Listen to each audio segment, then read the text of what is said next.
Human, All Too Human by Friedrich Nietzsche. Part I. Preface. First Division, First and Last Things. Second Division, The History of the Moral Sentiments. Third Division, The Religious Life.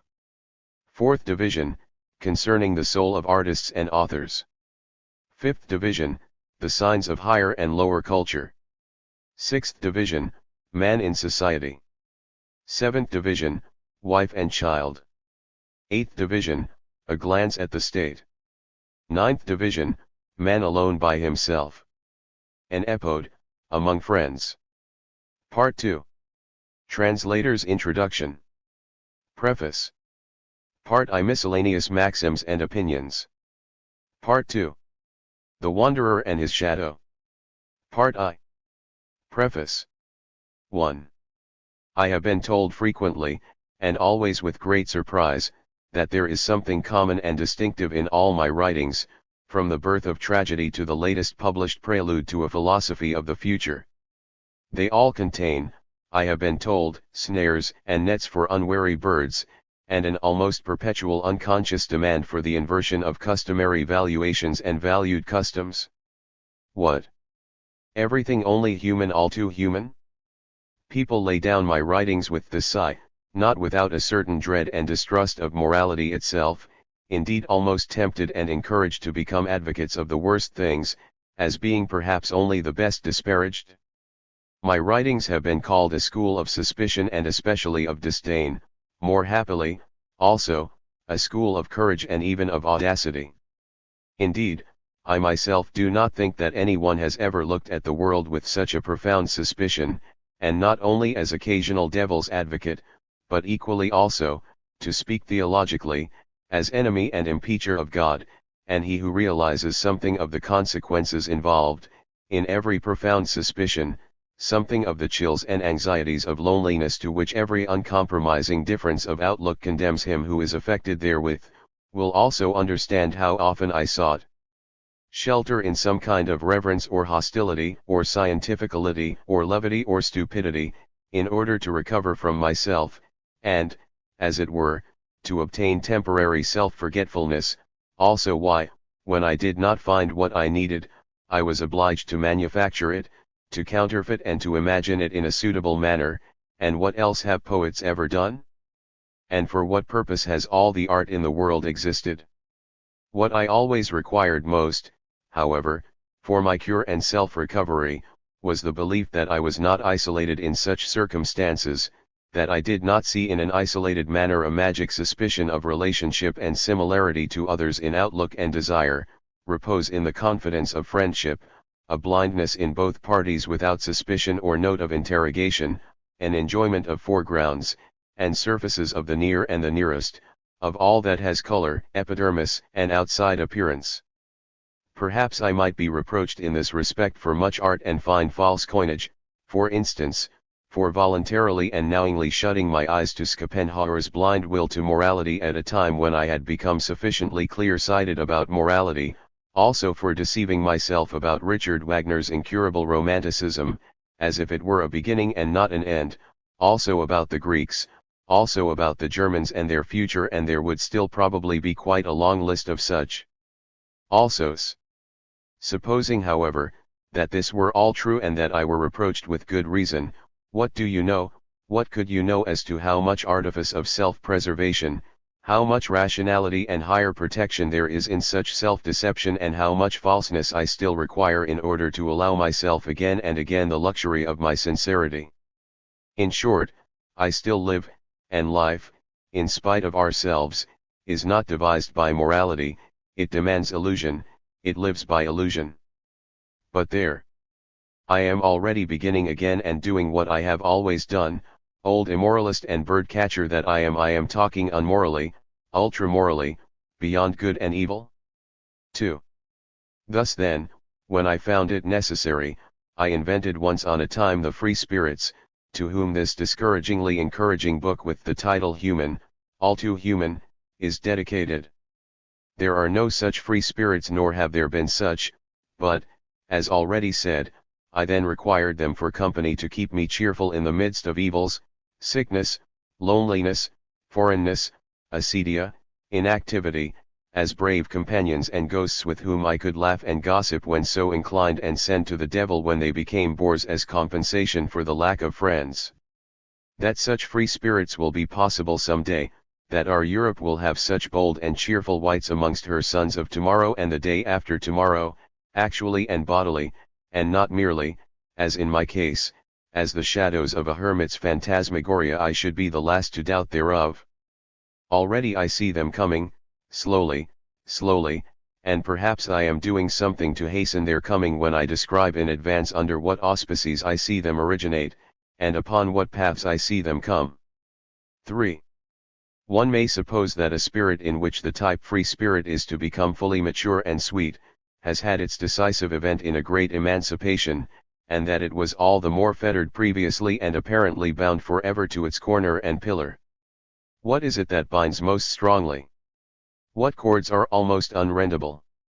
In men of a lofty and select type it will be their duties, the reverence which is suitable to youth, respect and tenderness for all that is time-honored and worthy, gratitude to the land which bore them, to the hand which led them, to the sanctuary where they learned to adore their most exalted moments themselves will bind them most effectively, will lay upon them the most enduring obligations. For those who are thus bound the great emancipation comes suddenly, like an earthquake, the young soul is all at once convulsed, unloosened and extricated, it does not itself know what is happening. An impulsion and compulsion sway and overmaster it like a command, a will and a wish awaken, to go forth on their course, anywhere, at any cost. A violent, dangerous curiosity about an undiscovered world flames and flares in every sense. Better to die than live here, says the imperious voice and seduction, and this here, this at home is all that the soul has hitherto loved. A sudden fear and suspicion of that which it loved, a flash of disdain for what was called its duty, a rebellious, arbitrary, volcanically throbbing longing for travel, foreignness, estrangement, coldness, disenchantment, glaciation, a hatred of love, perhaps a sacrilegious clutch and look backwards, to where it hitherto adored and loved, perhaps a glow of shame at what it was just doing, and at the same time a rejoicing that it was doing it, an intoxicated, internal, exulting thrill which betrays a triumph. A triumph. Over what? Over whom? An enigmatical, questionable, doubtful triumph, but the first triumph nevertheless. Such evil and painful incidents belong to the history of the great emancipation. It is, at the same time, a disease which may destroy the man, this first outbreak of power and will to self-decision, self-valuation, this will to free will, and how much disease is manifested in the wild attempts and eccentricities by which the liberated and emancipated one now seeks to demonstrate his mastery over things. He roves about raging with unsatisfied longing, whatever he captures has to suffer for the dangerous tension of his pride, he tears to pieces whatever attracts him. With a malicious laugh he twirls round whatever he finds veiled or guarded by a sense of shame, he tries how these things look when turned upside down. It is a matter of arbitrariness with him, and pleasure in arbitrariness, if he now perhaps bestow his favor on what had hitherto a bad repute, if he inquisitively and temptingly haunt what is specially forbidden. In the background of his activities and wanderings, for he is restless and aimless in his course as in a desert, stands the note of interrogation of an increasingly dangerous curiosity. Cannot all valuations be reversed? And is good perhaps evil? And God only an invention and artifice of the devil? Is everything, perhaps, radically false? And if we are the deceived, are we not thereby also deceivers? Must we not also be deceivers? Such thoughts lead and mislead him more and more, onward and away. Solitude encircles and engirdles him, always more threatening, more throttling, more heart-oppressing, that terrible goddess and mater siva cupidinum. But who knows nowadays what solitude is? 4. From this morbid solitariness, from the desert of such years of experiment, it is still a long way to the copious, overflowing safety and soundness which does not care to dispense with disease itself as an instrument and angling hook of knowledge, to that mature freedom of spirit which is equally self-control and discipline of the heart, and gives access to many and opposed modes of thought, to that inward comprehensiveness and daintiness of superabundance, which excludes any danger of the spirit's becoming enamored and lost in its own paths, and lying intoxicated in some corner or other, to that excess of plastic, healing, formative, and restorative powers, which is exactly the sign of splendid health, that excess which gives the free spirit the dangerous prerogative of being entitled to live by experiments and offer itself to adventure, the free spirit's prerogative of mastership. Long years of convalescence may lie in between, years full of many-colored, painfully enchanting magical transformations, curbed and led by a tough will to health, which often dares to dress and disguise itself as actual health. There is a middle condition therein, which a man of such a fate never calls to mind later on without emotion. A pale, delicate light and a sunshine happiness are peculiar to him, a feeling of bird-like freedom, prospect, and haughtiness, a tertium quid in which curiosity and gentle disdain are combined. A free spirit, this cool expression does good in every condition, it almost warms. One no longer lives, in the fetters of love and hatred, without yea, without nay, voluntarily near, voluntarily distant, preferring to escape, to turn aside, to flutter forth, to fly up and away.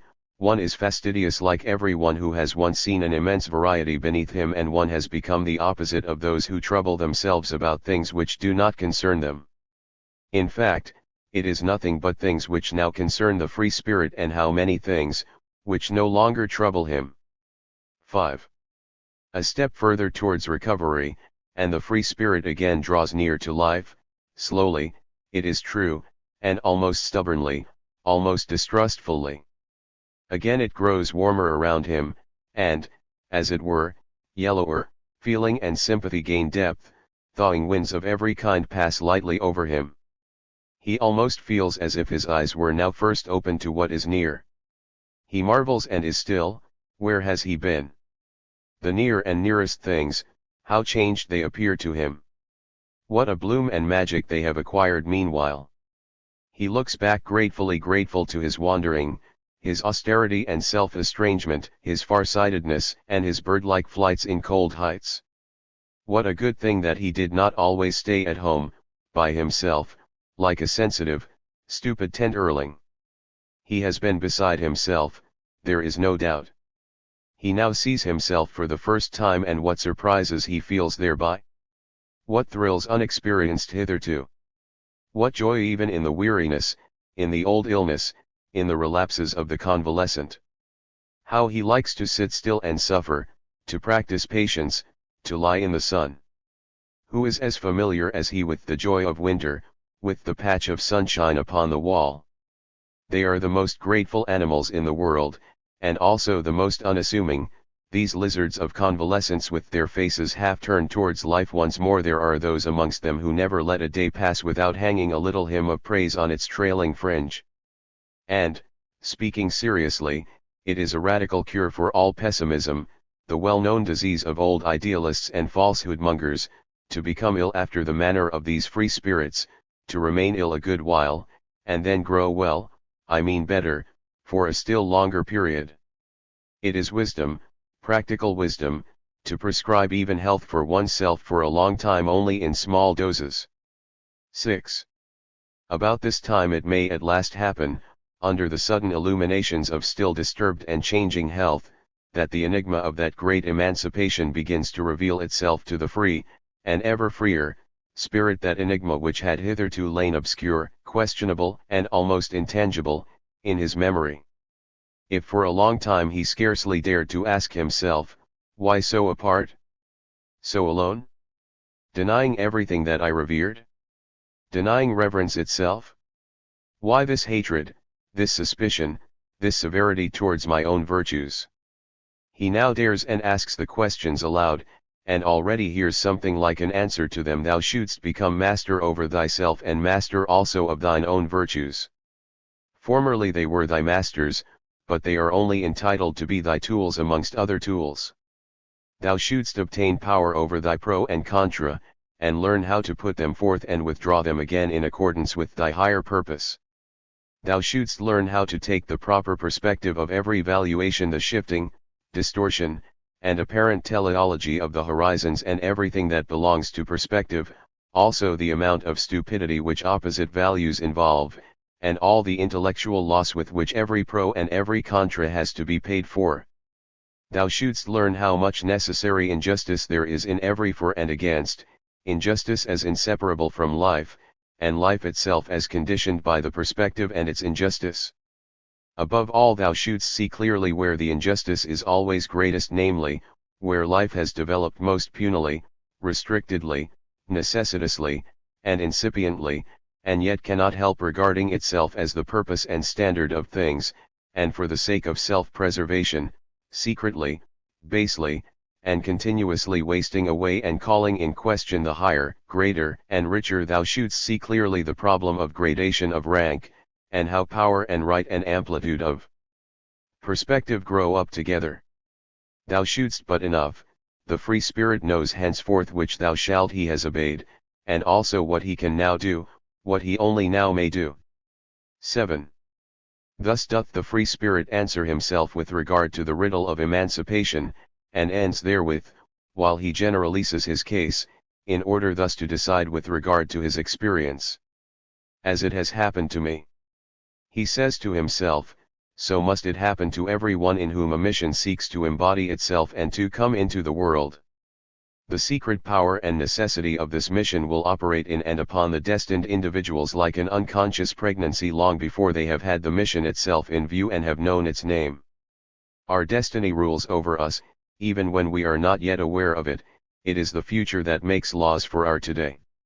Granted that it is the problem of the gradations of rank, of which we may say that it is our problem, we free spirits, now only in the midday of our life do we first understand what preparations, detours, tests, experiments, and disguises the problem needed, before it was permitted to rise before us, and how we had first to experience the most manifold and opposing conditions of distress and happiness in soul and body, as adventurers and circumnavigators of the inner world called man, as surveyors of all the higher and the one above another, also called man, penetrating everywhere, almost without fear, rejecting nothing, losing nothing, tasting everything, cleansing everything from all that is accidental, and, as it were, sifting it out until at last we could say, we free spirits, here a new problem. Here a long ladder, the rungs of which we ourselves have sat upon and mounted which we ourselves at some time have been. Here a higher place, a lower place, and under us, an immeasurably long order, a hierarchy which we see, here our problem. 8. No psychologist or augur will be in doubt for a moment as to what stage of the development just described the following book belongs, or is assigned to. But where are these psychologists nowadays? In France, certainly, perhaps in Russia, assuredly not in Germany. Reasons are not lacking why the present-day Germans could still even count this as an honor to them bad enough, surely, for one who in this respect is un-German in disposition and constitution. This German book, which has been able to find readers in a wide circle of countries and nations, it has been about 10 years going its rounds and must understand some sort of music and piping art, by means of which even coy foreign ears are seduced into listening. It is precisely in Germany that this book has been most negligently read, and worst listened to. What is the reason? It demands too much, I have been told. It appeals to men free from the pressure of coarse duties, it wants refined and fastidious senses, it needs superfluity of time, of clearness of sky and heart, of odium in the boldest sense of the term, purely good things, which we Germans of today do not possess and therefore cannot give. After such a polite answer, my philosophy advises me to be silent and not to question further. Besides, in certain cases, as the proverb points out, one only remains a philosopher by being silent. Nice, Spring 1886. First Division, First and Last Things. 1. Chemistry of ideas and sensations. Philosophical problems adopt in almost all matters the same form of question as they did 2000 years ago. How can anything spring from its opposite? For instance, reason out of unreason, the sentient out of the dead, logic out of unlogic, disinterested contemplation out of covetous willing, life for others out of egoism, truth out of error? Metaphysical philosophy has helped itself over those difficulties hitherto by denying the origin of one thing in another, and assuming a miraculous origin for more highly valued things, immediately out of the kernel and essence of the thing in itself. Historical philosophy, on the contrary, which is no longer to be thought of as separate from physical science, the youngest of all philosophical methods, has ascertained in single cases, and presumably this will happen in everything, that there are no opposites except in the usual exaggeration of the popular or metaphysical point of view, and that an error of reason lies at the bottom of the opposition. According to this explanation, strictly understood, there is neither an unegoistical action, nor an entirely disinterested point of view, they are both only sublimations in which the fundamental element appears almost evaporated, and is only to be discovered by the closest observation. All that we require, and which can only be given us by the present advance of the single sciences, is a chemistry of the moral, religious, aesthetic ideas and sentiments, as also of those emotions which we experience in ourselves both in the great and in the small phases of social and intellectual intercourse, and even in solitude. But what if this chemistry should result in the fact that also in this case the most beautiful colors have been obtained from base, even despised materials? Would many be inclined to pursue such examinations? Humanity likes to put all questions as to origin and beginning out of its mind. Must one not be almost dehumanist to feel a contrary tendency in oneself? 2. Inherited faults of philosophers. All philosophers have the common fault that they start from man in his present state and hope to attain their end by an analysis of him. Unconsciously they look upon man as an aeterna veritas, as a thing unchangeable in all commotion, as a sure measure of things. Everything the philosopher has declared about man is, however, at bottom no more than a testimony as to the man of a very limited period of time. Lack of historical sense is the family failing of all philosophers. Many, without being aware of it, even take the most recent manifestation of man, such as has arisen under the impress of certain religions, even certain political events, as the fixed form from which one has to start out. They will not learn that man has become, that the faculty of cognition has become, while some of them would have it that the whole world is spun out of this faculty of cognition. Now, everything essential in the development of mankind took place in primeval times, long before the 4,000 years we more or less know about. During these years mankind may well not have altered very much. But the philosopher here sees instincts in man as he now is and assumes that these belong to the unalterable facts of mankind and to that extent could provide a key to the understanding of the world in general. The whole of teleology is constructed by speaking of the man of the last 4 millennia as of an eternal man towards whom all things in the world have had a natural relationship from the time he began. But everything has become, there are no eternal facts, just as there are no absolute truths. Consequently what is needed from now on is historical philosophizing, and with it the virtue of modesty. 3.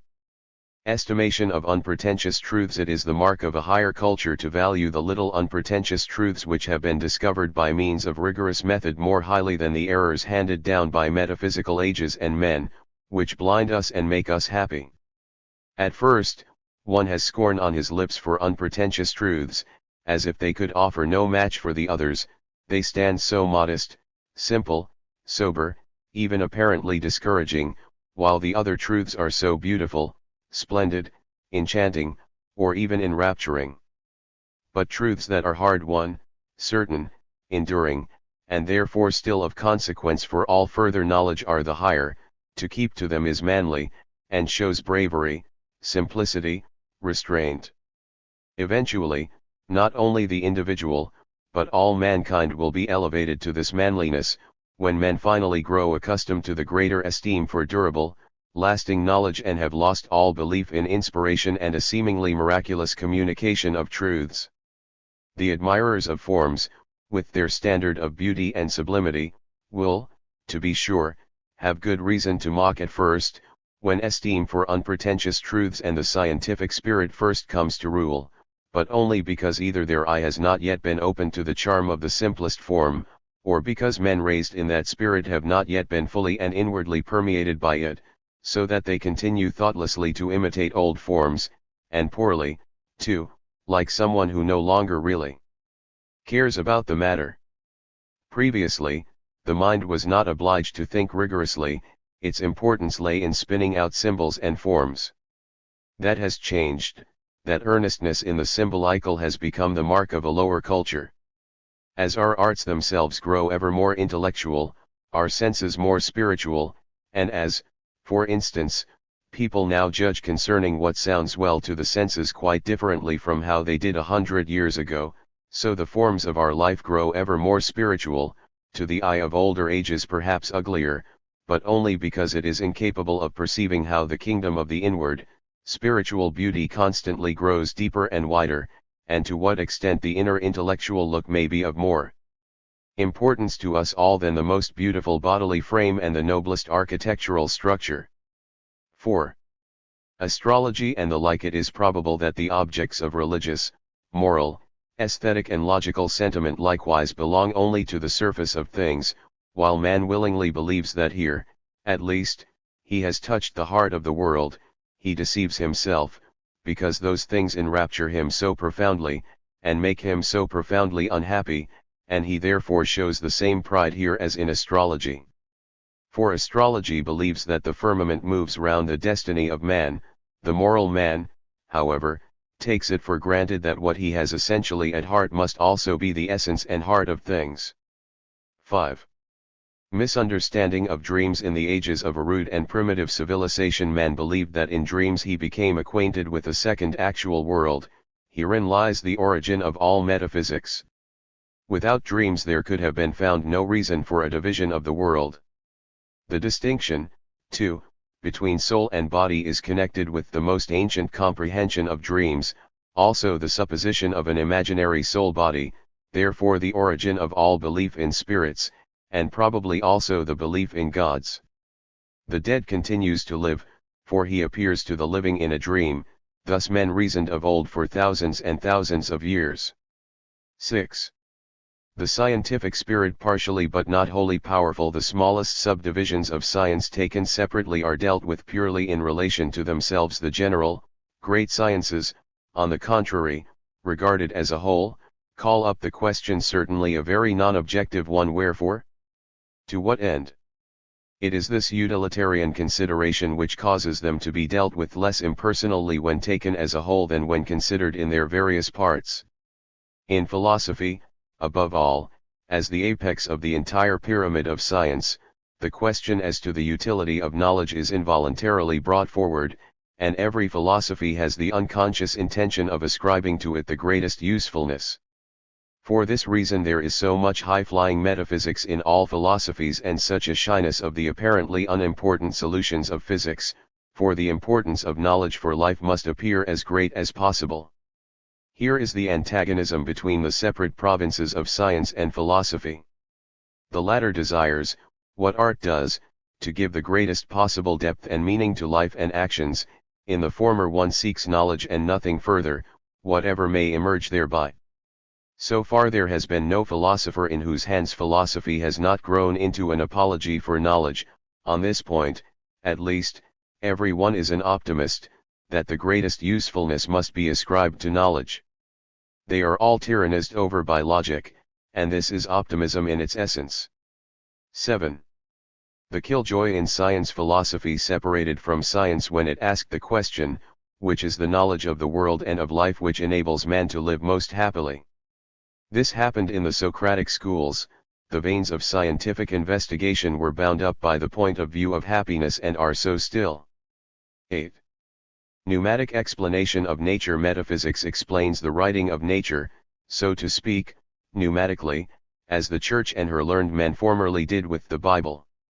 A great deal of understanding is required to apply to nature the same method of strict interpretation as the philologists have now established for all books, with the intention of clearly understanding what the text means, but not suspecting a double sense or even taking it for granted. Just, however, as with regard to books, the bad art of interpretation is by no means overcome, and in the most cultivated society one still constantly comes across the remains of allegorical and mystic interpretation, so it is also with regard to nature, indeed it is even much worse. 9. The metaphysical world. It is true that there might be a metaphysical world, the absolute possibility of it is hardly to be disputed. We look at everything through the human head and cannot cut this head off, while the question remains, what would be left of the world if it had been cut off? This is a purely scientific problem, and one not very likely to trouble mankind, but everything which has hitherto made metaphysical suppositions valuable, terrible, delightful for man, what has produced them, is passion, error, and self-deception, the very worst methods of knowledge, not the best, have taught belief therein. When these methods have been discovered as the foundation of all existing religions and metaphysics, they have been refuted. Then there still always remains that possibility, but there is nothing to be done with it, much less is it possible to let happiness, salvation, and life depend on the spider thread of such a possibility. For nothing could be said of the metaphysical world but that it would be a different condition, a condition inaccessible and incomprehensible to us, it would be a thing of negative qualities. Were the existence of such a world ever so well proved, the fact would nevertheless remain that it would be precisely the most irrelevant of all forms of knowledge, more irrelevant than the knowledge of the chemical analysis of water to the sailor in danger in a storm. 10. The harmlessness of metaphysics in the future. Directly the origins of religion, art, and morals have been so described that one can perfectly explain them without having recourse to metaphysical concepts at the beginning and in the course of the path. The strongest interest in the purely theoretical problem of the thing in itself and the phenomenon ceases. For however it may be here, with religion, art, and morals we do not touch the essence of the world in itself, we are in the domain of representation, no intuition can carry us further. With the greatest calmness we shall leave the question as to how our own conception of the world can differ so widely from the revealed essence of the world, to physiology and the history of the evolution of organisms and ideas. 11. Language as a presumptive science. The importance of language for the development of culture lies in the fact that in language man has placed a world of his own beside the other, a position which he deemed so fixed that he might therefrom lift the rest of the world off its hinges, and make himself master of it. Inasmuch as man has believed in the ideas and names of things as aeterni veritates for a great length of time, he has acquired that pride by which he has raised himself above the animal. He really thought that in language he possessed the knowledge of the world. The maker of language was not modest enough to think that he only gave designations to things, he believed rather that with his words he expressed the widest knowledge of the things. In reality language is the first step in the endeavor after science. Here also it is belief in ascertained truth, from which the mightiest sources of strength have flowed. Much later only now it is dawning upon men that they have propagated a tremendous error in their belief in language. Fortunately it is now too late to reverse the development of reason, which is founded upon that belief. Logic, also, is founded upon suppositions to which nothing in the actual world corresponds, for instance, on the supposition of the equality of things, and the identity of the same thing at different points of time, but that particular science arose out of the contrary belief, that such things really existed in the actual world. It is the same with mathematics, which would certainly not have arisen if it had been known from the beginning that in nature there are no exactly straight lines, no real circle, no absolute standard of size. 12. Dream and culture. The function of the brain which is most influenced by sleep is the memory, not that it entirely ceases, but it is brought back to a condition of imperfection, such as everyone may have experienced in prehistoric times, whether asleep or awake. Arbitrary and confused as it is, it constantly confounds things on the ground of the most fleeting resemblances, but with the same arbitrariness and confusion the ancients invented their mythologies, and even at the present day travelers are accustomed to remark how prone the savage is to forgetfulness, how, after a short tension of memory, his mind begins to sway here and there from sheer weariness and gives forth lies and nonsense. But in dreams we all resemble the savage. Bad recognition and erroneous comparisons are the reasons of the bad conclusions, of which we are guilty in dreams, so that, when we clearly recollect what we have dreamt, we are alarmed at ourselves at harboring so much foolishness within us. The perfect distinctness of all dream representations, which presuppose absolute faith in their reality, recall the conditions that appertain to primitive man, in whom hallucination was extraordinarily frequent, and sometimes simultaneously seized entire communities, entire nations. Therefore, in sleep and in dreams we once more carry out the task of early humanity. 13. The logic of dreams in sleep. Our nervous system is perpetually excited by numerous inner occurrences, nearly all the organs are disjointed and in a state of activity, the blood runs its turbulent course, the position of the sleeper causes pressure on certain limbs, his coverings influence his sensations in various ways, the stomach digests and by its movements it disturbs other organs, the intestines writhe, the position of the head occasions unaccustomed play of muscles, the feet, unshod, not pressing upon the floor with the solace, occasion the feeling of the unaccustomed just as does the different clothing of the whole body. All this, according to its daily change and extent, excites by its extraordinariness the entire system to the very functions of the brain, and thus there are 100 occasions for the spirit to be surprised and to seek for the reasons of this excitation. The dream, however, is the seeking and representing of the causes of those excited sensations, that is, of the supposed causes. A person who, for instance, binds his feet with 2 straps will perhaps dream that 2 serpents are coiling round his feet. This is first hypothesis, then a belief, with an accompanying mental picture and interpretation. These serpents must be the causa of those sensations which I, the sleeper, experience, so decides the mind of the sleeper. The immediate past, so disclosed, becomes to him the present through his excited imagination. Thus every one knows from experience how quickly the dreamer weaves into his dream a loud sound that he hears, such as the ringing of bells or the firing of cannon, that is to say, explains it from afterwards, so that he first thinks he experiences the producing circumstances and then that sound. But how does it happen that the mind of the dreamer is always so mistaken, while the same mind when awake is accustomed to be so temperate, careful, and sceptical with regard to its hypotheses? So that the first random hypothesis for the explanation of a feeling suffices for him to believe immediately in its truth? For in dreaming we believe in the dream as if it were a reality, i.e. we think our hypothesis completely proved. I hold, that as man now still reasons in dreams, so men reasoned also when awake through thousands of years. The first causa which occurred to the mind to explain anything that required an explanation, was sufficient and stood for truth. Thus, according to travelers' tales, savages still do to this very day.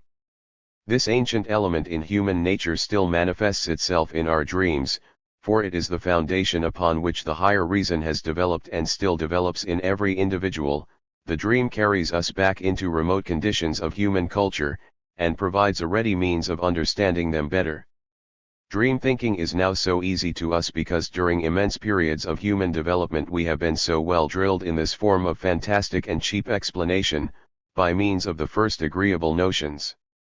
In so far, dreaming is a recreation for the brain, which by day has to satisfy the stern demands of thought, as they are laid down by the higher culture. We can at once discern an allied process even in our awakened state, as the door and anteroom of the dream. If we shut our eyes, the brain produces a number of impressions of light and color, probably as a kind of afterplay and echo of all those effects of light which crowd in upon it by day. Now, however, the understanding, together with the imagination, instantly works up this play of color, shapeless in itself, into definite figures, forms, landscapes, and animated groups. The actual accompanying process thereby is again a kind of conclusion from the effect to the cause, since the mind asks, whence come these impressions of light and color? It supposes those figures and forms as causes, it takes them for the origin of those colors and lights, because in the daytime, with open eyes, it is accustomed to find a producing cause for every color, every effect of light. Here, therefore, the imagination constantly places pictures before the mind, since it supports itself on the visual impressions of the day in their production, and the dream imagination does just the same thing, that is, the supposed cause is deduced from the effect and represented after the effect. All this happens with extraordinary rapidity, so that here, as with the conjurer, a confusion of judgment may arise and a sequence may look like something simultaneous, or even like a reversed sequence. From these circumstances we may gather how lately the more acute logical thinking, the strict discrimination of cause and effect has been developed, when our reasoning and understanding faculties still involuntarily hark back to those primitive forms of deduction, and when we pass about half our life in this condition. The poet, too, and the artist assign causes for their moods and conditions which are by no means the true ones. In this they recall an older humanity and can assist us to the understanding of it. 14. Co-echoing. All stronger moods bring with them a co-echoing of kindred sensations and moods, they grub up the memory, so to speak. Along with them something within us remembers and becomes conscious of similar conditions and their origin. Thus there are formed quick habitual connections of feelings and thoughts, which eventually, when they follow each other with lightning speed, are no longer felt as complexes but as unities. In this sense one speaks of the moral feeling, of the religious feeling, as if they were absolute unities. In reality they are streams with 100 sources and tributaries. Here also, as so often happens, the unity of the word is no security for the unity of the thing. 15. No internal and external in the world, as Democritus transferred the concepts above and below to endless space where they have no sense, so philosophers in general have transferred the concepts internal and external to the essence and appearance of the world. They think that with deep feelings one can penetrate deeply into the internal and approach the heart of nature. But these feelings are only deep in so far as along with them, barely noticeable, certain complicated groups of thoughts, which we call deep, are regularly excited. A feeling is deep because we think that the accompanying thought is deep. But the deep thought can nevertheless be very far from the truth, as, for instance, every metaphysical one. If one take away from the deep feeling the commingled elements of thought, then the strong feeling remains, and this guarantees nothing for knowledge but itself, just as strong faith proves only its strength and not the truth of what is believed in. 16. Phenomenon and thing in itself. Philosophers are in the habit of setting themselves before life and experience before that which they call the world of appearance as before a picture that is once for all unrolled and exhibits unchangeably fixed the same process. This process, they think, must be rightly interpreted in order to come to a conclusion about the being that produced the picture, about the thing in itself, therefore, which is always accustomed to be regarded as sufficient ground for the world of phenomenon. On the other hand, since one always makes the idea of the metaphysical stand definitely as that of the unconditioned, consequently also unconditioning, one must directly disown all connection between the unconditioned, the metaphysical world, and the world which is known to us, so that the thing in itself should most certainly not appear in the phenomenon, and every conclusion from the former as regards the latter is to be rejected. Both sides overlook the fact that that picture, that which we now call human life and experience, has gradually evolved, nay, is still in the full process of evolving, and therefore should not be regarded as a fixed magnitude from which a conclusion about its originator might be deduced, the sufficing cause, or even merely neglected. It is because for thousands of years we have looked into the world with moral, aesthetic, and religious pretensions, with blind inclination, passion, or fear, and have surfeited ourselves in the vices of illogical thought, that this world has gradually become so marvelously motley, terrible, full of meaning and of soul. It has acquired color, but we were the colorists.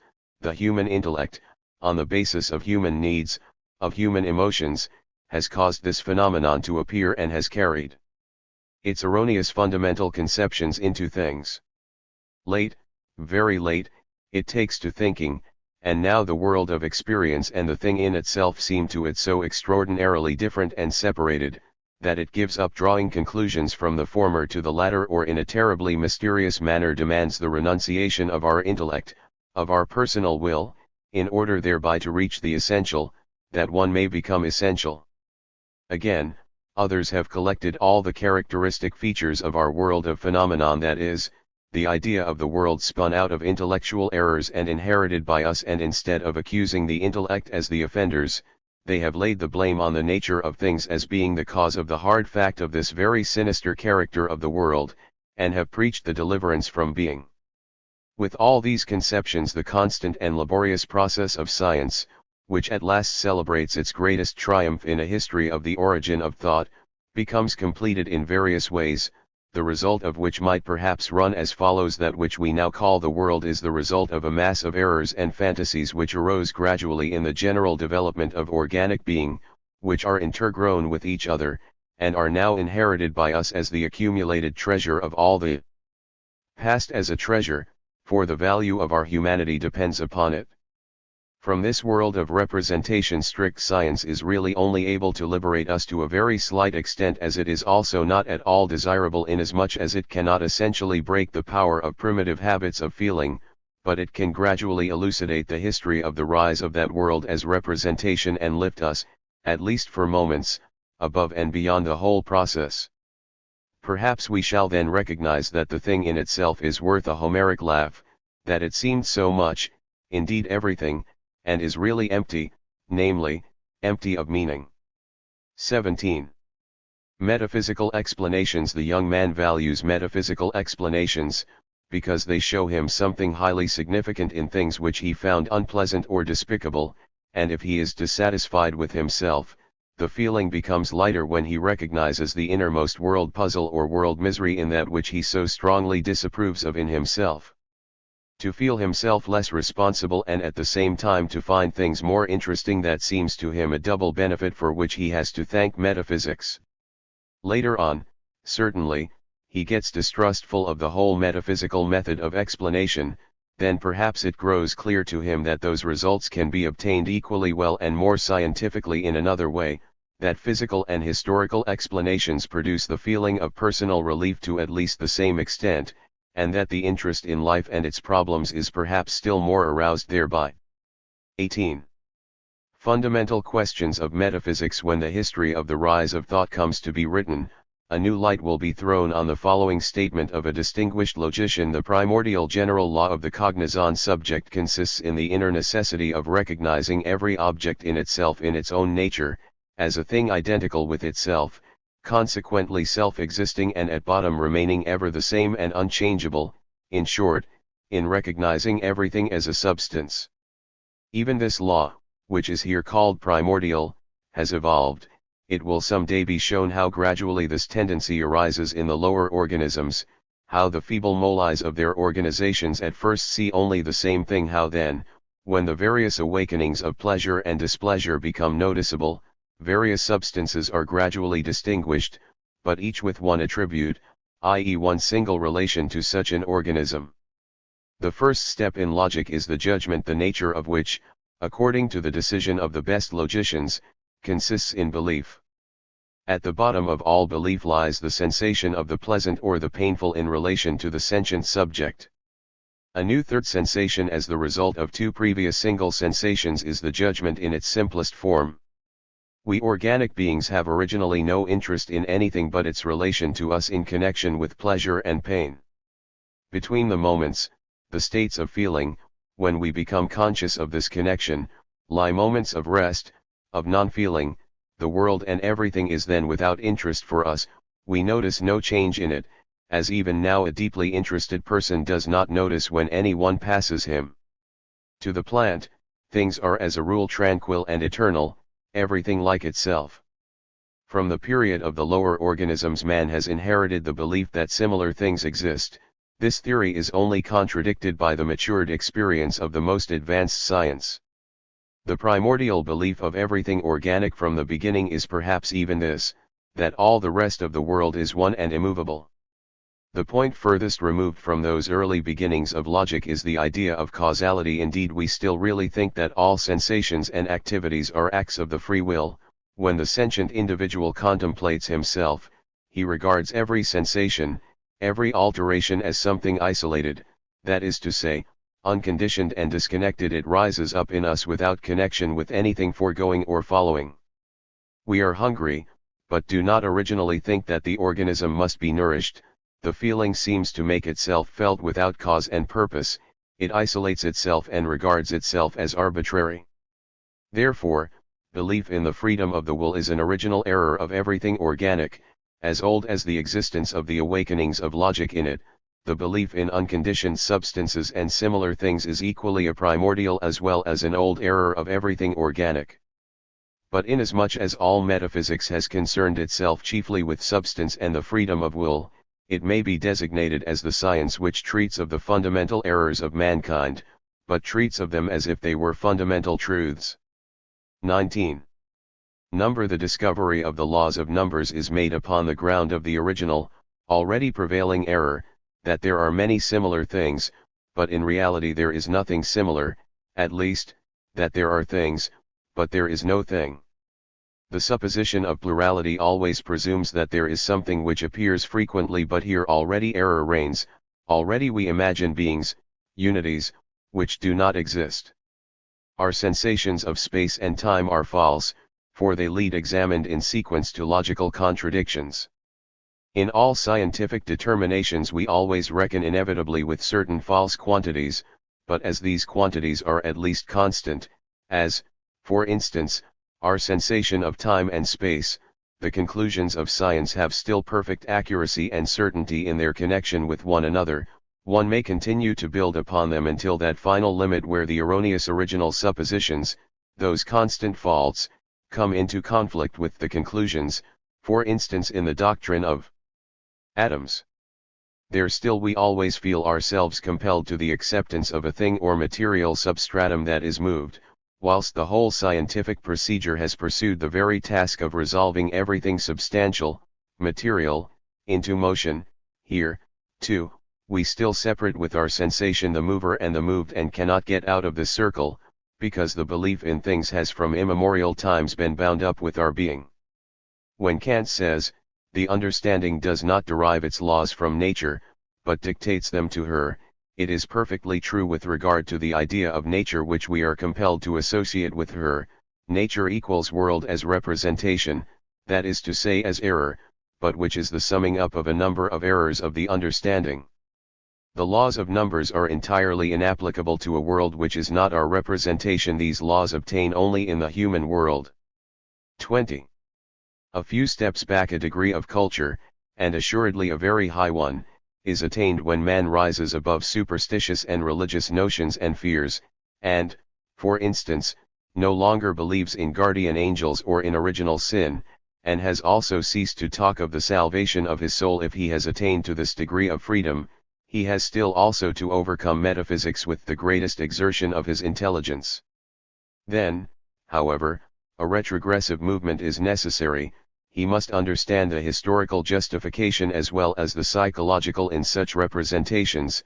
He must recognize how the greatest advancement of humanity has come therefrom, and how, without such a retrocursive movement, we should have been robbed of the best products of hitherto existing mankind.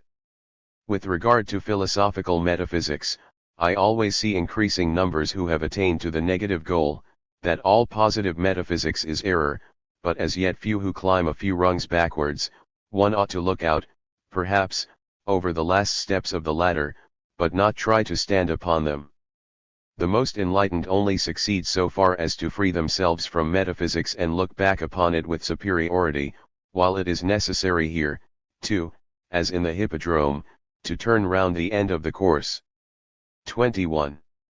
Conjectural victory of scepticism. For once let the sceptical starting point be accepted, granted that there were no other metaphysical world, and all explanations drawn from metaphysics about the only world we know were useless to us.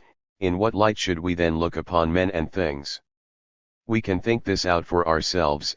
It is useful, even though the question whether anything metaphysical has been scientifically proved by Kant and Schopenhauer were altogether set aside.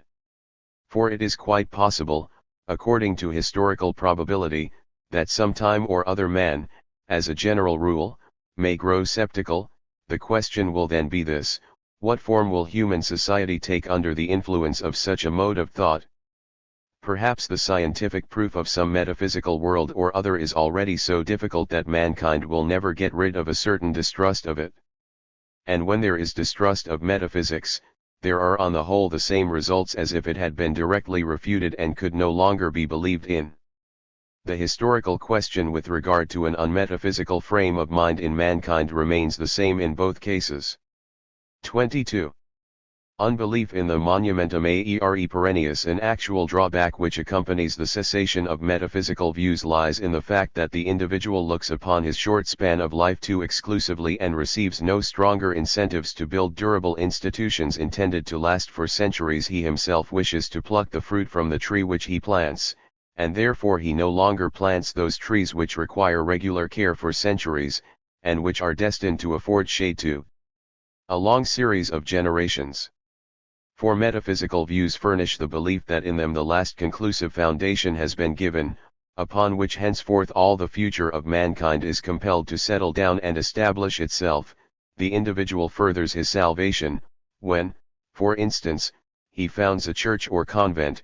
He thinks it will be reckoned to him and recompensed to him in the eternal life of the soul. It is work for the soul's eternal salvation.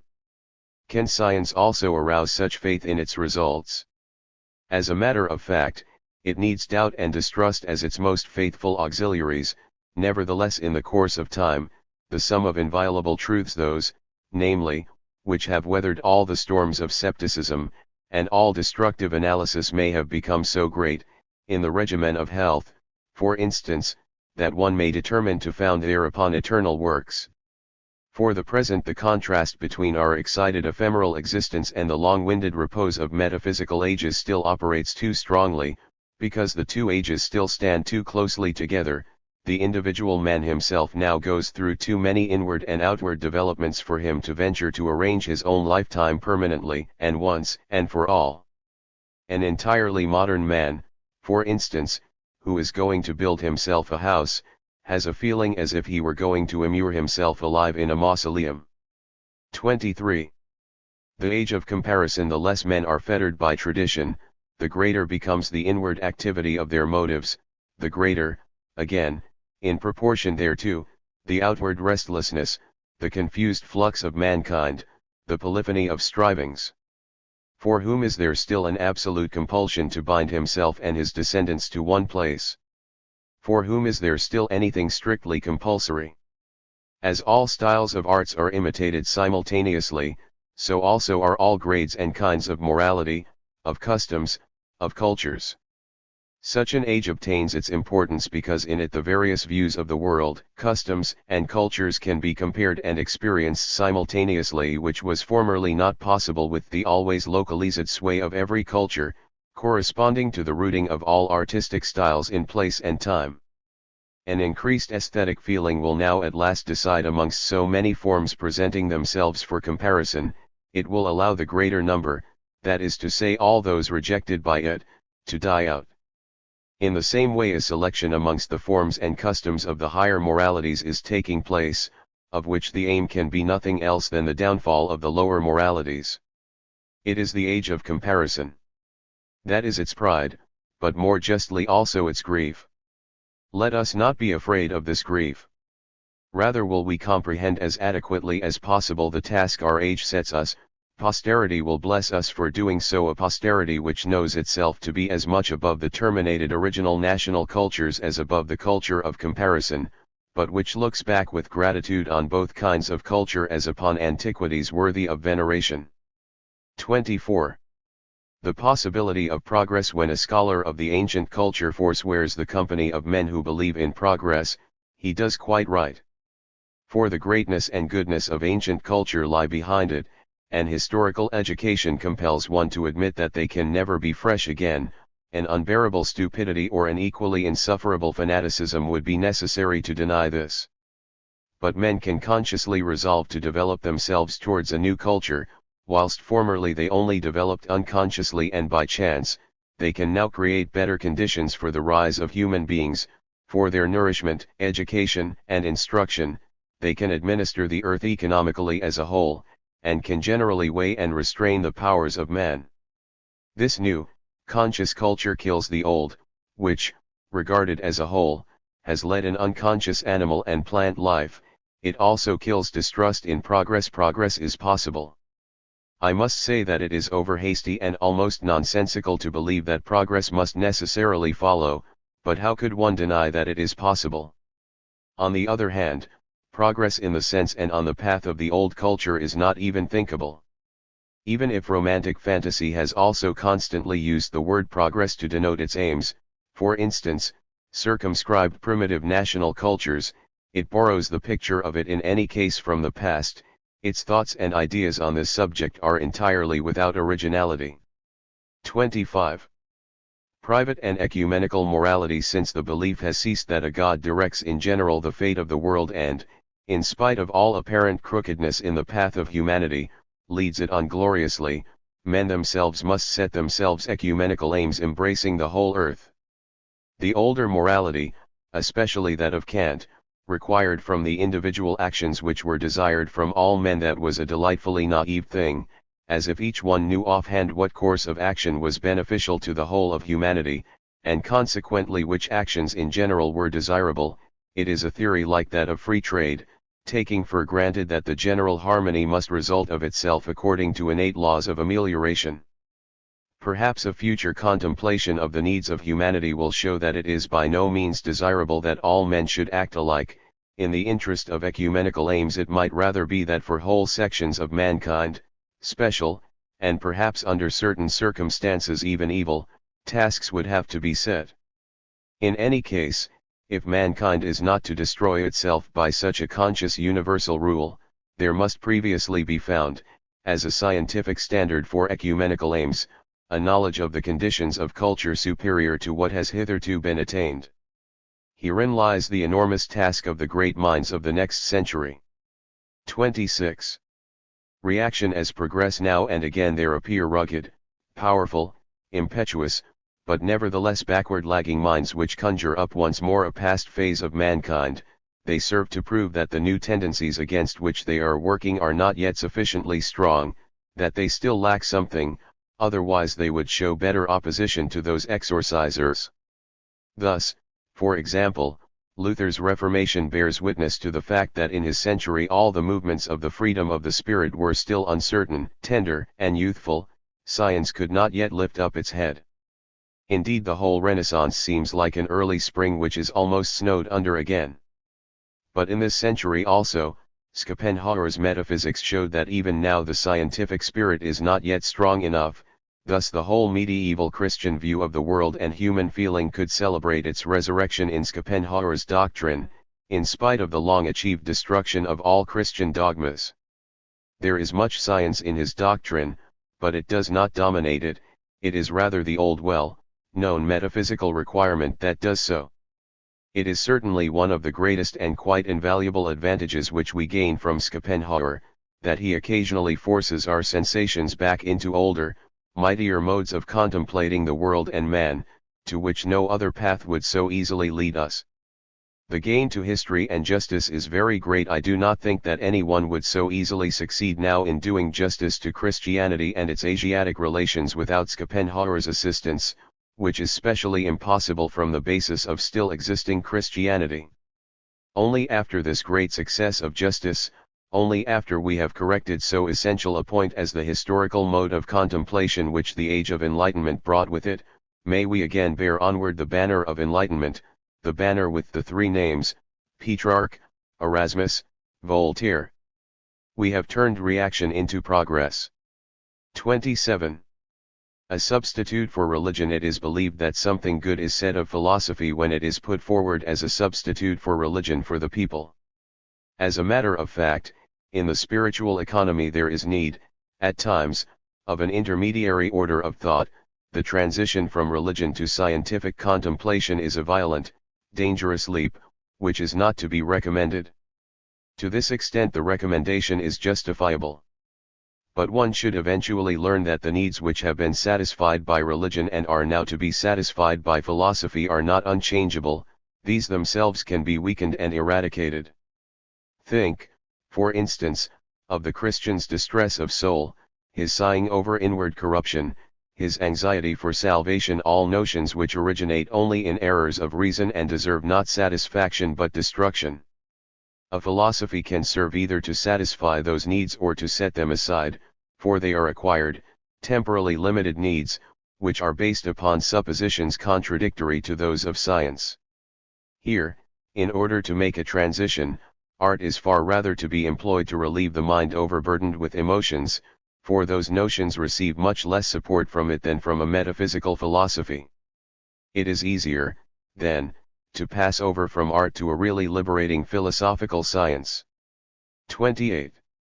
Ill-famed words away with those wearisomely hackneyed terms optimism and pessimism. For the occasion for using them becomes less and less from day to day, only the chatterboxes still find them so absolutely necessary. For why in all the world should anyone wish to be an optimist unless he had a God to defend who must have created the best of worlds if he himself be goodness and perfection? What thinker, however, still needs the hypothesis of a God?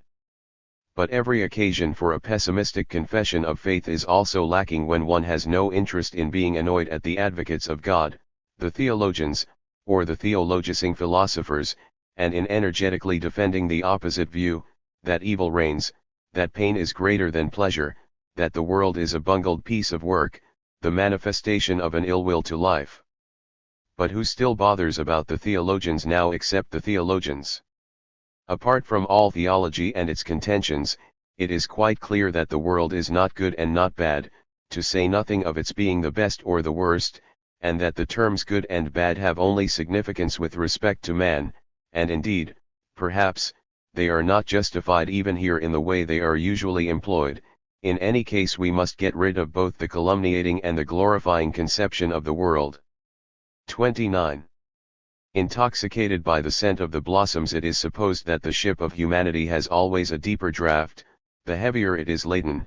It is believed that the deeper a man thinks, the more delicately he feels, the higher he values himself, the greater his distance from the other animals, the more he appears as a genius amongst the animals, all the nearer will he approach the real essence of the world and its knowledge.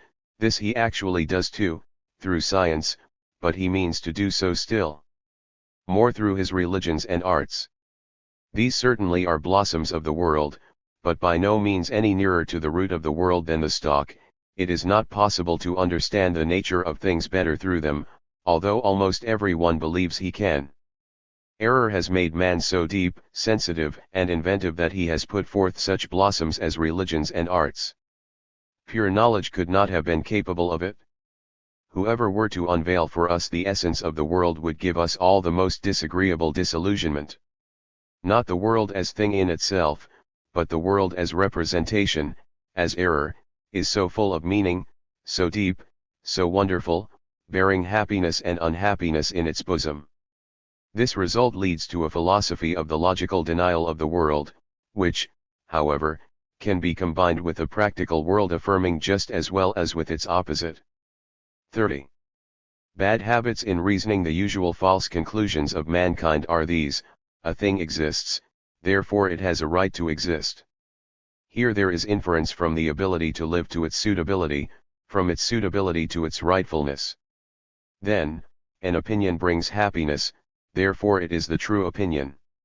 Its effect is good, therefore it is itself good and true. To the effect is here assigned the predicate beneficent, good, in the sense of the useful, and the cause is then furnished with the same predicate good, but here in the sense of the logically valid.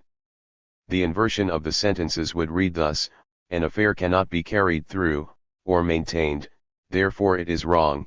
An opinion causes pain or excites, therefore it is false.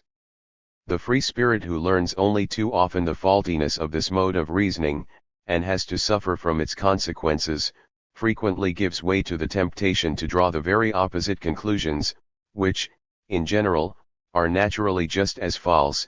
An affair cannot be carried through, therefore it is good. An opinion is distressing and disturbing, therefore it is true. 31. The illogical necessary. One of those things that may drive a thinker into despair is the recognition of the fact that the illogical is necessary for man, and that out of the illogical comes much that is good.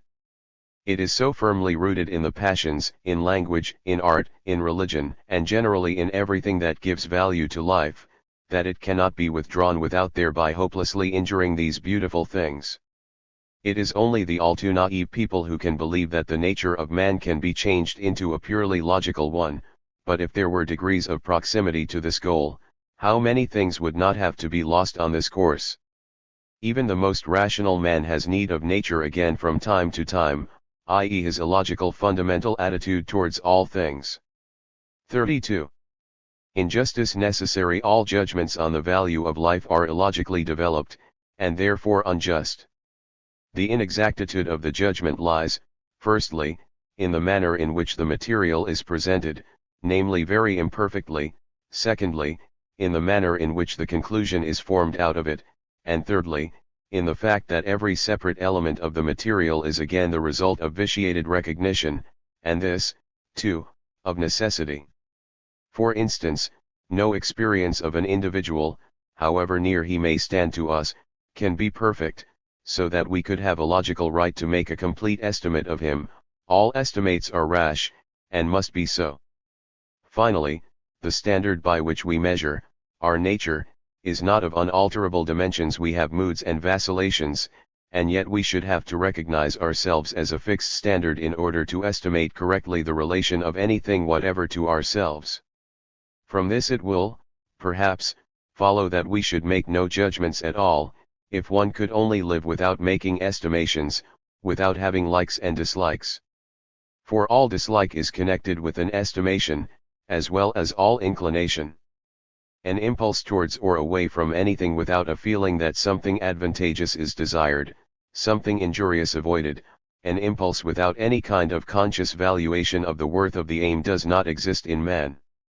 We are from the beginning illogical, and therefore unjust beings, and can recognize this. It is one of the greatest and most inexplicable discords of existence. 33. Error about life necessary for life. Every belief in the value and worthiness of life is based on vitiated thought. It is only possible through the fact that sympathy for the general life and suffering of mankind is very weakly developed in the individual. Even the rarer people who think outside themselves do not contemplate this general life, but only a limited part of it. If one understands how to direct one's attention chiefly to the exceptions, I mean to the highly gifted and the rich souls, if one regards the production of these as the aim of the whole world development and rejoices in its operation, then one may believe in the value of life, because one thereby overlooks the other men one consequently thinks fallaciously.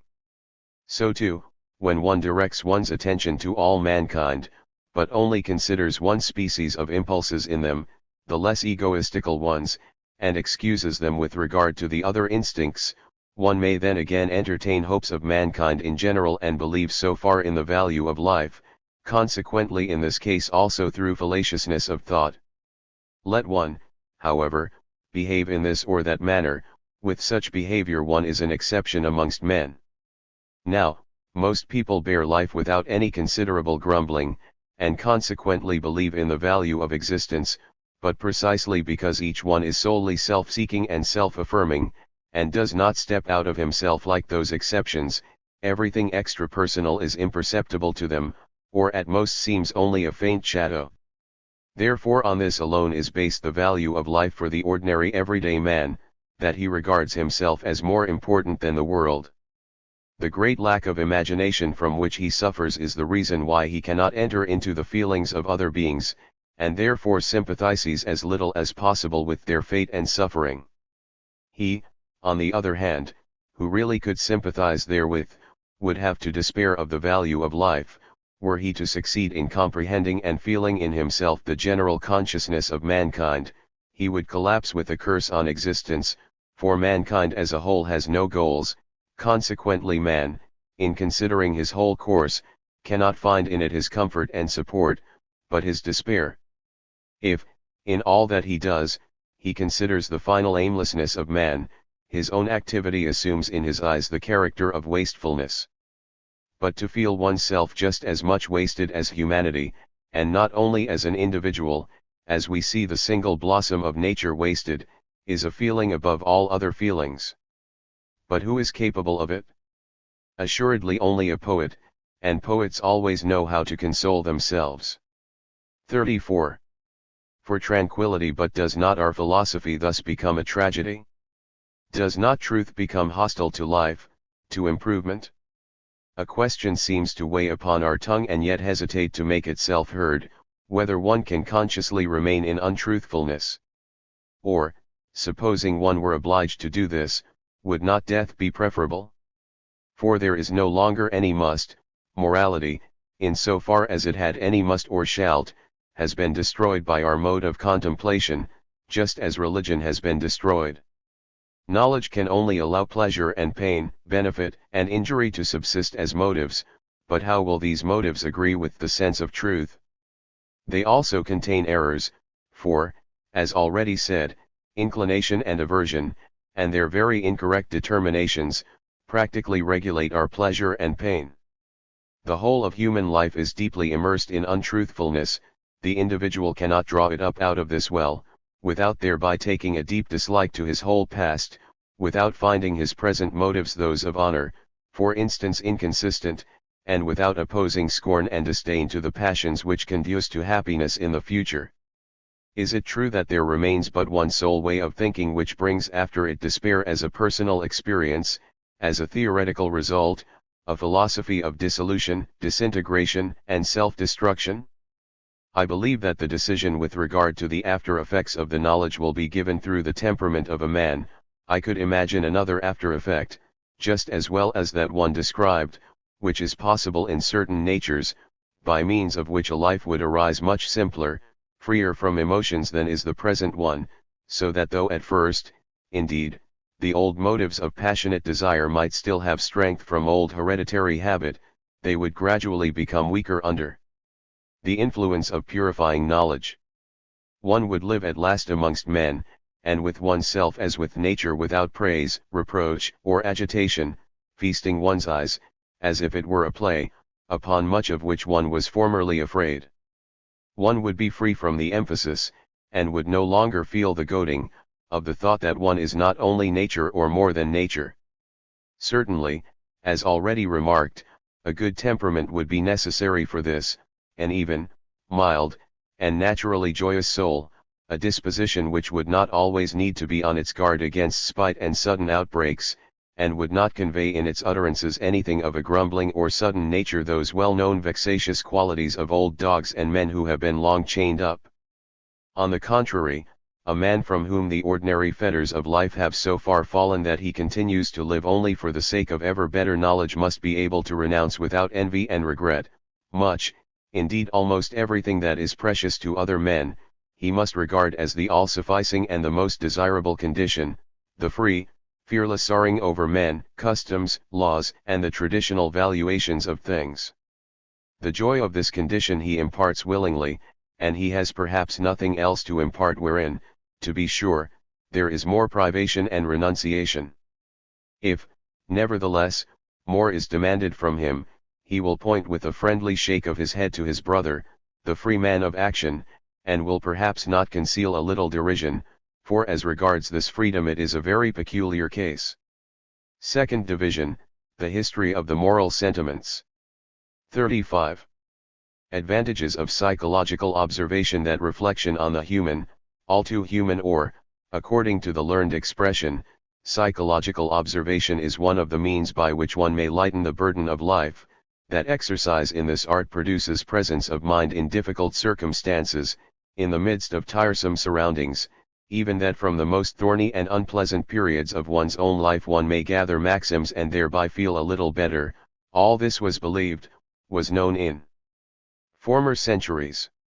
Why was it forgotten by our century, when in Germany at least, even in all Europe, the poverty of psychological observation betrays itself by many signs?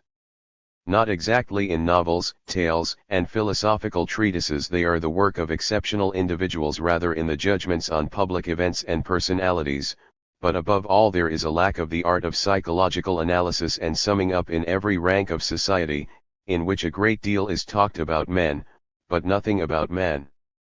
Why do we allow the richest and most harmless subject of conversation to escape us?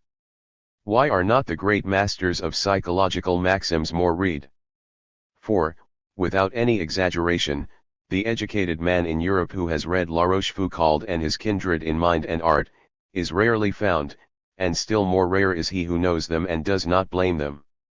It is probable, however, that even this exceptional reader will find much less pleasure in them than the form of this artist should afford him, for even the clearest head is not capable of rightly estimating the art of shaping and polishing maxims unless he has really been brought up to it and has competed in it. Without this practical teaching one deems this shaping and polishing to be easier than it is, one has not a sufficient perception of fitness and charm. For this reason the present readers of maxims find in them a comparatively small pleasure, hardly a mouthful of pleasantness, so that they resemble the people who generally look at cameos, who praise because they cannot love, and are very ready to admire, but still more ready to run away. 36. Objection: or should there be a counter-reckoning to that theory that places psychological observation amongst the means of charming, curing, and relieving existence? Should one have sufficiently convinced oneself of the unpleasant consequences of this art to divert from it designedly the attention of him who is educating himself in it? As a matter of fact, a certain blind belief in the goodness of human nature, an innate aversion to the analysis of human actions, a kind of shamefacedness with respect to the nakedness of the soul may really be more desirable for the general well-being of a man than that quality, useful in isolated cases, of psychological sharp-sightedness, and perhaps the belief in goodness, in virtuous men and deeds, in an abundance of impersonal goodwill in the world, has made men better inasmuch as it has made them less distrustful.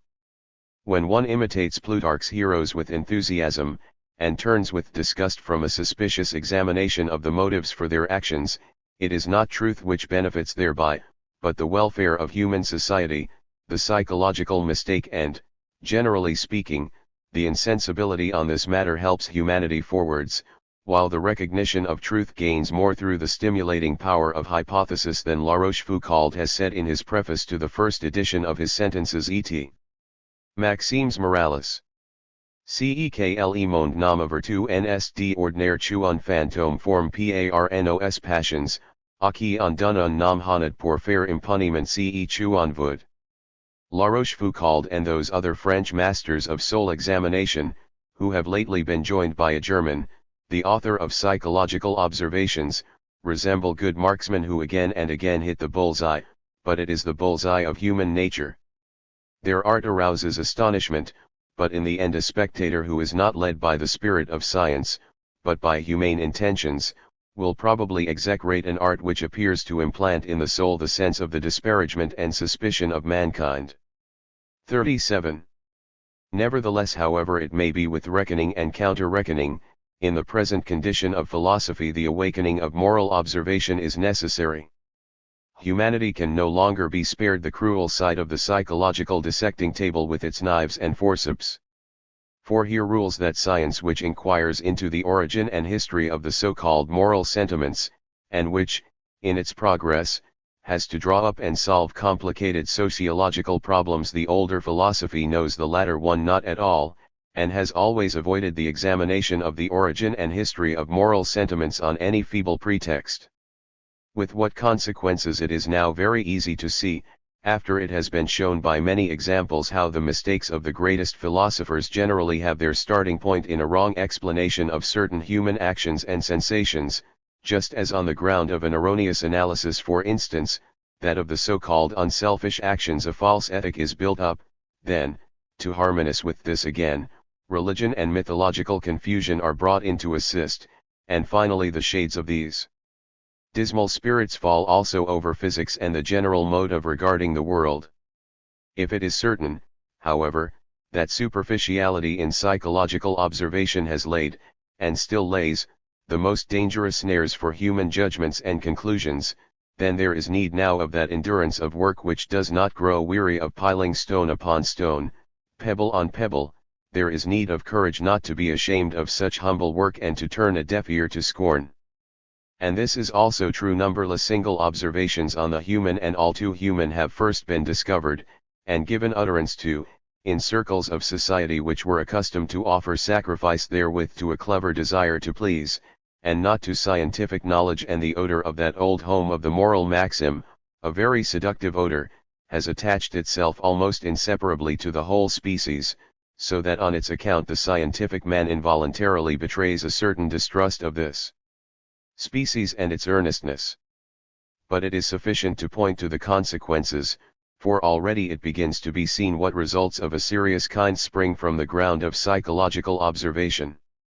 What, after all, is the principal axiom to which the boldest and coldest thinker, the author of the book on the origin of moral sensations, has attained by means of his incisive and decisive analyses of human actions? The moral man, he says, is no nearer to the intelligible, metaphysical, world than is the physical man. This theory, hardened and sharpened under the hammer blow of historical knowledge, may some time or other, perhaps in some future period, serve as the axe which is applied to the root of the metaphysical need of man, whether more as a blessing than a curse to the general welfare it is not easy to say, but in any case as a theory with the most important consequences, at once fruitful and terrible, and looking into the world with that Janus face which all great knowledge possesses. 38. How far useful it must remain forever undecided whether psychological observation is advantageous or disadvantageous to man, but it is certain that it is necessary, because science cannot do without it.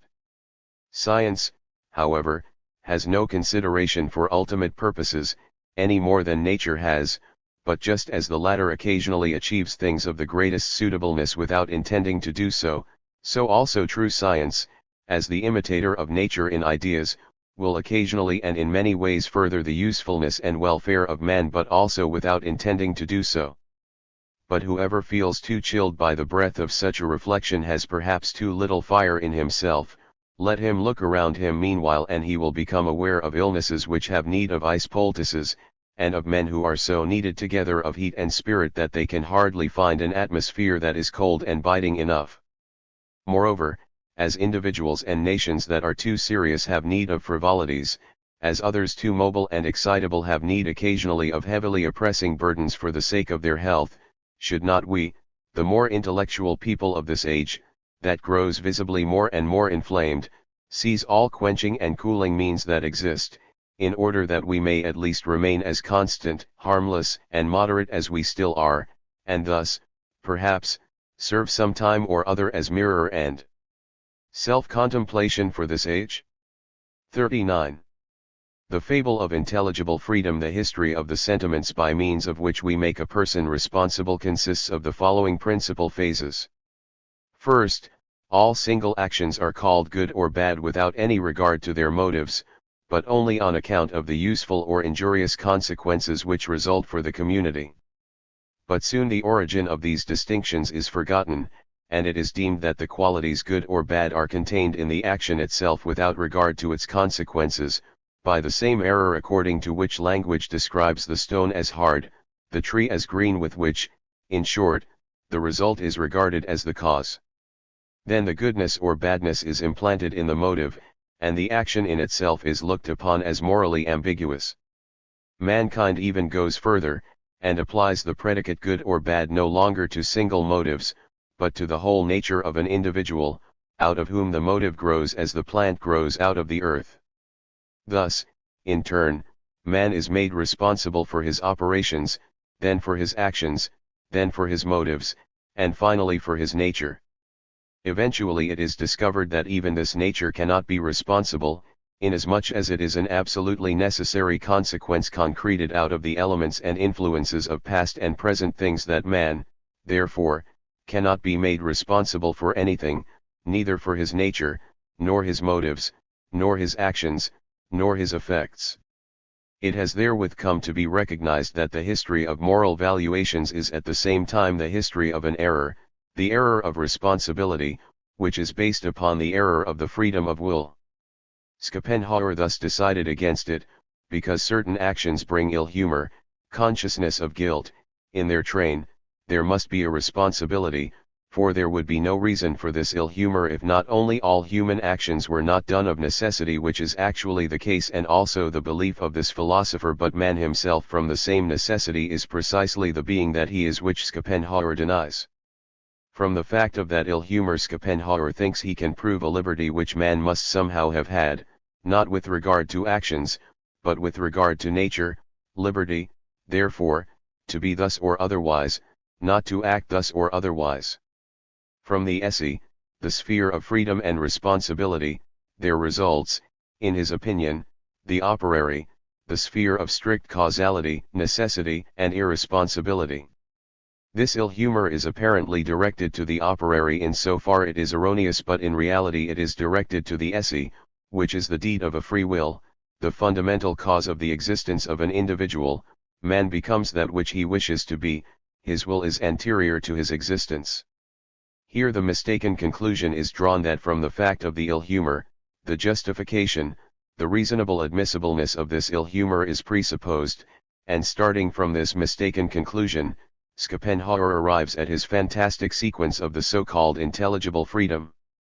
But the ill humor after the deed is not necessarily reasonable, indeed it is assuredly not reasonable, for it is based upon the erroneous presumption that the action need not have inevitably followed. Therefore, it is only because man believes himself to be free, not because he is free, that he experiences remorse and pricks of conscience. Moreover, this ill humor is a habit that can be broken off. In many people it is entirely absent in connection with actions where others experience it. It is a very changeable thing, and one which is connected with the development of customs and culture, and probably only existing during a comparatively short period of the world's history. Nobody is responsible for his actions, nobody for his nature. To judge is identical with being unjust. This also applies when an individual judges himself. The theory is as clear as sunlight, and yet everyone prefers to go back into the shadow and the untruth, for fear of the consequences. 40. The superanimal, the beast in us, wishes to be deceived. Morality is a lie of necessity in order that we may not be torn in pieces by it.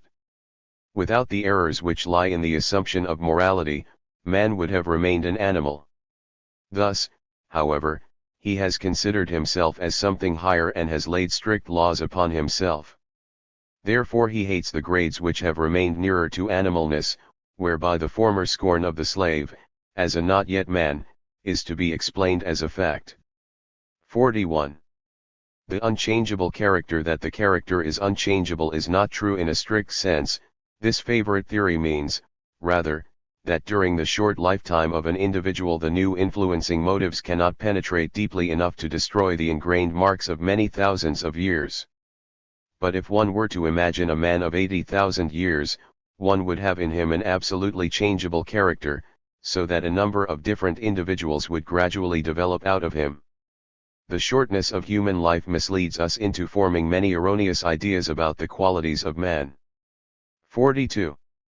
The order of possessions and morality, the once accepted hierarchy of possessions, according as this or the other is coveted by a lower, higher, or highest egoism, now decides what is moral or immoral.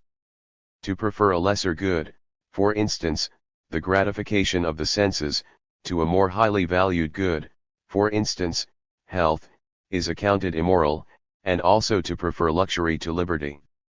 The hierarchy of possessions, however, is not fixed and equal at all times. If anyone prefers vengeance to justice, he is moral according to the standard of an earlier civilization, but immoral according to the present one. To be immoral, therefore, denotes that an individual has not felt, or not felt sufficiently strongly, the higher, finer, spiritual motives which have come in with a new culture. It marks one who has remained behind, but only according to the difference of degrees.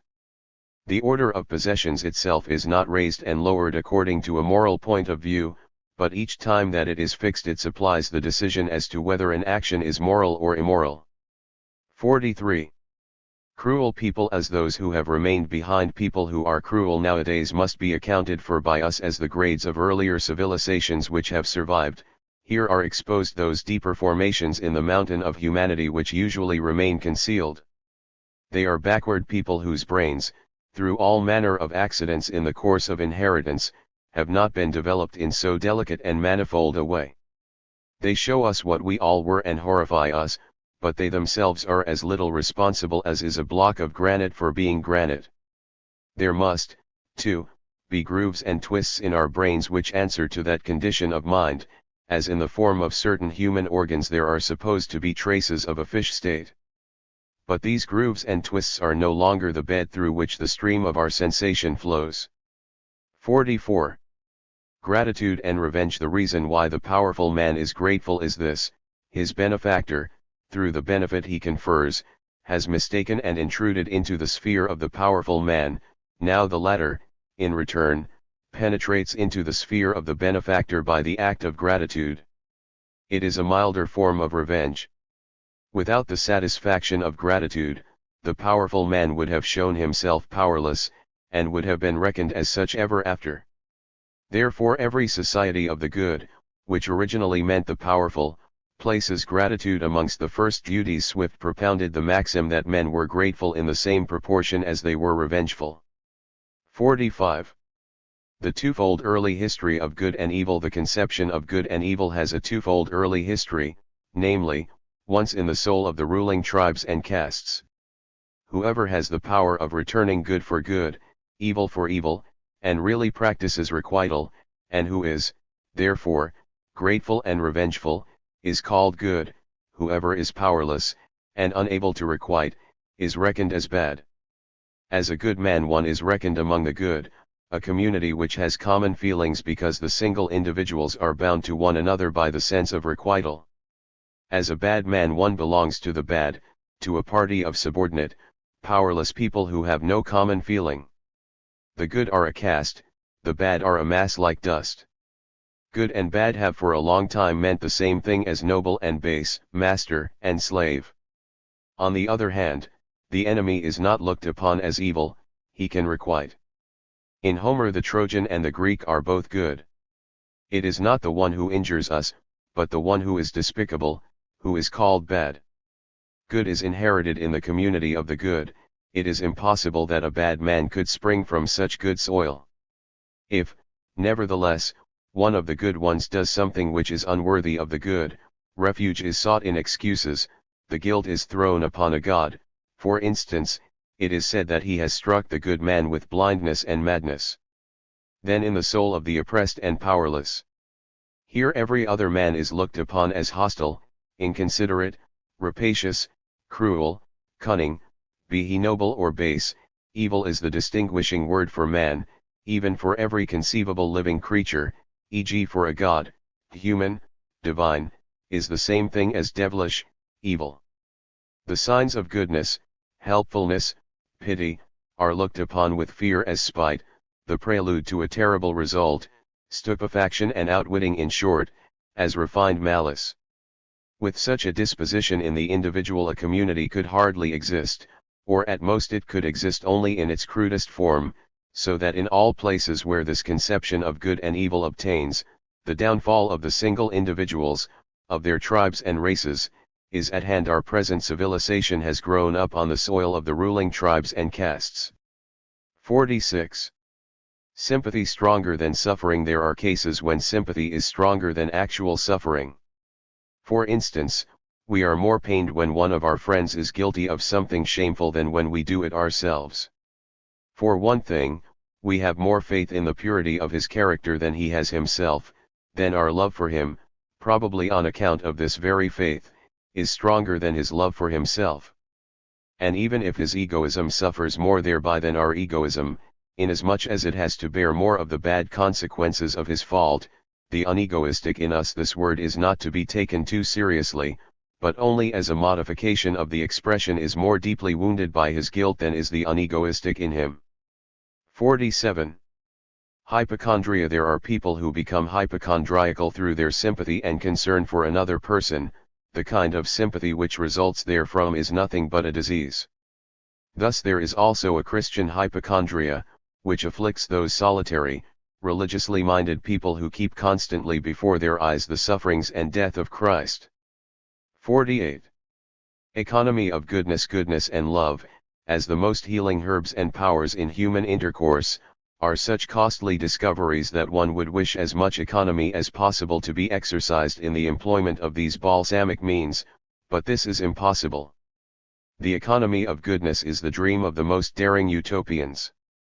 49.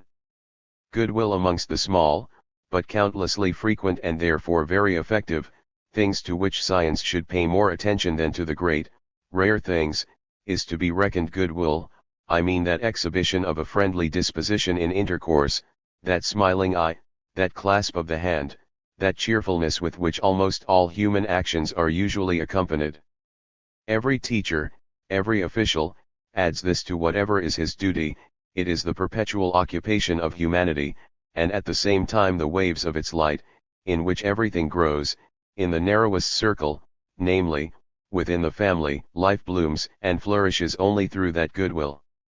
Kindliness, friendliness, the courtesy of the heart, are ever-flowing streams of unegoistic impulses, and have given far more powerful assistance to culture than even those much more famous demonstrations which are called pity, mercy, and self-sacrifice. But they are thought little of, and, as a matter of fact, there is not much that is unegoistic in them. The sum of these small doses is nevertheless mighty, their united force is amongst the strongest forces. Thus one finds much more happiness in the world than sad eyes see, if one only reckons rightly, and does not forget all those moments of comfort in which every day is rich, even in the most harried of human lives. 50. The wish to arouse pity in the most remarkable passage of his auto-portrait, first printed in 1658, La Rochefoucauld assuredly hits the nail on the head when he warns all sensible people against pity, when he advises them to leave that to those orders of the people who have need of passion, because it is not ruled by reason, and to reach the point of helping the suffering and acting energetically in an accident, while pity, according to his, and Plato's, judgment, weakens the soul. Certainly we should exhibit pity, but take good care not to feel it, for the unfortunate are so stupid that to them the exhibition of pity is the greatest good in the world. One can, perhaps, give a more forcible warning against this feeling of pity if one looks upon that need of the unfortunate not exactly as stupidity and lack of intellect, a kind of mental derangement which misfortune brings with it, and as such, indeed, La Rochefoucauld appears to regard it, but as something quite different and more serious. Observe children, who cry and scream in order to be pitied, and therefore wait for the moment when they will be noticed, live in intercourse with the sick and mentally oppressed, and ask yourself whether that ready complaining and whimpering, that making a show of misfortune, does not, at bottom, aim at making the spectators miserable. The pity which the spectators then exhibit is in so far a consolation for the weak and suffering in that the latter recognize therein that they possess still one power, in spite of their weakness, the power of giving pain. The unfortunate derives a sort of pleasure from this feeling of superiority, of which the exhibition of pity makes him conscious. His imagination is exalted, he is still powerful enough to give the world pain. Thus the thirst for pity is the thirst for self-gratification, and that, moreover, at the expense of his fellow men. It shows man in the whole inconsiderateness of his own dear self, but not exactly in his stupidity, as La Rochefoucauld thinks. In society talk 3/4 of all questions asked and of all answers given are intended to cause the interlocutor a little pain. For this reason so many people pine for company, it enables them to feel their power. There is a powerful charm of life in such countless but very small doses in which malice makes itself felt, just as goodwill, spread in the same way throughout the world, is the ever-ready means of healing. But are there many honest people who will admit that it is pleasing to give pain? That one not infrequently amuses oneself and amuses oneself very well in causing mortifications to others, at least in thought, and firing off at them the grape shot of petty malice. Most people are too dishonest, and a few are too good, to know anything of this pudendum. These will always deny that Prosper Mérimée is right when he says, Sachez aussi que il n'y rien de plus commun que de faire le mal pour le plaisir de le faire. 51. How appearance becomes actuality. The actor finally reaches such a point that even in the deepest sorrow he cannot cease from thinking about the impression made by his own person and the general scenic effect. For instance, even at the funeral of his child, he will weep over his own sorrow and its expression like one of his own audience. The hypocrite, who always plays one and the same part, ceases at last to be a hypocrite. For instance, priests, who as young men are generally conscious or unconscious hypocrites, become at last natural, and are then really without any affectation, just priests. Or if the father does not succeed so far, perhaps the son does, who makes use of his father's progress and inherits his habits. If anyone long and obstinately desires to appear something, he finds it difficult at last to be anything else. The profession of almost every individual, even of the artist, begins with hypocrisy, with an imitating from without, with the copying of the effective. He who always wears the mask of a friendly expression must eventually obtain a power over well-meaning dispositions without which the expression of friendliness is not to be compelled, and finally, these, again, obtain a power over him, he is well-meaning. 52. The point of honor in deception: in all great deceivers one thing is noteworthy, to which they owe their power. In the actual act of deception, with all their preparations, the dreadful voice, expression, and mien, in the midst of their effective scenery they are overcome by their belief in themselves. It is this, then, which speaks so wonderfully and persuasively to the spectators. The founders of religions are distinguished from those great deceivers in that they never awake from their condition of self-deception, or at times, but very rarely, they have an enlightened moment when doubt overpowers them. They generally console themselves, however, by ascribing these enlightened moments to the influence of the evil one. There must be self-deception in order that this and that may produce great effects. For men believe in the truth of everything that is visibly, strongly believed in. 53. The nominal degrees of truth: one of the commonest mistakes is this: because someone is truthful and honest towards us, he must speak the truth. Thus the child believes in its parents' judgment, the Christian in the assertions of the founder of the Church. In the same way men refuse to admit that all those things which men defended in former ages with the sacrifice of life and happiness were nothing but errors. It is even said, perhaps, that they were degrees of the truth.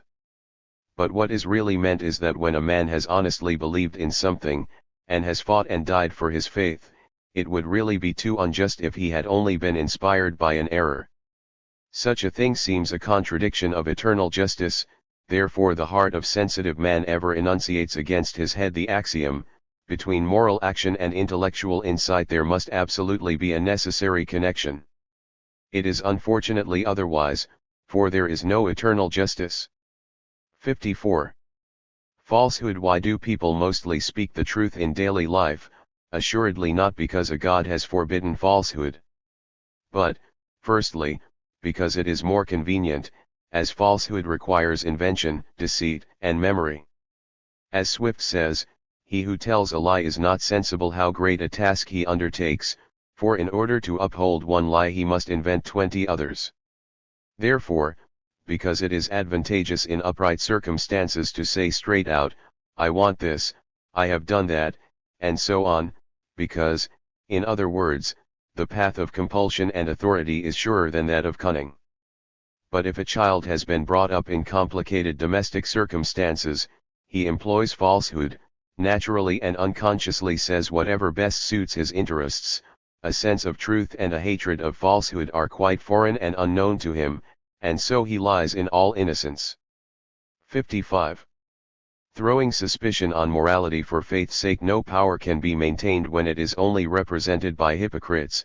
No matter how many worldly elements the Catholic Church possesses, its strength lies in those still numerous priestly natures who render life hard and full of meaning for themselves, and whose glands and worn bodies speak of nocturnal vigils, hunger, burning prayers, and perhaps even of scourging. These move men and inspire them with fear. What if it were necessary to live thus? This is the terrible question which their aspect brings to the lips. Whilst they spread this doubt they always uprear another pillar of their power. Even the freethinker does not dare to withstand such unselfishness with hard words of truth, and to say, thyself deceived, deceive not others. Only the difference of views divides them from him, certainly no difference of goodness or badness, but men generally treat unjustly that which they do not like. Thus we speak of the cunning and the infamous art of the Jesuits, but overlook the self-control which every individual Jesuit practices, and the fact that the lightened manner of life preached by Jesuit books is by no means for their benefit, but for that of the laity. We may even ask whether, with precisely similar tactics and organization, we enlightened ones would make equally good tools, equally admirable through self-conquest, indefatigableness, and renunciation. 56. Victory of knowledge over radical evil. It is of great advantage to him who desires to be wise to have witnessed for a time the spectacle of a thoroughly evil and degenerate man. It is false, like the contrary spectacle, but for whole long periods it held the mastery, and its roots have even extended and ramified themselves to us and our world. In order to understand ourselves we must understand it, but then, in order to mount higher we must rise above it. We recognize, then, that there exist no sins in the metaphysical sense, but, in the same sense, also no virtues. We recognize that the entire domain of ethical ideas is perpetually tottering, that there are higher and deeper conceptions of good and evil, of moral and immoral. He who does not desire much more from things than a knowledge of them easily makes peace with his soul, and will make a mistake, or commit a sin, as the world calls it, at the most from ignorance, but hardly from covetousness. He will no longer wish to excommunicate and exterminate desires, but his wholly dominating ambition, to know as well as possible at all times, will make him cool and will soften all the savageness in his disposition. Moreover, he has been freed from a number of tormenting conceptions. He has no more feeling at the mention of the words punishments of hell, sinfulness, incapacity for good. He recognizes in them only the vanishing shadow pictures of false views of the world and of life. 57. Morality as the self-disintegration of man. A good author, who really has his heart in his work, wishes that someone could come and annihilate him by representing the same thing in a clearer way and answering without more ado the problems therein proposed. The loving girl wishes she could prove the self-sacrificing faithfulness of her love by the unfaithfulness of her beloved. The soldier hopes to die on the field of battle for his victorious fatherland, for his loftiest desires triumph in the victory of his country. The mother gives to the child that of which she deprives herself: sleep, the best food, sometimes her health and fortune. But are all these unegoistic conditions? Are these deeds of morality miracles, because, to use Schopenhauer's expression, they are impossible and yet performed? Is it not clear that in all four cases the individual loves something of himself, a thought, a desire, a production, better than anything else of himself, that he therefore divides his nature and to one part sacrifices all the rest? Is it something entirely different when an obstinate man says, "I would rather be shot than move a step out of my way for this man"? The desire for something, wish, inclination, longing, is present in all the instances mentioned. To give way to it, with all its consequences, is certainly not unegoistic. In ethics man does not consider himself as individuum but as dividuum. 58. What one may promise actions, but no sentiments, for these are involuntary. Whoever promises to love or hate a person, or be faithful to him forever, promises something which is not within his power. He can certainly promise such actions as are usually the results of love, hate, or fidelity, but which may also spring from other motives, for many ways and motives lead to one and the same action. The promise to love someone forever is, therefore, really, so long as I love you I will act towards you in a loving way. If I cease to love you, you will still receive the same treatment from me, although inspired by other motives, so that our fellow men will still be deluded into the belief that our love is unchanged and ever the same.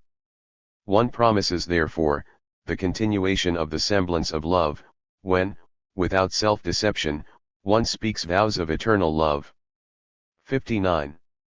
Intellect and morality. One must have a good memory to be able to keep a given promise.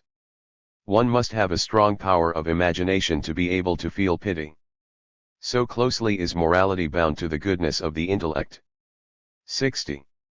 To wish for revenge and to take revenge, to have a revengeful thought and to carry it into effect, is to have a violent attack of fever, which passes off, however, but to have a revengeful thought without the strength and courage to carry it out is a chronic disease, a poisoning of body and soul which we have to bear about with us. Morality, which only takes intentions into account, considers the two cases as equal. Usually the former case is regarded as the worse, because of the evil consequences which may perhaps result from the deed of revenge. Both estimates are short-sighted. 61. The power of waiting is so difficult that even great poets have not disdained to take incapability of waiting as the motive for their works. Thus Shakespeare in Othello or Sophocles in Ajax, to whom suicide, had he been able to let his feelings cool down for one day, would no longer have seemed necessary, as the oracle intimated. He would probably have snapped his fingers at the terrible whisperings of wounded vanity, and said to himself, who has not already, in my circumstances, mistaken a fool for a hero? Is it something so very extraordinary? On the contrary, it is something very commonly human. Ajax might allow himself that consolation. Passion will not wait. The tragedy in the lives of great men frequently lies not in their conflict with the times and the baseness of their fellow men, but in their incapacity of postponing their work for a year or two. They cannot wait. In all duels, advising friends have one thing to decide, namely whether the parties concerned can still wait a while. If this is not the case, then a duel is advisable, inasmuch as each of the two says, either I continue to live and that other man must die immediately, or vice versa. In such case waiting would mean a prolonged suffering of the terrible martyrdom of wounded honor in the face of the insulter, and this may entail more suffering than life is worth. 62. Reveling in vengeance. Coarser individuals who feel themselves insulted, make out the insult to be as great as possible, and relate the affair in greatly exaggerated language, in order to be able to revel thoroughly in the rarely awakened feelings of hatred and revenge. 63.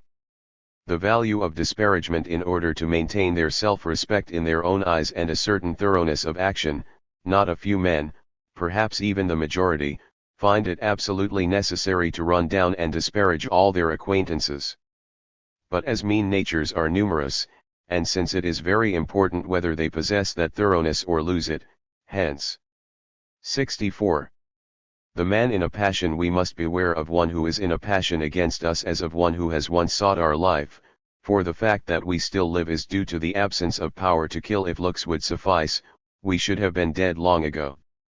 It is a piece of rough civilization to force someone into silence by the exhibition of physical savageness and the inspiring of fear. That cold glance which exalted persons employ towards their servants is also a relic of that caste division between man and man, a piece of rough antiquity. Women, the preservers of ancient things, have also faithfully retained the survival of an ancient habit. 65. Whither honesty can lead. Somebody had the bad habit of occasionally talking quite frankly about the motives of his actions, which were as good and as bad as the motives of most men. He first gave offense, then aroused suspicion, was then gradually excluded from society and declared a social outlaw, until at last justice remembered such an abandoned creature, on occasions when it would otherwise have had no eyes, or would have closed them. The lack of power to hold his tongue concerning the common secret, and the irresponsible tendency to see what no one wishes to see himself, brought him to a prison and an early death. 66. Punishable, but never punished. Our crime against criminals lies in the fact that we treat them like rascals. 67. Sancta simplicitas of virtue. Every virtue has its privileges, for example, that of contributing its own little faggot to the scaffold of every condemned man. 68. Morality and consequences. It is not only the spectators of a deed who frequently judge of its morality or immorality according to its consequences, but the doer of the deed himself does so. For the motives and intentions are seldom sufficiently clear and simple, and sometimes memory itself seems clouded by the consequences of the deed, so that one ascribes the deed to false motives or looks upon unessential motives as essential. Success often gives an action the whole honest glamour of a good conscience. Failure casts the shadow of remorse over the most estimable deed.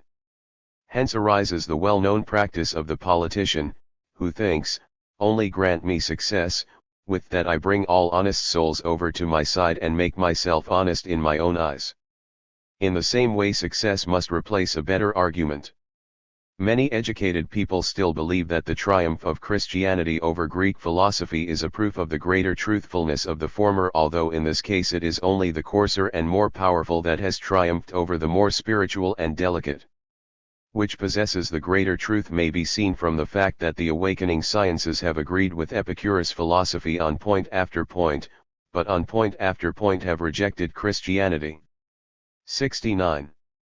Love and justice. Why do we overestimate love to the disadvantage of justice, and say the most beautiful things about it, as if it were something very much higher than the latter? Is it not visibly more stupid than justice? Certainly, but precisely for that reason all the pleasanter for everyone. It is blind, and possesses an abundant cornucopia, out of which it distributes its gifts to all, even if they do not deserve them, even if they express no thanks for them. It is as impartial as the rain, which, according to the Bible and experience, makes not only the unjust, but also occasionally the just wet through to the skin. 70. Execution. How is it that every execution offends us more than does a murder? It is the coldness of the judges, the painful preparations, the conviction that a human being is here being used as a warning to scare others.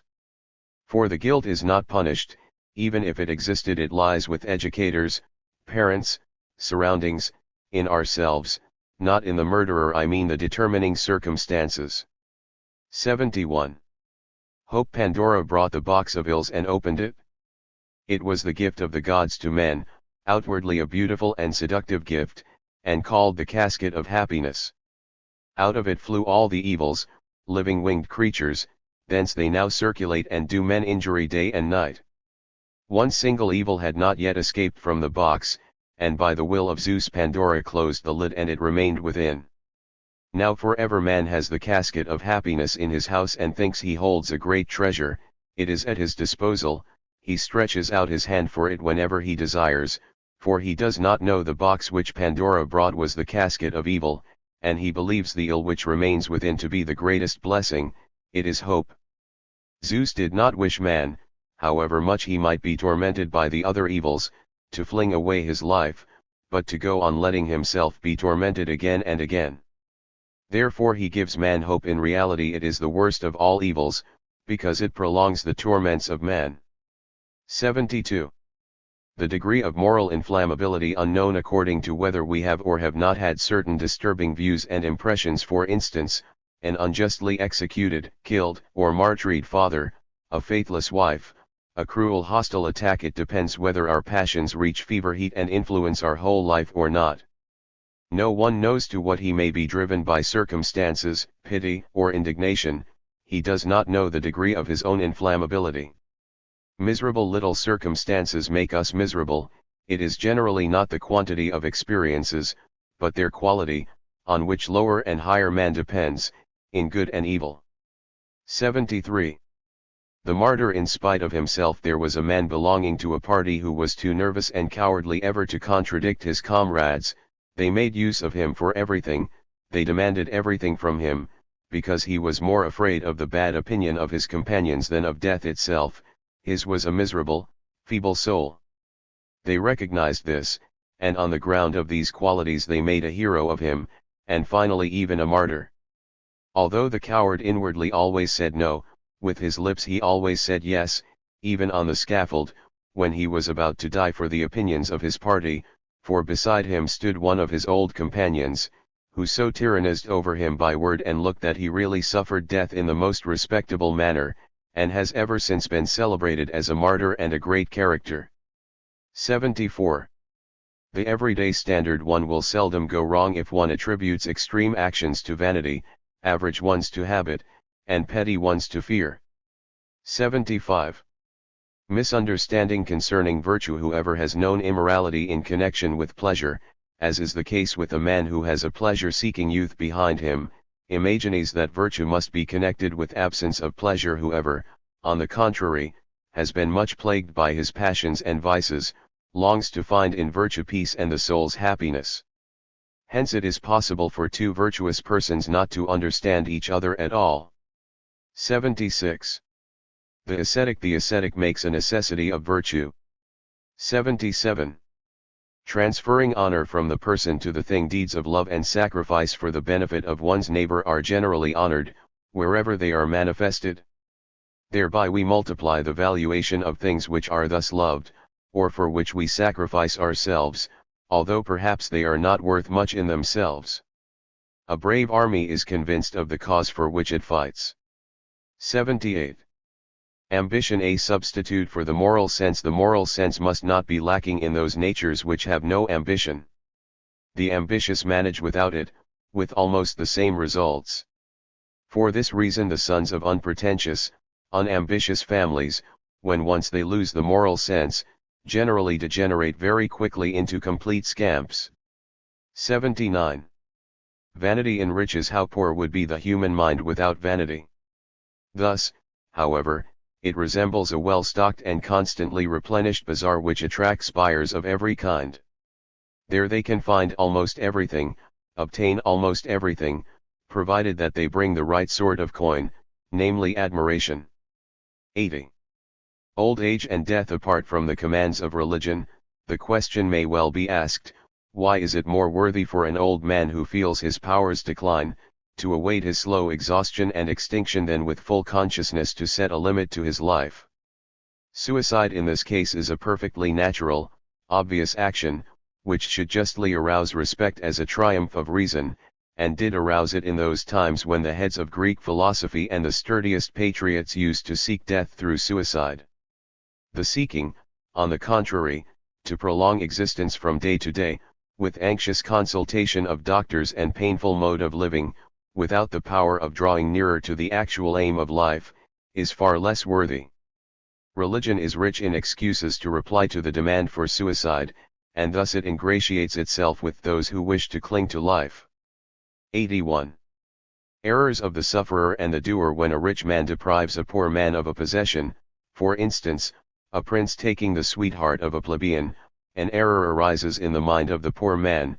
He thinks that the rich man must be utterly infamous to take away from him the little that he has. But the rich man does not estimate so highly the value of a single possession, because he is accustomed to have many, hence he cannot imagine himself in the poor man's place, and does not commit nearly so great a wrong as the latter supposes. They each have a mistaken idea of the other. The injustice of the powerful, which, more than anything else, rouses indignation in history, is by no means so great as it appears. Alone the mere inherited consciousness of being a higher creation, with higher claims, produces a cold temperament, and leaves the conscience quiet. We all of us feel no injustice when the difference is very great between ourselves and another creature, and kill a fly, for instance, without any pricks of conscience. Therefore it was no sign of badness in Xerxes, whom even all Greeks describe as superlatively noble, when he took a son away from his father and had him cut in pieces, because he had expressed a nervous, ominous distrust of the whole campaign.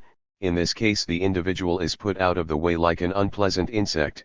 He is too lowly to be allowed any longer to cause annoyance to a ruler of the world. Yes, every cruel man is not so cruel as the ill-treated one imagines. The idea of pain is not the same as its endurance. It is the same thing in the case of unjust judges, of the journalist who leads public opinion astray by small dishonesties. In all these cases cause and effect are surrounded by entirely different groups of feelings and thoughts, yet one unconsciously takes it for granted that doer and sufferer think and feel alike, and according to this supposition we measure the guilt of the one by the pain of the other. 82. The skin of the soul. As the bones, flesh, entrails, and blood vessels are enclosed within a skin, which makes the aspect of man endurable, so the emotions and passions of the soul are enwrapped with vanity. It is the skin of the soul. 83. The sleep of virtue. When virtue has slept, it will arise again all the fresher. 84. The refinement of shame. People are not ashamed to think something foul, but they are ashamed when they think these foul thoughts are attributed to them. 85. Malice is rare. Most people are far too much occupied with themselves to be malicious. 86. The tongue in the balance. We praise or blame according as the one or the other affords more opportunity for exhibiting our power of judgment. 87. St. Luke 18:14, improved. He that humbleth himself wishes to be exalted. 88. The prevention of suicide. There is a certain right by which we may deprive a man of life, but none by which we may deprive him of death. This is mere cruelty. 89. Vanity. We care for the good opinion of men, firstly because they are useful to us, and then because we wish to please them, children their parents, pupils their teachers, and well-meaning people generally their fellow men. Only where the good opinion of men is of importance to someone, apart from the advantage thereof or his wish to please, can we speak of vanity. In this case the man wishes to please himself, but at the expense of his fellow men, either by misleading them into holding a false opinion about him, or by aiming at a degree of good opinion which must be painful to everyone else, by arousing envy. The individual usually wishes to corroborate the opinion he holds of himself by the opinion of others, and to strengthen it in his own eyes, but the strong habit of authority, a habit as old as man himself, induces many to support by authority their belief in themselves, that is to say, they accept it first from others, they trust the judgment of others more than their own. The interest in himself, the wish to please himself, attains to such a height in a vain man that he misleads others into having a false, all too elevated estimation of him, and yet nevertheless sets store by their authority, thus causing an error and yet believing in it. It must be confessed, therefore, that vain people do not wish to please others so much as themselves, and that they go so far therein as to neglect their advantage, for they often endeavor to prejudice their fellow men unfavorably, inimicably, enviously, consequently injuriously against themselves, merely in order to have pleasure in themselves, personal pleasure. 90. The limits of human love. A man who has declared that another is an idiot and a bad companion, is angry when the latter eventually proves himself to be otherwise. 91. Moralite larmoyant. What a great deal of pleasure morality gives! Only think what a sea of pleasant tears has been shed over descriptions of noble and unselfish deeds. This charm of life would vanish if the belief in absolute irresponsibility were to obtain supremacy. 92. The origin of justice. Justice, equity, has its origin amongst powers which are fairly equal, as Thucydides, in the terrible dialogue between the Athenian and Melian ambassadors, rightly comprehended, that is to say, where there is no clearly recognizable supremacy, and where a conflict would be useless and would injure both sides, there arises the thought of coming to an understanding and settling the opposing claims. The character of exchange is the primary character of justice. Each party satisfies the other, as each obtains what he values more than the other. Each one receives that which he desires, as his own henceforth, and whatever is desired is received in return. Justice, therefore, is recompense and exchange based on the hypothesis of a fairly equal degree of power. Thus, originally, revenge belongs to the province of justice, it is an exchange. Also gratitude. Justice naturally is based on the point of view of a judicious self-preservation, on the egoism, therefore, of that reflection, why should I injure myself uselessly and perhaps not attain my aim after all? So much about the origin of justice. Because man, according to his intellectual custom, has forgotten the original purpose of so-called just and reasonable actions, and particularly because for hundreds of years children have been taught to admire and imitate such actions, the idea has gradually arisen that such an action is unegoistic. Upon this idea, however, is based the high estimation in which it is held, which, moreover, like all valuations, is constantly growing, for something that is valued highly is striven after, imitated, multiplied, and increases, because the value of the output of toil and enthusiasm of each individual is added to the value of the thing itself. How little moral would the world look without this forgetfulness! A poet might say that God had placed forgetfulness as doorkeeper in the temple of human dignity. 93. The right of the weaker. When anyone submits under certain conditions to a greater power, as a besieged town for instance, the counter condition is that one can destroy one's self, burn the town, and so cause the mighty one a great loss. Therefore there is a kind of equalization here, on the basis of which rights may be determined. The enemy has his advantage in maintaining it. In so far there are also rights between slaves and masters, that is, precisely so far as the possession of the slave is useful and important to his master. The right originally extends so far as one appears to be valuable to the other, essentially unloosable, unconquerable, and so forth. In so far the weaker one also has rights, but lesser ones. Hence the famous unus quisque tantum juris habet, quantum potentia valet, or more exactly, quantum potentia valere creditor. 94. The three phases of hitherto existing morality. It is the first sign that the animal has become man when its actions no longer have regard only to momentary welfare, but to what is enduring, when it grows useful and practical. Here the free rule of reason first breaks out. A still higher step is reached when he acts according to the principle of honor. By this means he brings himself into order, submits to common feelings, and that exalts him still higher over the phase in which he was led only by the idea of usefulness from a personal point of view. He respects and wishes to be respected, i.e., he understands usefulness as dependent upon what he thinks of others and what others think of him. Eventually he acts, on the highest step of the hitherto existing morality, according to his standard of things and men. He himself decides for himself and others what is honorable, what is useful. He has become the lawgiver of opinions, in accordance with the ever more highly developed idea of what is useful and honorable. Knowledge enables him to place that which is most useful, that is to say the general, enduring usefulness, above the personal, the honorable recognition of general, enduring validity above the momentary. He lives and acts as a collective individual. 95. The morality of the mature individual. The impersonal has hitherto been looked upon as the actual distinguishing mark of moral action, and it has been pointed out that in the beginning it was in consideration of the common good that all impersonal actions were praised and distinguished. Is not an important change in these views impending, now when it is more and more recognized that it is precisely in the most personal possible considerations that the common good is the greatest, so that a strictly personal action now best illustrates the present idea of morality, as utility for the mass. To make a whole personality out of ourselves, and in all that we do to keep that personality's highest good in view, carries us further than those sympathetic emotions and actions for the benefit of others. We all still suffer, certainly, from the too small consideration of the personal in us. It is badly developed, let us admit it. Rather has our mind been forcibly drawn away from it and offered as a sacrifice to the state, to science, or to those who stand in need of help, as if it were the bad part which must be sacrificed.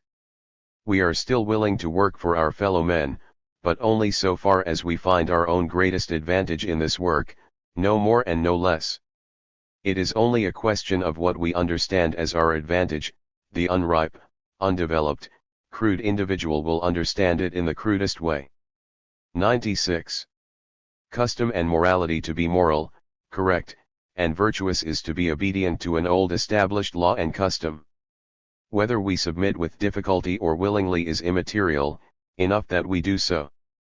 He is called good who, as if naturally, after long precedent, easily and willingly, therefore, does what is right, according to whatever this may be, as, for instance, taking revenge, if to take revenge be considered as right, as amongst the ancient Greeks. He is called good because he is good for something, but as goodwill, pity, consideration, moderation, and such like, have come, with the change in manners, to be looked upon as good for something, as useful. The good-natured and helpful have, later on, come to be distinguished specially as good. In the beginning other and more important kinds of usefulness stood in the foreground. To be evil is to be not moral, immoral. To be immoral is to be in opposition to tradition, however sensible or stupid it may be. Injury to the community, the neighbor being understood thereby, has, however, been looked upon by the social laws of all different ages as being eminently the actual immorality, so that now at the word evil we immediately think of voluntary injury to one's neighbor. The fundamental antithesis which has taught man the distinction between moral and immoral, between good and evil, is not the egoistic and unegoistic, but the being bound to the tradition, law, and solution thereof. How the tradition has arisen is immaterial, at all events without regard to good and evil or any imminent categorical imperative, but above all for the purpose of preserving a community, a generation, an association, a people, Every superstitious custom that has arisen on account of some falsely explained accident, creates a tradition, which it is moral to follow. To separate oneself from it is dangerous, but more dangerous for the community than for the individual, because the Godhead punishes the community for every outrage and every violation of its rights, and the individual only in proportion. Now every tradition grows continually more venerable, the farther off lies its origin, the more this is lost sight of, the generation paid it accumulates from generation to generation, the tradition at last becomes holy and excites awe, and thus in any case the morality of piety is a much older morality than that which requires unegoistic actions. 97. Pleasure in traditional custom, an important species of pleasure, and therewith the source of morality, arises out of habit. Man does what is habitual to him more easily, better, and therefore more willingly. He feels a pleasure therein, and knows from experience that the habitual has been tested, and is therefore useful. A custom that we can live with is proved to be wholesome and advantageous in contrast to all new and not yet tested experiments. According to this, morality is the union of the pleasant and the useful. Moreover, it requires no reflection. As soon as man can use compulsion, he uses it to introduce and enforce his customs, for in his eyes they are proved as the wisdom of life. In the same way a company of individuals compels each single one to adopt the same customs. Here the inference is wrong, because we feel at ease with the morality, or at least because we are able to carry on existence with it. Therefore this morality is necessary, for it seems to be the only possibility of feeling at ease. The ease of life seems to grow out of it alone. This comprehension of the habitual as a necessity of existence is pursued even to the smallest details of custom, as insight into genuine causality is very small with lower peoples and civilizations. They take precautions with superstitious fear that everything should go in its same groove. Even where custom is difficult, hard, and burdensome, it is preserved on account of its apparent highest usefulness. It is not known that the same degree of well-being can also exist with other customs, and that even higher degrees may be attained. We become aware, however, that all customs, even the hardest, grow pleasanter and milder with time, and that the severest way of life may become a habit and therefore a pleasure. 98. Pleasure and social instinct. Out of his relations with other men, man obtains a new species of pleasure in addition to those pleasurable sensations which he derives from himself, whereby he greatly increases the scope of enjoyment. Perhaps he has already taken too many of the pleasures of this sphere from animals, which visibly feel pleasure when they play with each other, especially the mother with her young. Then consider the sexual relations, which make almost every female interesting to a male with regard to pleasure, and vice versa. The feeling of pleasure on the basis of human relations generally makes man better. Joy in common, pleasure enjoyed together is increased. It gives the individual security, makes him good-tempered, and dispels mistrust and envy, for we feel ourselves at ease and see others at ease. Similar manifestations of pleasure awaken the idea of the same sensations. The feeling of being like something, a like effect is produced by common sufferings, the same bad weather, dangers, enemies.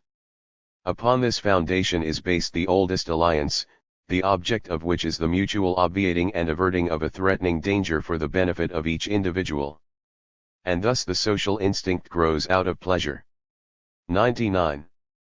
The innocent side of so-called evil actions. All evil actions are prompted by the instinct of preservation, or, more exactly, by the desire for pleasure and the avoidance of pain on the part of the individual, thus prompted, but not evil. To cause pain per se does not exist, except in the brains of philosophers, neither does to give pleasure per se, pity in Schopenhauer's meaning. In the social condition before the state we kill the creature, be it ape or man, who tries to take from us the fruit of a tree when we are hungry and approach the tree, as we should still do with animals in inhospitable countries. The evil actions which now most rouse our indignation, are based upon the error that he who causes them has a free will, that he had the option, therefore, of not doing us this injury. This belief in option arouses hatred, desire for revenge, spite, and the deterioration of the whole imagination, while we are much less angry with an animal because we consider it irresponsible. To do injury, not from the instinct of preservation, but as requital, is the consequence of a false judgment and therefore equally innocent. The individual can, in the condition which lies before the state, act sternly and cruelly towards other creatures for the purpose of terrifying, to establish his existence firmly by such terrifying proofs of his power. Thus act the violent, the mighty, the original founders of states, who subdue the weaker to themselves. They have the right to do so, such as the state still takes for itself, or rather, there is no right that can hinder this.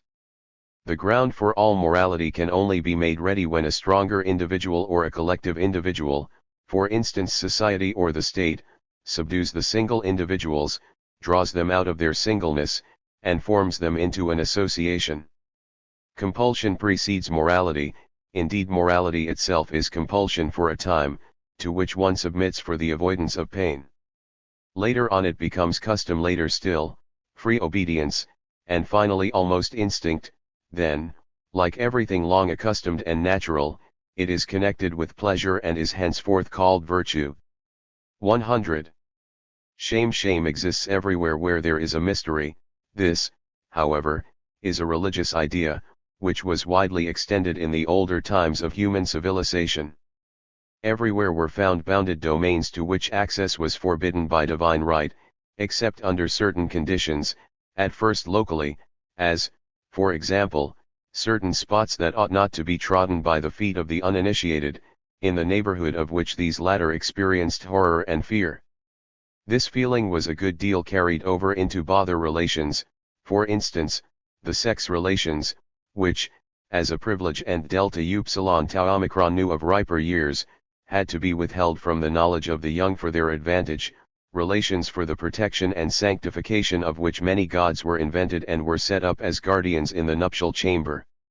In Turkish this room is on this account called harem, sanctuary, and is distinguished with the same name, therefore, that is used for the entrance courts of the mosques. Thus the kingdom is as a center from which radiate power and glory, to the subjects a mystery full of secrecy and shame, of which many after effects may still be felt among nations which otherwise do not by any means belong to the bashful type. Similarly, the whole world of inner conditions, the so-called soul, is still a mystery for all who are not philosophers, after it has been looked upon for endless ages as of divine origin and as worthy of divine intercourse. According to this it is an delta upsilon tau omicron nu and arouses shame. 101. Judge not in considering earlier periods, care must be taken not to fall into unjust abuse. The injustice in slavery, the cruelty in the suppression of persons and nations, is not to be measured by our standard. For the instinct of justice was not then so far developed. Who dares to reproach the Genovese Calvin with the burning of the physician servant? It was an action following and resulting from his convictions, and in the same way the Inquisition had a good right, only the ruling views were false, and produced a result which seems hard to us because those views have now grown strange to us. Besides, what is the burning of a single individual compared with eternal pains of hell for almost all? And yet this idea was universal at that time, without essentially injuring by its dreadfulness the conception of a God. With us, too, political sectarians are hardly and cruelly treated, but because one is accustomed to believe in the necessity of the state, the cruelty is not so deeply felt here as it is where we repudiate the views. Cruelty to animals in children and Italians is due to ignorance, i.e. the animal, through the interests of church teaching, has been placed too far behind man. Much that is dreadful and inhuman in history, much that one hardly likes to believe, is mitigated by the reflection that the one who commands and the one who carries out are different persons. The former does not behold the right and therefore does not experience the strong impression on the imagination, the latter obeys a superior and therefore feels no responsibility. Most princes and military heads, through lack of imagination, easily appear hard and cruel without really being so. Egoism is not evil because the idea of the neighbor, the word is of Christian origin and does not represent the truth, is very weak in us, and we feel ourselves almost as free and irresponsible towards him as towards plants and stones. We have yet to learn that others suffer, and this can never be completely learnt. 102. Man always acts rightly. We do not complain of nature as immoral because it sends a thunderstorm and makes us wet. Why do we call those who injure us immoral? Because in the latter case we take for granted a free will functioning voluntarily, in the former we see necessity. But this distinction is an error. Thus we do not call even intentional injury immoral in all circumstances. For instance, we kill a fly unhesitatingly and intentionally, only because its buzzing annoys us. We punish a criminal intentionally and hurt him in order to protect ourselves and society. In the first case it is the individual who, in order to preserve himself, or even to protect himself from worry, does intentional injury. In the second case it is the state. All morals allow intentional injury in the case of necessity, that is, when it is a matter of self-preservation. But these 2 points of view suffice to explain all evil actions committed by men against men. We are desirous of obtaining pleasure or avoiding pain. In any case it is always a question of self-preservation. Socrates and Plato are right. Whatever man does he always does well, that is, he does that which seems to him good, useful, according to the degree of his intellect, the particular standard of his reasonableness. 103. The harmlessness of malice. The aim of malice is not the suffering of others in itself, but our own enjoyment, for instance, as the feeling of revenge, or stronger nervous excitement. All teasing, even, shows the pleasure it gives to exercise our power on others and bring it to an enjoyable feeling of preponderance. Is it immoral to taste pleasure at the expense of another's pain? Is malicious joy devilish, as Schopenhauer says?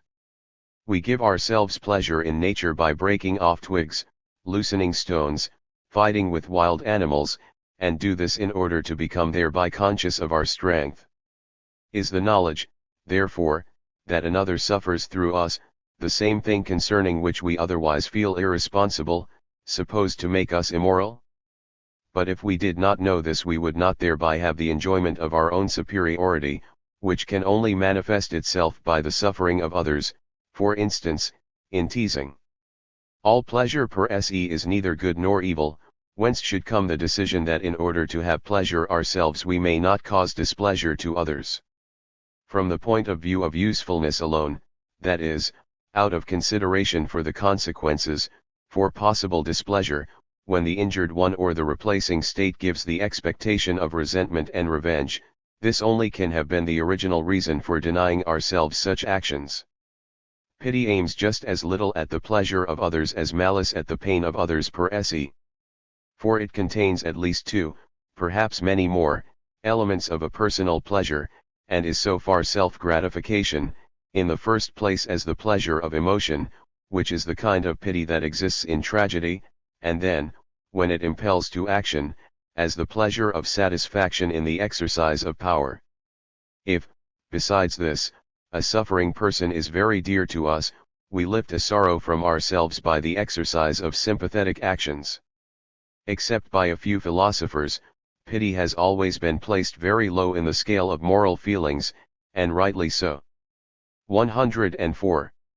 Self-defense. If self-defense is allowed to pass as moral, then almost all manifestations of the so-called immoral egoism must also stand.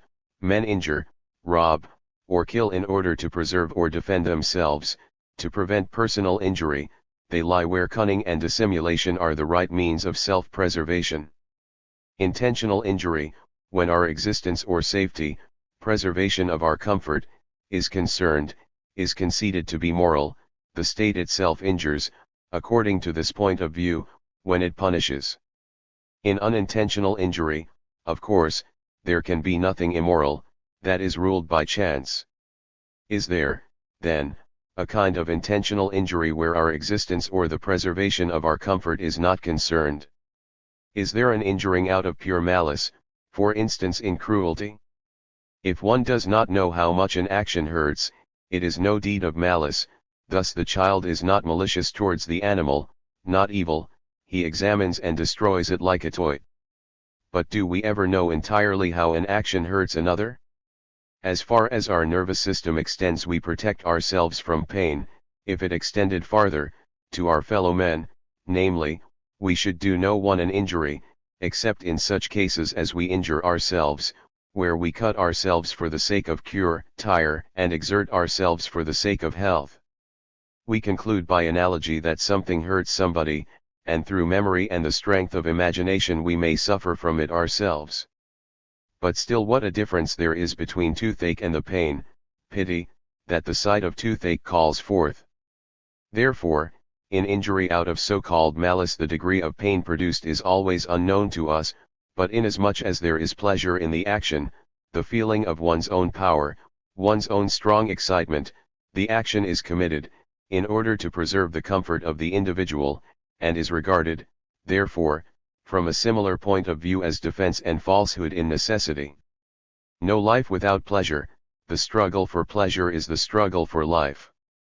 Whether the individual so fights this fight that men call him good, or so that they call him evil, is determined by the measure and the constitution of his intellect.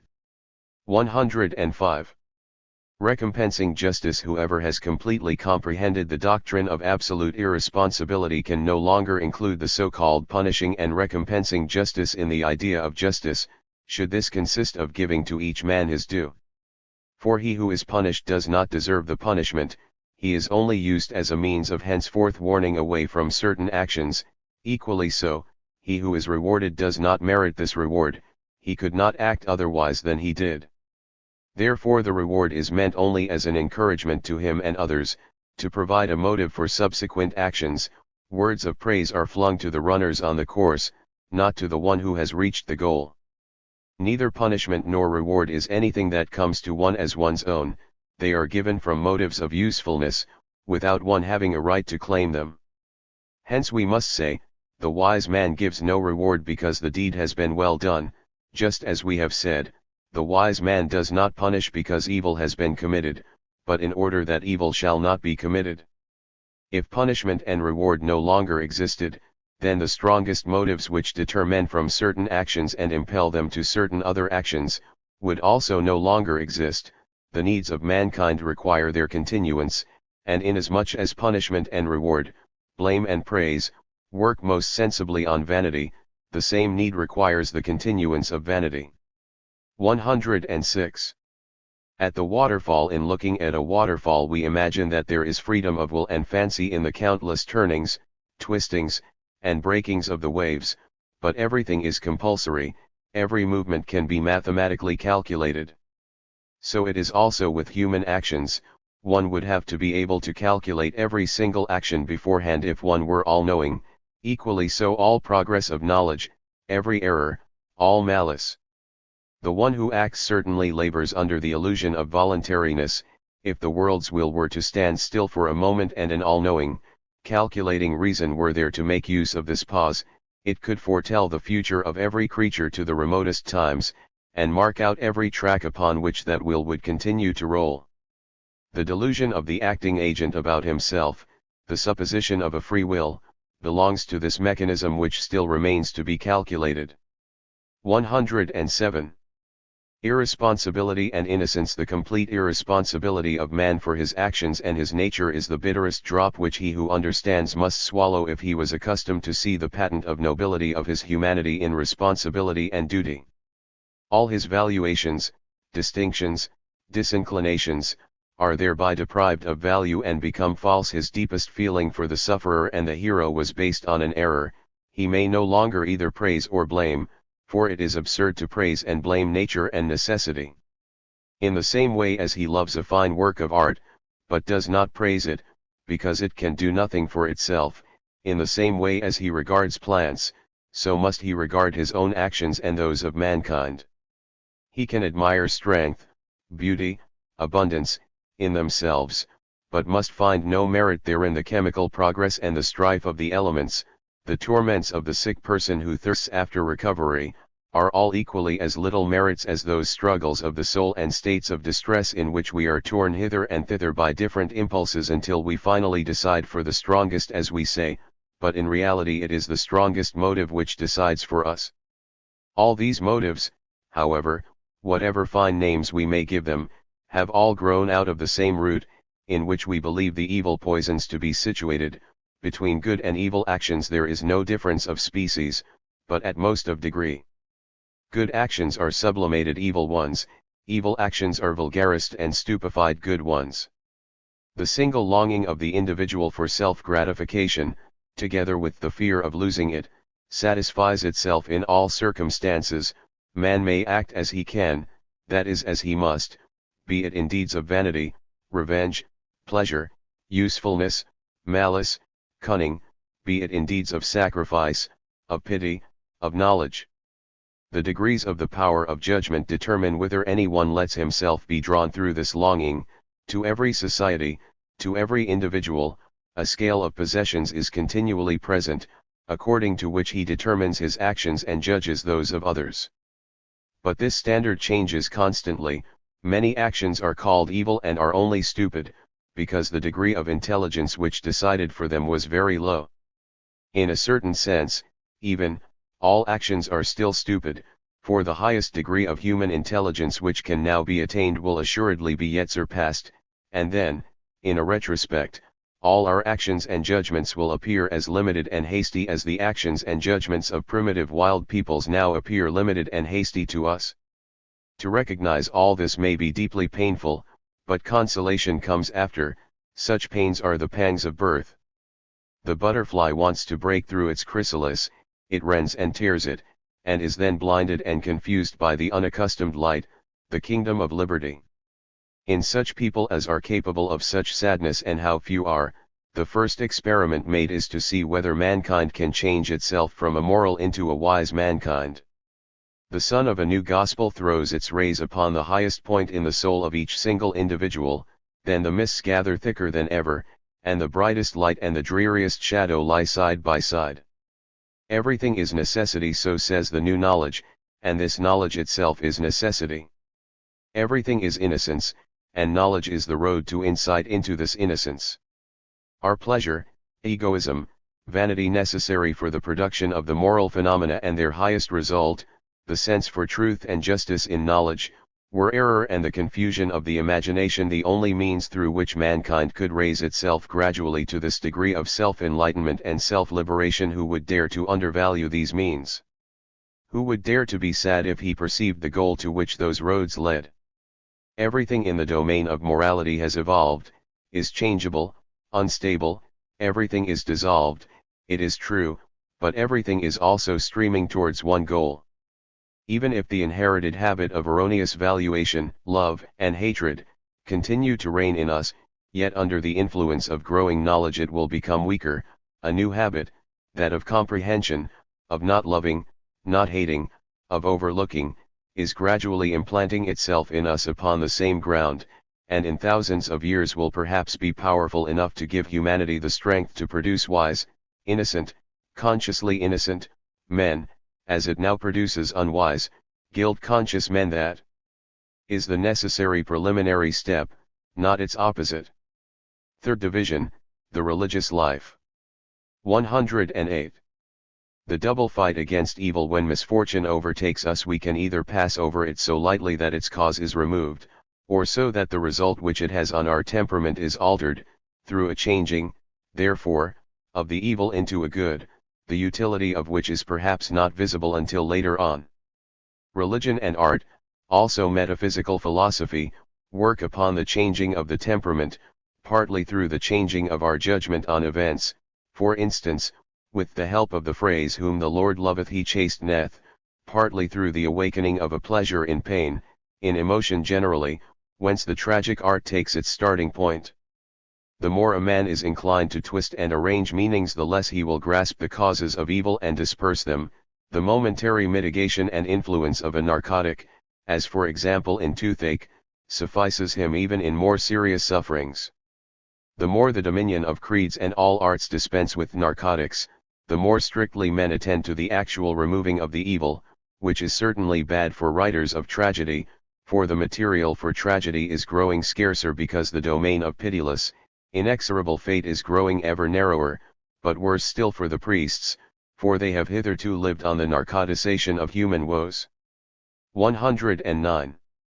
Sorrow is knowledge. How greatly we should like to exchange the false assertions of the priests, that there is a God who desires good from us, a guardian and witness of every action, every moment, every thought, who loves us and seeks our welfare in all misfortune. How greatly we would like to exchange these ideas for truths which would be just as healing, pacifying, and beneficial as those errors.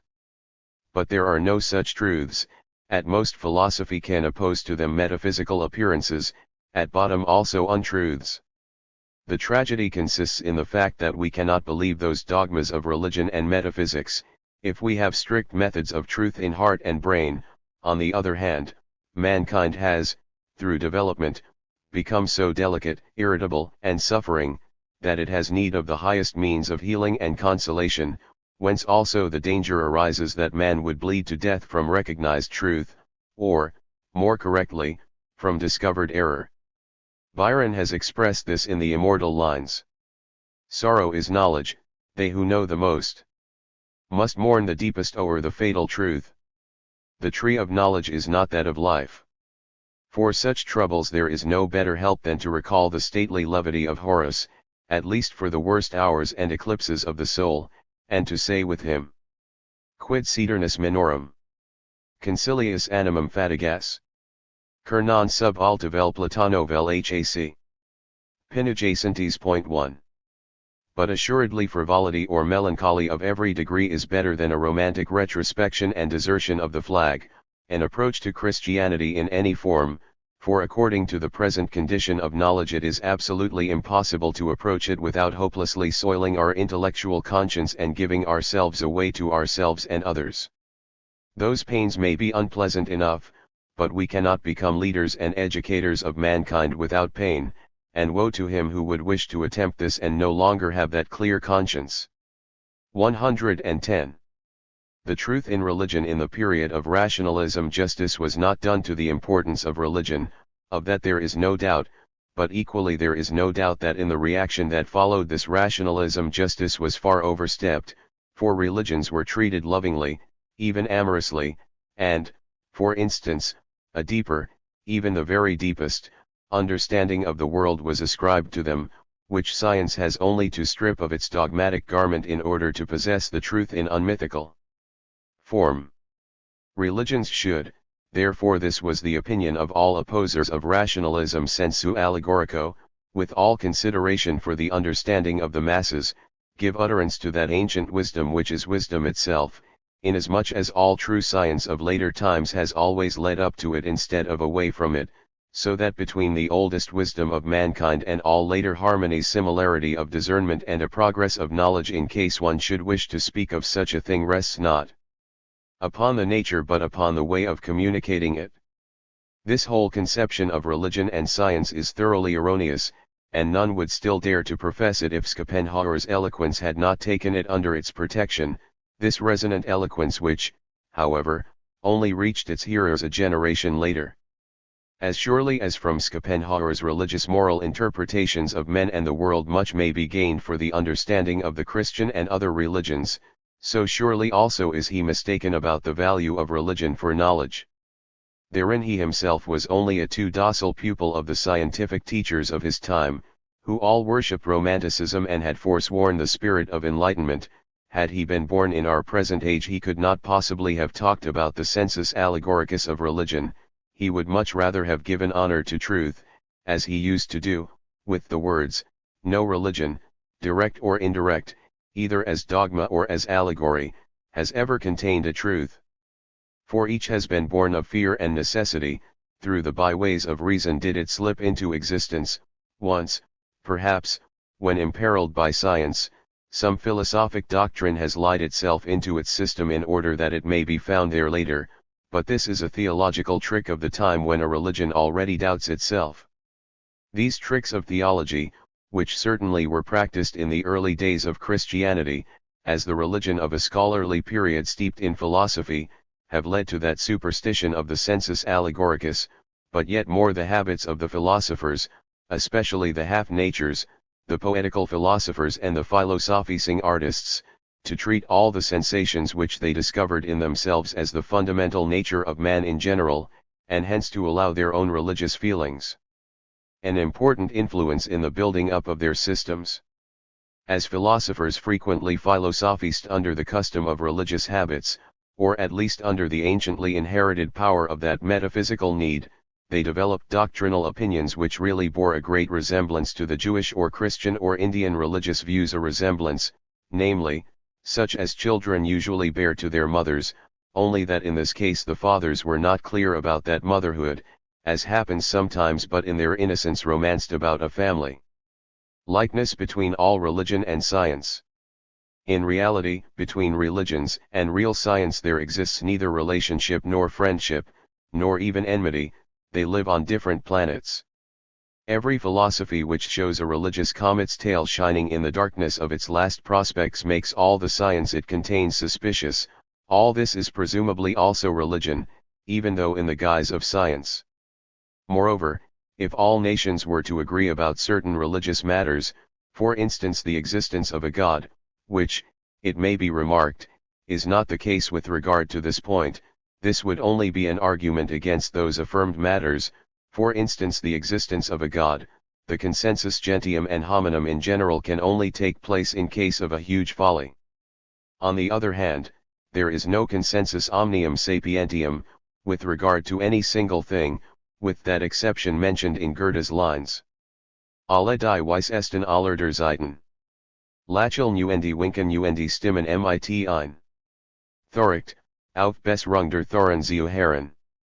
Kinder der Klug o habet die Narren. Eben zum Narren auch, wie siches gehört. 2. Spoken without verse and rhyme and applied to our case, the consensus sapientium consists in this, that the consensus gentium counts as a folly. 111. The origin of the religious cult. If we go back to the times in which the religious life flourished to the greatest extent, we find a fundamental conviction, which we now no longer share, and whereby the doors leading to a religious life are closed to us once for all. It concerns nature and intercourse with her. In those times people knew nothing of natural laws, neither for earth nor for heaven is there a must, a season, the sunshine, the rain may come or may not come. In short, every idea of natural causality is lacking. When one rows, it is not the rowing that moves the boat, but rowing is only a magical ceremony by which one compels a daemon to move the boat. All maladies, even death itself, are the result of magical influences. Illness and death never happen naturally. The whole conception of natural sequence is lacking. It dawned first amongst the older Greeks, that is, in a very late phase of humanity, in the conception of Moira, enthroned above the gods. When a man shoots with a bow, there is still always present an irrational hand and strength. If the wells suddenly dry up, men think first of subterranean daemons and their tricks. It must be the arrow of a god beneath whose invisible blow a man suddenly sinks down. In India, says Lubbock, a carpenter is accustomed to offer sacrifice to his hammer, his hatchet, and the rest of his tools. In the same way a Brahmin treats the pen with which he writes, a soldier the weapons he requires in the field of battle, a mason his trowel, a laborer his plough. In the imagination of religious people all nature is a summary of the actions of conscious and voluntary creatures, an enormous complex of arbitrariness. No conclusion may be drawn with regard to everything that is outside of us, that anything will be so and so, must be so and so. The approximately sure, reliable are we, man is the rule, nature is irregularity. This theory contains the fundamental conviction which obtains in rude, religiously productive primitive civilizations. We latter-day men feel just the contrary. The richer man now feels himself inwardly.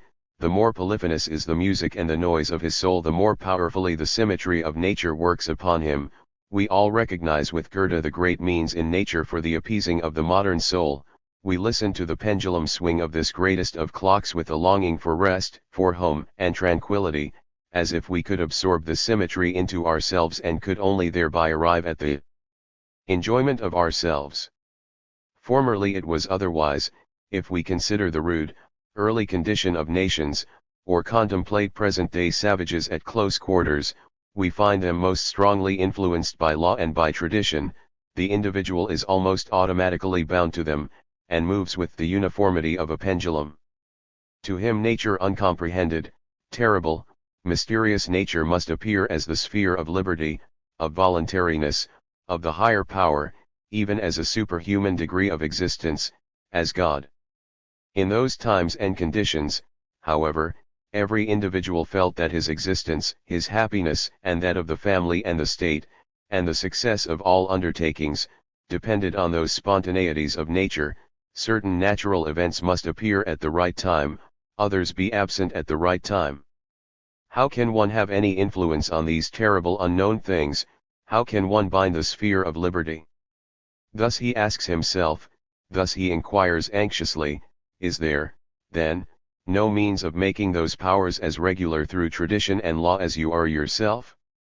The aim of those who believe in magic and miracles is to impose a law on nature, and, briefly, the religious cult is a result of this aim. The problem which those people have set themselves is closely related to this: how can the weaker race dictate laws to the stronger, rule it, and guide its actions, in relation to the weaker? One would first remember the most harmless sort of compulsion, that compulsion which one exercises when one has gained anyone's affection. By imploring and praying, by submission, by the obligation of regular taxes and gifts, by flattering glorifications, it is also possible to exercise an influence upon the powers of nature, inasmuch as one gains the affections, love binds and becomes bound. Then one can make compacts by which one is mutually bound to a certain behavior, where one gives pledges and exchanges vows. But far more important is a species of more forcible compulsion, by magic and witchcraft. As with the sorcerer's help man is able to injure a more powerful enemy and keep him in fear, as the love charm works at a distance, so the weaker man believes he can influence the mightier spirits of nature. The principal thing in all witchcraft is that we must get into our possession something that belongs to someone: hair, nails, food from their table, even their portrait, their name. With such apparatus we can then practice sorcery, for the fundamental rule is, to everything spiritual there belongs something corporeal. With the help of this we are able to bind the spirit, to injure it, and destroy it. The corporeal furnishes the handles with which we can grasp the spiritual. As man controls man, so he controls some natural spirit or other, for this has also its corporeal part by which it may be grasped.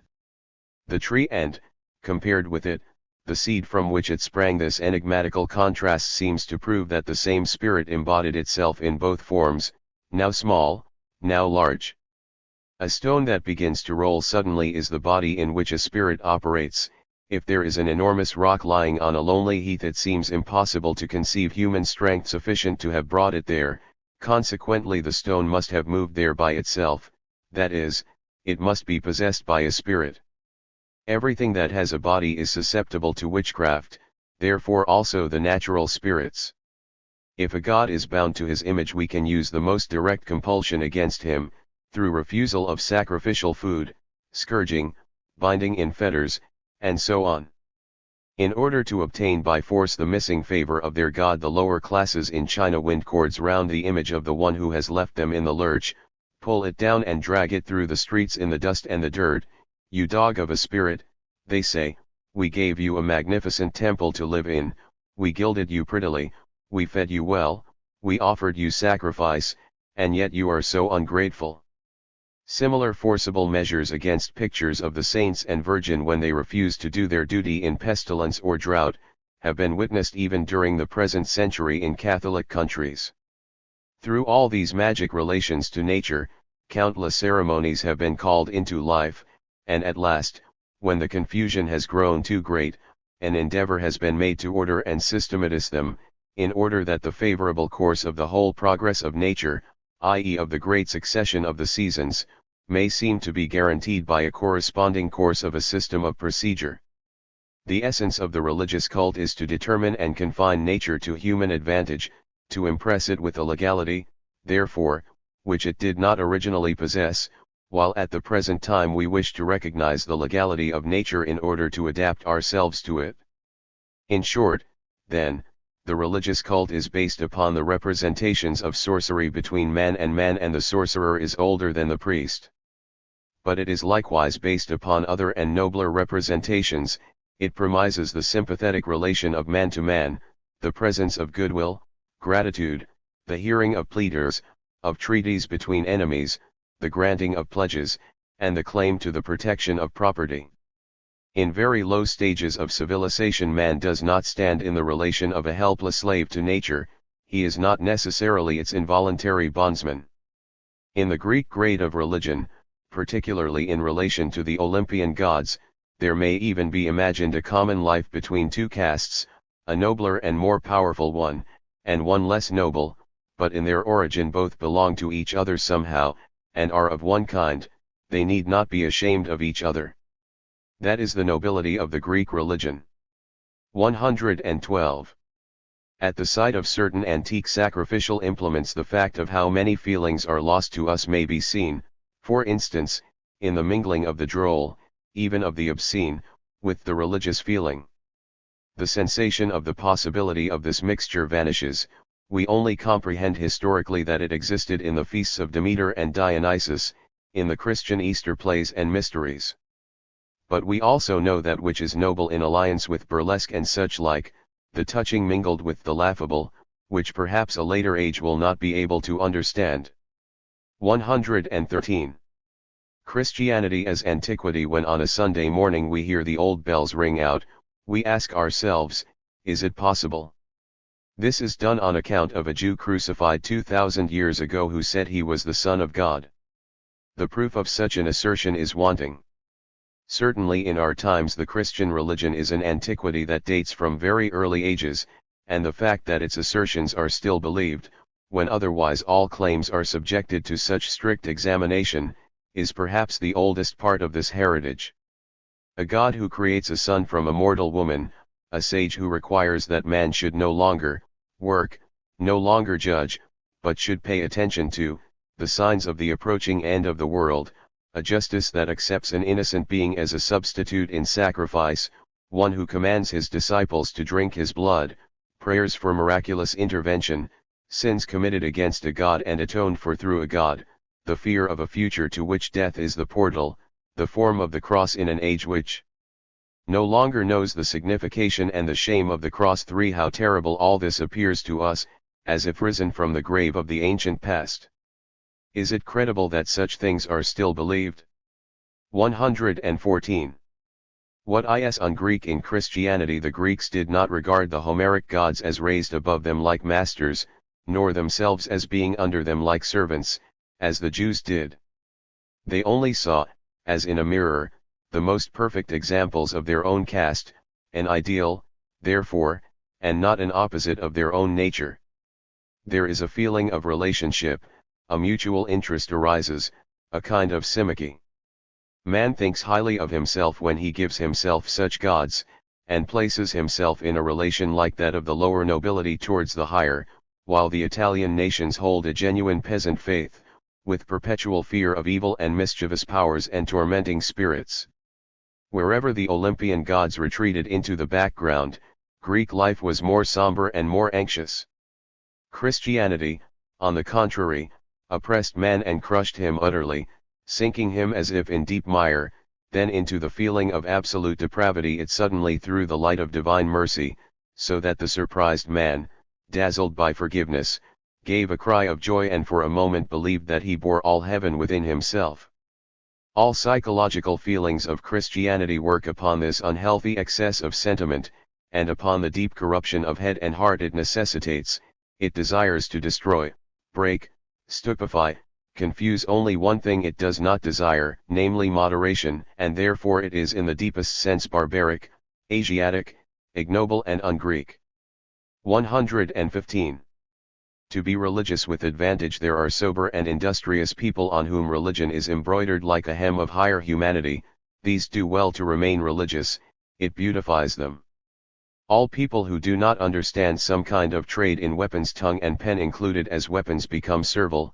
For such the Christian religion is very useful, for then servility assumes the appearance of Christian virtues and is surprisingly beautified. People to whom their daily life appears too empty and monotonous easily grow religious. This is comprehensible and excusable, only they have no right to demand religious sentiments from those whose daily life is not empty and monotonous. 4. 116.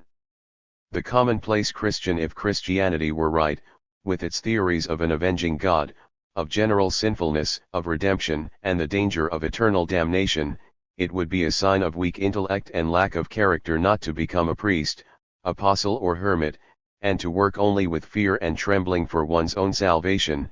It would be senseless thus to neglect eternal benefits for temporary comfort. Taking it for granted that there is belief, the commonplace Christian is a miserable figure, a man that really cannot add two and two together, and who, moreover, just because of his mental incapacity for responsibility, did not deserve to be so severely punished as Christianity has decreed. 117.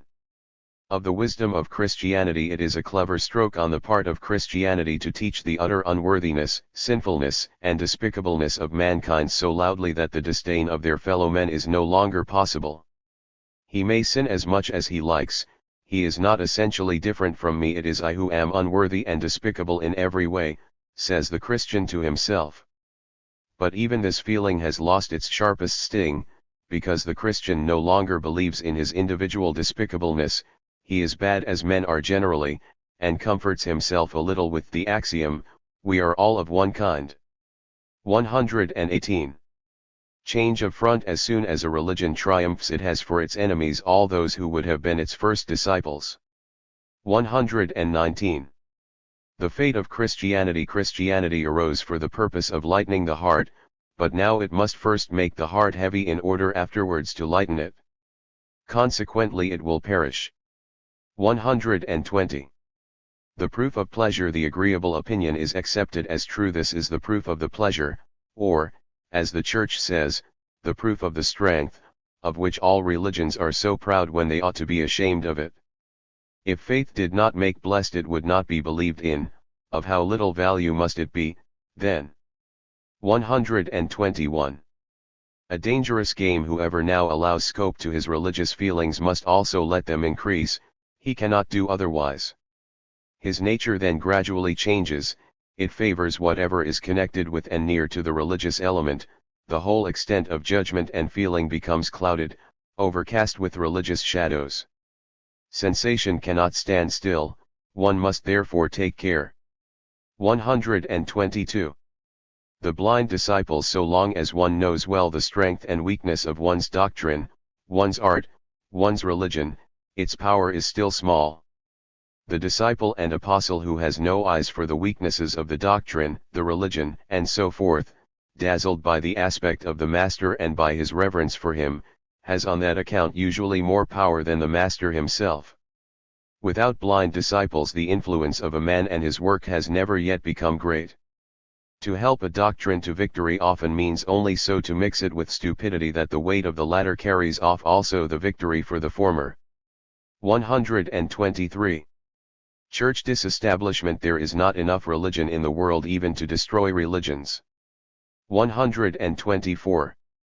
The sinlessness of man. If it is understood how sin came into the world, namely through errors of reason by which men held each other, even the single individual held himself, to be much blacker and much worse than was actually the case, the whole sensation will be much lightened, and man and the world will appear in a blaze of innocence which it will do one good to contemplate.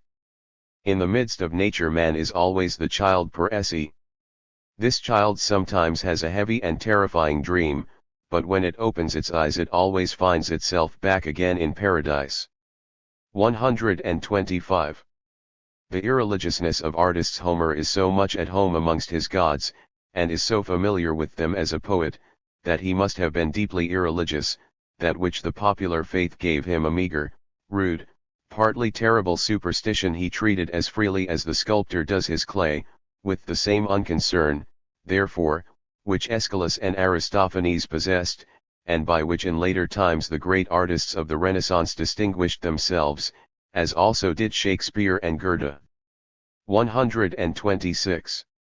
The art and power of false interpretations. All the visions, terrors, torpors, and ecstasies of saints are well-known forms of disease, which are only, by reason of deep-rooted religious and psychological errors, differently explained by him, namely not as diseases. Thus, perhaps, the daimonion of Socrates was only an affection of the ear, which he, in accordance with his ruling moral mode of thought, expounded differently from what would be the case now. It is the same thing with the madness and ravings of the prophets and soothsayers. It is always the degree of knowledge, fantasy, effort, morality in the head and heart of the interpreters which has made so much of it. For the greatest achievements of the people who are called geniuses and saints, it is necessary that they should secure interpreters by force, who misunderstand them for the good of mankind. 127. The veneration of insanity, because it was remarked that excitement frequently made the mind clearer and produced happy inspirations. It was believed that the happiest inspirations and suggestions were called forth by the greatest excitement, and so the insane were revered as wise and oracular. This is based on a false conclusion. 128. The promises of science. The aim of modern science is, as little pain as possible, as long a life as possible, a kind of eternal blessedness, therefore, but certainly a very modest one as compared with the promises of religions. 129. Forbidden generosity. There is not sufficient love and goodness in the world to permit us to give some of it away to imaginary beings. 130. The continuance of the religious cult in the feelings. The Roman Catholic Church, and before that all antique cults, dominated the entire range of means by which man was put into unaccustomed moods and rendered incapable of the cold calculation of judgment or the clear thinking of reason. A church quivering with deep tones, the dull, regular, arresting appeals of a priestly throng, unconsciously communicates its tension to the congregation and makes it listen almost fearfully, as if a miracle were in preparation. The influence of the architecture, which, as the dwelling of a godhead, extends into the uncertain and makes its apparition to be feared in all its somber spaces. Who would wish to bring such things back to mankind if the necessary suppositions are no longer believed? But the results of all this are not lost. Nevertheless, the inner world of noble, emotional, deeply contrite dispositions, full of presentiments, blessed with hope, is inborn in mankind mainly through this cult. What exists of it now in the soul was then cultivated on a large scale as it germinated, grew up and blossomed. 131. The painful consequences of religion. However much we may think we have weaned ourselves from religion, it has nevertheless not been done so thoroughly as to deprive us of pleasure in encountering religious sensations and moods in music, for instance. And if a philosophy shows us the justification of metaphysical hopes and the deep peace of soul to be thence acquired, and speaks, for instance, of the whole, certain gospel in the gaze of Raphael's Madonnas, we receive such statements and expositions particularly warmly. Here the philosopher finds it easier to prove, that which he desires to give corresponds to a heart that desires to receive. Hence it may be observed how the less thoughtful free spirits really only take offense at the dogmas, but are well acquainted with the charm of religious sensations. They are sorry to lose hold of the latter for the sake of the former. Scientific philosophy must be very careful not to smuggle in errors on the ground of that need, a need which has grown up and is consequently temporary. Even logicians speak of presentiments of truth in ethics and in art, for instance, of the suspicion that the nature of things is one, which should be forbidden to them. Between the carefully established truths and such presaged things there remains the unbridgeable chasm that those are due to intellect and these to requirement. Hunger does not prove that food exists to satisfy it, but that it desires food. To presage does not mean the acknowledgement of the existence of a thing in any one degree, but its possibility, in so far as it is desired or feared. Presage does not advance one step into the land of certainty. We believe involuntarily that the portions of a philosophy which are tinged with religion are better proved than others, but actually it is the contrary. But we have the inward desire that it may be so, that that which makes blessed, therefore, may be also the true. This desire misleads us to accept bad reasons for good ones. 132. Of the Christian need of redemption. With careful reflection it must be possible to obtain an explanation free from mythology of that process in the soul of a Christian which is called the need of redemption, consequently a purely psychological explanation. Up to the present, The psychological explanations of religious conditions and processes have certainly been held in some disrepute, inasmuch as a theology which called itself free carried on its unprofitable practice in this domain, for here from the beginning, as the mind of its founder, Schleiermacher, gives us reason to suppose, the preservation of the Christian religion and the continuance of Christian theology was kept in view, a theology which was to find a new anchorage in the psychological analyses of religious facts, and above all a new occupation. Unconcerned about such predecessors, we hazard the following interpretation of the phenomenon in question. Man is conscious of certain actions which stand far down in the customary rank of actions. He even discovers in himself a tendency towards similar actions, a tendency which appears to him almost as unchangeable as his whole nature. How willingly would he try himself in that other species of actions which in the general valuation are recognized as the loftiest and highest, how gladly would he feel himself to be full of the good consciousness which should follow an unselfish mode of thought. But unfortunately he stops short at this wish, and the discontent at not being able to satisfy it is added to all the other discontents which his lot in life or the consequences of those above-mentioned evil actions have aroused in him, so that a deep ill humor is the result, with the search for a physician who could remove this and all its causes. This condition would not be felt so bitterly if man would only compare himself frankly with other men, then he would have no reason for being dissatisfied with himself to a particular extent, he would only bear his share of the common burden of human dissatisfaction and imperfection. But he compares himself with a being who is said to be capable only of those actions which are called unegoistic, and to live in the perpetual consciousness of an unselfish mode of thought, i.e. with God. It is because he gazes into this clear mirror that his image appears to him so dark, so unusually warped. Then he is alarmed by the thought of that same creature, in so far as it floats before his imagination as a retributive justice. In all possible small and great events he thinks he recognizes its anger and menaces, that he even feels its scourge strokes as judge and executioner. Who will help him in this danger, which, by the prospect of an immeasurable duration of punishment, exceeds in horror all the other terrors of the idea? 133. Before we examine the further consequences of this mental state, let us acknowledge that it is not through his guilt and sin that man has got into this condition, but through a series of errors of reason, that it was the fault of the mirror if his image appeared so dark and hateful to him, and that that mirror was his work, the very imperfect work of human imagination and power of judgment. In the first place, a nature that is only capable of purely unegoistic actions is more fabulous than the phoenix. It cannot even be clearly imagined, just because, when closely examined, the whole idea unegoistic action vanishes into air.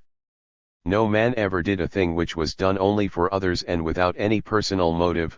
How should he be able to do anything which had no relation to himself, and therefore without inward obligation, which must always have its foundation in a personal need? How could the ego act without ego? A God who, on the contrary, is all love, as such a one is often represented, would not be capable of a single unegoistic action, whereby one is reminded of a saying of Lichtenberg's which is certainly taken from a lower sphere: we cannot possibly feel for others, as the saying is, we feel only for ourselves. This sounds hard, but it is not so really if it be rightly understood. We do not love father or mother or wife or child, but the pleasant sensations they cause us, or, as Rochefoucauld says, si on croit aimer sa matrice pour l'amour d'elle, en est bien trompe.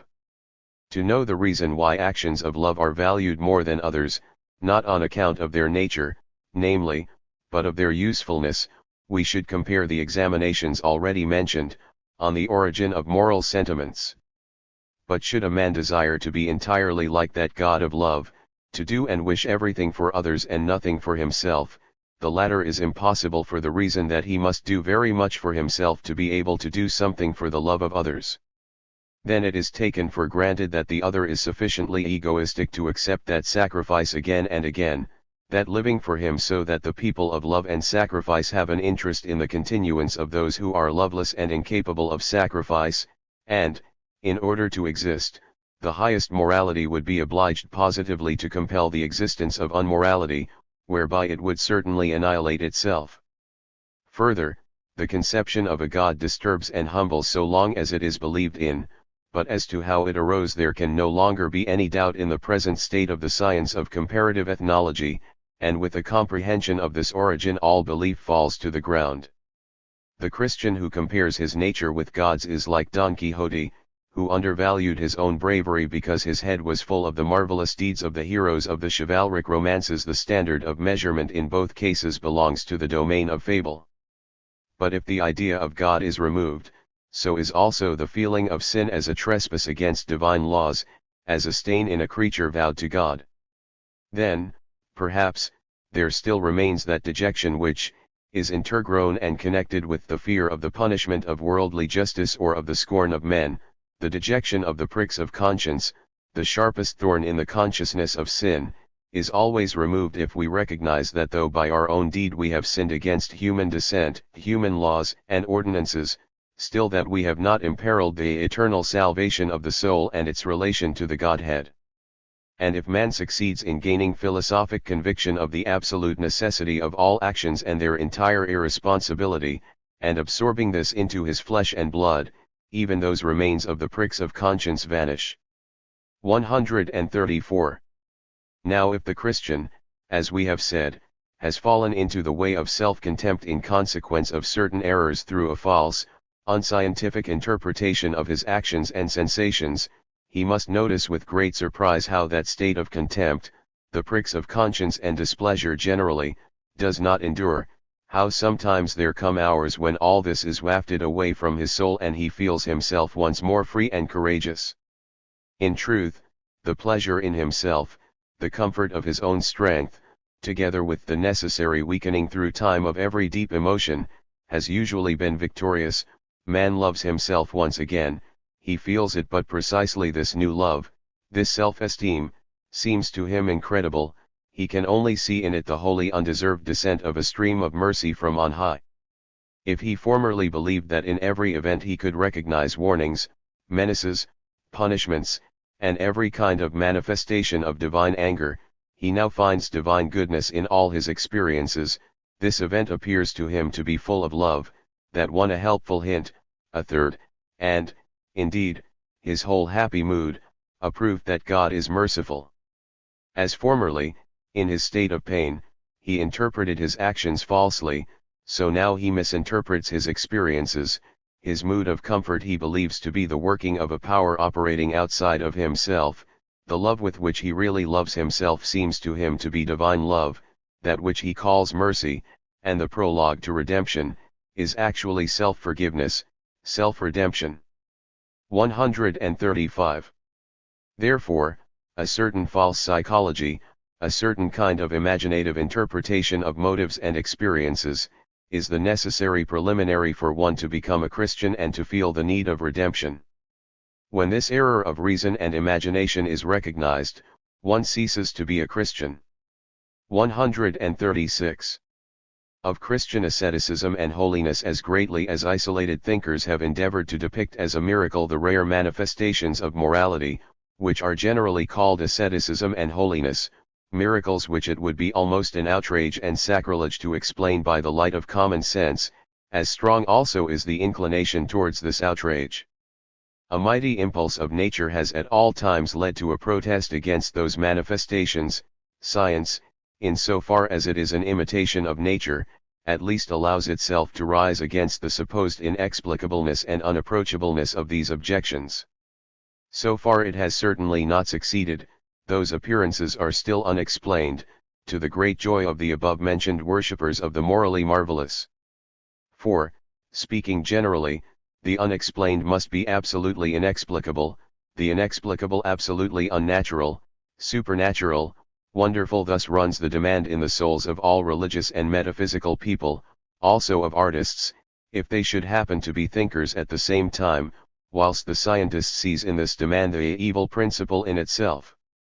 The general, first probability upon which one lights in the contemplation of holiness and asceticism is this, that their nature is a complicated one, for almost everywhere, within the physical world as well as in the moral, the apparently marvelous has been successfully traced back to the complicated. the many-conditioned. Let us venture, therefore, to isolate separate impulses from the soul of saints and ascetics, and finally to imagine them as intergrown. 137. There is a defiance of self, to the sublimest manifestation of which belong many forms of asceticism. Certain individuals have such great need of exercising their power and love of ruling that, in default of other objects, or because they have never succeeded otherwise, they finally excogitate the idea of tyrannizing over certain parts of their own nature, portions or degrees of themselves. Thus many a thinker confesses to views which evidently do not serve either to increase or improve his reputation. Many a one deliberately calls down the scorn of others when by keeping silence he could easily have remained respected. Others contradict former opinions and do not hesitate to be called inconsistent. On the contrary, they strive after this, and behave like reckless riders who like a horse best when it has grown wild, unmanageable, and covered with sweat. Thus man climbs dangerous paths up the highest mountains in order that he may laugh to scoria his own fear and his trembling knees. Thus the philosopher owns to views on asceticism, humility, holiness, in the brightness of which his own picture shows to the worst possible disadvantage. This crushing of one's self, this scorn of one's own nature, this spurnier se spurni, of which religion has made so much, is really a very high degree of vanity. The whole moral of the Sermon on the Mount belongs here. Man takes a genuine delight in doing violence to himself by these exaggerated claims, and afterwards idolizing these tyrannical demands of his soul. In every ascetic morality man worships one part of himself as a god, and is obliged, therefore, to diabolize the other parts.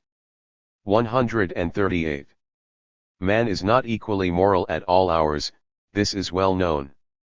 If his morality is judged to be the capability for great self-sacrificing resolutions and self-denial, which, when continuous and grown habitual, are called holiness, he is most moral in the passions. The higher emotion provides him with entirely new motives, of which he, sober and cold as usual, perhaps does not even believe himself capable. How does this happen? Probably because of the proximity of everything great and highly exciting. If man is once wrought up to a state of extraordinary suspense, he is as capable of carrying out a terrible revenge as of a terrible crushing of his need for revenge.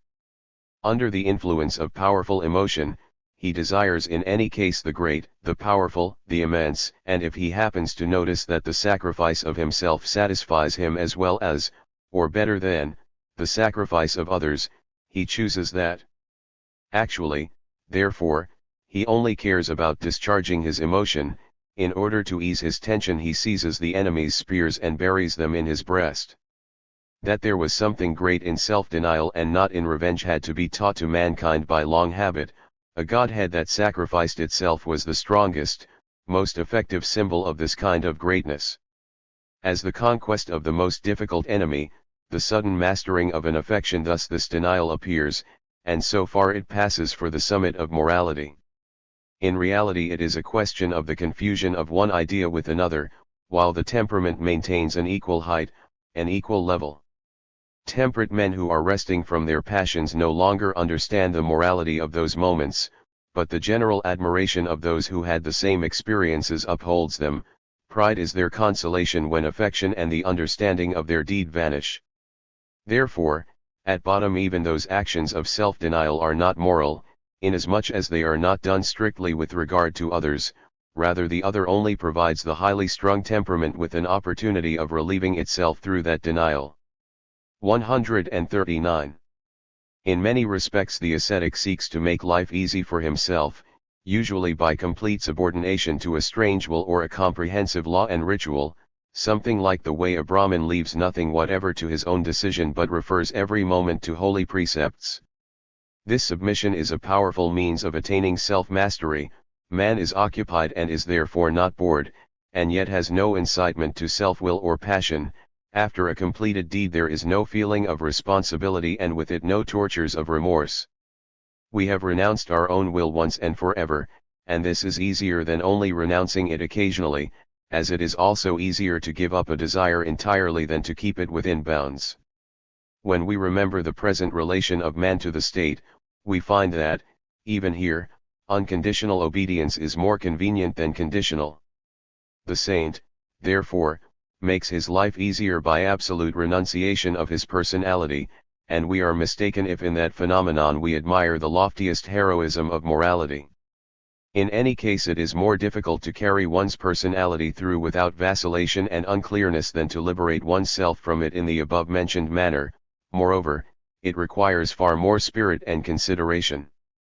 140.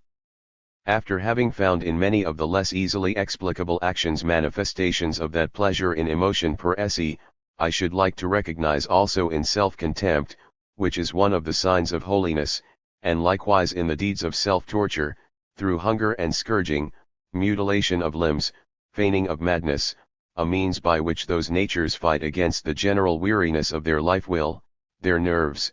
They employ the most painful irritants and cruelties in order to emerge for a time, at all events, from that dullness and boredom into which they so frequently sink through their great mental indolence and that submission to a strange will already described. 141. The commonest means which the ascetic and saint employs to render life still endurable and amusing consists in occasional warfare with alternate victory and defeat. For this he requires an opponent, and finds it in the so-called inward enemy. He principally makes use of his inclination to vanity, love of honor and rule, and of his sensual desires, that he may be permitted to regard his life as a perpetual battle and himself as a battlefield upon which good and evil spirits strive with alternating success.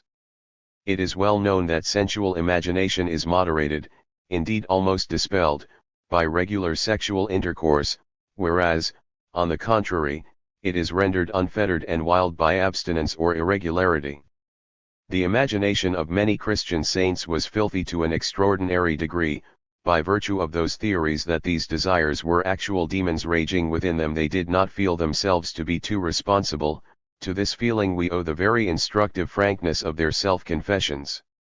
It was to their interest that this strife should always be maintained in one degree or another, because, as we have already said, their empty life was thereby entertained.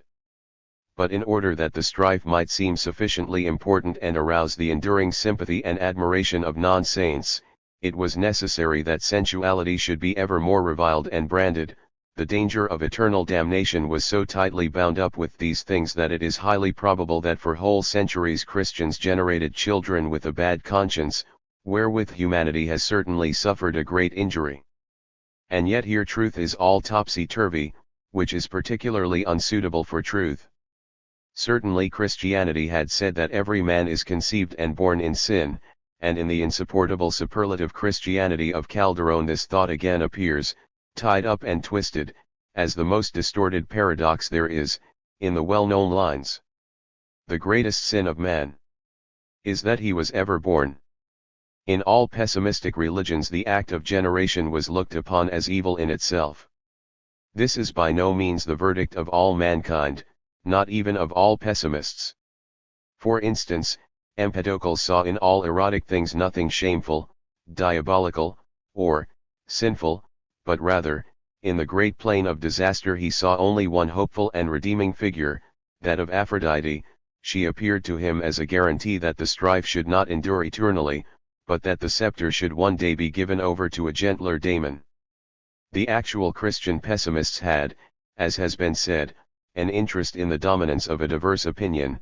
For the solitude and spiritual wilderness of their lives they required an ever-living enemy, and a generally recognized enemy, through whose fighting and overcoming they could constantly represent themselves to the non-saints as incomprehensible, supernatural beings. But when at last this enemy took to flight forever in consequence of their mode of life and their impaired health, they immediately understood how to populate their interior with new daemons. The rising and falling of the scales of pride and humility sustained their brooding minds as well as the alternations of desire and peace of soul. At that time psychology served not only to cast suspicion upon everything human, but to oppress, to scourge, to crucify. People wished to find themselves as bad and wicked as possible. They sought anxiety for the salvation of their souls, despair of their own strength.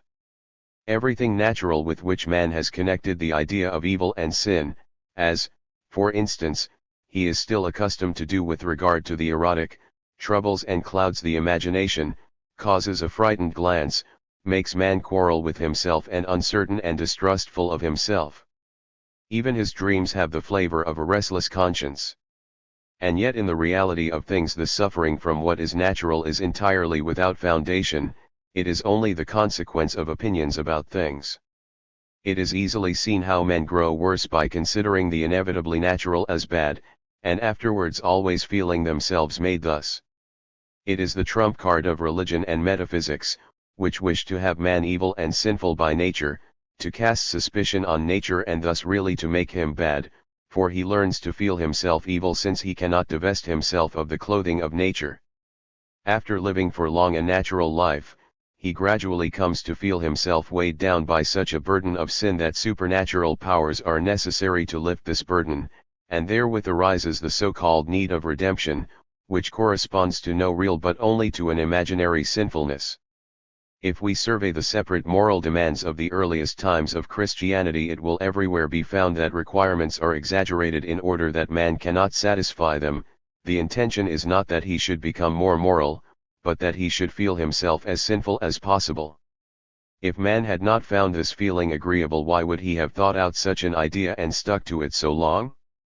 As in the antique world an immeasurable power of intellect and inventiveness was expended in multiplying the pleasure of life by festive cults, so also in the age of Christianity an immeasurable amount of intellect has been sacrificed to another endeavor. Man must by all means be made to feel himself sinful and thereby be excited, enlivened, and sold. To excite, enliven, and soul at all costs is not that the watchword of a relaxed, overripe, overcultured age? The range of all natural sensations had been gone over 100 times, the soul had grown weary, whereupon the saint and the ascetic invented a new species of stimulants for life. They presented themselves before the public eye, not exactly as an example for the many, but as a terrible and yet ravishing spectacle, which took place on that borderland between world and overworld, wherein at that time all people believed they saw now rays of heavenly light and now unholy tongues of flame glowing in the depths. The saint's eye, fixed upon the terrible meaning of this short earthly life, upon the nearness of the last decision concerning endless new spans of existence, this burning eye in a half-wasted body made men of the old world tremble to their very depths, to gaze, to turn shudderingly away, to feel anew the attraction of the spectacle and to give way to it, to drink deep of it till the soul quivered with fire and ague. That was the last pleasure that antiquity invented after it had grown blunted. Even at the sight of beast baitings and human combats. 142. Now to sum up. That condition of soul in which the saint or embryo saint rejoiced, was composed of elements which we all know well, only that under the influence of other than religious conceptions they exhibit themselves in other colors and are then accustomed to encounter man's blame as fully as, with that decoration of religion and the ultimate meaning of existence, they may reckon on receiving admiration and even worship might reckon, at least, in former ages. Sometimes the saint practices that defiance of himself which is a near relative of domination at any cost and gives a feeling of power even to the most lonely. Sometimes his swollen sensibility leaps from the desire to let his passions have full play into the desire to overthrow them like wild horses under the mighty pressure of a proud spirit. Sometimes he desires a complete cessation of all disturbing, tormenting, irritating sensations, a waking sleep, a lasting rest in the lap of a dull animal, and plant-like indolence. Sometimes he seeks strife and arouses it within himself, because boredom has shown him its yawning countenance. He scourges his self-adoration with self-contempt and cruelty, he rejoices in the wild tumult of his desires and the sharp pain of sin, even in the idea of being lost. He understands how to lay a trap for his emotions, for instance even for his keen love of ruling, so that he sinks into the most utter abasement and his tormented soul is thrown out of joint by this contrast. And finally, if he longs for visions, conversations with the dead or with divine beings, it is at bottom a rare kind of delight that he covets, perhaps that delight in which all others are united. Novalis, an authority on questions of holiness through experience and instinct, tells the whole secret with naive joy. It is strange enough that the association of lust, religion, and cruelty did not long ago draw men's attention to their close relationship and common tendency. 143. That which gives the saint his historical value is not the thing he is, but the thing he represents in the eyes of the unsaintly. It was through the fact that errors were made about him, that the state of his soul was falsely interpreted, that men separated themselves from him as much as possible, as from something incomparable and strangely superhuman, that he acquired the extraordinary power which he exercised over the imagination of whole nations and whole ages. He did not know himself, he himself interpreted the writing of his moods, inclinations, and actions according to an art of interpretation which was as exaggerated and artificial as the spiritual interpretation of the Bible. The distorted and diseased in his nature, with its combination of intellectual poverty, evil knowledge, ruined health, and overexcited nerves, remained hidden from his own sight as well as from that of his spectators. He was not a particularly good man, and still less was he a particularly wise one, but he represented something that exceeded the human standard in goodness and wisdom. The belief in him supported the belief in the divine and miraculous, in a religious meaning of all existence, in an impending day of judgment. In the evening glory of the world's sunset, which glowed over the Christian nations, the shadowy form of the saint grew to vast dimensions, it grew to such a height that even in our own age, which no longer believes in God, there are still thinkers who believe in the saint. 144. It need not be said that to this description of the saint which has been made from an average of the whole species, there may be opposed many a description which could give a more agreeable impression.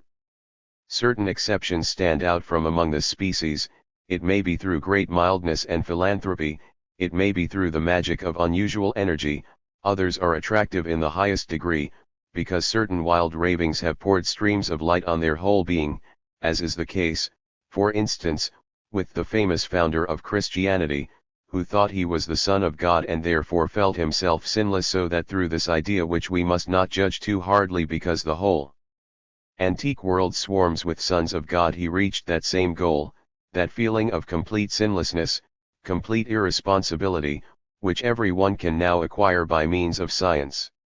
Neither have I mentioned the Indian saints, who stand midway between the Christian saint and the Greek philosopher, and in so far represent no pure type. Knowledge, science such as existed then, the uplifting above other men through logical discipline and training of thought, were as much fostered by the Buddhists as distinguishing signs of holiness, as the same qualities in the Christian world are repressed and branded as signs of unholiness. Fourth division, concerning the soul of artists and authors. 145. The perfect should not have grown with regard to everything that is perfect. We are accustomed to omit the question as to how perfection has been acquired, and we only rejoice in the present as if it had sprung out of the ground by magic. Probably with regard to this matter we are still under the effects of an ancient mythological feeling. It still almost seems to us, in such a Greek temple, for instance, as that of Paestum, as if one morning a god in sport had built his dwelling of such enormous masses. At other times it seems as if his spirit had suddenly entered into a stone and now desired to speak through it. The artist knows that his work is only fully effective if it arouses the belief in an improvisation, in a marvelous instantaneousness of origin, and thus he assists this illusion and introduces into art those elements of inspired unrest, of blindly groping disorder, of listening dreaming at the beginning of creation, as a means of deception, in order so to influence the soul of the spectator or hearer that it may believe in the sudden appearance of the perfect. It is the business of the science of art to contradict this illusion most decidedly, and to show up the mistakes and pampering of the intellect, by means of which it falls into the artist's trap. 146. The artist's sense of truth. With regard to recognition of truths, the artist has a weaker morality than the thinker. He will on no account let himself be deprived of brilliant and profound interpretations of life, and defends himself against temperate and simple methods and results. He is apparently fighting for the higher worthiness and meaning of mankind. In reality he will not renounce the most effective suppositions for his art, the fantastical, mythical, uncertain, extreme, the sense of the symbolical, the overvaluation of personality, the belief that genius is something miraculous. He considers, therefore, the continuance of his art of creation as more important than the scientific devotion to truth in every shape, however simple this may appear. 147. Art as raiser of the dead. Art also fulfills the task of preservation and even of brightening up extinguished and faded memories. When it accomplishes this task, it weaves a rope round the ages and causes their spirits to return.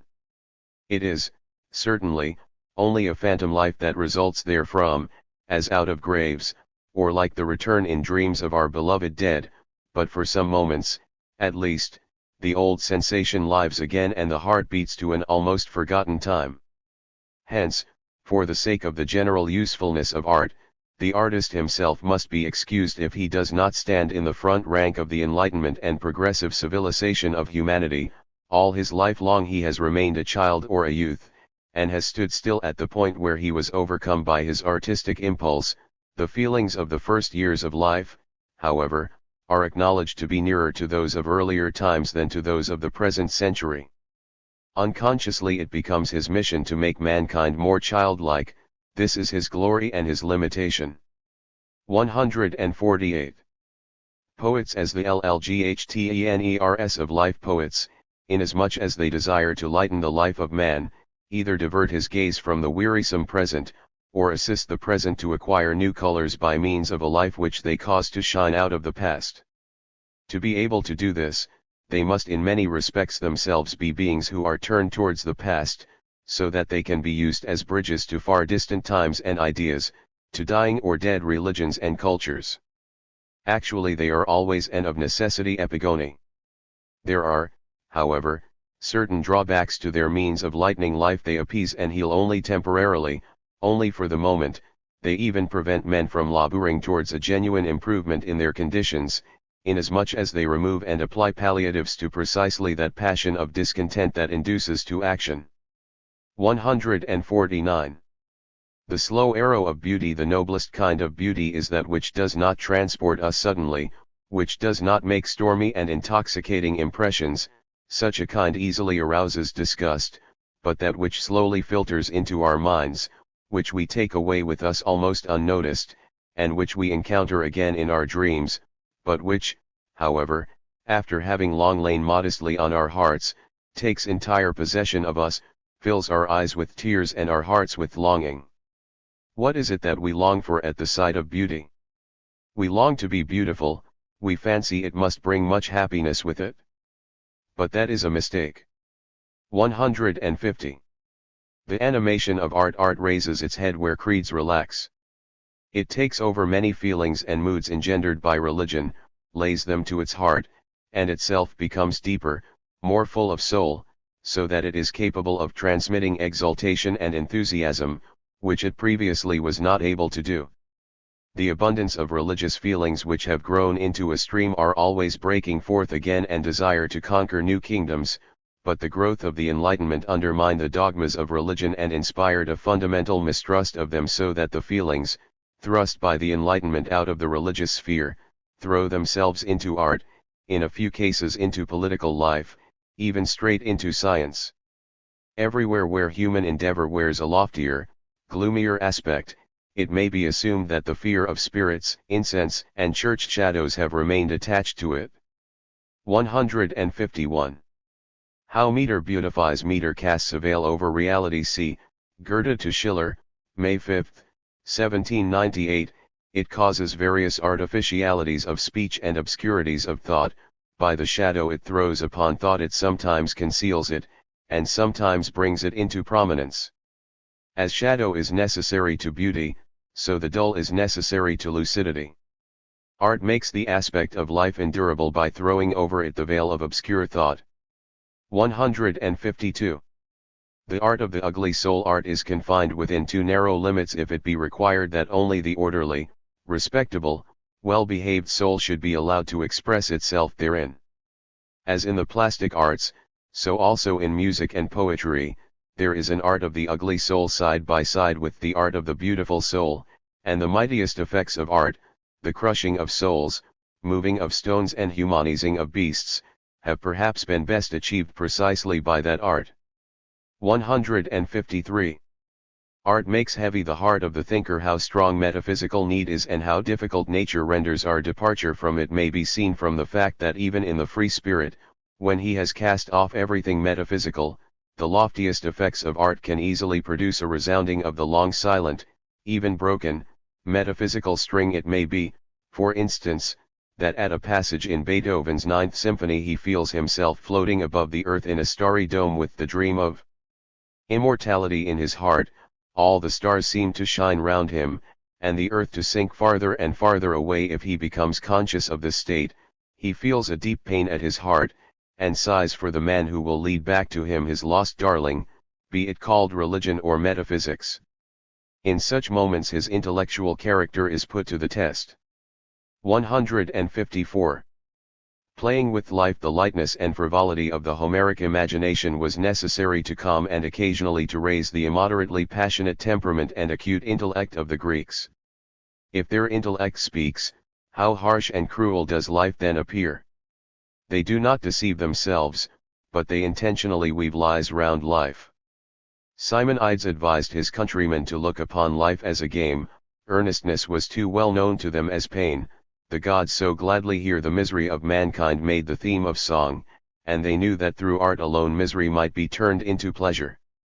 As a punishment for this insight, however, they were so plagued with the love of romancing that it was difficult for them in everyday life to keep themselves free from falsehood and deceit, for all poetic nations have such a love of falsehood, and yet are innocent withal. Probably this occasionally drove the neighboring nations to desperation. 155. The belief in inspiration. It is to the interest of the artist that there should be a belief in sudden suggestions, so-called inspirations, as if the idea of a work of art, of poetry, the fundamental thought of a philosophy shone down from heaven like a ray of grace. In reality the imagination of the good artist or thinker constantly produces good, mediocre, and bad, but his power of judgment, most clear and practiced, rejects and chooses and joins together, just as we now learn from Beethoven's notebooks that he gradually composed the most beautiful melodies, and in a manner selected them, from many different attempts. He who makes less severe distinctions, and willingly abandons himself to imitative memories, may under certain circumstances become a great improvisatore, but artistic improvisation ranks low in comparison with serious and laboriously chosen artistic thoughts. All great men were great workers, unwearied not only in invention but also in rejection, reviewing, transforming, and arranging. 156. Inspiration. Again, if the productive power has been suspended for a length of time, and has been hindered in its outflow by some obstacle, there comes at last such a sudden outpouring, as if an immediate inspiration were taking place without previous inward working, consequently a miracle. This constitutes the familiar deception, in the continuance of which, as we have said, the interest of all artists is rather too much concerned. The capital has only accumulated, it has not suddenly fallen down from heaven. Moreover, such apparent inspirations are seen elsewhere, for instance in the realm of goodness, of virtue, and of vice. 157. The sufferings of genius and their value. The artistic genius desires to give pleasure, but if his mind is on a very high plane he does not easily find anyone to share his pleasure. He offers entertainment but nobody accepts it. This gives him, in certain circumstances, a comically touching pathos, for he has really no right to force pleasure on men. He pipes, but none will dance. Can that be tragic? Perhaps as compensation for this deprivation, however, he finds more pleasure in creating than the rest of mankind experiences in all other species of activity. His sufferings are considered as exaggerated, because the sound of his complaints is louder and his tongue more eloquent, and yet sometimes his sufferings are really very great, but only because his ambition and his envy are so great. The learned genius, like Kepler and Spinoza, is usually not so covetous and does not make such an exhibition of his really greater sufferings and deprivations. He can reckon with greater certainty on future fame and can afford to do without the present, whilst an artist who does this always plays a desperate game that makes his heart ache. In very rare cases, when in one and the same individual are combined the genius of power and of knowledge and the moral genius, there is added to the above-mentioned pains that species of pain which must be regarded as the most curious exception in the world, an extra and superpersonal sensibility attuned to a nation, to humanity, to all civilization, to all suffering existence, which acquires its value through its connection with particularly difficult and remote perceptions. Pity in itself is worth but little. But by what standard, on what scales can we measure whether or not it is genuine? Is it not almost imperative to be mistrustful of all who speak of possessing sensibilities of this sort? 158. Fatality of greatness. Every great phenomenon is succeeded by degeneration, especially in the domain of art. The example of greatness incites all vainer natures to extreme imitation or attempts to outdo, in addition to which, all great talents have the fatal property of suppressing many weaker shoots and forces and as it were laying nature waste all around them. The most fortunate thing that can happen in the evolution of an art is that several geniuses appear together and keep one another in bounds. In the course of this struggle the weaker and tenderer natures too will usually be granted light and air. 159. Art dangerous to the artist. When art seizes violently on an individual it draws him back to the conceptions of those ages in which art flourished most mightily, and then it effects a retrogression in him. The artist acquires increasing reverence for sudden excitations, believes in gods and demons, instills a soul into nature, hates the sciences, becomes changeable of mood as were the men of antiquity and longs for an overthrowing of everything unfavorable to art, and he does this with all the vehemence and unreasonableness of a child. The artist is in himself already a retarded being, inasmuch as he has halted at games that pertain to youth and childhood. To this there is now added his gradual retrogression to earlier times.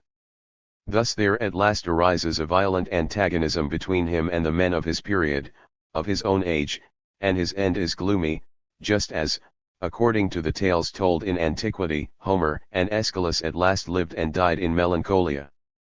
160. Created people. When we say the dramatist, and the artist in general, actually creates characters, this is a nice piece of deception and exaggeration in the existence and dissemination of which art celebrates one of its unintentional and as it were superfluous triumphs. In reality we understand very little of an actual living person and generalize very superficially when we attribute to him this or that character. Well, the poet adopts the same very imperfect posture towards man as we do, in that his sketches of men are just as superficial as is our knowledge of men. There is much illusion involved in these created characters of the artists. They are in no way living products of nature, but, like painted people, a little too thin, they cannot endure inspection from close to. And if one should even venture to say that the character of the ordinary living man is often self-contradictory and that created by the dramatist the ideal that hovered dimly before the eye of nature, this would be quite wrong. An actual human being is something altogether necessary, even in those so-called contradictions, but we do not always recognize this necessity. The invented human being, the phantasm, desires to signify something necessary, but only in the eyes of those who comprehend even an actual human being only in a crude, unnatural simplification, so that a couple of striking, often repeated characteristics, with a great deal of light on them and a great deal of shadow and twilight around them, suffice to meet all their demands. They are thus quite ready to treat phantasms as actual, necessary human beings because they are accustomed when dealing with actual human beings to take a phantasm, a silhouette, an arbitrary abridgment for the whole that the painter and the sculptor, of all people, give expression to the idea of the human being is mere fantasizing and sense deception. One is being tyrannized over by the eye when one says such a thing, since this sees even of the human body only the surface, the skin. The inner body, however, is just as much part of the idea. Plastic art wants to make characters visible on the outside. The art of speech employs the word to the same end, it delineates the character in sounds. Art begins from the natural ignorance of mankind as to his interior, both bodily and as regards character. It does not exist for physicists or philosophers. 161. Self-overestimation. In the belief in artists and philosophers, we all think that a work of art, an artist, is proved to be of high quality if it seizes hold on us and profoundly moves us. But for this to be so, our own high quality in judgment and sensibility would first have to have been proved, which is not the case. Who in the realm of the plastic arts has moved and enraptured more than Bernini? Who has produced a mightier effect than that Demosthenes reader who introduced the Asiatic style and caused it to predominate for 2 centuries? Such a predomination over entire centuries proves nothing in regard to the quality or lasting validity of a style. That is why one should never be too firm in one's faith in any artist, for such a faith is not only faith in the veracity of our sensibility but also in the infallibility of our judgment, while our judgment or sensibility, or both of them, can themselves be too coarse or too refined, exaggerated, or gross. The blessings and raptures conferred by a philosophy or a religion likewise prove nothing in regard to their truth, just as little as the happiness the madman enjoys from his idée fixe proves anything in regard to its rationality. 162.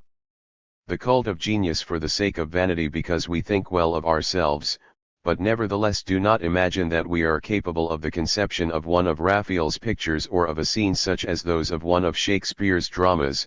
We persuade ourselves that the faculty for doing this is quite extraordinarily wonderful, a very rare case, or, if we are religiously inclined, a grace from above. Thus the cult of genius fosters our vanity, our self-love, for it is only when we think of it as very far removed from us, as a miraculum, that it does not wound us. Even Goethe, who was free from envy, called Shakespeare a star of the farthest heavens, whereby we are reminded of the line Die Stern, die Begereit man nicht 5. But, apart from those suggestions of our vanity, the activity of a genius does not seem so radically different from the activity of a mechanical inventor, of an astronomer or historian or strategist. All these forms of activity are explicable if we realize men whose minds are active in one special direction, who make use of everything as material, who always eagerly study their own inward life and that of others, who find types and incitements everywhere, who never weary in the employment of their means. Genius does nothing but learn how to lay stones, then to build, always to seek for material and always to work upon it. Every human activity is marvelously complicated, and not only that of genius, but it is no miracle. Now whence comes the belief that genius is found only in artists, orators, and philosophers, that they alone have intuition, by which we credit them with a kind of magic glass by means of which they see straight into one's being? It is clear that men only speak of genius where the workings of a great intellect are most agreeable to them and they have no desire to feel envious. To call any one divine is as much as saying here we have no occasion for rivalry. Thus it is that everything completed and perfect is stared at, and everything incomplete is undervalued. Now nobody can see how the work of an artist has developed, that is its advantage, for everything of which the development is seen is looked on coldly. The perfected art of representation precludes all thought of its development, it tyrannizes as a present perfection. For this reason artists of representation are especially held to be possessed of genius, but not scientific men. In reality, however, the former valuation and the latter undervaluation are only puerilities of reason. 163. The earnestness of handicraft. Do not talk of gifts, of inborn talents. We could mention great men of all kinds who were but little gifted. But they obtained greatness, became geniuses, as they are called, through qualities of the lack of which nobody who is conscious of them likes to speak. They all had that thorough earnestness for work which learns first how to form the different parts perfectly before it ventures to make a great whole. They gave themselves time for this, because they took more pleasure in doing small, accessory things well than in the effect of a dazzling whole. For instance, the recipe for becoming a good novelist is easily given, but the carrying out of the recipe presupposes qualities which we are in the habit of overlooking when we say, I have not sufficient talent.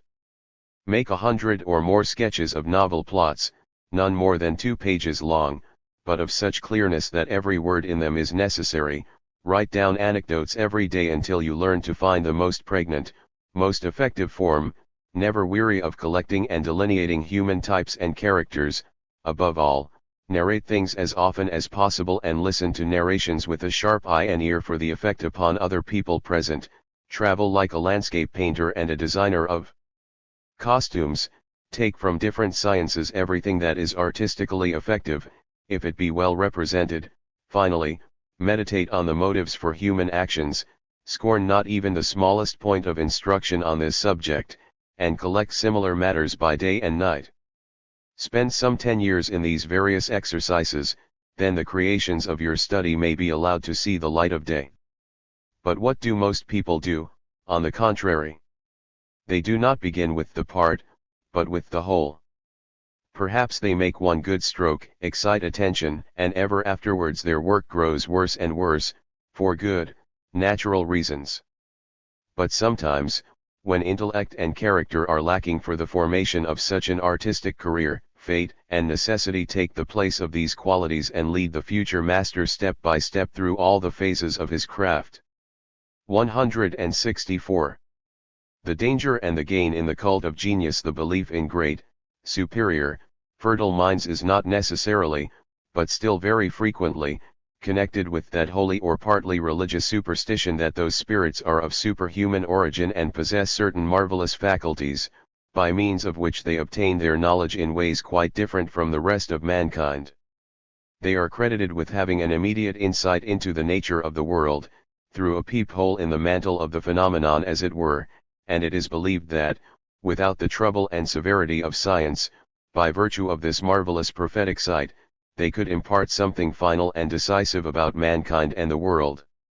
So long as there are still believers in miracles in the world of knowledge, it may perhaps be admitted that the believers themselves derive a benefit therefrom, inasmuch as by their absolute subjection to great minds they obtain the best discipline and schooling for their own minds during the period of development. On the other hand, it may at least be questioned whether the superstition of genius, of its privileges and special faculties, is useful for a genius himself when it implants itself in him. In any case, it is a dangerous sign when man shudders at his own self, be it that famous Caesarean shudder or the shudder of genius which applies to this case, when the incense of sacrifice, which by rites is offered to a god alone, penetrates into the brain of the genius, so that he begins to waver and to look upon himself as something superhuman. The slow consequences are, the feeling of irresponsibility, the exceptional rites, the belief that mere intercourse with him confers a favor, and frantic rage at any attempt to compare him with others or even to place him below them and to bring into prominence whatever is unsuccessful in his work. Through the fact that he ceases to criticize himself, one pinion after another falls out of his plumage. That superstition undermines the foundation of his strength and even makes him a hypocrite after his power has failed him. For great minds it is, therefore, perhaps better when they come to an understanding about their strength and its source, when they comprehend what purely human qualities are mingled in them, what a combination they are of fortunate conditions. Thus once it was continual energy, a decided application to individual aims, great personal courage, and then the good fortune of an education, which at an early period provided the best teachers, examples, and methods. Assuredly, if its aim is to make the greatest possible effect, abstruseness has always done much for itself, and that gift of partial insanity, for at all times that power has been admired and envied by means of which men were deprived of will and imbued with the fancy that they were preceded by supernatural leaders. Truly, men are exalted and inspired by the belief that some one among them is endowed with supernatural powers, and in this respect insanity, as Plato says, has brought the greatest blessings to mankind. In a few rare cases this form of insanity may also have been the means by which an all-round exuberant nature was kept within bounds. In individual life the imaginings of frenzy frequently exert the virtue of remedies which are poisons in themselves, but in every genius that believes in his own divinity the poison shows itself at last in the same proportion as the genius grows old. We need but recollect the example of Napoleon, for it was most assuredly through his faith in himself and his star, and through his scorn of mankind, that he grew to that mighty unity which distinguished him from all modern men, until at last, however, this faith developed into an almost insane fatalism, robbed him of his quickness of comprehension and penetration, and was the cause of his downfall. 165. Genius and nullity. It is precisely the original artists, those who create out of their own heads, who in certain circumstances can bring forth complete emptiness and husk, whilst the more dependent natures, the so-called talented ones, are full of memories of all manner of goodness, and even in a state of weakness produce something tolerable. But if the original ones are abandoned by themselves, memory renders them no assistance, they become empty. 166. The public, the people, really demands nothing more from tragedy than to be deeply affected, in order to have a good cry occasionally. The artist, on the contrary, who sees the new tragedy, takes pleasure in the clever technical inventions and tricks, in the management and distribution of the material, in the novel arrangement of old motives and old ideas. His attitude is the aesthetic attitude towards a work of art, that of the creator. The one first described, with regard solely to the material, is that of the people. Of the individual who stands between the two nothing need be said. He is neither people nor artist, and does not know what he wants, therefore his pleasure is also clouded and insignificant. 167. The artistic education of the public. If the same motif is not employed in 100 ways by different masters, the public never learns to get beyond their interest in the subject, but at last, when it is well acquainted with the motif through countless different treatments, and no longer finds in it any charm of novelty or excitement, it will then begin to grasp and enjoy the various shades and delicate new inventions in its treatment. 168. The artist and his followers must keep in step. The progress from one grade of style to another must be so slow that not only the artists but also the auditors and spectators can follow it and know exactly what is going on. Otherwise there will suddenly appear that great chasm between the artist, who creates his work upon a height apart, and the public, who cannot rise up to that height and finally sinks discontentedly deeper. For when the artist no longer raises his public, it rapidly sinks downwards, and its fall is the deeper and more dangerous in proportion to the height to which genius has carried it, like the eagle, out of whose talons a tortoise that has been borne up into the clouds falls to its destruction. 169. Origin of the comic. If one considers that man was for many hundreds of thousands of years an animal in the highest degree accessible to fear, and that everything sudden and unexpected bade him prepare to fight and perhaps to die, that even later on, indeed, in social relationships all security depended on the expected and traditional in opinion and action, then one cannot be surprised if whenever something sudden and unexpected in word and deed happens without occasioning danger or injury, man becomes wanton, passes over into the opposite of fear. The anxious, crouching creature springs up, greatly expands, man laughs. This transition from momentary anxiety to short-lived exuberance is called the comic. In the phenomenon of the tragic, on the other hand, man passes swiftly from great, enduring wantonness and great fear and anguish. Since, however, great, enduring wantonness and high spirits is much rarer among mortals than occasions for fear, there is much more of the comic than the tragic in the world. We laugh much more often than we are profoundly shaken. 170. Artists' ambition. The Greek artists, the tragedians for example, poetized in order to conquer.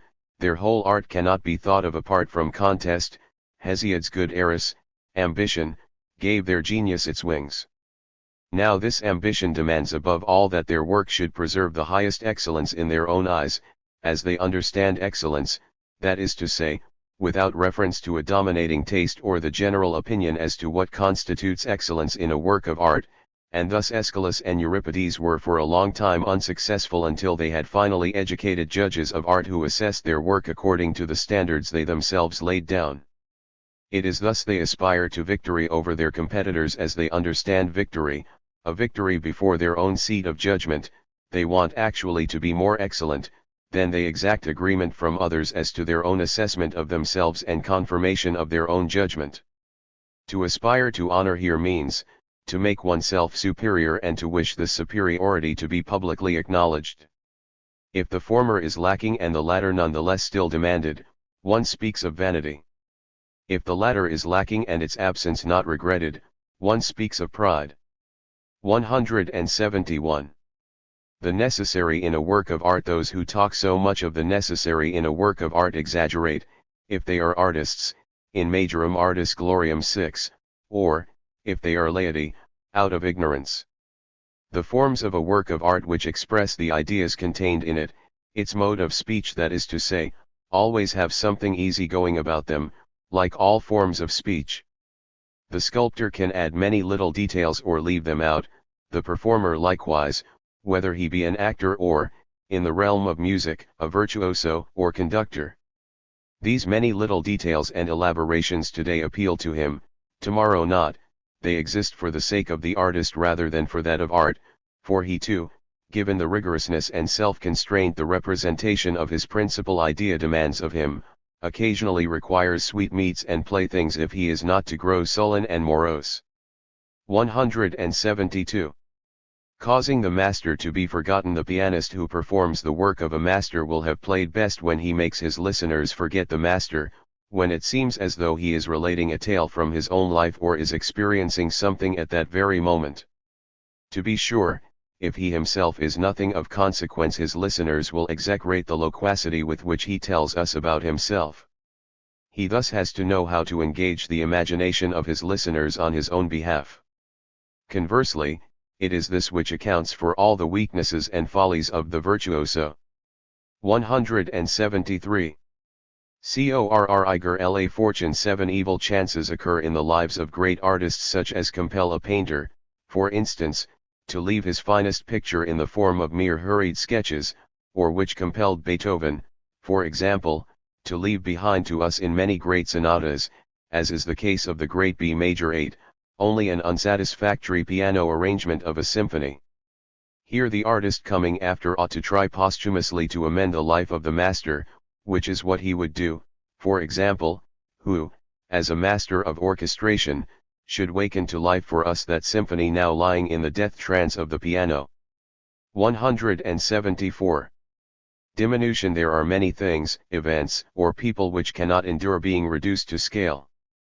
The Laocoon group cannot be reduced to a trinket, it needs to be large. But it is much rarer for something small by nature to be able to endure enlargement, which is why biographers will always have better success in diminishing the size of a great man than in enlarging that of a small one. 175. Sensuality. In contemporary art, artists nowadays often go wrong when they labor to make their works of art produce a sensual effect, for their spectators or auditors are no longer in possession of a full sensuality, and the effect which, quite contrary to his intention, the artist's work produces upon them is a feeling of saintliness closely related to boredom. Their sensuality perhaps commences just where the artist ceases, thus they encounter one another at one point at the most. 176. Shakespeare. As moralist, Shakespeare reflected a great deal on the passions, and from his temperament probably had very intimate access to many of them. Dramatists are in general somewhat wicked men.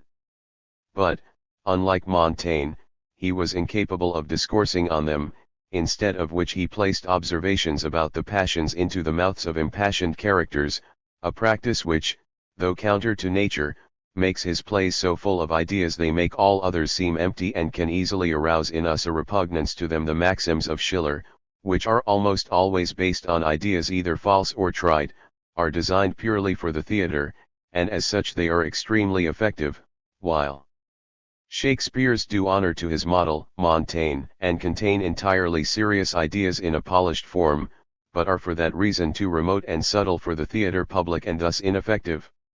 177. Getting oneself heard well. One has to know, not only how to play well, but also how to get oneself heard well. The violin in the hands of the greatest master will emit only a chirp if the room is too big, and then the master sounds no better than any bungler. 178. The effectiveness of the incomplete. Just as figures in relief produce so strong an impression on the imagination because they are as it were on the point of stepping out of the wall but have suddenly been brought to a halt, so the relief-like, incomplete presentation of an idea, of a whole philosophy, is sometimes more effective than its exhaustive realization. More is left for the beholder to do, he is impelled to continue working on that which appears before him so strongly etched in light. and shadow, to think it through to the end, and to overcome even that constraint which has hitherto prevented it from stepping forth fully formed. 179. Against originality. When art dresses itself in the most worn-out material, it is most easily recognized as art. 180. Collective spirit. A good writer possesses not only his own spirit but also the spirit of his friends. 181. Twofold misjudgment. The misfortune suffered by clear-minded and easily understood writers is that they are taken for shallow and thus little effort is expended on reading them, and the good fortune that attends the obscure is that the reader toils at them and ascribes to them the pleasure he has in fact gained from his own zeal. 182. Relationship to science. They lack a true interest in a science who begins to become enthusiastic about it only when they themselves have made discoveries in it. 183. The key. A man of significance may set great store by an idea and all the insignificant laugh and mock at him for it. To him it is a key to hidden treasure chambers, while to them it is no more than a piece of old iron. 184. Untranslatable. It is neither the best nor the worst in a book that is untranslatable in it. 185. Author's paradoxes. The so-called paradoxes of an author to which a reader takes exception very often stand not at all in the author's book but in the reader's head. 186. Wit. The wittiest authors evoke the least perceptible smile. 187. The antithesis. The antithesis is the narrow gateway through which error most likes to creep into truth. 188. Thinkers as stylists. Most thinkers write badly because they communicate to us not only their thoughts but also the thinking of their thoughts. 189. Thought in poetry. The poet conducts thoughts along festively, in the carriage of rhythm, usually because they are incapable of walking on foot. 190. Sin against the spirit of the reader. If the author denies his talent merely so as to place himself on a level with his reader, he commits the only mortal sin the latter will never forgive him, supposing, that is, he notices it. One may say anything ill of a man one likes, but in the way one says it one must know how to restore his vanity again. 191. Limit of honesty. Even the most honest writer lets fall a word too many when he wants to round off a period. 192. The best author will be he who is ashamed to become a writer. 193. Draconian law against writers. Writers ought to be treated as malefactors who deserve to be freed or pardoned only in the rarest cases. This would be a way of preventing the proliferation of books. 194. The licensed fools of modern culture. Our feuilletonists are like licensed medieval court fools. It is the same category of people. Half rational, witty, excessive, silly. They are sometimes there only to soften the atmosphere of pathos with whimsy and chatter, and to drown out with their shouting the all too ponderous, solemn tintinnabulation of great events. Formerly they were in the service of princes and nobles, now they serve political parties, for a good part of the people's old submissiveness in dealing with their prince still lives on in party feeling and party discipline. However, the whole class of modern men of letters is not far removed from the feuilletonists' writers. They are the licensed fools of modern culture, who are judged more mildly if they are taken as not quite accountable. To think of writing as one's life's profession should by rights be considered a kind of madness. 195. After the Greeks, knowledge today is greatly hindered by the fact that all words have become hazy and inflated through centuries of exaggerated feeling. The higher stage of culture, which places itself under the rule of knowledge, though not under its tyranny, requires a much greater sobriety of feeling and a stronger concentration of words. In this the Greeks in the age of Demos thence preceded us. Extravagance characterizes all modern writings. Even if they are written simply, the words in them are still felt too eccentrically. Rigorous reflection, compression, coldness, plainness, even taken intentionally to the limits, in short, restraint of feeling and taciturnity, that alone can help such a cold way of writing and feeling, incidentally, is now very attractive by its contrast, and therein, of course, lies a new danger. For bitter cold can be as good a stimulant as a high degree of heat. 196. Good narrators, bad explainers. Good narrators can display in the actions of their characters an admirable psychological certainty and consistency, which often stands in downright ludicrous contrast to their lack of skill in thinking psychologically.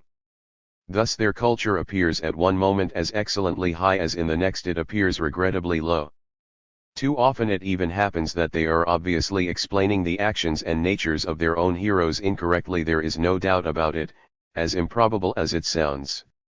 The greatest pianist may have thought only a little about technical requirements and the special virtue, vice, use, and educability of each finger, dactylic ethics, and make crude errors when he speaks about such things. 197.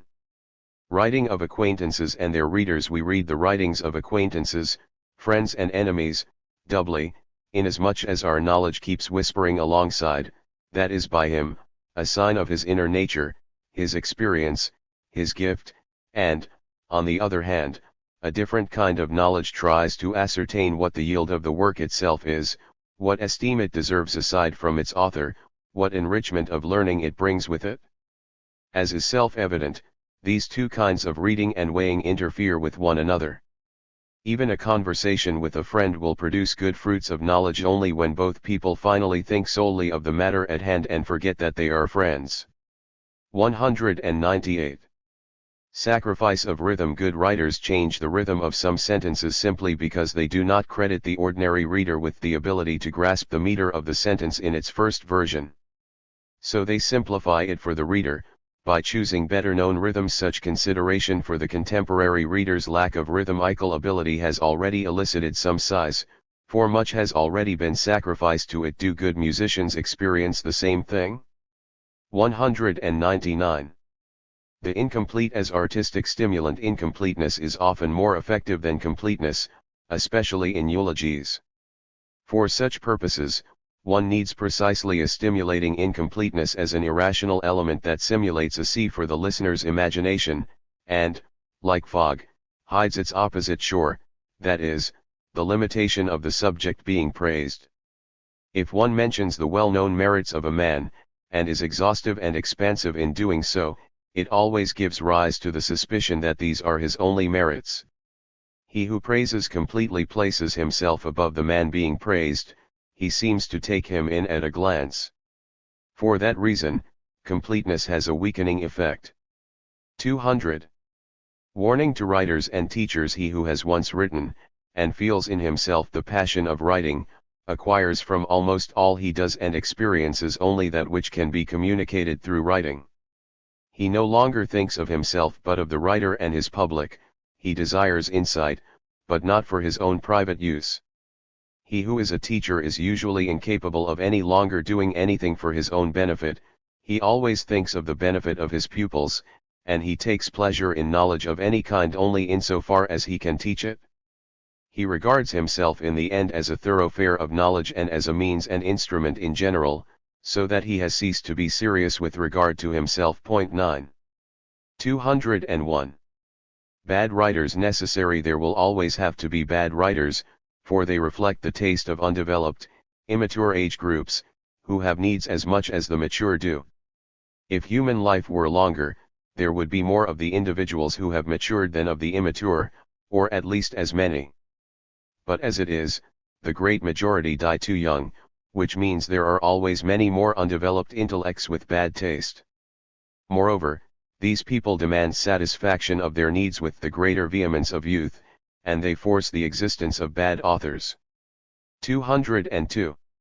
Too near and too far. Often reader and author do not understand each other because the author knows his theme too well and finds it almost boring, so that he leaves out the examples he knows by the hundred, but the reader is strange to the matter and finds it poorly substantiated if the examples are withheld from him.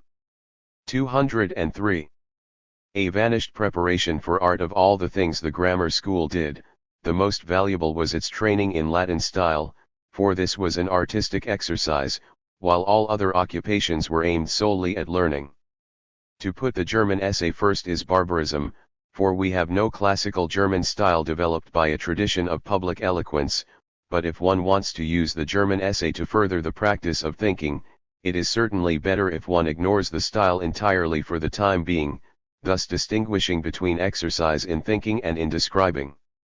The latter should be concerned with multiple versions of a given content, and not with independent invention of the content.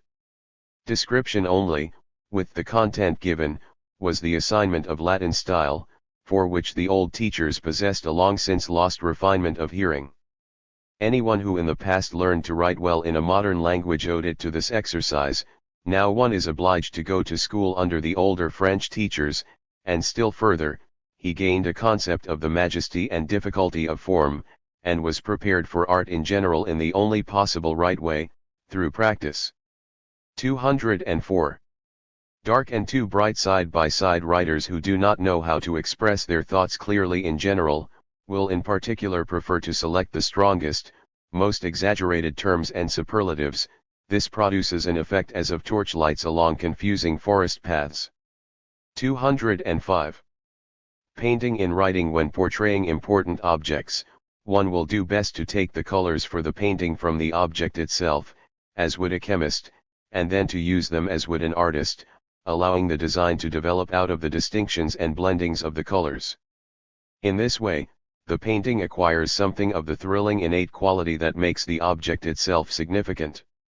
206. Books which teach one to dance. There are writers who, by portraying the impossible as possible, and by speaking of morality and genius as if both were merely a mood or a whim, elicit a feeling of high-spirited freedom, as if man were rising up on tiptoe and simply had to dance out of inner pleasure. 207. Uncompleted thoughts. Just as youth and childhood have value in themselves, as much as the prime of life, and are not to be considered a mere transition or bridge, so too do unfinished thoughts have their own value. Thus we must not pester a poet with subtle interpretations, but should take pleasure in the uncertainty of his horizon, as if the road to various other thoughts were still open. We stand on the threshold, we wait as if a treasure were being dug up. It is as if a lucky trove of profundity were about to be found. The poet anticipates something of the thinker's pleasure in finding a central thought, and in doing so makes us covetous, so that we snatch at it. But it flutters past over our heads, showing the loveliest butterfly wings, and yet it slips away from us. 208. The book become almost human. Every writer is surprised anew when a book, as soon as it has separated from him, begins to take on a life of its own. He feels as if one part of an insect had been severed and were going its own way. Perhaps he almost forgets the book, perhaps he rises above the views set down in it, perhaps he no longer understands it and has lost those wings on which he soared when he devised that book. Meanwhile, it goes about finding its readers, kindles life, pleases, horrifies, fathers new works, becomes the soul of others' resolutions and behavior. In short, it lives like a being fitted out with mind and soul, and yet it is nevertheless not human. The most fortunate author is one who is able to say as an old man that all he had of life-giving, invigorating, uplifting, enlightening thoughts and feelings still lives on in his writings, and that he himself is only the grey ash, while the fire has been rescued and carried forth everywhere. If one considers, then, that a man's every action, not only his books, in some way becomes the occasion for other actions, decisions, and thoughts, that everything which is happening is inextricably tied to everything which will happen, then one understands the real immortality, that of movement.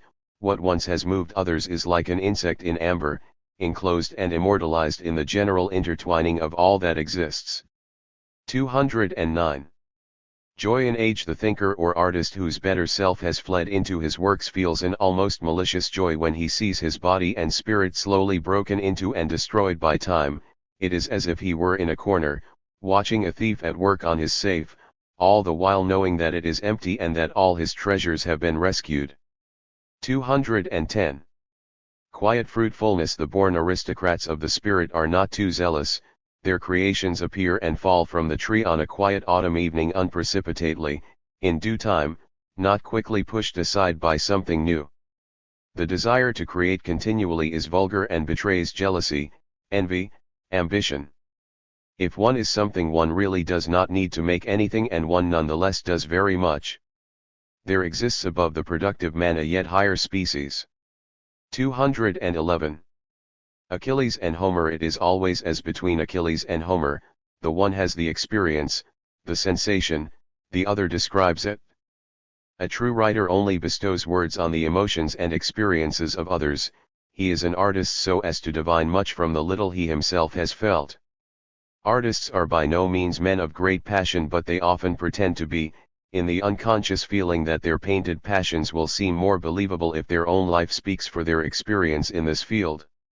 One has only to let oneself go, to abandon self-control, to give rein to one's anger or desires. At once all the world cries, "How passionate he is!" But deep-rooted passion, passion which gnaws at the individual and often consumes him, is a thing of some consequence. He who experiences such passion certainly does not describe it in dramas, music, or novels. Artists are often unbridled individuals to the extent that they are not artists, but that is something else.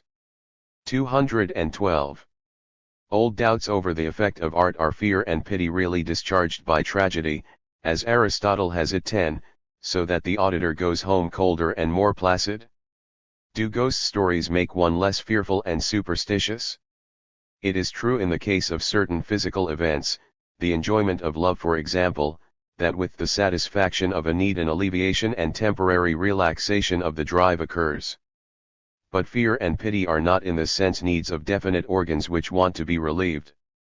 And in the long run a drive is, through practice in satisfying it, intensified, its periodical alleviation notwithstanding. It is possible that in each individual instance fear and pity are mitigated and discharged, they could nonetheless grow greater as a whole through the tragic effect in general, and Plato could still be right when he says that through tragedy one becomes generally more fearful and emotional.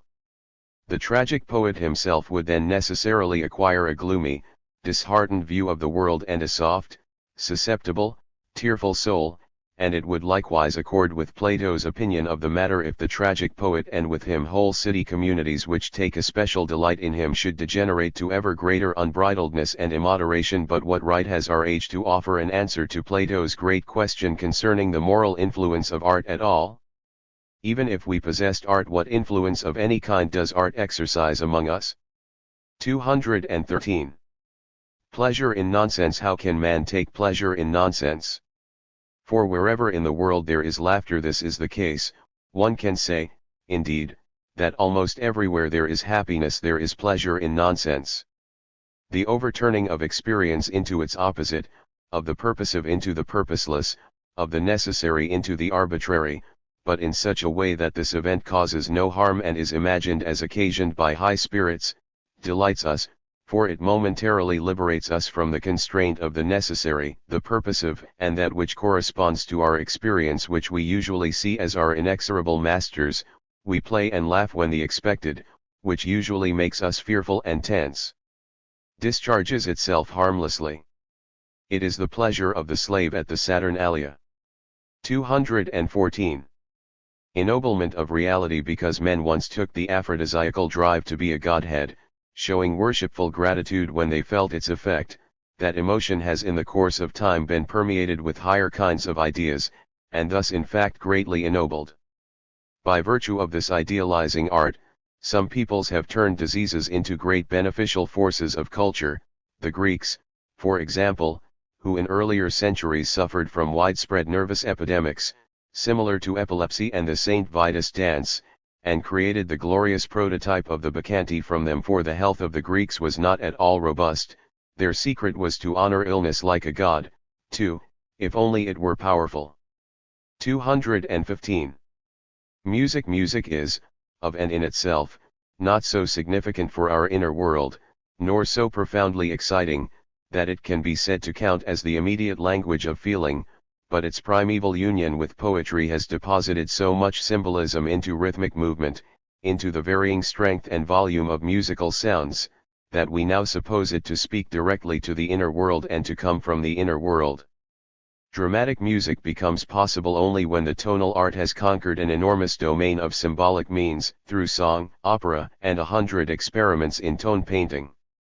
Absolute music is either form in itself, at a primitive stage of music in which sounds made in tempo and at varying volume gave pleasure as such, or symbolism of form speaking to the understanding without poetry after both arts had been united over a long course of evolution and the musical form had finally become entirely enmeshed in threads of feeling and concepts. Men who have remained behind in the evolution of music can understand in a purely formalistic way the same piece of music as the more advanced understand wholly symbolically. In itself, no music is profound or significant, it does not speak of the will or of the thing in itself. The intellect could suppose such a thing only in an age which had conquered for musical symbolism the entire compass of the inner life.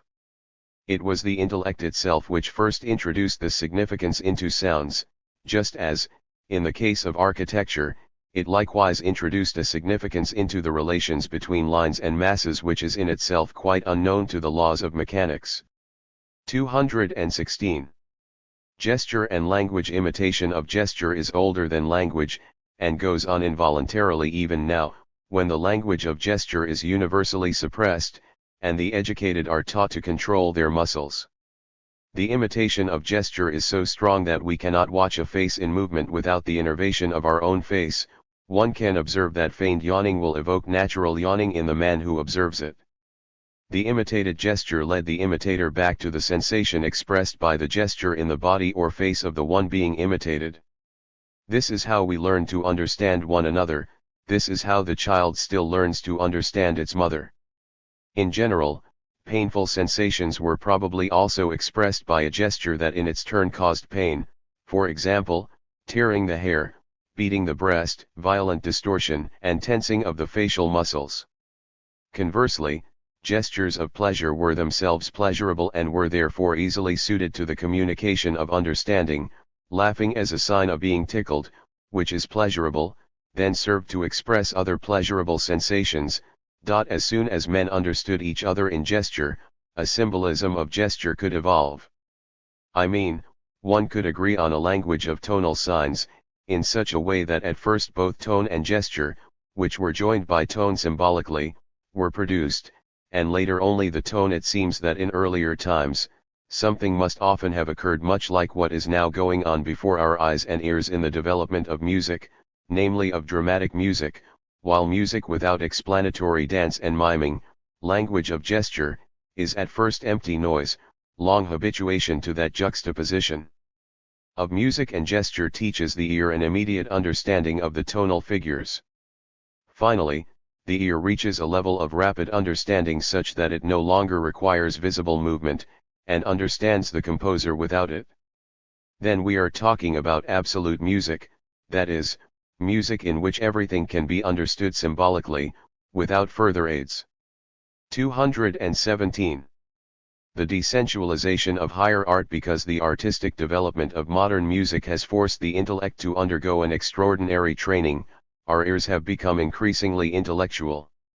Thus we can now endure much greater volume, much greater noise, because we are much better trained than our forefathers were to listen for the reason in it. All our senses have in fact become somewhat dulled because we always inquire after the reason, what it means and no longer what it is. Such a dullness is betrayed, for example, by the unqualified rule of tempered notes. For now those ears still able to make the finer distinctions, say, between C-sharp and D-flat are exceptions. In this regard, our ear has become coarsened. Furthermore, the ugly side of the world, originally inimical to the senses, has been won over for music. Its area of power to express the sublime, the frightful, and the mysterious, has thus been astonishingly extended. Our music makes things speak that before had no tongue. Similarly, some painters have made the eye more intellectual, and have gone far beyond what was previously called a joy in form and color. Here, too, that side of the world originally considered ugly has been conquered by artistic understanding. What is the consequence of all this? The more the eye and ear are capable of thought, the more they reach that boundary line where they become unsensual. Joy is transferred to the brain, the sense organs themselves become dull and weak. More and more, the symbolic replaces that which exists, and so, as surely as on any other path, we arrive along this one at barbarism. For the present, it is still said that the world is uglier than ever, but it means a more beautiful world than ever existed. But the more the perfumed fragrance of meaning is dispersed and evaporated, the rarer will be those who can still perceive it. And the rest will stay put at ugliness, seeking to enjoy it directly. Such an attempt is bound to fail. Thus we have in Germany a twofold trend in musical development. On the one side, a group of 10,000 with ever higher, more delicate pretensions, ever more attuned to what it means, and on the other side, the vast majority, which each year is becoming ever more incapable of understanding meaning, even in the form of sensual ugliness, and is therefore learning to reach out with increasing pleasure for that which is intrinsically ugly and repulsive, that is, the basely sensual. 218. A stone is more of a stone than formerly. As a general rule, we no longer understand architecture, at least by no means in the same way as we understand music. We have outgrown the symbolism of lines and figures, just as we are no longer accustomed to the sound effects of rhetoric, and have not absorbed this kind of mother's milk of culture since our first moment of life. Everything in a Greek or Christian building originally had a meaning, and referred to a higher order of things. This feeling of inexhaustible meaning enveloped the edifice like a mystic veil. Beauty was only a secondary consideration in the system, without in any way materially injuring the fundamental sentiment of the mysteriously exalted, the divinely and magically consecrated. At the most, beauty tempered horror, but this horror was everywhere presupposed. What is the beauty of a building now? The same thing as the beautiful face of a stupid woman, a kind of mask. 219. The religious source of the newer music, soulful music, arose out of the Catholicism re-established after the Council of Trent, through Palestrina, who endowed the newly awakened, earnest, and deeply moved spirit with sound. Later on, in Bach, it appeared also in Protestantism, as far as this had been deepened by the Pietists and released from its originally dogmatic character. The supposition and necessary preparation for both origins is the familiarity with music, which existed during and before the Renaissance, namely that learned occupation with music, which was really scientific pleasure in the masterpieces of harmony and voice training. On the other hand, the opera must have preceded it, wherein the layman made his protest against a music that had grown too learned and cold, and endeavored to re-endow polyhymnia with a soul. Without the change to that deeply religious sentiment, without the dying away of the inwardly moved temperament, music would have remained learned or operatic. The spirit of the Counter-Reformation is the spirit of modern music, for that Pietism in Bach's music is also a kind of Counter-Reformation. So deeply are we indebted to the religious life. Music was the Counter-Reformation in the field of art. To this belongs also the later painting of the Caracci and Caravaggi, perhaps also the Baroque style, in any case more than the architecture of the Renaissance or of antiquity. And we might still ask, if our newer music could move stones, would it build them up into antique architecture? I very much doubt it. For that which predominates in this music, affections, pleasure in exalted, highly strained sentiments, the desire to be alive at any cost, the quick change of feeling, the strong relief effects of light and shade, the combination of the ecstatic and the naive, all this has already reigned in the plastic arts and created new laws of style, but it was neither in the time of antiquity nor of the Renaissance. 220. The beyond in art. It is not without deep pain that we acknowledge the fact that in their loftiest soarings, artists of all ages have exalted and divinely transfigured precisely those ideas which we now recognize as false. They are the glorifiers of humanity's religious and philosophical errors, and they could not have been this without belief in the absolute truth of these errors. But if the belief in such truth diminishes at all, if the rainbow colors at the farthest ends of human knowledge and imagination fade, then this kind of art can never reflourish, for, like the Divina Commedia, Raphael's paintings, Michelangelo's frescoes, and Gothic cathedrals, they indicate not only a cosmic but also a metaphysical meaning in the work of art. Out of all this will grow a touching legend that such an art and such an artistic faith once existed. 221. Revolution in poetry. The strict limit which the French dramatists marked out with regard to unity of action, time and place, construction of style, verse and sentence, selection of words and ideas, was a school as important as that of counterpoint and fugue in the development of modern music or that of the Gorgionic figures in Greek oratory. Such a restriction may appear absurd, nevertheless there is no means of getting out of naturalism except by confining ourselves at first to the strongest, perhaps most arbitrary, means. Thus we gradually learn to walk gracefully on the narrow paths that bridge giddy abysses, and acquire great suppleness of movement as a result, as the history of music proves to our living eyes. Here we see how, step by step, the fetters get looser, until at last they may appear to be altogether thrown off. This appearance is the highest achievement of a necessary development in art. In the art of modern poetry there existed no such fortunate, gradual emerging from self-imposed fetters. Lessing held up to scorn in Germany the French form, the only modern form of art, and pointed to Shakespeare, and thus the steadiness of that unfettering was lost and a spring was made into naturalism, that is, back into the beginnings of art. From this Goethe endeavored to save himself, by always trying to limit himself anew in different ways, but even the most gifted only succeeds by continuously experimenting, if the thread of development has once been broken.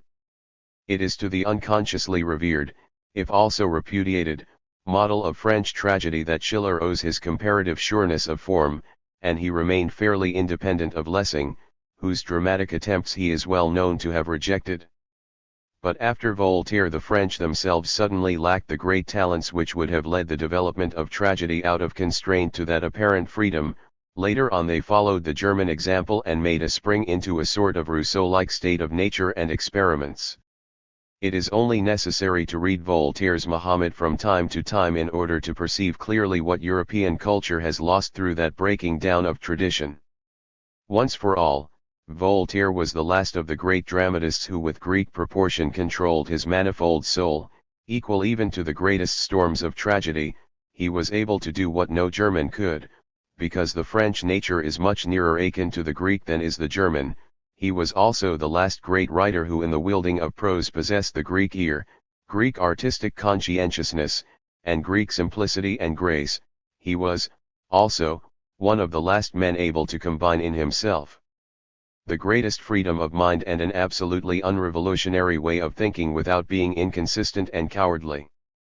Since that time the modern spirit, with its restlessness and its hatred of moderation and restrictions, has obtained the mastery on all sides, let loose at first by the fever of revolution, and then once more putting a bridle on itself when it became filled with fear and horror at itself, but it was the bridle of rigid logic, no longer that of artistic moderation.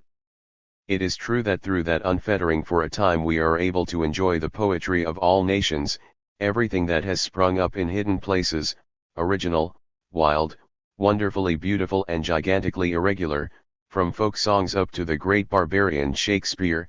We taste the joys of local color and costume, hitherto unknown to all artistic nations. We make liberal use of the barbaric advantages of our time, which Goethe accentuated against Schiller in order to place the formlessness of his Faust in the most favorable light. But for how much longer? The encroaching flood of poetry of all styles and all nations must gradually sweep away that magic garden upon which a quiet and hidden growth would still have been possible. All poets must become experimenting imitators, daring copyists, however great their primary strength may be.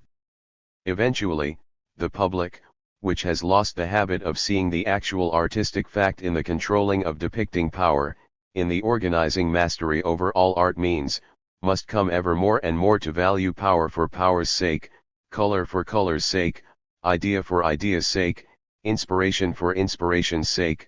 Accordingly it will not enjoy the elements and conditions of the work of art, unless isolated, and finally will make the very natural demand that the artist must deliver it to them. Isolated. True, the senseless fetters of Franco-Greek art have been thrown off, but unconsciously we have grown accustomed to consider all fetters, all restrictions as senseless, and so art moves towards its liberation, but, in so doing, it touches, which is certainly highly edifying, upon all the phases of its beginning, its childhood, its incompleteness, its sometime boldness and excesses, in perishing it interprets its origin and growth. One of the great ones, whose instinct may be relied on and whose theory lacked nothing but 30 years more of practice, Lord Byron, once said, that with regard to poetry in general, the more he thought about it the more convinced he was that one and all we are entirely on a wrong track, that we are following an inwardly false revolutionary system, and that either our own generation or the next will yet arrive at this same conviction. It is the same Lord Byron who said that he looked upon Shakespeare as the very worst model, although the most extraordinary poet. And does not Goethe's mature artistic insight in the second half of his life say practically the same thing, that insight by means of which he made such a bound in advance of whole generations that, generally speaking, it may be said that Goethe's influence has not yet begun, that his time has still to come. Just because his nature held him fast for a long time in the path of the poetical revolution, just because he drank to the dregs of whatsoever new sources, views, and expedients had been indirectly discovered through that breaking down of tradition, of all that had been unearthed from under the ruins of art, his later transformation and conversion carries so much weight, it shows that he felt the deepest longing to win back the traditions of art, and to give in fancy the ancient perfection and completeness to the abandoned ruins and colonnades of the temple, with the imagination of the eye at least, should the strength of the arm be found too weak to build where such tremendous powers were needed even to destroy. Thus he lived in art as in the remembrance of the true art, his poetry had become an aid to remembrance, to the understanding of old and long departed ages of art. With respect to the strength of the new age, his demands could not be satisfied, but the pain this occasioned was amply balanced by the joy that they have been satisfied once, and that we ourselves can still participate in this satisfaction. Not individuals, but more or less ideal masks, no reality, but an allegorical generality, topical characters, local colors toned down and rendered mythical almost to the point of invisibility, contemporary feeling and the problems of contemporary society reduced to the simplest forms, stripped of their attractive, interesting pathological qualities, made ineffective in every other but the artistic sense, no new materials and characters, but the old, long accustomed ones in constant new animation and transformation, that is art, as Goethe understood it later, as the Greeks and even the French practiced it. 222. What remains of art? It is true that art has a much greater value in the case of certain metaphysical hypotheses, for instance when the belief obtains that the character is unchangeable and that the essence of the world manifests itself continually in all character and action, thus the artist's work becomes the symbol of the eternally constant, while according to our views the artist can only endow his picture with temporary value, because man on the whole has developed and is mutable, and even the individual man has nothing fixed and constant. The same thing holds good with another metaphysical hypothesis, assuming that our visible world were only a delusion, as metaphysicians declare, then art would come very close to the real world, for there would be much similarity between the world of appearance and the artist's world of dream images. The remaining difference would actually enhance the meaning of art rather than the meaning of nature, because art would portray the symmetry, the types and models of nature, but such assumptions are wrong. What place remains for art, then, after this knowledge? Above all, for thousands of years, it has taught us to see every form of life with interest and joy, and to develop our sensibility so that we finally call out, however it may be, life is good. 11. This teaching of art to have joy in existence and to regard human life as a part of nature, without being moved too violently, as something that developed through laws, this teaching has taken root in us. It now comes to light again as an all-powerful need for knowledge.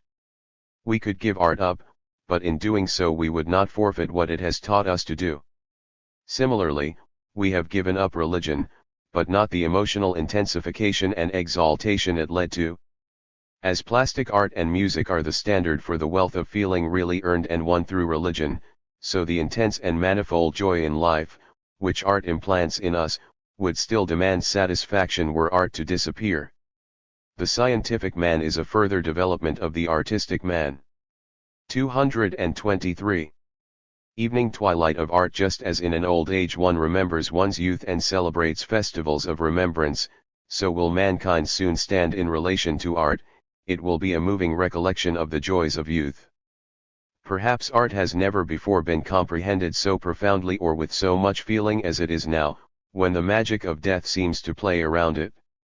Recall that Greek city in South Italy which on one day of the year continued to celebrate their Greek festival and did so with tears and sadness at the fact that foreign barbarism was triumphing more and more over the customs they had brought with them.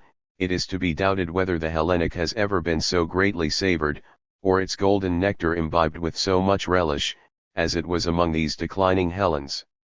The artist will soon be regarded as a glorious relic, and we shall bestow upon him, as a marvelous stranger upon whose strength and beauty the happiness of former ages depended, honors such as we do not grant to others of our own kind. The best in us has perhaps been inherited from the sensibilities of earlier ages to which we hardly any longer have access by direct paths. The sun has already set, but the sky of our life still glows with its light, even though we no longer see it. Fifth division, the signs of higher and lower culture. 224. Ennoblement through degeneration. History teaches that a race of people is best preserved where the greater number hold one common spirit in consequence of the similarity of their accustomed and indisputable principles, in consequence, therefore, of their common faith. Thus strength is afforded by good and thorough customs, thus is learnt the subjection of the individual, and strenuousness of character becomes a birth gift and afterwards is fostered as a habit. The danger to these communities founded on individuals of strong and similar character is that gradually increasing stupidity through transmission, which follows all stability like its shadow. It is on the more unrestricted, more uncertain, and morally weaker individuals that depends the intellectual progress of such communities. It is they who attempt all that is new and manifold. Numbers of these perish on account of their weakness, without having achieved any specially visible effect, but generally, particularly when they have descendants, they flare up and from time to time inflict a wound on the stable element of the community. Precisely in this sore and weakened place the community is inoculated with something new, but its general strength must be great enough to absorb and assimilate this new thing into its blood. Deviating natures are of the utmost importance wherever there is to be progress. Every wholesale progress must be preceded by a partial weakening. The strongest natures retain the type, the weaker ones help it to develop. Something similar happens in the case of individuals, a deterioration, a mutilation, even a vice and, above all, a physical or moral loss is seldom without its advantage. For instance, a sickly man in the midst of a warlike and restless race will perhaps have more chance of being alone and thereby growing quieter and wiser. The one-eyed man will possess a stronger eye, the blind man will have a deeper inward sight and will certainly have a keener sense of hearing. In so far it appears to me that the famous struggle for existence is not the only point of view from which an explanation can be given of the progress or strengthening of an individual or a race. Rather must two different things converge: firstly, the multiplying of stable strength through mental binding in faith and common feeling; secondly, the possibility of attaining to higher aims, through the fact that there are deviating natures and, in consequence, partial weakening and wounding of the stable strength. It is precisely the weaker nature, as the more delicate and free, that makes all progress at all possible. A people that is crumbling and weak in any one part, but as a whole still strong and healthy, is able to absorb the infection of what is new and incorporate it to its advantage. The task of education in a single individual is this: to plant him so firmly and surely that, as a whole, he can no longer be diverted from his path. Then, however, the educator must wound him, or else make use of the wounds which fate inflicts, and when pain and need have thus arisen, something new and noble can be inoculated into the wounded places. With regard to the state, Machiavelli says that, the form of government is of very small importance, although half-educated people think otherwise. The great aim of statecraft should be duration, which outweighs all else, inasmuch as it is more valuable than liberty. It is only with securely founded and guaranteed duration that continual development and ennobling inoculation are at all possible. As a rule, however, authority, the dangerous companion of all duration, will rise in opposition to this. 225. Freethinker, a relative term. We call that man a freethinker who thinks otherwise than is expected of him in consideration of his origin, surroundings, position, and office, or by reason of the prevailing contemporary views. He is the exception, fettered minds are the rule. These latter reproach him, saying that his free principles either have their origin in a desire to be remarkable or else cause free actions to be inferred, that is to say, actions which are not compatible with fettered morality. Sometimes it is also said that the cause of such and such free principles may be traced to mental perversity and extravagance, but only malice speaks thus, nor does it believe what it says, but wishes thereby to do an injury, for the freethinker usually bears the proof of his greater goodness and keenness of intellect written in his face so plainly that the fettered spirits understand it well enough. But the two other derivations of free thought are honestly intended. As a matter of fact, many freethinkers are created in one or other of these ways. For this reason, however, the tenets to which they attain in this manner might be truer and more reliable than those of the fettered spirits. In the knowledge of truth, what really matters is the possession of it, not the impulse under which it was sought, the way in which it was found. If the freethinkers are right, then the fettered spirits are wrong, and it is a matter of indifference whether the former have reached truth through immorality or the latter hitherto retained hold of untruths through morality. Moreover, it is not essential to the freethinker that he should hold more correct views, but that he should have liberated himself from what was customary, be it successfully or disastrously. As a rule, however, he will have truth, or at least the spirit of truth investigation, on his side. He demands reasons, the others demand faith. 226. The origin of faith. The fettered spirit does not take up his position from conviction, but from habit. He is a Christian, for instance, not because he had a comprehension of different creeds and could take his choice. He is an Englishman, not because he decided for England, but he found Christianity and England ready-made and accepted them without any reason, just as one who is born in a wine country becomes a wine drinker. Later on, perhaps, as he was a Christian and an Englishman, he discovered a few reasons in favor of his habit. These reasons may be upset, but he is not therefore upset in his whole position. For instance, let a fettered spirit be obliged to bring forward his reasons against bigamy, and then it will be seen whether his holy zeal in favor of monogamy is based upon reason or upon custom. The adoption of guiding principles without reasons is called faith. 227. Conclusions drawn from the consequences and traced back to reason and unreason. All states and orders of society, professions, matrimony, education, law, all these find strength and duration only in the faith which the fettered spirits repose in them, that is, in the absence of reasons, or at least in the averting of inquiries as to reasons. The restricted spirits do not willingly acknowledge this, and feel that it is a pudendum. Christianity, however, which was very simple in its intellectual ideas, remarked nothing of this pudendum, required faith, and nothing but faith, and passionately repulsed the demand for reasons. It pointed to the success of faith. You will soon feel the advantages of faith, it suggested, and through faith shall ye be saved. As an actual fact, the state pursues the same course, and every father brings up his son in the same way. Only believe this, he says, and you will soon feel the good it does. This implies, however, that the truth of an opinion is proved by its personal usefulness. The wholesomeness of a doctrine must be a guarantee for its intellectual surety and solidity. It is exactly as if an accused person in a court of law were to say, "My counsel speaks the whole truth, for only see what is the result of his speech, I shall be acquitted." Because the fettered spirits retain their principles on account of their usefulness, they suppose that the free spirit also seeks his own advantage in his views and only holds that to be true which is profitable to him. But as he appears to find profitable just the contrary of that which his compatriots or equals find profitable, these latter assume that his principles are dangerous to them. They say or feel, he must not be right, for he is injurious to us. 228. The strong, good character. The restriction of views, which habit has made instinct, leads to what is called strength of character. When anyone acts from few but always from the same motives, his actions acquire great energy. If these actions accord with the principles of the fettered spirits, they are recognized, and they produce, moreover, in those who perform them the sensation of a good conscience. Few motives, energetic action, and a good conscience compose what is called strength of character. The man of strong character lacks a knowledge of the many possibilities and directions of action.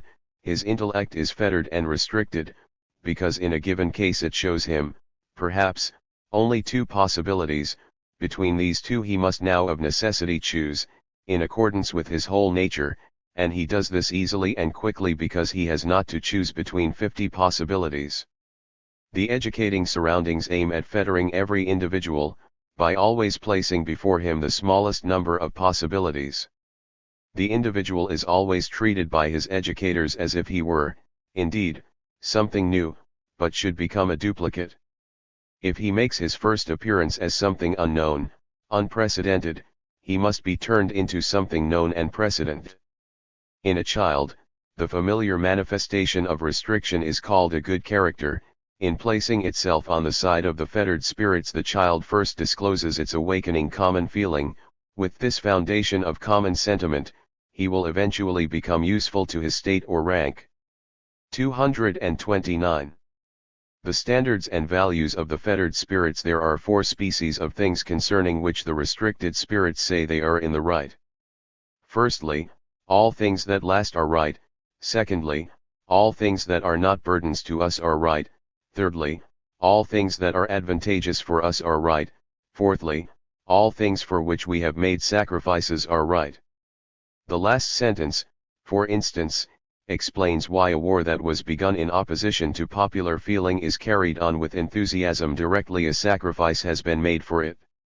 The free spirits, who bring their case before the forum of the fettered spirits, must prove that free spirits always existed, that free spiritism is therefore enduring, that it will not become a burden, and, finally, that on the whole they are an advantage to the fettered spirits.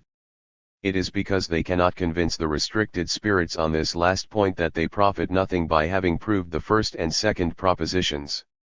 230. Esprit fort compared with him who has tradition on his side and requires no reasons for his actions.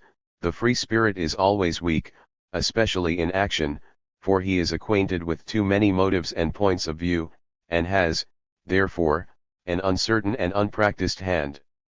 What means exist of making him strong in spite of this, so that he will, at least, manage to survive, and will not perish ineffectually? What is the source of the strong spirit, esprit fort?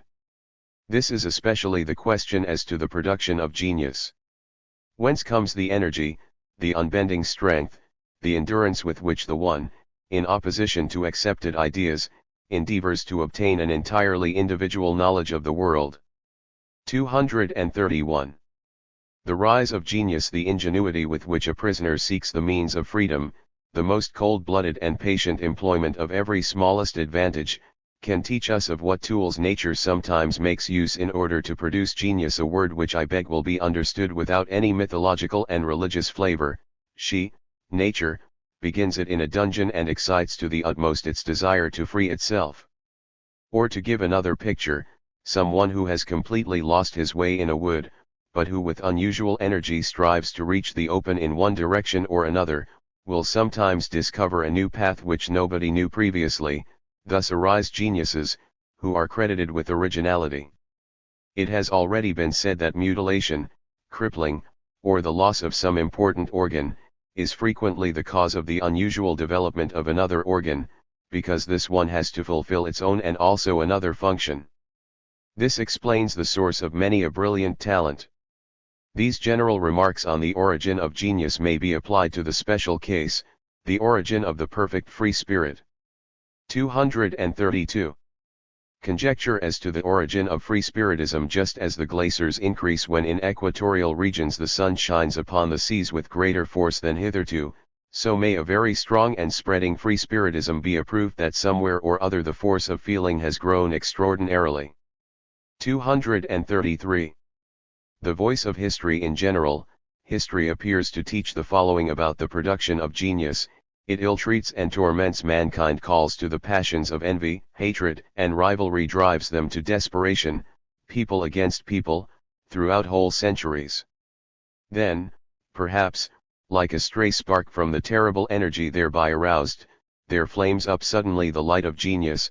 The will, like a horse maddened by the rider's spur, thereupon breaks out and leaps over into another domain. He who could attain to a comprehension of the production of genius, and desires to carry out practically the manner in which nature usually goes to work, would have to be just as evil and regardless as nature itself, but perhaps we have not heard rightly. 234. The value of the middle of the road. It is possible that the production of genius is reserved to a limited period of mankind's history.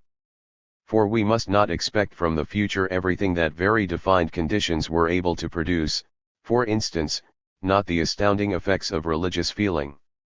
This has had its day, and much that is very good can never grow again, because it could grow out of that alone.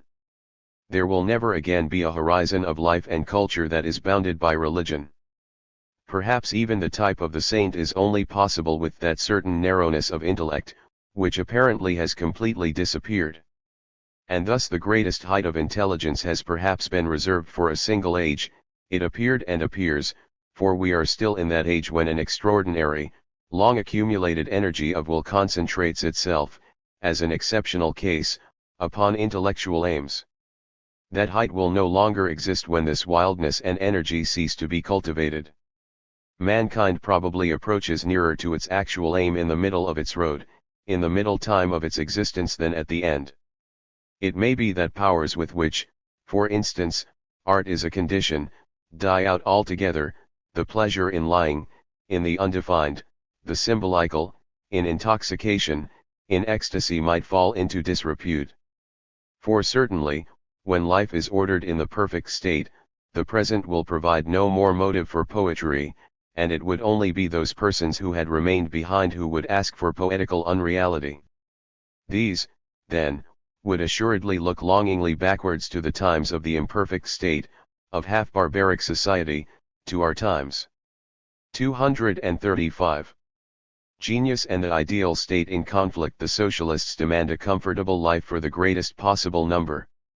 If the lasting house of this life of comfort, the perfect state, had really been attained, then this life of comfort would have destroyed the ground out of which grow the great intellect and the mighty individual generally, I mean powerful energy.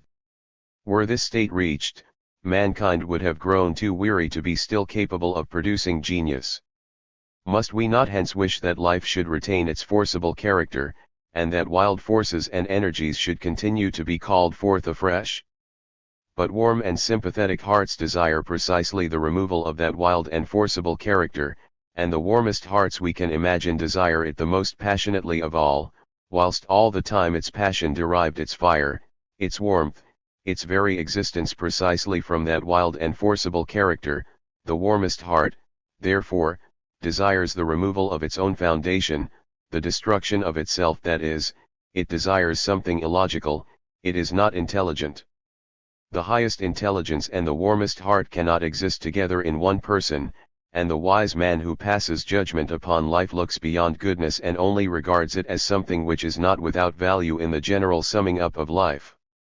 The wise man must oppose those digressive wishes of unintelligent goodness, because he has an interest in the continuance of his type and in the eventual appearance of the highest intellect. At least, he will not advance the founding of the perfect state, inasmuch as there is only room in it for wearied individuals. Christ, on the contrary, he whom we may consider to have had the warmest heart, advanced the process of making man stupid, placed himself on the side of the intellectually poor, and retarded the production of the greatest intellect, and this was consistent. His opposite, the man of perfect wisdom, this may be safely prophesied, will just as necessarily hinder the production of a Christ. The state is a wise arrangement for the protection of one individual against another. If its ennobling is exaggerated, the individual will at last be weakened by it, even effaced, thus the original purpose of the state will be most completely frustrated. 236. The zones of culture. It may be figuratively said that the ages of culture correspond to the zones of the various climates, only that they lie one behind another and not beside each other like the geographical zones. In comparison with the temperate zone of culture, which it is our object to enter, the past, speaking generally, gives the impression of a tropical climate. Violent contrasts, sudden changes between day and night, heat and color splendor, the reverence of all that was sudden, mysterious, terrible, the rapidity with which storms broke, everywhere that lavish abundance of the provisions of nature, and opposed to this, in our culture, a clear but by no means bright sky, pure but fairly unchanging air, sharpness, even cold at times, thus the two zones are contrasts to each other. When we see how in that former zone the most raging passions are suppressed and broken down with mysterious force by metaphysical representations, we feel as if wild tigers were being crushed before our very eyes in the coils of mighty serpents. Our mental climate lacks such episodes, our imagination is temperate, even in dreams there does not happen to us what former people saw waking. But should we not rejoice at this change, even granted that artists are essentially spoiled by the disappearance of the tropical culture and find us non-artists a little too timid? In so far artists are certainly right to deny progress, for indeed it is doubtful whether the last 3,000 years show an advance in the arts. In the same way, a metaphysical philosopher like Schopenhauer would have no cause to acknowledge progress with regard to metaphysical philosophy and religion if he glanced back over the last 4,000 years. For us, however, the existence even of the temperate zones of culture is progress. 237. Renaissance and Reformation. The Italian Renaissance contained within itself all the positive forces to which we owe modern culture. Such were the liberation of thought, the disregard of authorities, the triumph of education over the darkness of tradition, enthusiasm for science and the scientific past of mankind, the unfettering of the individual, an ardor for truthfulness and a dislike of delusion and mere effect, which ardor blazed forth in an entire company of artistic characters, who with the greatest moral purity required from themselves perfection in their works, and nothing but perfection. Yes, the Renaissance had positive forces, which have, as yet, never become so mighty again in our modern culture. It was the golden age of the last 1,000 years, in spite of all its blemishes and vices. On the other hand, the German Reformation stands out as an energetic protest of antiquated spirits, who were by no means tired of medieval views of life, and who received the signs of its dissolution, the extraordinary flatness and alienation of the religious life, with deep dejection instead of with the rejoicing that would have been seemly. With their northern strength and stiff-neckedness they threw mankind back again, brought about the counter-reformation, that is, a Catholic Christianity of self-defense, with all the violences of a state of siege, and delayed for 2 or 3 centuries the complete awakening and mastery of the sciences, just as they probably made forever impossible the complete intergrowth of the antique and the modern spirit. The great task of the Renaissance could not be brought to a termination. This was prevented by the protest of the contemporary backward German spirit, which, for its salvation, had had sufficient sense in the Middle Ages to cross the Alps again and again. It was the chance of an extraordinary constellation of politics that Luther was preserved, and that his protest gained strength, for the emperor protected him in order to employ him as a weapon against the pope, and in the same way he was secretly favored by the pope in order to use the Protestant princes as a counterweight against the emperor. Without this curious counterplay of intentions, Luther would have been burnt like Huss, and the morning sun of enlightenment would probably have risen somewhat earlier, and with a splendor more beauteous than we can now imagine. 238. Justice against the becoming God. When the entire history of culture unfolds itself to our gaze, as a confusion of evil and noble, of true and false ideas, and we feel almost seasick at the sight of these tumultuous waves, we then understand what comfort resides in the conception of a becoming God.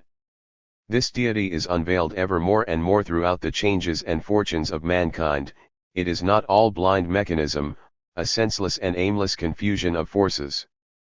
The deification of the process of being is a metaphysical outlook, seen as from a lighthouse overlooking the sea of history. in which a far too historical generation of scholars found their comfort. This must not arouse anger, however erroneous the view may be. Only those who, like Schopenhauer, deny development also feel none of the misery of this historical wave, and therefore, because they know nothing of that becoming God and the need of his supposition, they should in justice withhold their scorn. 239. The fruits according to their seasons. Every better future that is desired for mankind is necessarily in many respects also a worse future, for it is foolishness to suppose that a new, higher grade of humanity will combine in itself all the good points of former grades, and must produce, for instance, the highest form of art. Rather has every season its own advantages and charms, which exclude those of the other seasons. That which has grown out of religion and in its neighborhood cannot grow again if this has been destroyed. At the most, straggling and belated offshoots may lead to deception on that point, like the occasional outbreaks of remembrance of the old art, a condition that probably betrays the feeling of loss and deprivation, but which is no proof of the power from which a new art might be born. 240. The increasing severity of the world the higher culture an individual attains, the less field there is left for mockery and scorn. Voltaire thanked heaven from his heart for the invention of marriage and the church, by which it had so well provided for our cheer. But he and his time, and before him the 16th century, had exhausted their ridicule on this theme. Everything that is now made fun of on this theme is out of date, and above all too cheap to tempt a purchaser. Causes are now inquired after, ours is an age of seriousness. Who cares now to discern, laughingly, the difference between reality and pretentious sham, between that which man is and that which he wishes to represent? The feeling of this contrast has quite a different effect if we seek reasons.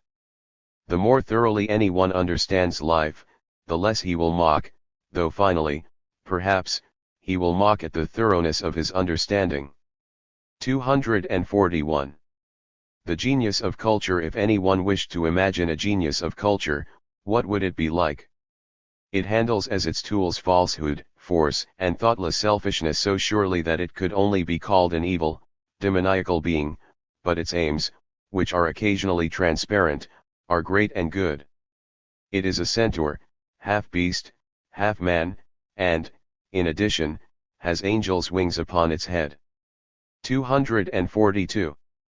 The miracle education. Interest in education will acquire great strength only from the moment when belief in a God and his care is renounced, just as the art of healing could only flourish when the belief in miracle cures ceased. So far, however, there is universal belief in the miracle education. Out of the greatest disorder and confusion of aims and unfavorableness of conditions, the most fertile and mighty men have been seen to grow. Could this happen naturally? Soon these cases will be more closely looked into, more carefully examined, but miracles will never be discovered. In similar circumstances countless persons perish constantly. The few saved have, therefore, usually grown stronger, because they endured these bad conditions by virtue of an inexhaustible inborn strength, and this strength they had also exercised and increased by fighting against these circumstances. Thus the miracle is explained. An education that no longer believes in miracles must pay attention to three things: first, how much energy is inherited; secondly, by what means can new energy be aroused; thirdly, how can the individual be adapted to so many and manifold claims of culture without being disquieted and destroying his personality. In short, how can the individual be initiated into the counterpoint of private and public culture? How can he lead the melody and at the same time accompany it? 243. The future of the physician. There is now no profession which would admit of such an enhancement as that of the physician, that is, after the spiritual physicians the so-called pastors, are no longer allowed to practice their conjuring tricks to public applause, and a cultured person gets out of their way. The highest mental development of a physician has not yet been reached, even if he understands the best and newest methods, is practiced in them, and knows how to draw those rapid conclusions from effects to causes for which the diagnostics are celebrated. Besides this, he must possess a gift of eloquence that adapts itself to every individual and draws his heart out of his body, a manliness, the sight of which alone drives away all despondency, the canker of all sick people, the tact and suppleness of a diplomatist in negotiations between such as have need of joy for their recovery and such as, for reasons of health, must, and can, give joy, the acuteness of a detective and an attorney to divine the secrets of a soul without betraying them. In short, a good physician now has need of all the artifices and artistic privileges of every other professional class. Thus equipped, he is then ready to be a benefactor to the whole of society, by increasing good works, mental joys and fertility, by preventing evil thoughts, projects, and villainies, the evil source of which is so often the belly, by the restoration of a mental and physical aristocracy, as a maker and hinderer of marriages, by judiciously checking all so-called soul torments and pricks of conscience. Thus from a medicine man he becomes a savior, and yet need work no miracle, neither is he obliged to let himself be crucified. 244. In the neighborhood of insanity the sum of sensations, knowledge, and experiences, the whole burden of culture, therefore, has become so great that an overstraining of nerves and powers of thought is a common danger. Indeed, the cultivated classes of European countries are throughout neurotic, and almost every one of their great families is on the verge of insanity in one of their branches. True, health is now sought in every possible way, but in the main a diminution of that tension of feeling, of that oppressive burden of culture, is needful, which, even though it might be bought at a heavy sacrifice, would at least give us room for the great hope of a new Renaissance. To Christianity, to the philosophers, poets, and musicians we owe an abundance of deeply emotional sensations. In order that these may not get beyond our control we must invoke the spirit of science, which on the whole makes us somewhat colder and more sceptical, and in particular cools the faith in final and absolute truths. It is chiefly through Christianity that it has grown so wild. 245. The bell-founding of culture. Culture has been made like a bell, within a covering of coarser, commoner material, falsehood, violence, the boundless extension of every individual I, of every separate people. This was the covering. Is it time to take it off? Has the liquid set, have the good and useful impulses, the habits of the nobler nature become so certain and so general that they no longer require to lean on metaphysics and the errors of religion, no longer have need of hardnesses and violence as powerful bonds between man and man, people and people? No sign from any God can any longer help us to answer this question, our own insight must decide. The earthly rule of man must be taken in hand by man himself, his omniscience must watch over the further fate of culture with a sharp eye. 246. The cyclopes of culture. Whoever has seen those furrowed basins which once contained glaciers, will hardly deem it possible that a time will come when the same spot will be a valley of woods and meadows and streams. It is the same in the history of mankind. The wildest forces break the way, destructively at first, but their activity was nevertheless necessary in order that later on a milder civilization might build up its house. These terrible energies, that which is called evil, are the cyclopic architects and road makers of humanity. 247. The circulation of humanity. It is possible that all humanity is only a phase pf development of a certain species of animal of limited duration. Man may have grown out of the ape and will return to the ape again 12 without anybody taking an interest in the ending of this curious comedy. Just as with the decline of Roman civilization and its most important cause, the spread of Christianity, there was a general uglification of man within the Roman Empire, so, through the eventual decline of general culture, there might result a far greater uglification and finally an animalizing of man till he reached the ape. But just because we are able to face this prospect, we shall perhaps be able to avert such an end. 248. The consoling speech of a desperate advance our age gives the impression of an intermediate condition. The old ways of regarding the world, the old cultures still partially exist, the new are not yet sure and customary and hence are without decision and consistency. It appears as if everything would become chaotic, as if the old were being lost, the new worthless and ever becoming weaker. But this is what the soldier feels who is learning to march. For a time he is more uncertain and awkward, because his muscles are moved sometimes according to the old system and sometimes according to the new, and neither gains a decisive victory.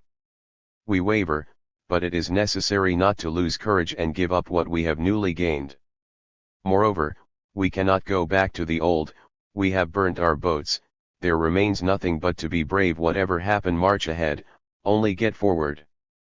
Perhaps our behavior looks like progress, but if not, then the words of Friedrich the Great may also be applied to us, and indeed as a consolation: ah, mon cher Sulzer, vous ne connaissez pas cette race maudite à laquelle nous appartenons. 249.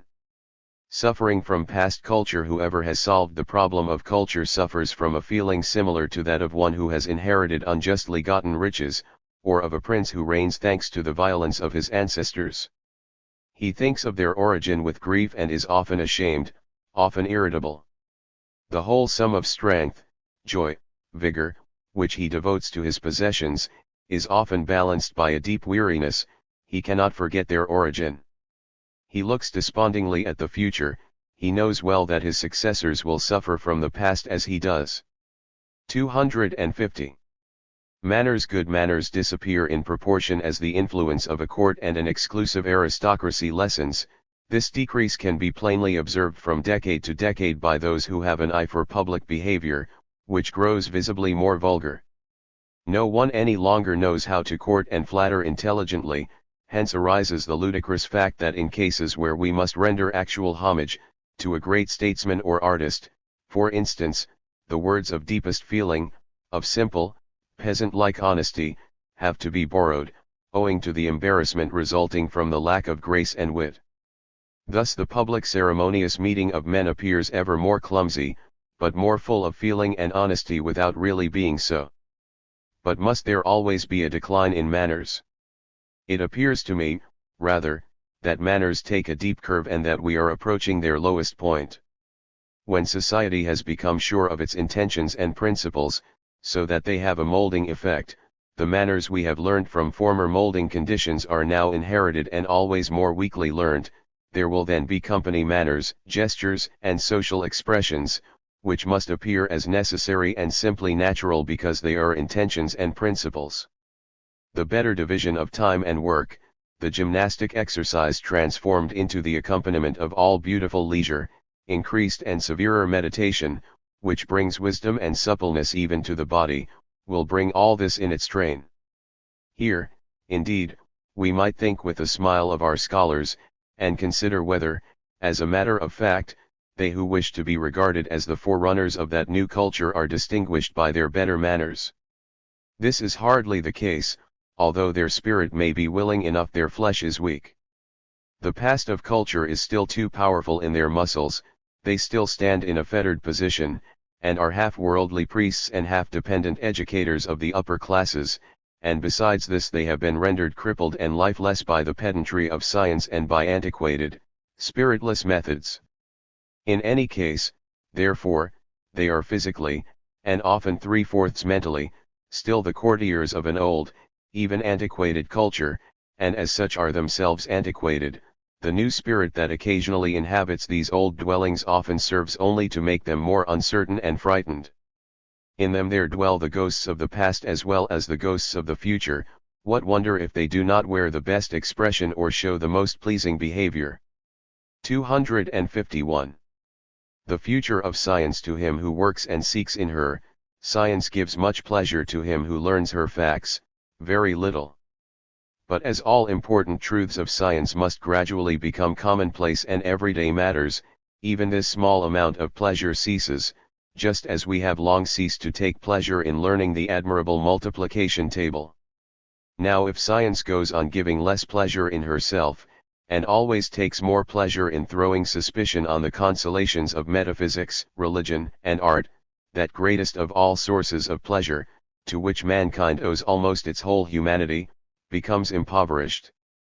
Therefore a higher culture must give man a double brain, two brain chambers, so to speak, one to feel science and the other to feel non-science, which can lie side by side, without confusion, divisible, exclusive. This is a necessity of health. In one part lies the source of strength, in the other lies the regulator. It must be heated with illusions, one-sidednesses, passions, and the malicious and dangerous consequences of overheating must be averted by the help of conscious science. If this necessity of the higher culture is not satisfied, the further course of human development can almost certainly be foretold. The interest in what is true ceases as it guarantees less pleasure. Illusion, error, and imagination reconquer step by step the ancient territory, because they are united to pleasure. The ruin of science, the relapse into barbarism is the next result. Mankind must begin to weave its web afresh after having, like Penelope, destroyed it during the night. But who will assure us that it will always find the necessary strength for this? 252. The pleasure in discernment. Why is discernment, that essence of the searcher and the philosopher, connected with pleasure? Firstly, and above all, because thereby we become conscious of our strength, for the same reason that gymnastic exercises, even without spectators, are enjoyable. Secondly, because in the course of knowledge we surpass older ideas and their representatives, and become, or believe ourselves to be, conquerors. Thirdly, because even a very little new knowledge exalts us above everyone, and makes us feel we are the only ones who know the subject aright. These are the three most important reasons of the pleasure, but there are many others, according to the nature of the discerner. A not inconsiderable index of such is given, where no one would look for it, in a passage of my perinetic work on Schopenhauer 13, with the arrangement of which every experienced servant of knowledge may be satisfied, even though he might wish to dispense with the ironical touch that seems to pervade those pages. For if it be true that for the making of a scholar a number of very human impulses and desires must be thrown together, that the scholar is indeed a very noble but not a pure metal, and consists of a confused blending of very different impulses and attractions, the same thing may be said equally of the making and nature of the artist, the philosopher, and the moral genius, and whatever glorified great names there may be in that list. Everything human deserves ironical consideration with respect to its origin, therefore irony is so superfluous in the world. 253. Fidelity as a proof of validity. It is a perfect sign of a sound theory if during 40 years its originator does not mistrust it, but I maintain that there has never yet been a philosopher who has not eventually deprecated the philosophy of his youth. Perhaps, however, he has not spoken publicly of this change of opinion, for reasons of ambition, or, what is more probable in noble natures, out of delicate consideration for his adherents. 254. The increase of what is interesting. In the course of higher education everything becomes interesting to man.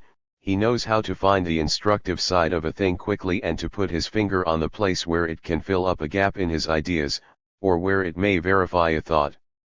Through this boredom disappears more and more, and so does excessive excitability of temperament. Finally he moves among men like a botanist among plants, and looks upon himself as a phenomenon, which only greatly excites his discerning instinct. 255. The superstition of the simultaneous things hold together, it is said. A relative dies far away, and at the same time we dream about him consequently. But countless relatives die and we do not dream about them. It is like shipwrecked people who make vows. Afterwards, in the temples, we do not see the votive tablets of those who perished. A man dies, an owl hoots, a clock stops, all at 1 hour of the night. Must there not be some connection?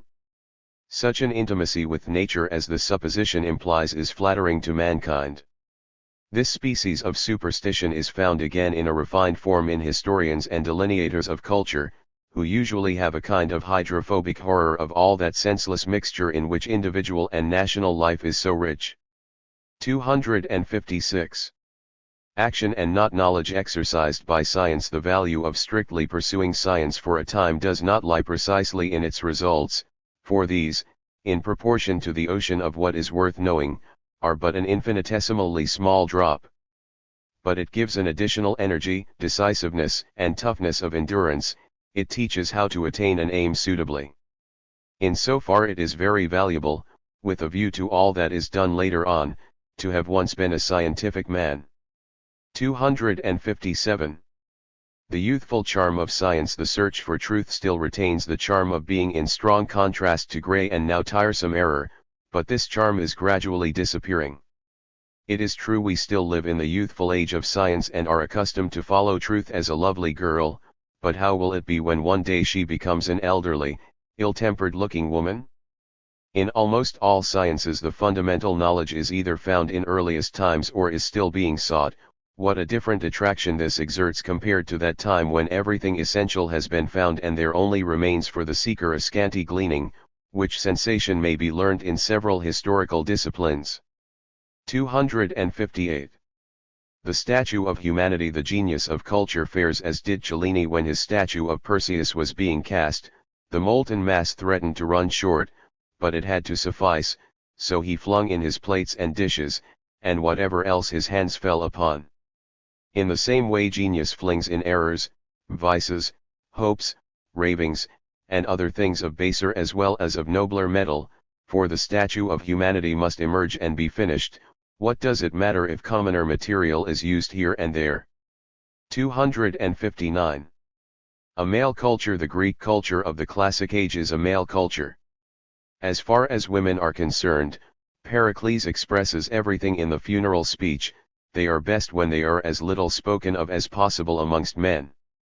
The erotic relation of men to youths was the necessary and sole preparation, to a degree unattainable to our comprehension, of all manly education, pretty much as for a long time all higher education of women was only attainable through love and marriage.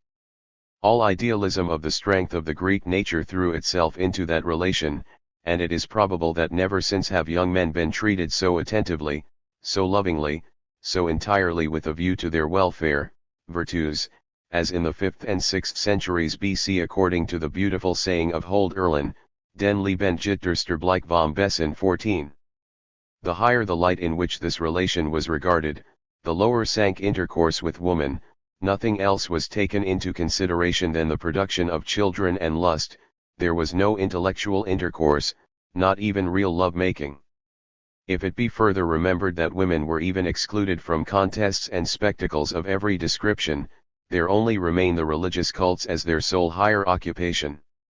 For although in the tragedies Electra and Antigone were represented, this was only tolerated in art, but not liked in real life, just as now we cannot endure anything pathetic in life but like it in art.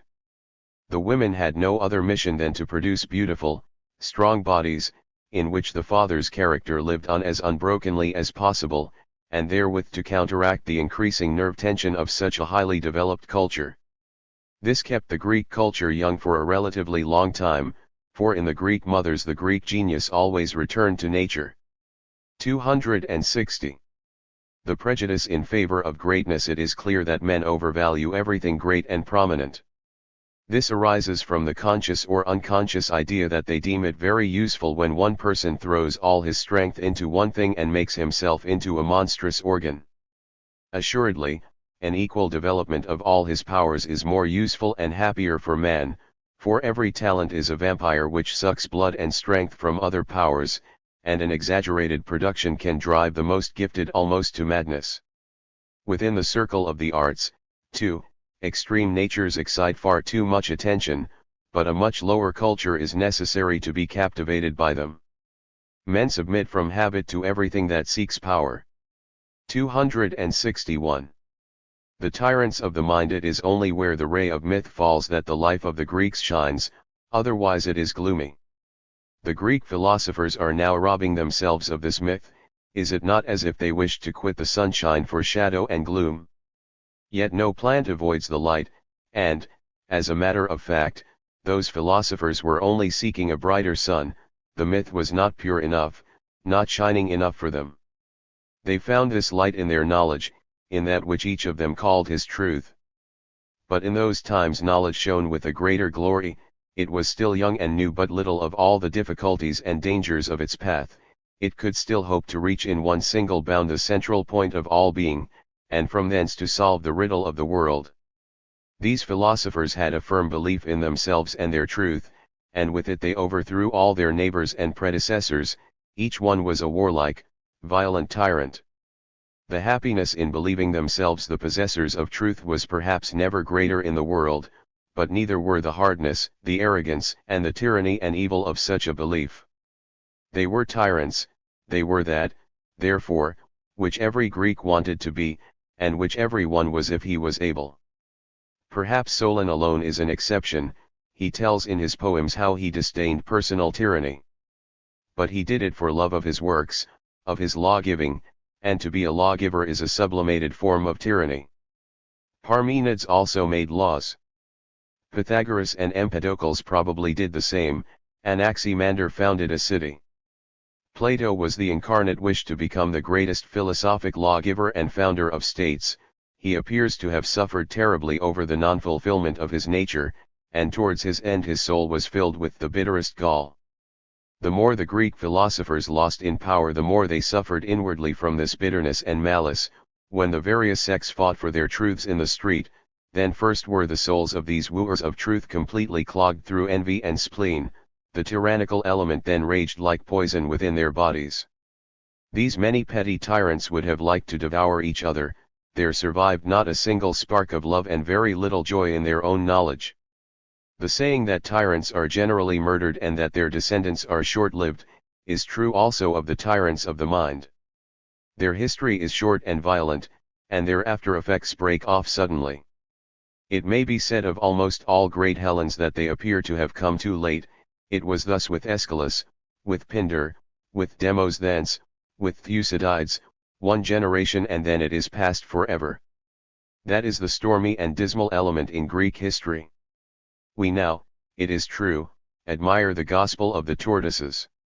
To think historically is almost the same thing now as if in all ages history had been made according to the theory the smallest possible amount in the longest possible time. Oh! How quickly Greek history runs on! Since then life has never been so extravagant, so unbounded. I cannot persuade myself that the history of the Greeks followed that natural course for which it is so celebrated. They were much too variously gifted to be gradual in the orderly manner of the tortoise when running a race with Achilles, and that is called natural development. The Greeks went rapidly forward, but equally rapidly downwards. The movement of the whole machine is so intensified that a single stone thrown amid its wheels was sufficient to break it. Such a stone, for instance, was Socrates. The hitherto so wonderfully regular, although certainly too rapid, development of the philosophical science was destroyed in one night. It is no idle question whether Plato, had he remained free from the Socratic charm, would not have discovered a still higher type of the philosophic man, which type is forever lost to us. We look into the ages before him as into a sculptor's workshop of such types. The 5th and 6th centuries BC seemed to promise something more and higher even than they produced. They stopped short at promising and announcing. And yet there is hardly a greater loss than the loss of a type, of a new, hitherto undiscovered highest possibility of the philosophic life. Even of the older type the greater number are badly transmitted. It seems to me that all philosophers, from Thales to Democritus, are remarkably difficult to recognize, but whoever succeeds in imitating these figures walks amongst specimens of the mightiest and purest type. This ability is certainly rare. It was even absent in those later Greeks, who occupied themselves with the knowledge of the older philosophy. Aristotle, especially, hardly seems to have had eyes in his head when he stands before these great ones. And thus it appears as if these splendid philosophers had lived in vain, or as if they had only been intended to prepare the quarrelsome and talkative followers of the Socratic schools. As I have said, here is a gap, a break in development. Some great misfortune must have happened, and the only statue which might have revealed the meaning and purpose of that great artistic training was either broken or unsuccessful. What actually happened has remained forever a secret of the workshop. That which happened amongst the Greeks, namely, that every great thinker who believed himself to be in possession of the absolute truth became a tyrant, so that even the mental history of the Greeks acquired that violent, hasty, and dangerous character shown by their political history. This type of event was not therewith exhausted. Much that is similar has happened even in more modern times, although gradually becoming rarer and now but seldom showing the pure, naive conscience of the Greek philosophers. For on the whole, opposition doctrines and scepticism now speak too powerfully, too loudly. The period of mental tyranny is past. It is true that in the spheres of higher culture there must always be a supremacy, but henceforth this supremacy lies in the hands of the oligarchs of the mind. In spite of local and political separation they form a cohesive society, whose members recognize and acknowledge each other, whatever public opinion and the verdicts of review and newspaper writers who influence the masses may circulate in favor of or against them. Mental superiority, which formerly divided and embittered, nowadays generally unites. How could the separate individuals assert themselves and swim through life on their own course, against all currents, if they did not see others like them living here and there under similar conditions, and grasp their hands, in the struggle as much against the ochlocratic character of the half-mind and half-culture as against the occasional attempts to establish a tyranny with the help of the masses? Oligarchs are necessary to each other, they are each other's best joy, they understand their signs, but each is nevertheless free, he fights and conquers in his place and perishes rather than submit. 262. Homer. The greatest fact in Greek culture remains this, that Homer became so early pan-Hellenic. All mental and human freedom to which the Greeks attained is traceable to this fact. At the same time it has actually been fatal to Greek culture, for Homer levelled, inasmuch as he centralized, and dissolved the more serious instincts of independence. From time to time there arose from the depths of Hellenism an opposition to Homer, but he always remained victorious. All great mental powers have an oppressing effect as well as a liberating one, but it certainly makes a difference whether it is Homer or the Bible or science that tyrannizes over mankind. 263. Talents. In such a highly developed humanity as the present, each individual naturally has access to many talents. Each has an inborn talent, but only in a few is that degree of toughness, endurance, and energy born and trained that he really becomes a talent, becomes what he is, that he discharges it in works and actions.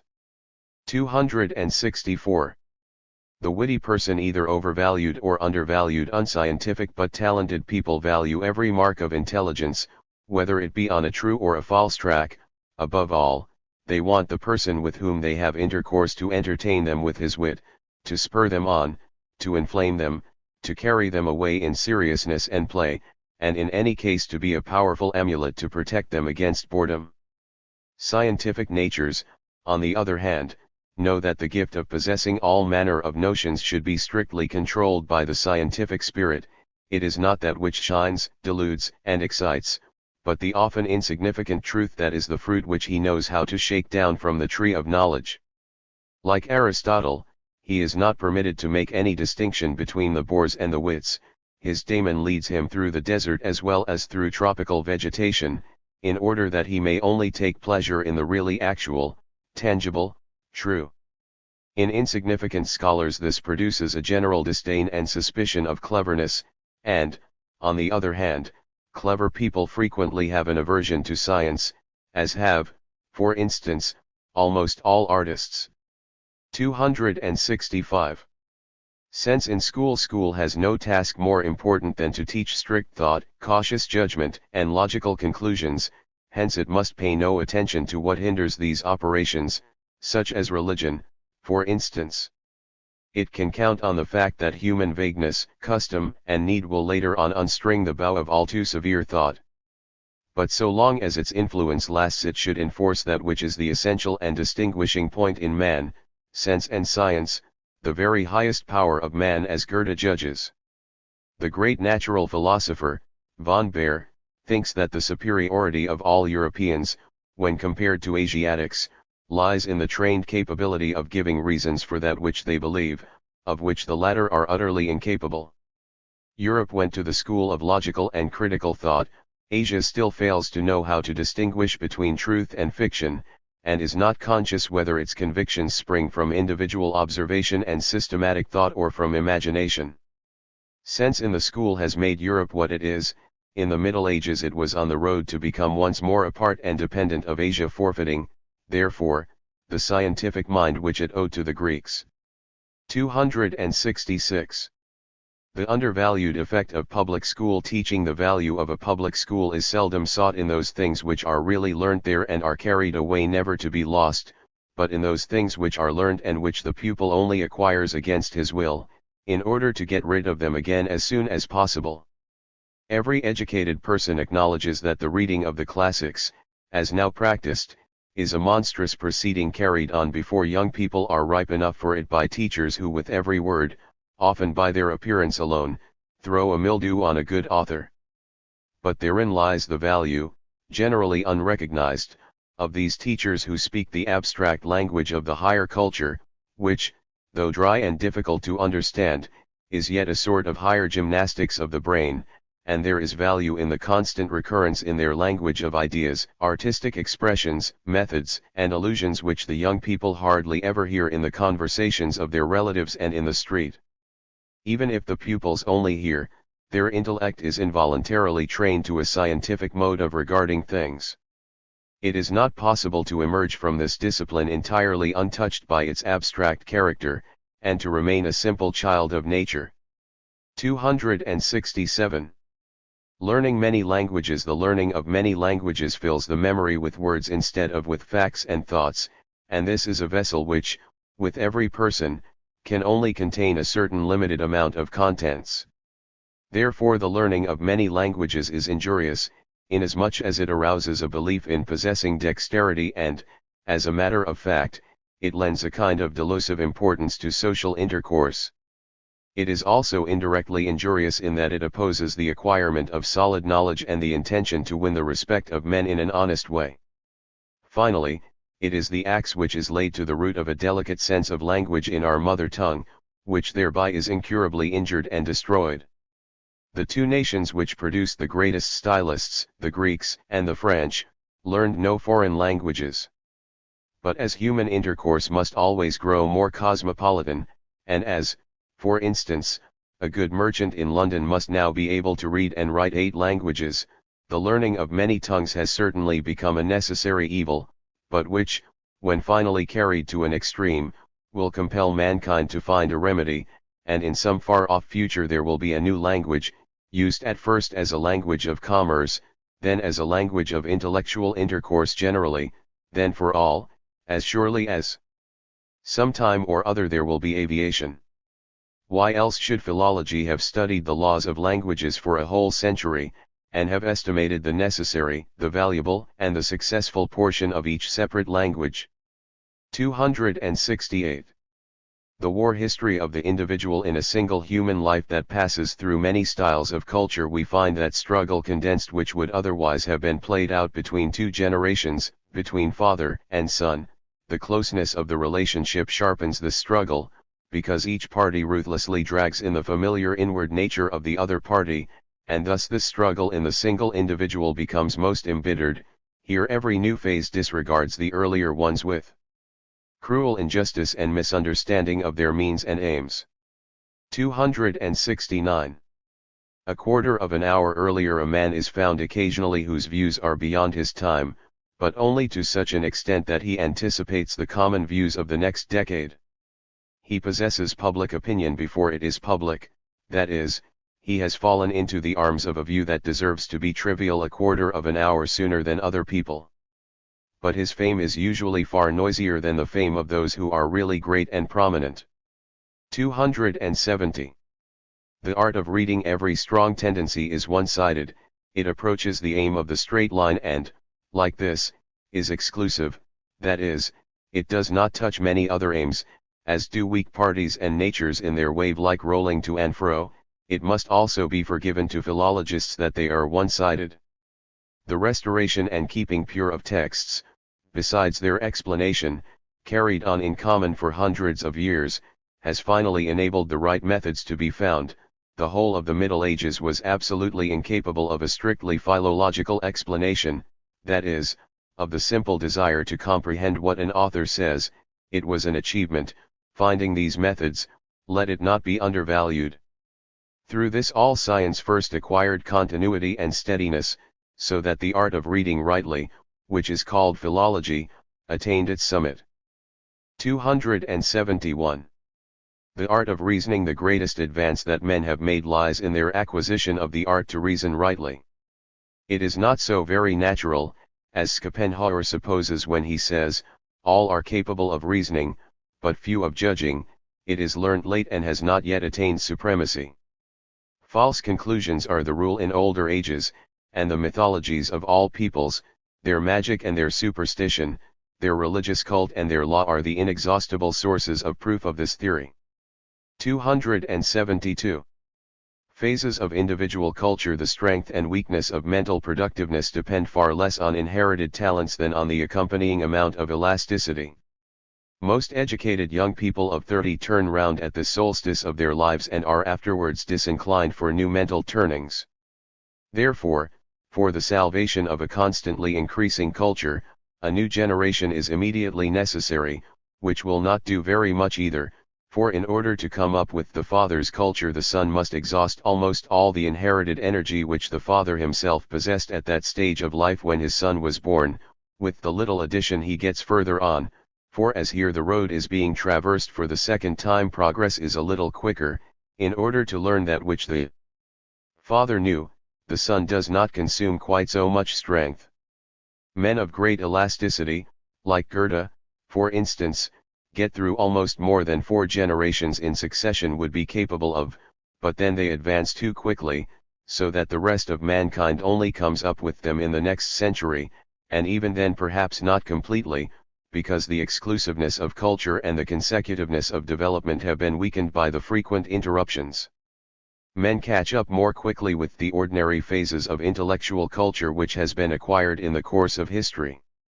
Nowadays they begin to acquire culture as religiously inclined children, and perhaps about their 10th year these sentiments attain to their highest point, and are then changed into weakened forms, pantheism, whilst they draw near to science, they entirely pass by God, immortality, and such like things, but are overcome by the witchcraft of a metaphysical philosophy. Eventually they find even this unworthy of belief. Art, on the contrary, seems to vouchsafe more and more, so that for a time metaphysics is metamorphosed and continues to exist either as a transition to art or as an artistically transfiguring temperament. But the scientific sense grows more imperious and conducts man to natural sciences and history, and particularly to the severest methods of knowledge, whilst art has always a milder and less exacting meaning. All this usually happens within the first 30 years of a man's life. It is the recapitulation of pensum for which humanity had labored perhaps 30,000 years. 273.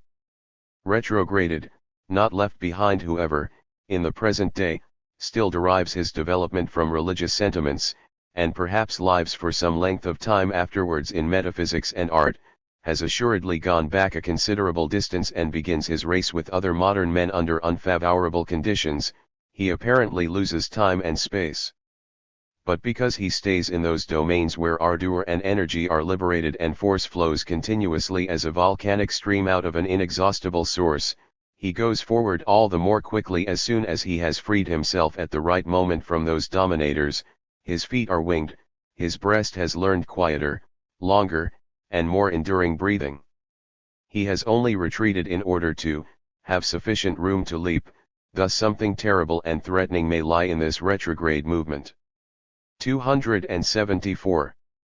A portion of our ego as an artistic object. It is a sign of superior culture consciously to retain and present a true picture of certain phases of development which commoner men live through almost thoughtlessly and then efface from the tablets of their souls. This is a higher species of the painter's art which only the few understand. For this it is necessary to isolate those phases artificially. Historical studies form the qualification for this painting, for they constantly incite us in regard to a portion of history, a people, or a human life, to imagine for ourselves a quite distinct horizon of thoughts, a certain strength of feelings, the prominence of this or the obscurity of that. Herein consists the historic sense, that out of given instances we can quickly reconstruct such systems of thoughts and feelings, just as we can mentally reconstruct a temple out of a few pillars and remains of walls accidentally left standing. The next result is that we understand our fellow men as belonging to distinct systems and representatives of different cultures, that is, as necessary, but as changeable, and, again, that we can separate portions of our own development and put them down independently. 275. Cynics and Epicureans. The cynic recognizes the connection between the multiplied and stronger pains of the more highly cultivated man and the abundance of requirements. He comprehends, therefore, that the multitude of opinions about what is beautiful, suitable, seemly, and pleasing, must also produce very rich sources of enjoyment, but also of displeasure. In accordance with this view he educates himself backwards, by giving up many of these opinions and withdrawing from certain demands of culture. He thereby gains a feeling of freedom and strength, and gradually, when habit has made his manner of life endurable, his sensations of displeasure are, as a matter of fact, rarer and weaker than those of cultivated people, and approach those of the domestic animal. Moreover, he experiences everything with the charm of contrast, and he can also scold to his heart's content, so that thereby he again rises high above the sensation range of the animal. The Epicurean has the same point of view as the cynic. There is usually only a difference of temperament between them. Then the Epicurean makes use of his higher culture to render himself independent of prevailing opinions. He raises himself above them, whilst the cynic only remains negative. He walks, as it were, in wind-protected, well-sheltered, half-dark paths, whilst over him, in the wind, the tops of the trees rustle and show him how violently agitated is the world out there. The cynic, on the contrary, goes, as it were, naked into the rushing of the wind and hardens himself to the point of insensibility. 276. Microcosm and macrocosm of culture. The best discoveries about culture man makes within himself when he finds two heterogeneous powers ruling therein. Supposing someone were living as much in love for the plastic arts or for music as he was carried away by the spirit of science, and that he were to regard it as impossible for him to end this contradiction by the destruction of one and complete liberation of the other power, there would therefore remain nothing for him to do but to erect around himself such a large edifice of culture that those two powers might both dwell within it, although at different ends, whilst between them there dwelt reconciling, intermediary powers, with predominant strength to quell, in case of need, the rising conflict. But such an edifice of culture in the single individual will bear a great resemblance to the culture of entire periods, and will afford consecutive analogical teaching concerning it. For wherever the great architecture of culture manifested itself, it was its mission to compel opposing powers to agree, by means of an overwhelming accumulation of other less unbearable powers, without thereby oppressing and fettering them. 277. Happiness and culture. We are moved at the sight of our childhood surroundings, the arbor, the church with its graves, the pond, and the wood. All this we see again with pain. We are seized with pity for ourselves, for what have we not passed through since then? And everything here is so silent, so eternal, only we are so changed, so moved. We even find a few human beings, on whom time has sharpened his teeth no more than on an oak tree. Peasants, fishermen, woodmen, they are unchanged. Emotion and self-pity at the sight of lower culture is the sign of higher culture, from which the conclusion may be drawn that happiness has certainly not been increased by it. Whoever wishes to reap happiness and comfort in life should always avoid higher culture. 278. The simile of the dance. It must now be regarded as a decisive sign of great culture if someone possesses sufficient strength and flexibility to be as pure and strict in discernment as, in other moments, to be capable of giving poetry, religion, and metaphysics 100 paces start and then feeling their force and beauty. Such a position amid two such different demands is very difficult, for science urges the absolute supremacy of its methods, and if this insistence is not yielded to, there arises the other danger of a weak wavering between different impulses. Meanwhile, to cast a glance, in simile at least, on a solution of this difficulty, it may be remembered that dancing is not the same as a dull reeling to and fro between different impulses. High culture will resemble a bold dance, wherefore, as has been said, there is need of much strength and suppleness. 279. Of the relieving of life. A primary way of lightening life is the idealization of all its occurrences, and with the help of painting we should make it quite clear to ourselves what idealizing means. The painter requires that the spectator should not observe too closely or too sharply, he forces him back to a certain distance from whence to make his observations. He is obliged to take for granted a fixed distance of the spectator from the picture. He must even suppose an equally certain amount of sharpness of eye in his spectator. In such things he must on no account waver. Every one, therefore, who desires to idealize his life must not look at it too closely, and must always keep his gaze at a certain distance. This was a trick that Goethe, for instance, understood. 280. Aggravation as relief, and vice versa. Much that makes life more difficult in certain grades of mankind serves to lighten it in a higher grade, because such people have become familiar with greater aggravations of life. The contrary also happens.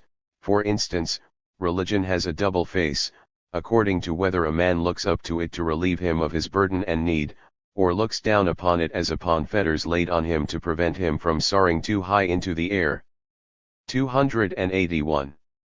The higher culture is necessarily misunderstood. He who has strung his instrument with only 2 strings, like the scholars, who, besides the instinct of knowledge, possess only an acquired religious instinct, does not understand people who can play upon more strings. It lies in the nature of the higher, many-stringed culture that it should always be falsely interpreted by the lower. An example of this is when art appears as a disguised form of the religious. People who are only religious understand even science as a searching after the religious sentiment, just as deaf mutes do not know what music is, unless it be visible movement. 282.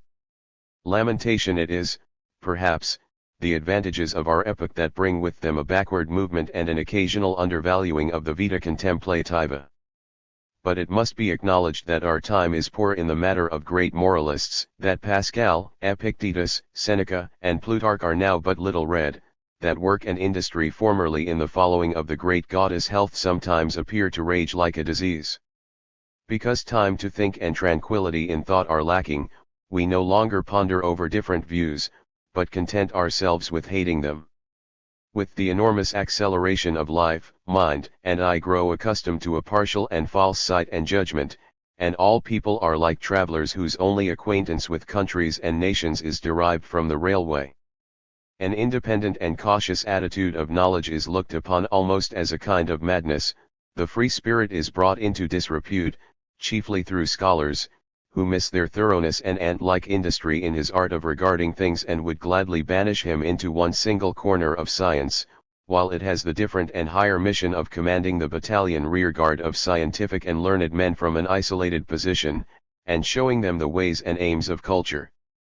A song of lamentation such as that which has just been sung will probably have its own period, and will cease of its own accord on a forcible return of the genius of meditation.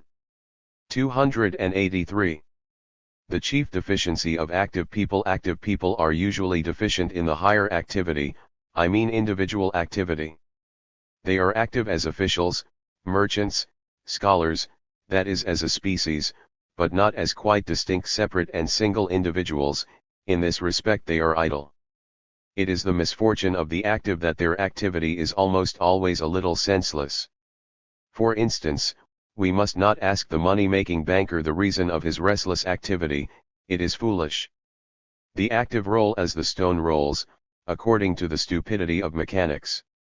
All mankind is divided, as it was at all times and is still, into slaves and freemen, for whoever has not 2/3 of his day for himself is a slave, be he otherwise whatever he likes, statesman, merchant, official, or scholar. 284. In favor of the idle as a sign that the value of a contemplative life has decreased, scholars now vie with active people in a sort of hurried enjoyment, so that they appear to value this mode of enjoying more than that which really pertains to them, and which, as a matter of fact, is a far greater enjoyment. Scholars are ashamed of odium. But there is one noble thing about idleness and idlers. If idleness is really the beginning of all vice, it finds itself, therefore, at least in near neighborhood of all the virtues. The idle man is still a better man than the active. You do not suppose that in speaking of idleness and idlers I am alluding to you, you sluggards. 285. Modern unrest. Modern restlessness increases towards the west, so that Americans look upon the inhabitants of Europe as altogether peace-loving and enjoying beings, whilst in reality they swarm about like wasps and bees. This restlessness is so great that the higher culture cannot mature its fruits. It is as if the seasons followed each other too quickly. For lack of rest our civilization is turning into a new barbarism. At no period have the active, that is, the restless, been of more importance. One of the necessary corrections, therefore, which must be undertaken in the character of humanity is to strengthen the contemplative element on a large scale.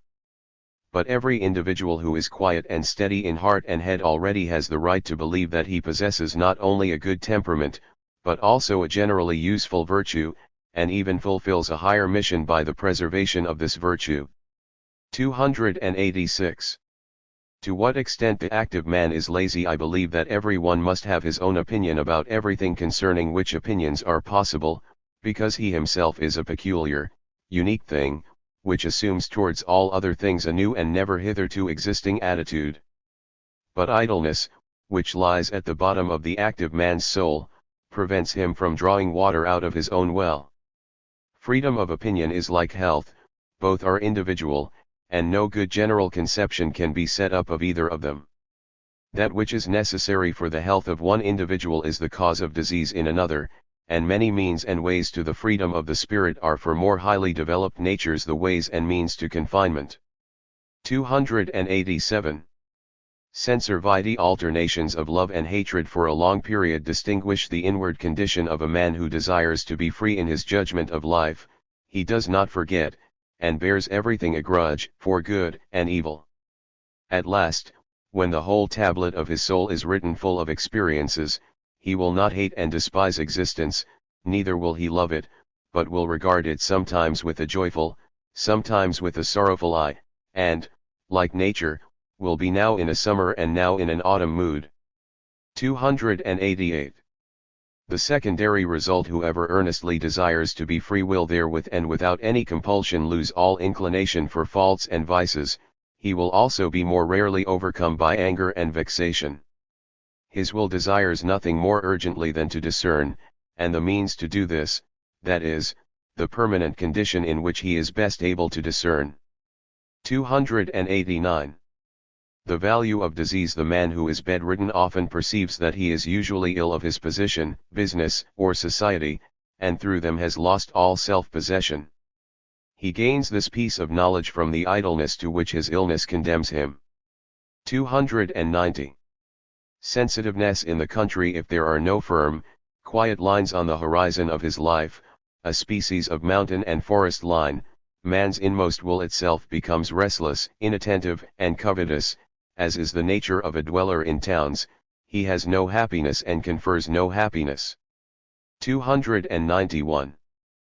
Prudence of the free spirits. Free thinkers, those who live by knowledge alone, will soon attain the supreme aim of their life and their ultimate position towards society and state, and will gladly content themselves, for instance, with a small post or an income that is just sufficient to enable them to live, for they will arrange to live in such a manner that a great change of outward prosperity, even an overthrow of the political order, would not cause an overthrow of their life.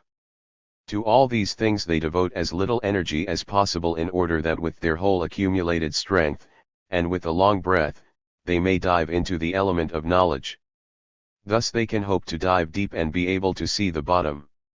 Such a spirit seizes only the point of an event. He does not care for things in the whole breadth and prolixity of their folds, for he does not wish to entangle himself in them. He, too, knows the weekdays of restraint, of dependence, and servitude. But from time to time there must dawn for him a Sunday of liberty, otherwise he could not endure life. It is probable that even his love for humanity will be prudent and somewhat short-winded, for he desires to meddle with the world of inclinations and of blindness only as far as is necessary for the purpose of knowledge. He must trust that the genius of justice will say something for its disciple and protege if accusing voices were to call him poor in love.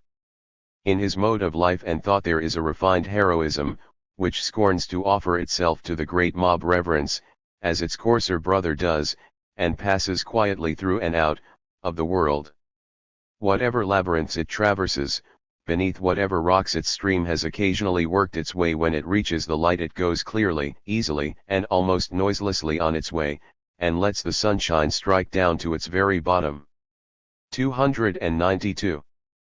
Forward, and thus forward upon the path of wisdom, with a firm step and good confidence. However you may be situated, serve yourself as a source of experience. Throw off the displeasure at your nature, forgive yourself your own individuality, for in any case you have in yourself a ladder with 100 steps upon which you can mount to knowledge. The age into which with grief you feel yourself thrown thinks you happy because of this good fortune.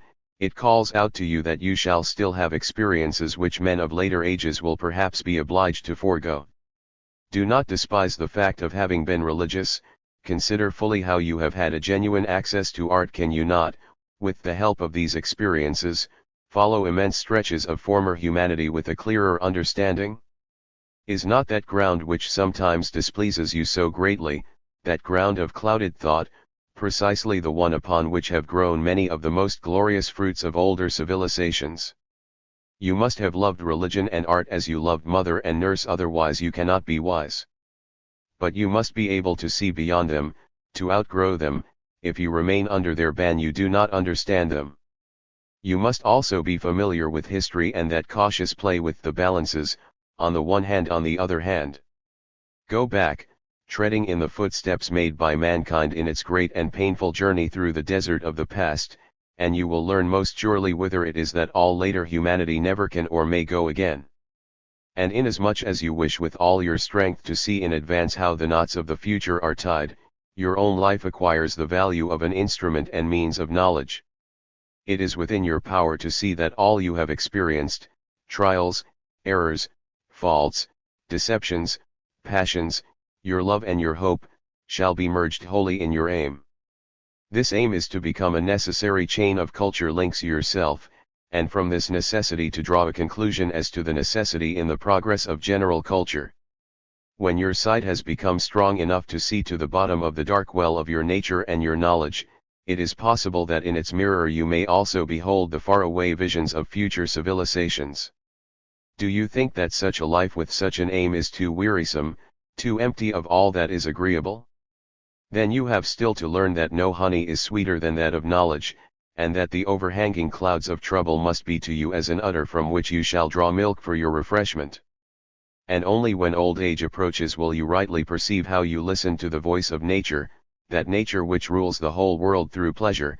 The same life which has its zenith in age has also its zenith in wisdom. In that mild sunshine of a constant mental joyfulness, you meet them both, old age and wisdom, upon one ridge of life. It was thus intended by nature. Then it is time, and no cause for anger, that the mists of death approach. Towards the light is your last movement, a joyful cry of knowledge is your last sound. 6th Division, Man in Society. 293. Well-meant dissimulation in intercourse with men. A well-meant dissimulation is often necessary, as if we did not see through the motives of their actions. 294. Copies. We not unfrequently meet with copies of prominent persons, and as in the case of pictures, so also here, the copies please more than the originals. 295. The public speaker. One may speak with the greatest appropriateness, and yet so that everybody cries out to the contrary, that is to say, when one does not speak to everybody. 296. Want of confidence. Want of confidence among friends is a fault that cannot be censured without becoming incurable. 297. The art of giving. To have to refuse a gift, merely because it has not been offered in the right way, provokes animosity against the giver. 298. The most dangerous partisan. In every party there is one who, by his far too dogmatic expression of the party principles, excites defection among the others. 299. Advisors of the sick. Whoever gives advice to a sick person acquires a feeling of superiority over him, whether the advice be accepted or rejected. Hence proud and sensitive sick persons hate advisors more than their sickness. 300. Double nature of equality. The rage for equality may so manifest itself that we seek either to draw all others down to ourselves, by belittling, disregarding, and tripping up, or ourselves and all others upwards, by recognition, assistance, and congratulation. 301. Against embarrassment. The best way to relieve and calm very embarrassed people is to give them decided praise. 302. Preference for certain virtues. We set no special value on the possession of a virtue until we perceive that it is entirely lacking in our adversary. 303. Why we contradict. We often contradict an opinion when it is really only the tone in which it is expressed that is unsympathetic to us. 304. Confidence and intimacy. Whoever proposes to command the intimacy of a person is usually uncertain of possessing his confidence. Whoever is sure of a person's confidence attaches little value to intimacy with him. 305. The equilibrium of friendship. The right equilibrium of friendship in our relation to other men is sometimes restored when we put a few grains of wrong on our own side of the scales. 306. The most dangerous physicians. The most dangerous physicians are those who, like born actors, imitate the born physician with the perfect art of imposture. 307. When paradoxes are permissible in order to interest clever persons in a theory, it is sometimes only necessary to put it before them in the form of a prodigious paradox. 308. How courageous people are won over. Courageous people are persuaded to a course of action by representing it as more dangerous than it really is. 309. Courtesies. We regard the courtesies shown us by unpopular persons as offenses. 310. Keeping people waiting. A sure way of exasperating people and of putting bad thoughts into their heads is to keep them waiting long. That makes them immoral. 311. Against the confidential persons who give us their full confidence think they have thereby a right to ours. That is a mistake. People acquire no right through gifts. 312.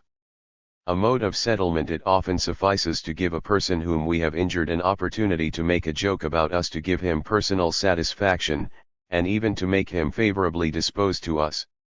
313. The vanity of the tongue. Whether man conceals his bad qualities and vices, or frankly acknowledges them, his vanity in either case seeks its advantage thereby. Only let it be observed how nicely he distinguishes those from whom he conceals such qualities from those with whom he is frank and honest. 314. Considerate. To have no wish to offend or injure anyone may as well be the sign of a just as of a timid nature. 315. Requisite for disputation. He who cannot put his thoughts on ice should not enter into the heat of dispute. 316. Intercourse and pretension. We forget our pretensions when we are always conscious of being amongst meritorious people. Being alone implants presumption in us. The young are pretentious, for they associate with their equals, who are all ciphers but would fain have a great significance. 317. Motives of an attack. One does not attack a person merely to hurt and conquer him, but perhaps merely to become conscious of one's own strength. 318. Flattery. Persons who try by means of flattery to put us off our guard in intercourse with them, employ a dangerous expedient, like a sleeping draught, which, when it does not send the patient to sleep, keeps him all the wider awake. 319. A good letter writer. A person who does not write books, thinks much, and lives in unsatisfying society, will usually be a good letter writer. 320. The ugliest of all. It may be doubted whether a person who has traveled much has found anywhere in the world uglier places than those to be met with in the human face. 321. The sympathetic ones. Sympathetic natures, ever ready to help in misfortune, are seldom those that participate in joy. In the happiness of others they have nothing to occupy them, they are superfluous, they do not feel themselves in possession of their superiority, and hence readily show their displeasure. 322. The relatives of a suicide. The relatives of a suicide take it in ill part that he did not remain alive out of consideration for their reputation. 323. Ingratitude foreseen. He who makes a large gift gets no gratitude, for the recipient is already overburdened by the acceptance of the gift. 324. In dull society nobody thanks a witty man for politeness when he puts himself on a par with a society in which it would not be polite to show one's wit. 325. The presence of witnesses. We are doubly willing to jump into the water after someone who has fallen in, if there are people present who have not the courage to do so. 326. Being silent for both parties in a controversy. The most disagreeable way of retaliating is to be vexed and silent, for the aggressor usually regards the silence as a sign of contempt. 327. Friends' secrets. Few people will not expose the private affairs of their friends when at a loss for a subject of conversation. 328. Humanity. The humanity of intellectual celebrities consists in courteously submitting to unfairness in intercourse with those who are not celebrated. 329.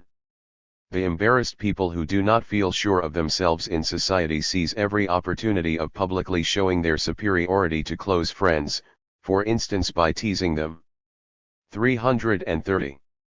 Thanks. A refined nature is vexed by knowing that someone owes it thanks, a coarse nature by knowing that it owes thanks to someone. 331. A sign of estrangement. The surest sign of the estrangement of the opinions of two persons is when they both say something ironical to each other and neither of them feels the irony. 332. Presumption in connection with merit. Presumption in connection with merit offends us even more than presumption in persons devoid of merit, for merit in itself offends us. 333. Danger in the voice. In conversation we are sometimes confused by the tone of our own voice, and misled to make assertions that do not at all correspond to our opinions. 334. In conversation. Whether in conversation with others we mostly agree or mostly disagree with them is a matter of habit, there is sense in both cases. 335. Fear of our neighbor. We are afraid of the animosity of our neighbor, because we are apprehensive that he may thereby discover our secrets. 336. Distinguishing. By blaming highly respected persons distribute even their blame in such fashion that they try to distinguish us therewith. It is intended to remind us of their serious interest in us.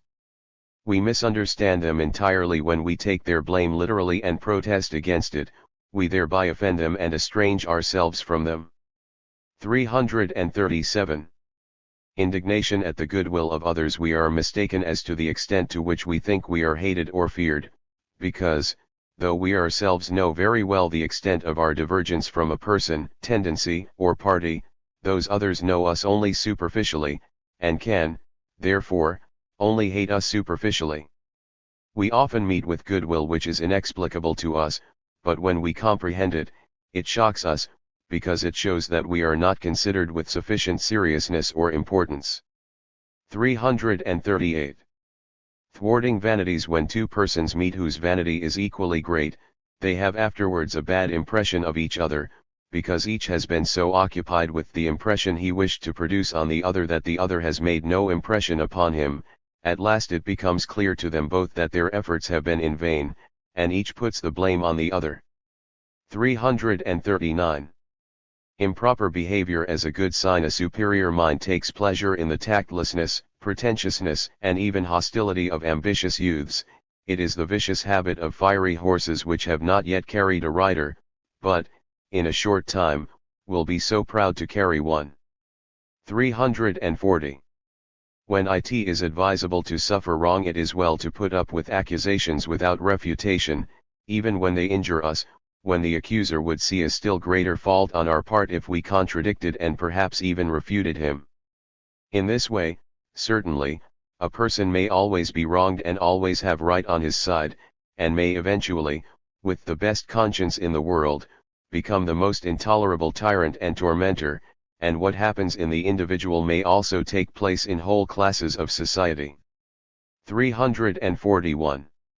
Too little honored. Very conceited persons, who have received less consideration than they expected, attempt for a long time to deceive themselves and others with regard to it, and become subtle psychologists in order to make out that they have been amply honored.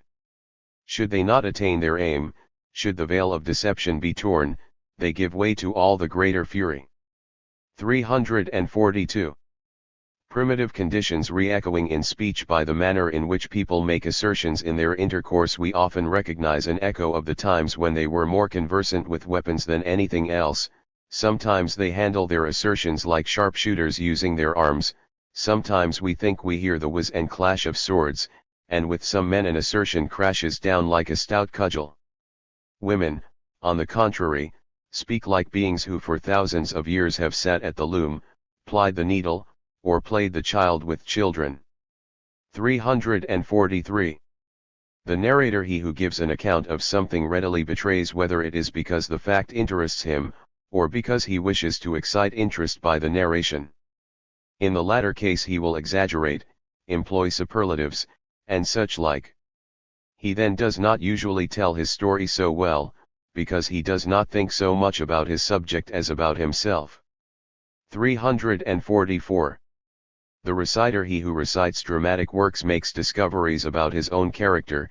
He finds his voice more natural in certain moods and scenes than in others, say in the pathetic or in the scurrilous, while in ordinary life, perhaps, he has not had the opportunity to exhibit pathos or scurrility. 345. A comedy scene in real life. Someone conceives an ingenious idea on a theme in order to express it in society. Now in a comedy we should hear and see how he sets all sail for that point, and tries to land the company at the place where he can make his remark, how he continuously pushes the conversation towards the one goal, sometimes losing the way, finding it again, and finally arriving at the moment. He is almost breathless, and then one of the company takes the remark itself out of his mouth. What will he do? Oppose his own opinion? 346. Unintentionally discourteous. When a person treats another with unintentional discourtesy, for instance, not greeting him because not recognizing him, he is vexed by it, although he cannot reproach his own sentiments. He is hurt by the bad opinion which he has produced in the other person, or fears the consequences of his bad humor, or is pained by the thought of having injured him. Vanity, fear, or pity may therefore be aroused, perhaps all three together. 347.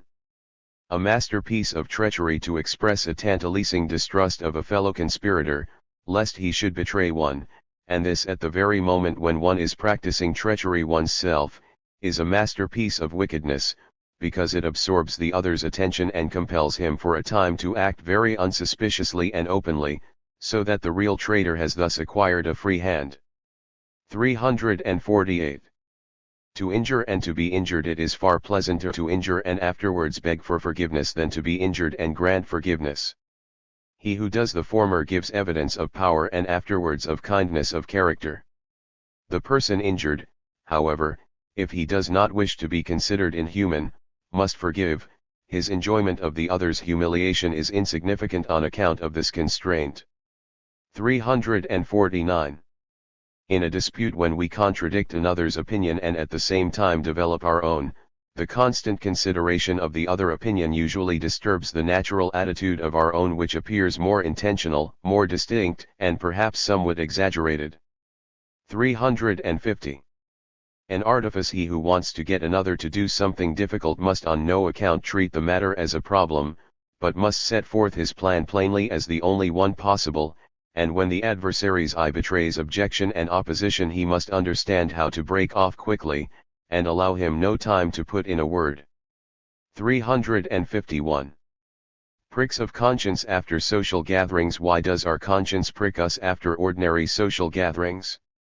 Because we have treated serious things lightly, because in talking of persons we have not spoken quite justly or have been silent when we should have spoken, because, sometimes, we have not jumped up and run away. In short, because we have behaved in society as if we belonged to it. 352. We are misjudged. He who always listens to hear how he is judged is always vexed. For we are misjudged even by those who are nearest to us, who know us best. Even good friends sometimes vent their ill humor in a spiteful word, and would they be our friends if they knew us rightly? The judgments of the indifferent wound us deeply, because they sound so impartial, so objective almost. But when we see that someone hostile to us knows us in a concealed point as well as we know ourselves, How great is then our vexation? 353. The tyranny of the portrait artists and statesmen, who out of particular features quickly construct the whole picture of a man or an event, are mostly unjust in demanding that the event or person should afterwards be actually as they have painted it. They demand straightway that a man should be just as gifted, cunning, and unjust as he is in their representation of him. 354. Relatives as the best friends. The Greeks, who knew so well what a friend was, they alone of all peoples have a profound and largely philosophical discussion of friendship, so that it is by them firstly, and as yet lastly, that the problem of the friend has been recognized as worthy of solution. These same Greeks have designated relatives by an expression which is the superlative of the word friend. This is inexplicable to me. 355. Misunderstood honesty. When any one quotes himself in conversation, I then said, I am accustomed to say, it gives the impression of presumption, whereas it often proceeds from quite an opposite source, or at least from honesty, which does not wish to deck and adorn the present moment with wit which belongs to an earlier moment. 356. The parasite. It denotes entire absence of a noble disposition when a person prefers to live in dependence at the expense of others, usually with a secret bitterness against them, in order only that he may not be obliged to work. Such a disposition is far more frequent in women than in men, also far more pardonable, for historical reasons. 357. On the altar of reconciliation there are circumstances under which one can only gain a point from a person by wounding him and becoming hostile. The feeling of having a foe torments him so much that he gladly seizes the first indication of a milder disposition to effect a reconciliation, and offers on the altar of this reconciliation what was formerly of such importance to him that he would not give it up at any price. 358. Presumption in demanding pity. There are people who, when they have been in a rage and have insulted others, demand, firstly, that it shall all be taken in good part, and, secondly, that they shall be pitied because they are subject to such violent paroxysms. So far does human presumption extend. 359. Bait. Every man has his price. That is not true. But perhaps every one can be found a bait of one kind or other at which he will snap. Thus, in order to gain some supporters for a cause, it is only necessary to give it the glamour of being philanthropic, noble, charitable, and self-denying. And to what cause could this glamour not be given? It is the sweetmeat and dainty of their soul. Others have different ones. 360. The attitude in praising. When good friends praise a gifted person, he often appears to be delighted with them out of politeness and goodwill, but in reality he feels indifferent. His real nature is quite unmoved towards them, and will not budge a step on that account out of the sun or shade in which it lies. But people wish to please by praise, and it would grieve them if one did not rejoice when they praise a person. 361. The experience of Socrates. If one has become a master in one thing, one has generally remained, precisely thereby, a complete dunce in most other things, but one forms the very reverse opinion, as was already experienced by Socrates. This is the annoyance which makes association with masters disagreeable. 362. A means of defense in warring against stupidity. The most just and gentle of men at last become brutal. They are thereby, perhaps, taking the proper course for defense, for the most appropriate argument for a stupid brain is the clenched fist. But because, as has been said, their character is just and gentle, they suffer more by this means of protection than they injure their opponents by it. 363. Curiosity. If curiosity did not exist, very little would be done for the good of our neighbor. But curiosity creeps into the houses of the unfortunate and the needy under the name of duty or of pity. Perhaps there is a good deal of curiosity even in the much vaunted maternal love. 364. Disappointment in society. One man wishes to be interesting for his opinions, another for his likes and dislikes, a third for his acquaintances, and a fourth for his solitariness, and they all meet with disappointment. For he before whom the play is performed thinks himself the only play that is to be taken into account. 365. The duel. It may be said in favor of duels and all affairs of honor that if a man has such susceptible feelings that he does not care to live when so and so says or thinks this or that about him, he has a right to make it a question of the death of the one or the other. With regard to the fact that he is so susceptible, it is not at all to be remonstrated with. In that matter we are the heirs of the past, of its greatness as well as of its exaggerations, without which no greatness ever existed. So when there exists a code of honor which lets blood stand in place of death, so that the mind is relieved after a regular duel, it is a great blessing, because otherwise many human lives would be in danger. Such an institution, moreover, teaches men to be cautious in their utterances and makes intercourse with them possible. 366. Nobleness and gratitude. A noble soul will be pleased to owe gratitude, and will not anxiously avoid opportunities of coming under obligation. It will also be moderate afterwards in the expression of its gratitude. Baser souls, on the other hand, are unwilling to be under any obligation, or are afterwards immoderate in their expressions of thanks and altogether too devoted. The latter is, moreover, also the case with persons of mean origin or depressed circumstances. To show them a favor seems to them a miracle of grace. 367. Occasions of eloquence. In order to talk well, one man needs a person who is decidedly and avowedly his superior to talk to, while another can only find absolute freedom of speech and happy turns of eloquence before one who is his inferior. In both cases the cause is the same. Each of them talks well only when he talks sans gene, the one because in the presence of something higher he does not feel the impulse of rivalry and competition, the other because he also lacks the same impulse in the presence of something lower. Now there is quite another type of men, who talk well only when debating, with the intention of conquering. Which of the two types is the more aspiring, the one that talks well from excited ambition, or the one that talks badly or not at all from precisely the same motive? 368. The talent for friendship. Two types are distinguished amongst people who have a special faculty for friendship. The one is ever on the ascent, and for every phase of his development he finds a friend exactly suited to him. The series of friends which he thus acquires is seldom a consistent one, and is sometimes at variance and in contradiction, entirely in accordance with the fact that the later phases of his development neutralize or prejudice the earlier phases. Such a man may jestingly be called a ladder. The other type is represented by him who exercises an attractive influence on very different characters and endowments, so that he wins a whole circle of friends. These, however, are thereby brought voluntarily into friendly relations with one another in spite of all differences. Such a man may be called a circle, for this homogeneousness of such different temperaments and natures must somehow be typified in him.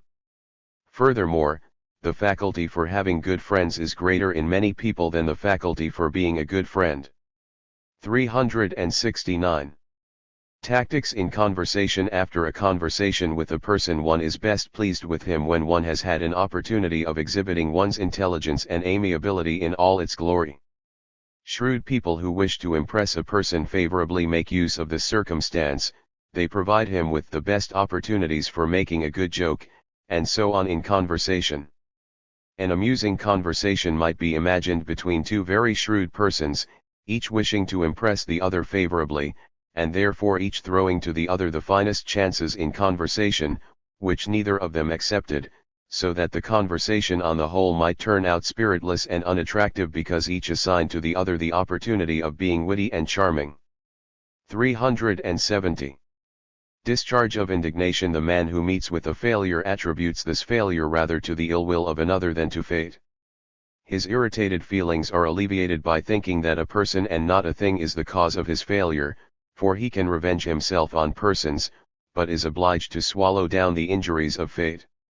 Therefore when anything has miscarried with a prince, those about him are accustomed to point out some individual as the ostensible cause, who is sacrificed in the interests of all the courtiers, for otherwise the prince's indignation would vent itself on them all, as he can take no revenge on the goddess of destiny herself. 371. Assuming the colors of the environment, why are likes and dislikes so contagious that we can hardly live near a very sensitive person without being filled, like a hogshead, with his furs and againsts? In the first place, complete forbearance of judgment is very difficult, and sometimes absolutely intolerable to our vanity. It has the same appearance as poverty of thought and sentiment, or as timidity and unmanliness, and so we are, at least, driven on to take a side, perhaps contrary to our environment, if this attitude gives greater pleasure to our pride. As a rule, however, and this is the second point, we are not conscious of the transition from indifference to liking or disliking, but we gradually accustom ourselves to the sentiments of our environment, and because sympathetic agreement and acquiescence are so agreeable, we soon wear all the signs and party colors of our surroundings. 372. Irony. Irony is only permissible as a pedagogic expedient, on the part of a teacher when dealing with his pupils. Its purpose is to humble and to shame, but in the wholesome way that causes good resolutions to spring up and teaches people to show honor and gratitude, as they would to a doctor, to him who has so treated them. The ironical man pretends to be ignorant, and does it so well that the pupils conversing with him are deceived, and in their firm belief in their own superior knowledge they grow bold and expose all their weak points. They lose their cautiousness and reveal themselves as they are, until all of a sudden the light which they have held up to the teacher's face casts its rays back very humiliatingly upon themselves. Where such a relation, as that between teacher and pupil, does not exist, irony is a rudeness and a vulgar conceit. All ironical writers count on the silly species of human beings, who like to feel themselves superior to all others in common with the author himself, whom they look upon as the mouthpiece of their arrogance. Moreover, the habit of irony, like that of sarcasm, spoils the character. It gradually fosters the quality of a malicious superiority. One finally grows like a snappy dog, that has learned to laugh as well as to bite. 373. Arrogance. There is nothing one should so guard against as the growth of the weed called arrogance, which spoils all one's good harvest, for there is arrogance in cordiality, in showing honor, in kindly familiarity, in caressing, in friendly counsel, in acknowledgement of faults, in sympathy for others, and all these fine things arouse aversion when the weed in question grows up among them. The arrogant man, that is to say, he who desires to appear more than he is or passes for, always miscalculates.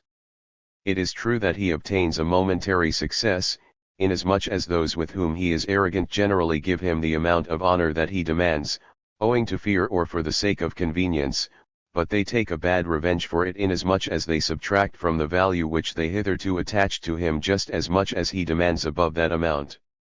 There is nothing for which men ask to be paid dearer than for humiliation. The arrogant man can make his really great merit so suspicious and small in the eyes of others that they tread on it with dusty feet. If at all, we should only allow ourselves a proud manner where we are quite sure of not being misunderstood and considered as arrogant, as, for instance, with friends and wives. For in social intercourse there is no greater folly than to acquire a reputation for arrogance. It is still worse than not having learned to deceive politely. 374. Tête-à-tête private conversation is the perfect conversation, because everything the one person says receives its particular coloring, its tone, and its accompanying gestures out of strict consideration for the other person engaged in the conversation. It therefore corresponds to what takes place in intercourse by letter, viz., that one and the same person exhibits 10 kinds of psychical expression, according as he writes now to this individual and now to that one. In duologue there is only a single refraction of thought. The person conversed with produces it, as the mirror in whom we want to behold our thoughts anew in their finest form. But how is it when there are 2 or 3, or even more persons conversing with one? Conversation then necessarily loses something of its individualizing subtlety. Different considerations thwart and neutralize each other. The style which pleases one does not suit the taste of another.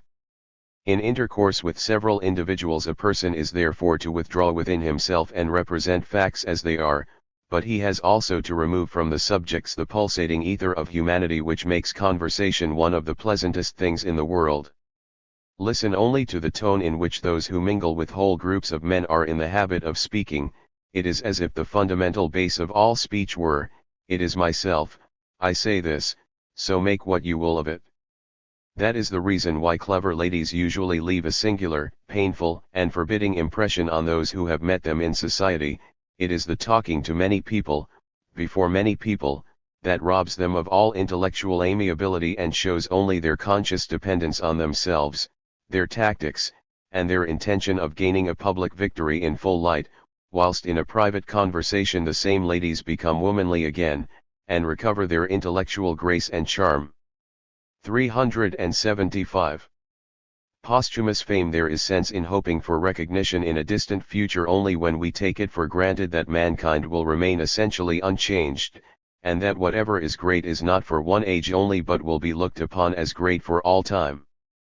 But this is an error. In all their sentiments and judgments concerning what is good and beautiful, mankind have greatly changed. It is mere fantasy to imagine oneself to be a mile ahead, and that the whole of mankind is coming our way. Besides, a scholar who is misjudged may at present reckon with certainty that his discovery will be made by others, and that, at best, it will be allowed to him later on by some historian that he also already knew this or that, but was not in a position to secure the recognition of his knowledge. Not to be recognized is always interpreted by posterity as lack of power. In short, one should not so readily speak in favor of haughty solitude.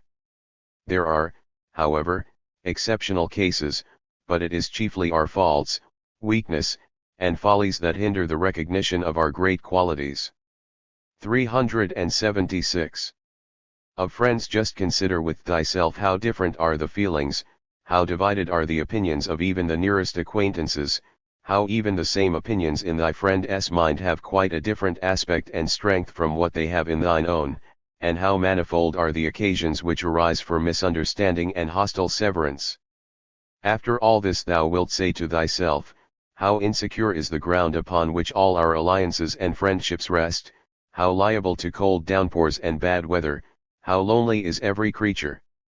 When a person recognizes this fact, and, in addition, that all opinions and the nature and strength of them in his fellow men are just as necessary and irresponsible as their actions, when his eye learns to see this internal necessity of opinions, owing to the indissoluble interweaving of character, occupation, talent, and environment, he will perhaps get rid of the bitterness and sharpness of the feeling with which the sage exclaimed, "Friends, there are no friends." Much rather will he make the confession to himself, "Yes, there are friends, but they were drawn towards thee by error and deception concerning thy character, and they must have learned to be silent in order to remain thy friends." For such human relationships almost always rest on the fact that some few things are never said, are never, indeed, alluded to, but if these pebbles are set rolling, friendship follows afterwards and is broken. Are there any who would not be mortally injured if they were to learn what their most intimate friends really knew about them? By getting a knowledge of ourselves, and by looking upon our nature as a changing sphere of opinions and moods, and thereby learning to despise ourselves a little, we recover once more our equilibrium with the rest of mankind. It is true that we have good reason to despise each of our acquaintances, even the greatest of them, but just as good reason to turn this feeling against ourselves. And so we will bear with each other, since we bear with ourselves, and perhaps there will come to each a happier hour, when he will exclaim, "Friends, there are really no friends." Thus cried th expiring old sophist. Foes, there is really no foe. Thus shout I, the incarnate fool. 7th Division, Wife and Child. 377. The perfect woman is a higher type of humanity than the perfect man, and also something much rarer. The natural history of animals furnishes grounds in support of this theory.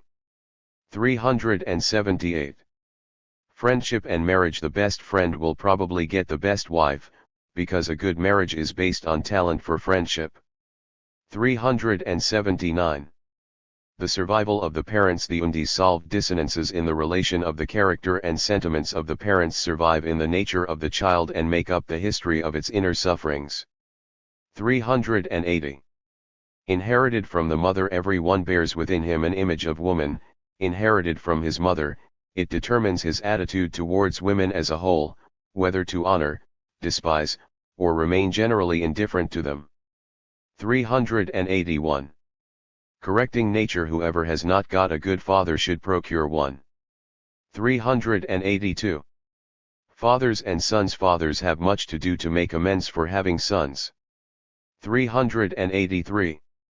The error of gentlewomen. Gentlewomen think that a thing does not really exist when it is not possible to talk of it in society. 384. A male disease. The surest remedy for the male disease of self-contempt is to be loved by a sensible woman. 385. A species of jealousy. Mothers are readily jealous of the friends of sons who are particularly successful. As a rule, a mother loves herself in her son more than the son. 386. Rational irrationality. In the maturity of life and intelligence, the feeling comes over a man that his father did wrong in begetting him. 387. Maternal excellence. Some mothers need happy and honored children, some need unhappy ones, otherwise they cannot exhibit their maternal excellence. 388. Different sighs. Some husbands have sighed over the elopement of their wives, the greater number, however, have sighed because nobody would elope with theirs. 389.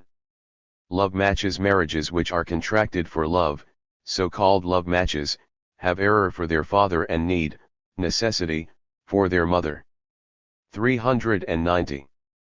Women's friendships. Women can enter into friendship with a man perfectly well, but in order to maintain it the aid of a little physical antipathy is perhaps required. 391. Ennui. Many people, especially women, never feel ennui because they have never learned to work properly. 392. An element of love in all feminine love. Something of maternal love also comes to light. 393. Unity of place and drama. If married couples did not live together, happy marriages would be more frequent. 394. The usual consequences of marriage. All intercourse which does not elevate a person, debases him, and vice versa. Hence men usually sink a little when they marry, while women are somewhat elevated. Over-intellectual men require marriage in proportion as they are opposed to it as to a repugnant medicine. 395. Learning to command. Children of unpretentious families must be taught to command, just as much as other children must be taught to obey. 396. Wanting to be in love. Betrothed couples who have been matched by convenience often exert themselves to fall in love, to avoid the reproach of cold, calculating expediency. In the same manner, those who become converts to Christianity for their advantage exert themselves to become genuinely pious, because the religious cast of countenance then becomes easier to them. 397. No standing still in love. A musician who loves the slow tempo will play the same pieces ever more slowly. There is thus no standing still in any love. 398. Modesty. Women's modesty usually increases with their beauty. 15. 399. Marriage on a good basis. A marriage in which each wishes to realize an individual aim by means of the other will stand well. For instance, when the woman wishes to become famous through the man and the man beloved through the woman. 400.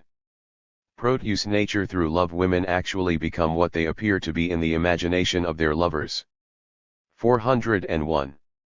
To love and to possess. As a rule, women love a distinguished man to the extent that they wish to possess him exclusively. They would gladly keep him under lock and key, if their vanity did not forbid, but vanity demands that he should also appear distinguished before others. 402. The test of a good marriage. The goodness of a marriage is proved by the fact that it can stand an exception. 403. Bringing anyone round to anything. One may make any person so weak and weary by disquietude, anxiety, and excess of work or thought that he no longer resists anything that appears complicated, but gives way to it. Diplomatists and women know this. 404. Propriety and honesty. Those girls who mean to trust exclusively to their youthful charms for their provision in life, and whose cunning is further prompted by worldly mothers, have just the same aims as courtesans, only they are wiser and less honest. 405. Masks. There are women who, wherever one examines them, have no inside, but are mere masks. A man is to be pitied who has connection with such almost spectre-like and necessarily unsatisfactory creatures, but it is precisely such women who know how to excite a man's desire most strongly. He seeks for their soul, and seeks evermore. 406. Marriage. As a long talk. In entering on a marriage, one should ask oneself the question, do you think you will pass your time well with this woman till your old age? All else in marriage is transitory. Talk, however, occupies most of the time of the association. 407. Girlish dreams. Inexperienced girls flatter themselves with the notion that it is in their power to make a man happy. Later on they learn that it is equivalent to underrating a man to suppose that he needs only a girl to make him happy. Women's vanity requires a man to be something more than merely a happy husband. 408. The dying out of Faust and Marguerite. According to the very intelligent remark of a scholar, the educated men of modern Germany resemble somewhat a mixture of Mephistopheles and Wagner, but are not at all like Faust, whom our grandfathers, in their youth at least, felt agitating within them. To them, therefore, to continue the remark, Marguerites are not suited, for two reasons. And because the latter are no longer desired, they seem to be dying out. 409. Classical education for girls. For goodness sake, let us not give our classical education to girls. An education which, out of ingenious, inquisitive, ardent youths, so frequently makes copies of their teacher. 410. Without rivals. Women readily perceive in a man whether his soul has already been taken possession of. They wish to be loved without rivals, and find fault with the objects of his ambition, his political tasks, his sciences and arts, if he have a passion for such things. Unless he be distinguished thereby, then, in the case of a love relationship between them, women look at the same time for an increase of their own distinction. Under such circumstances, they favor the lover. 411. The feminine intellect. The intellect of women manifests itself as perfect mastery, presence of mind, and utilization of all advantages. They transmit it as a fundamental quality to their children, and the father adds thereto the darker background of the will.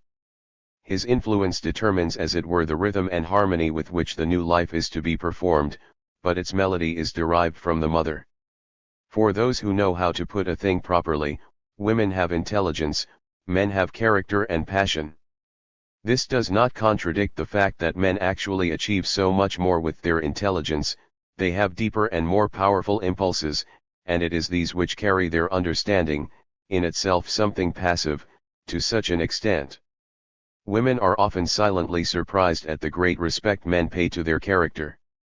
When, therefore, in the choice of a partner, men seek specially for a being of deep and strong character, and women for a being of intelligence, brilliancy, and presence of mind, it is plain that at bottom men seek for the ideal man, and women for the ideal woman, consequently not for the complement but for the completion of their own excellence. 412. Hesiod's opinion confirmed. It is a sign of women's wisdom that they have almost always known how to get themselves supported, like drones in a beehive. Let us just consider what this meant originally, and why men do not depend upon women for their support. Of a truth it is because masculine vanity and reverence are greater than feminine wisdom, for women have known how to secure for themselves by their subordination the greatest advantage, in fact, the upper hand.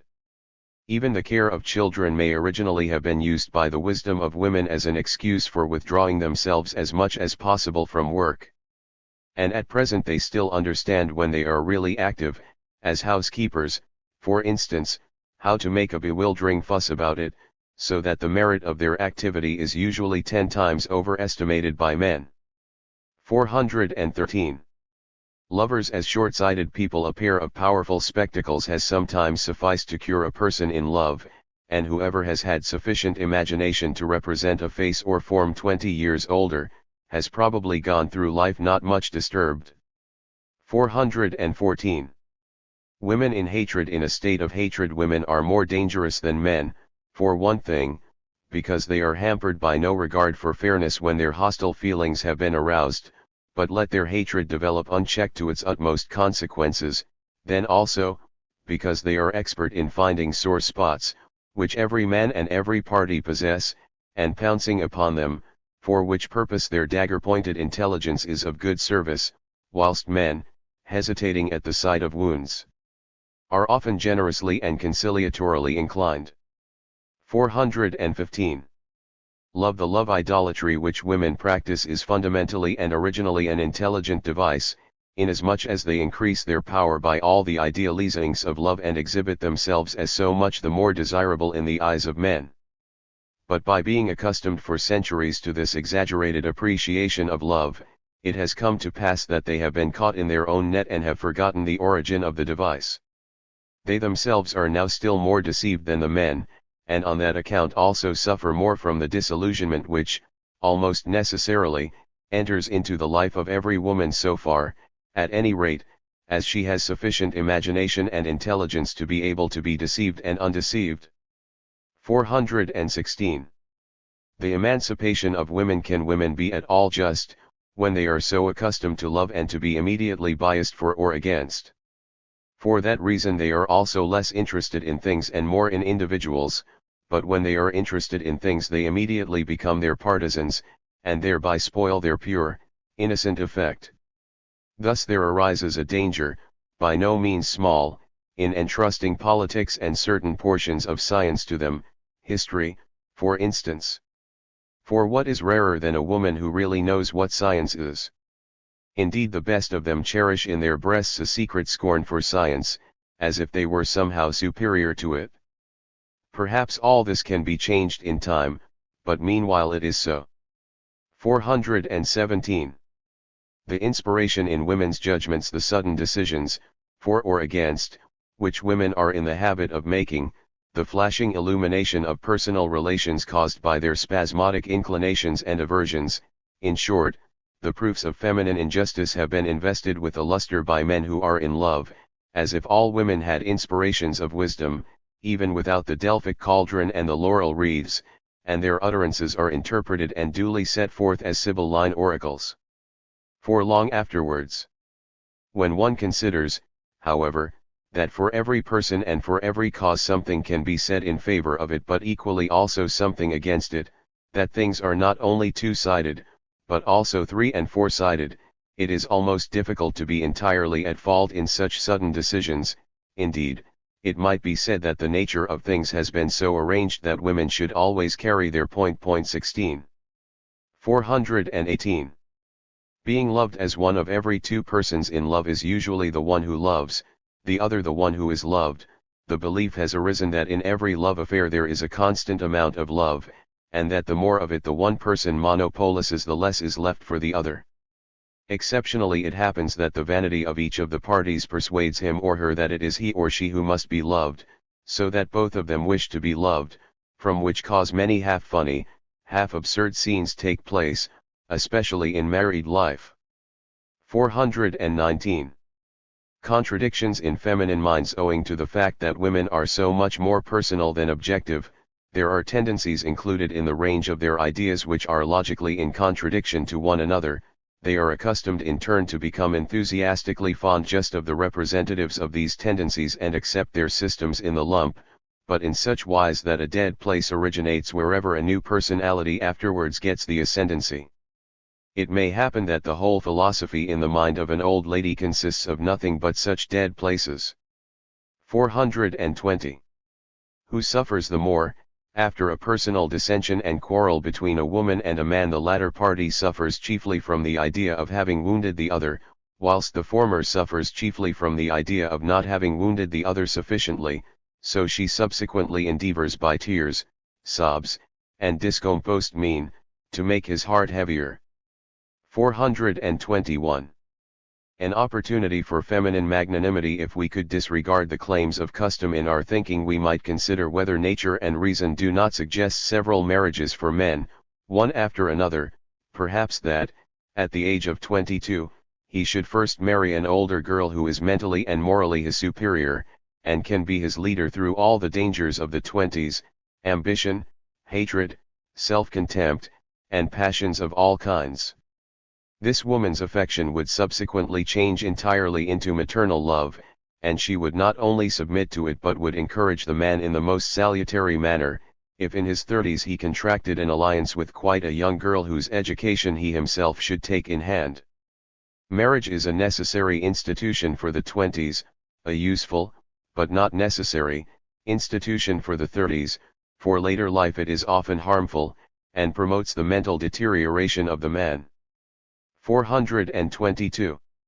The tragedy of childhood. Perhaps it not infrequently happens that noble men with lofty aims have to fight their hardest battle in childhood, by having perchance to carry out their principles in opposition to a base-minded father addicted to feigning and falsehood, or living, like Lord Byron, in constant warfare with a childish and passionate mother.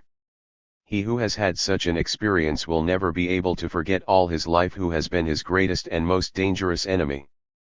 423. Parental folly. The grossest mistakes in judging a man are made by his parents. This is a fact, but how is it to be explained? Have the parents too much experience of the child and cannot any longer arrange this experience into a unity? It has been noticed that it is only in the earlier period of their sojourn in foreign countries that travelers rightly grasp the general distinguishing features of a people. The better they come to know it, they are the less able to see what is typical and distinguishing in a people. As soon as they grow short-sighted, their eyes cease to be long-sighted. Do parents, therefore, judge their children falsely because they have never stood far enough away from them? The following is quite another explanation. People are no longer accustomed to reflect on what is close at hand and surrounds them, but just accept it. Perhaps the usual thoughtlessness of parents is the reason why they judge so wrongly when once they are compelled to judge their children. 424. The future of marriage. The noble and liberal-minded women who take as their mission the education and elevation of the female sex, should not overlook one point of view: marriage regarded in its highest aspect, as the spiritual friendship of two persons of opposite sexes, and accordingly such as is hoped for in future, contracted for the purpose of producing and educating a new generation. Such marriage, which only makes use of the sensual, so to speak, as a rare and occasional means to a higher purpose, will, it is to be feared, probably need a natural auxiliary, namely, concubinage. For if, on the grounds of his health, the wife is also to serve for the sole satisfaction of the man's sexual needs, a wrong perspective, opposed to the aims indicated, will have most influence in the choice of a wife. The aims referred to, the production of descendants, will be accidental, and their successful education highly improbable. A good wife, who has to be friend, helper, child-bearer, mother, family head and manager, and has even perhaps to conduct her own business and affairs separately from those of the husband, cannot at the same time be a concubine. It would, in general, be asking too much of her. In the future, therefore, a state of things might take place the opposite of what existed at Athens in the time of Pericles. The men, whose wives were then little more to them than concubines, turned besides to the Aspasias, because they longed for the charms of a companionship gratifying both to head and heart, such as the grace and intellectual suppleness of women could alone provide. All human institutions, just like marriage, allow only a moderate amount of practical idealizing, failing which course remedies immediately become necessary. 425. The storm and stress period of women in the 3 or 4 civilized countries of Europe. It is possible, by several centuries of education, to make out of women anything we like, even men, not in a sexual sense, of course, but in every other. Under such influences they will acquire all the masculine virtues and forces. At the same time, of course, they must also have taken all the masculine weaknesses and vices into the bargain. So much, as has been said, we can command. But how shall we endure the intermediate state thereby induced, which may even last 2 or 3 centuries, during which feminine follies and injustices, woman's original birthday endowment, will still maintain the ascendancy over all that has been otherwise gained and acquired. This will be the time when indignation will be the peculiar masculine passion, indignation, because all arts and sciences have been overflowed and choked by an unprecedented dilettantism, philosophy talked to death by brain-bewildering chatter, politics more fantastic and partisan than ever, and society in complete disorganization, because the conservatrices of ancient customs have become ridiculous to themselves, and have endeavored in every way to place themselves outside the pale of custom. If indeed women had their greatest power in custom, where will they have to look in order to reacquire a similar plenitude of power after having renounced custom? 426. Free spirit and marriage. Will free thinkers live with women?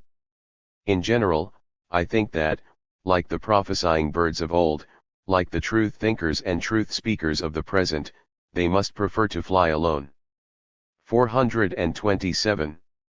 The happiness of marriage. Everything to which we are accustomed draws an ever-tightening cobweb net around us, and presently we notice that the threads have become cords, and that we ourselves sit in the middle like a spider that has here got itself caught and must feed on its own blood. Hence the free spirit hates all rules and customs, all that is permanent and definitive, hence he painfully tears asunder again and again the net around him, though in consequence thereof he will suffer from numerous wounds, slight and severe, for he must break off every thread from himself, from his body and soul. He must learn to love where he has hitherto hated, and vice versa. Indeed, it must not be a thing impossible for him to sow dragon's teeth in the same field in which he formerly scattered the abundance of his bounty. From this it can be inferred whether he is suited for the happiness of marriage. 428. Too intimate. When we live on too intimate terms with a person, it is as if we were again and again handling a good engraving with our fingers. The time comes when we have soiled and damaged paper in our hands, and nothing more. A man's soul also gets worn out by constant handling, at least, it eventually appears so to us. Never again do we see its original design and beauty. We always lose through too familiar association with women and friends, and sometimes we lose the pearl of our life thereby. 429. The golden cradle. The free spirit will always feel relieved when he has finally resolved to shake off the motherly care and guardianship with which women surround him. What harm will a rough wind, from which he has been so anxiously protected, do him? Of what consequence is a genuine disadvantage, loss, misfortune, sickness, illness, fault, or folly more or less in his life, compared with the bondage of the golden cradle, the peacock's feather fan, and the oppressive feeling that he must, in addition, be grateful because he is waited on and spoiled like a baby. Hence it is that the milk which is offered him by the motherly disposition of the women about him can so readily turn into gall. 430. A voluntary victim. There is nothing by which able women can so alleviate the lives of their husbands, should these be great and famous, as by becoming, so to speak, the receptacle for the general disfavor and occasional ill humor of the rest of mankind. Contemporaries are usually accustomed to overlook many mistakes, follies, and even flagrant injustices in their great men if only they can find someone to maltreat and kill, as a proper victim for the relief of their feelings. A wife not infrequently has the ambition to present herself for the sacrifice, and then the husband may indeed feel satisfied, he being enough of an egoist to have such a voluntary storm, rain, and lightning conductor beside him. 431. Agreeable adversaries. The natural inclination of women towards quiet, regular, happily tuned existences and intercourse, the oil-like and calming effect of their influence upon the sea of life, operates unconsciously against the heroic inner impulse of the free spirit. Without knowing it, women act as if they were taking away the stones from the path of the wandering mineralogist in order that he might not strike his foot against them when he has gone out for the very purpose of striking against them. 432. The discord of two concords. Woman wants to serve, and finds her happiness therein. The free spirit does not want to be served, and therein finds his happiness. 433. Xantip. Socrates found a wife such as he required, but he would not have sought her had he known her sufficiently well, even the heroism of his free spirit would not have gone so far. As a matter of fact, Xanthippe forced him more and more into his peculiar profession, inasmuch as she made house and home doleful and dismal to him. She taught him to live in the streets and wherever gossiping and idling went on, and thereby made him the greatest Athenian street dialectician, who had, at last, to compare himself to a gadfly which a god had set on the neck of the beautiful horse Athens to prevent it from resting. 434. Blind to the future, just as mothers have senses and eye only for those pains of their children that are evident to the senses and eye, so the wives of men of high aspirations cannot accustom themselves to see their husbands suffering, starving, or slighted, although all this is, perhaps, not only the proof that they have rightly chosen their attitude in life, but even the guarantee that their great aims must be achieved sometime. Women always intrigue privately against the higher souls of their husbands. They want to cheat them out of their future for the sake of a painless and comfortable present. 435. Authority and freedom. However highly women may honor their husbands, they honor still more the powers and ideas recognized by society. They have been accustomed for millennia to go along with their hands folded on their breasts, and their heads bent before everything dominant, disapproving of all resistance to public authority. They therefore unintentionally, and as if from instinct, hang themselves as a drag on the wheels of free-spirited, independent endeavor, and in certain circumstances make their husbands highly impatient, especially when the latter persuade themselves that it is really love which prompts the action of their wives. To disapprove of women's methods and generously to honor the motives that prompt them, that is man's nature, and often enough his despair. 436. Ceterum censeo. It is laughable when a company of paupers decree the abolition of the right of inheritance, and it is not less laughable when childless persons labor for the practical law-giving of a country. They have not enough ballast in their ship to sail safely over the ocean of the future. But it seems equally senseless if a man who has chosen for his mission the widest knowledge and estimation of universal existence, burdens himself with personal considerations for a family, with the support, protection, and care of wife and child, and in front of his telescope hangs that gloomy veil through which hardly a ray from the distant firmament can penetrate. Thus I, too, agree with the opinion that in matters of the highest philosophy all married men are to be suspected. 437. Finally, there are many kinds of hemlock, and fate generally finds an opportunity to put a cup of this poison to the lips of the free spirit in order to punish him, as every one then says. What do the women do about him then? They cry and lament, and perhaps disturb the sunset calm of the thinker, as they did in the prison at Athens. O Crito, bid some one take those women away, said Socrates at last. 8th Division, a glance at the state. 438. Asking to be heard. The demagogic disposition and the intention of working upon the masses is at present common to all political parties.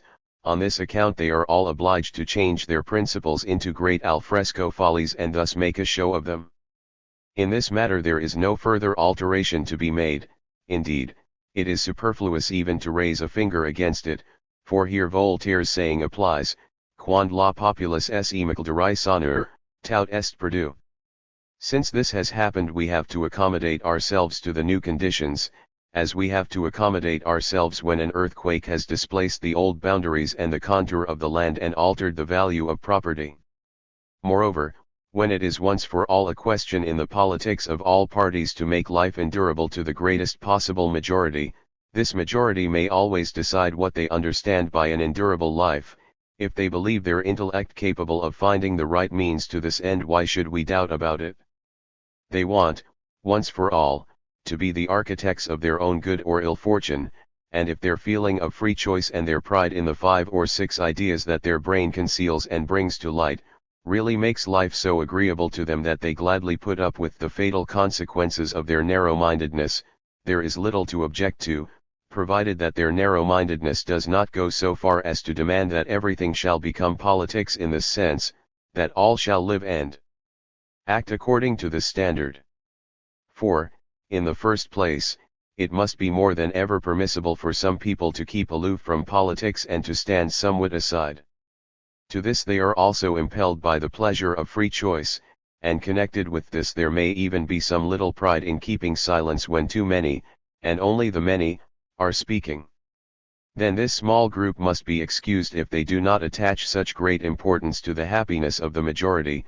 Nations or strata of population may be understood thereby, and are occasionally guilty of an ironical grimace, for their seriousness lies elsewhere. Their conception of happiness is quite different, and their aim cannot be encompassed by every clumsy hand that has just 5 fingers.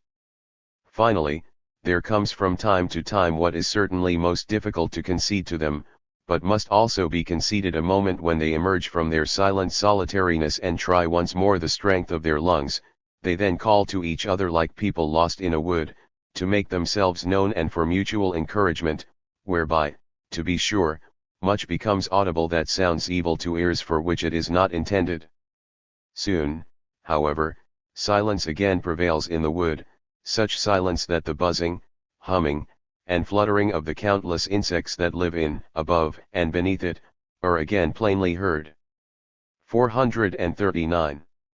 Culture and caste. A higher culture can only originate where there are 2 distinct castes of society, that of the working class, and that of the leisured class who are capable of true leisure, or, more strongly expressed, the caste of compulsory labor and the caste of free labor. The point of view of the division of happiness is not essential when it is a question of the production of a higher culture. In any case, however, the leisured caste is more susceptible to suffering and suffer more, their pleasure in existence is less and their task is greater. Now supposing there should be quite an interchange between the 2 castes, so that on the one hand the duller and less intelligent families and individuals are lowered from the higher caste into the lower, and, on the other hand, the freer men of the lower caste obtain access to the higher, a condition of things would be attained beyond which one can only perceive the open sea of vague wishes. Thus speaks to us the vanishing voice of the olden time, but where are there still ears to hear it? 440. Of good blood. That which men and women of good blood possess much more than others, and which gives them an undoubted right to be more highly appreciated, are 2 arts which are always increased by inheritance, the art of being able to command, and the art of proud obedience. Now wherever commanding is the business of the day, as in the great world of commerce and industry, there results something similar to these families of good blood, only the noble bearing in obedience is lacking, which is an inheritance from feudal conditions and hardly grows any longer in the climate of our culture. 441. Subordination. The subordination which is so highly valued in military and official ranks will soon become as incredible to us as the secret tactics of the Jesuits have already become, and when this subordination is no longer possible, a multitude of astonishing results will no longer be attained, and the world will be all the poorer. It must disappear, for its foundation is disappearing, the belief in unconditional authority, in ultimate truth. Even in military ranks physical compulsion is not sufficient to produce it, but only the inherited adoration of the princely as of something superhuman. In freer circumstances people subordinate themselves only on conditions, in compliance with a mutual contract, consequently with all the provisos of self-interest. 442.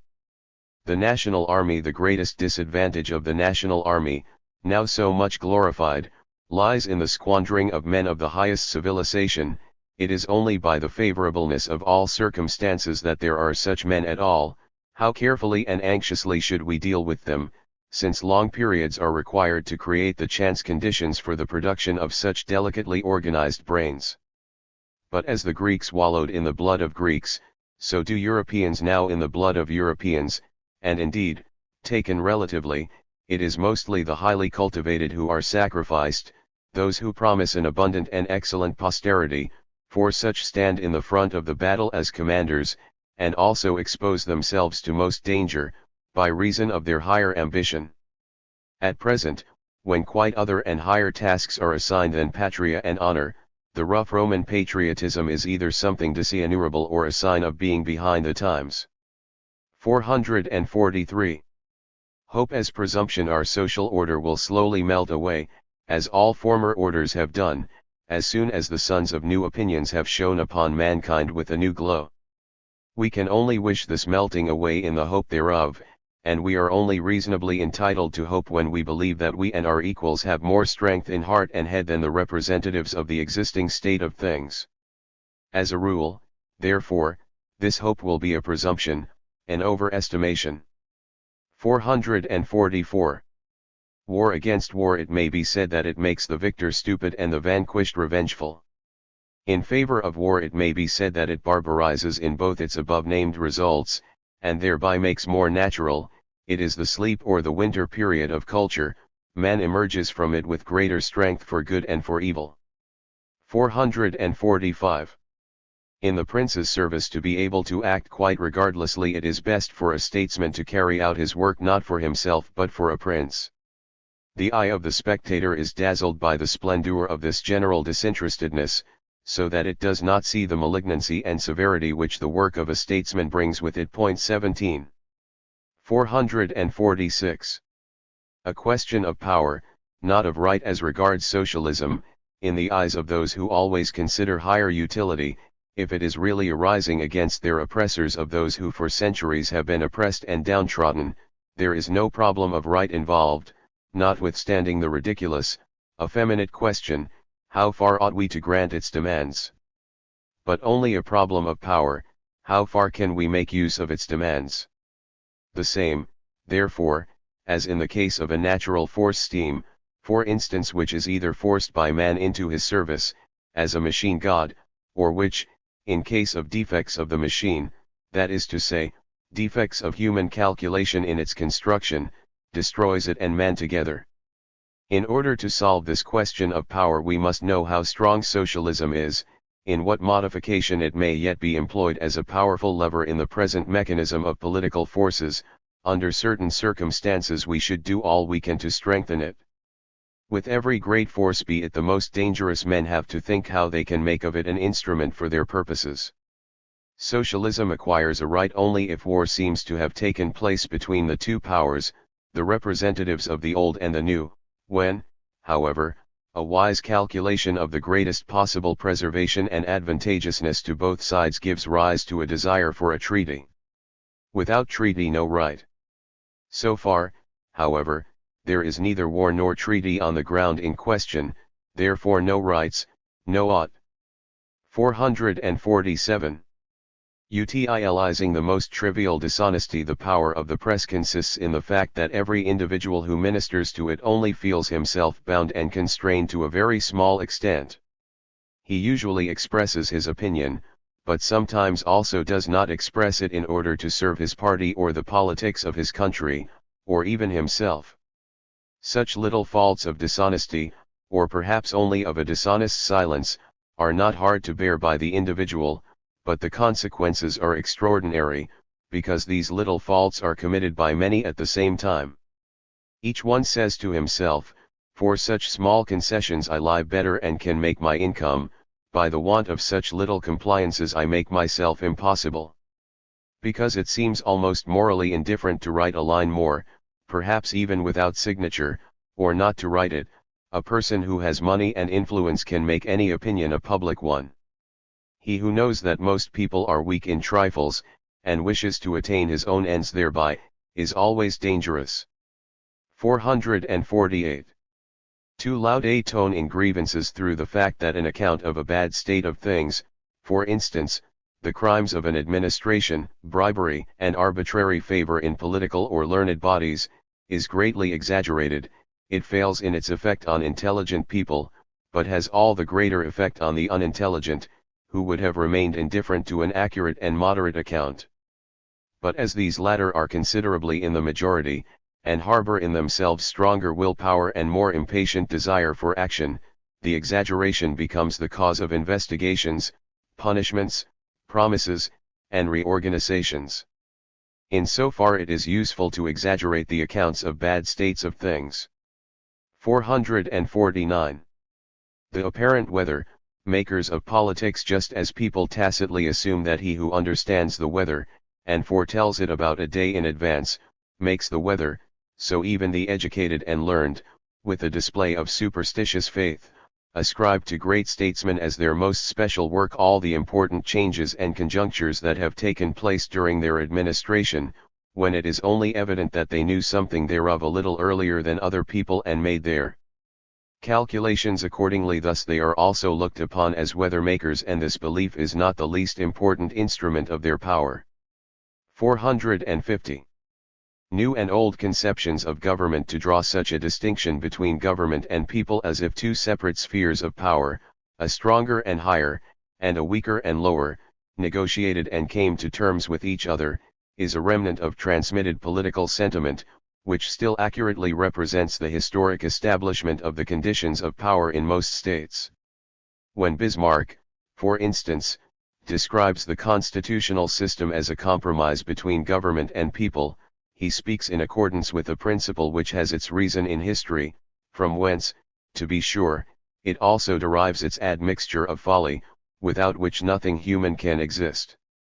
On the other hand, we must now learn in accordance with a principle which has originated only in the brain and has still to make history, that government is nothing but an organ of the people, not an attentive, honorable higher in relation to a lower accustomed to modesty.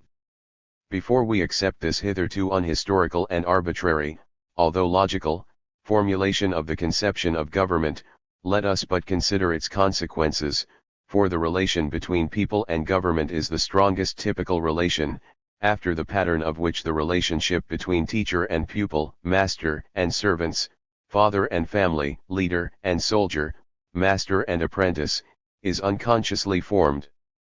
At present, under the influence of the prevailing constitutional system of government, all these relationships are changing a little, they are becoming compromises. But how they will have to be reversed and shifted, and change name and nature, when that newest of all conceptions has got the upper hand everywhere in people's minds, to achieve which, however, a century may yet be required. In this matter there is nothing further to be wished for except caution and slow development. 451. Justice as the decoy cry of parties well may noble, if not exactly very intelligent, representatives of the governing classes asseverate, we will treat men equally and grant them equal rights, so far a socialistic mode of thought which is based on justice is possible, but, as has been said, only within the ranks of the governing class, which in this case practices justice with sacrifices and abnegations. On the other hand, to demand equality of rights, as do the socialists of the subject caste, is by no means the outcome of justice, but of covetousness.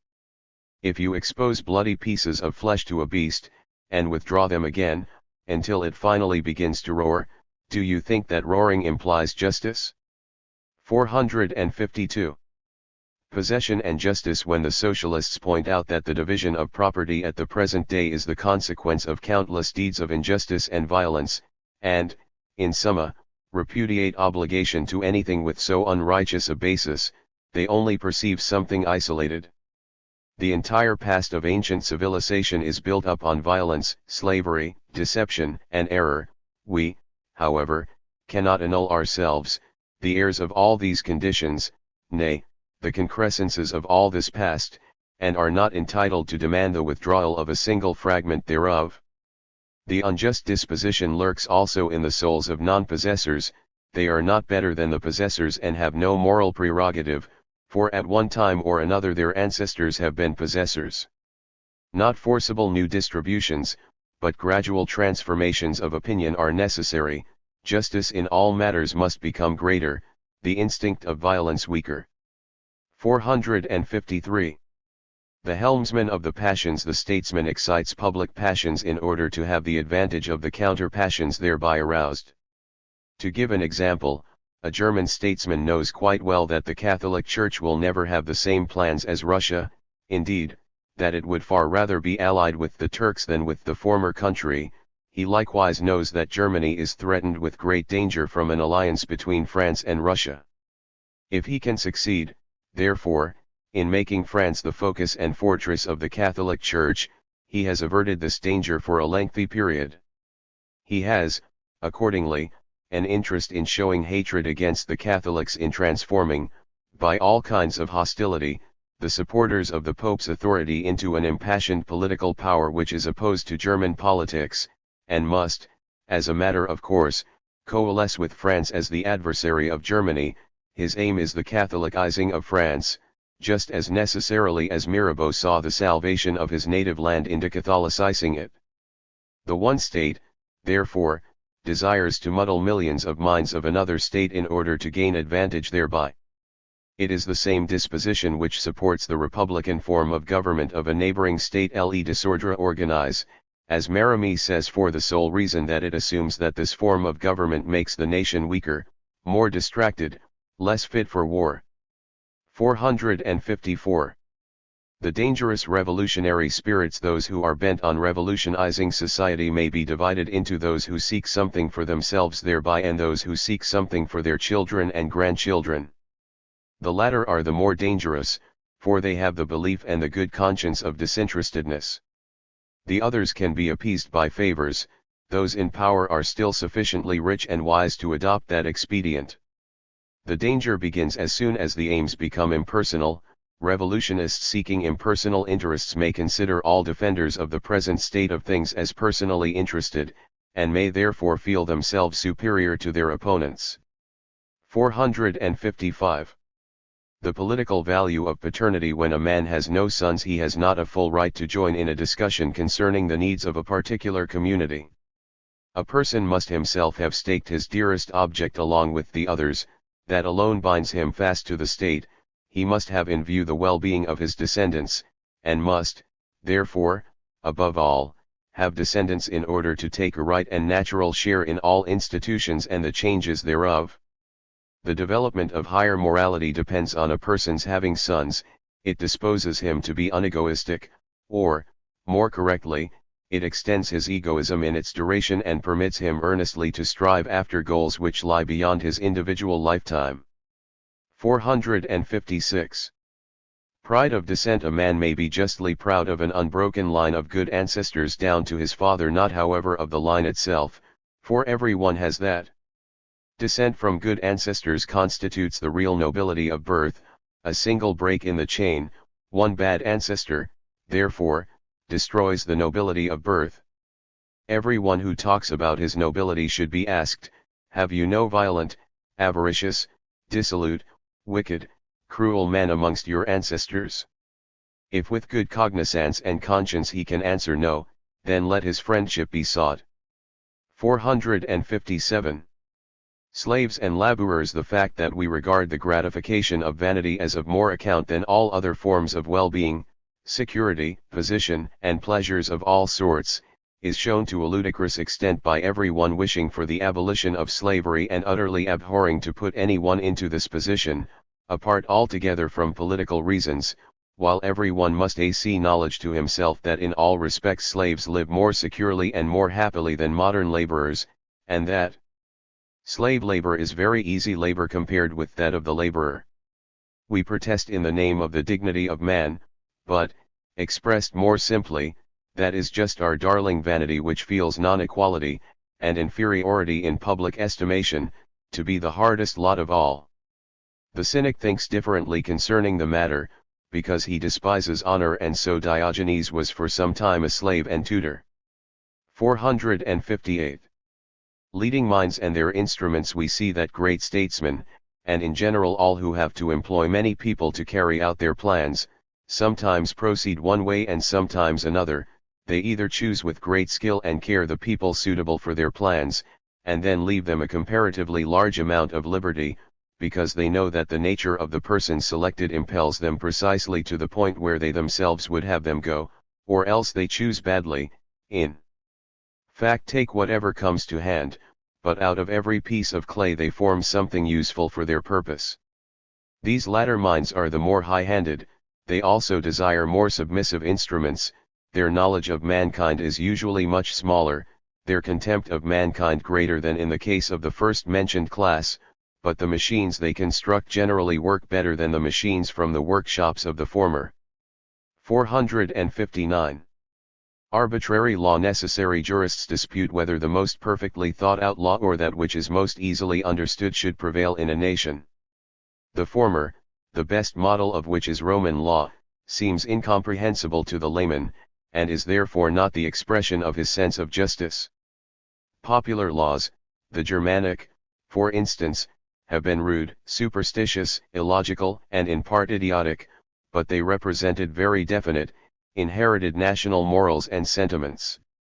But where, as with us, law is no longer custom, it can only command and be compulsion, none of us any longer possesses a traditional sense of justice, we must therefore content ourselves with arbitrary laws which are the expressions of the necessity that there must be law. The most logical is then in any case the most acceptable, because it is the most impartial, granting even that in every case the smallest unit of measure in the relation of crime and punishment is arbitrarily fixed. 460. The great man of the masses. The recipe for what the masses call a great man is easily given.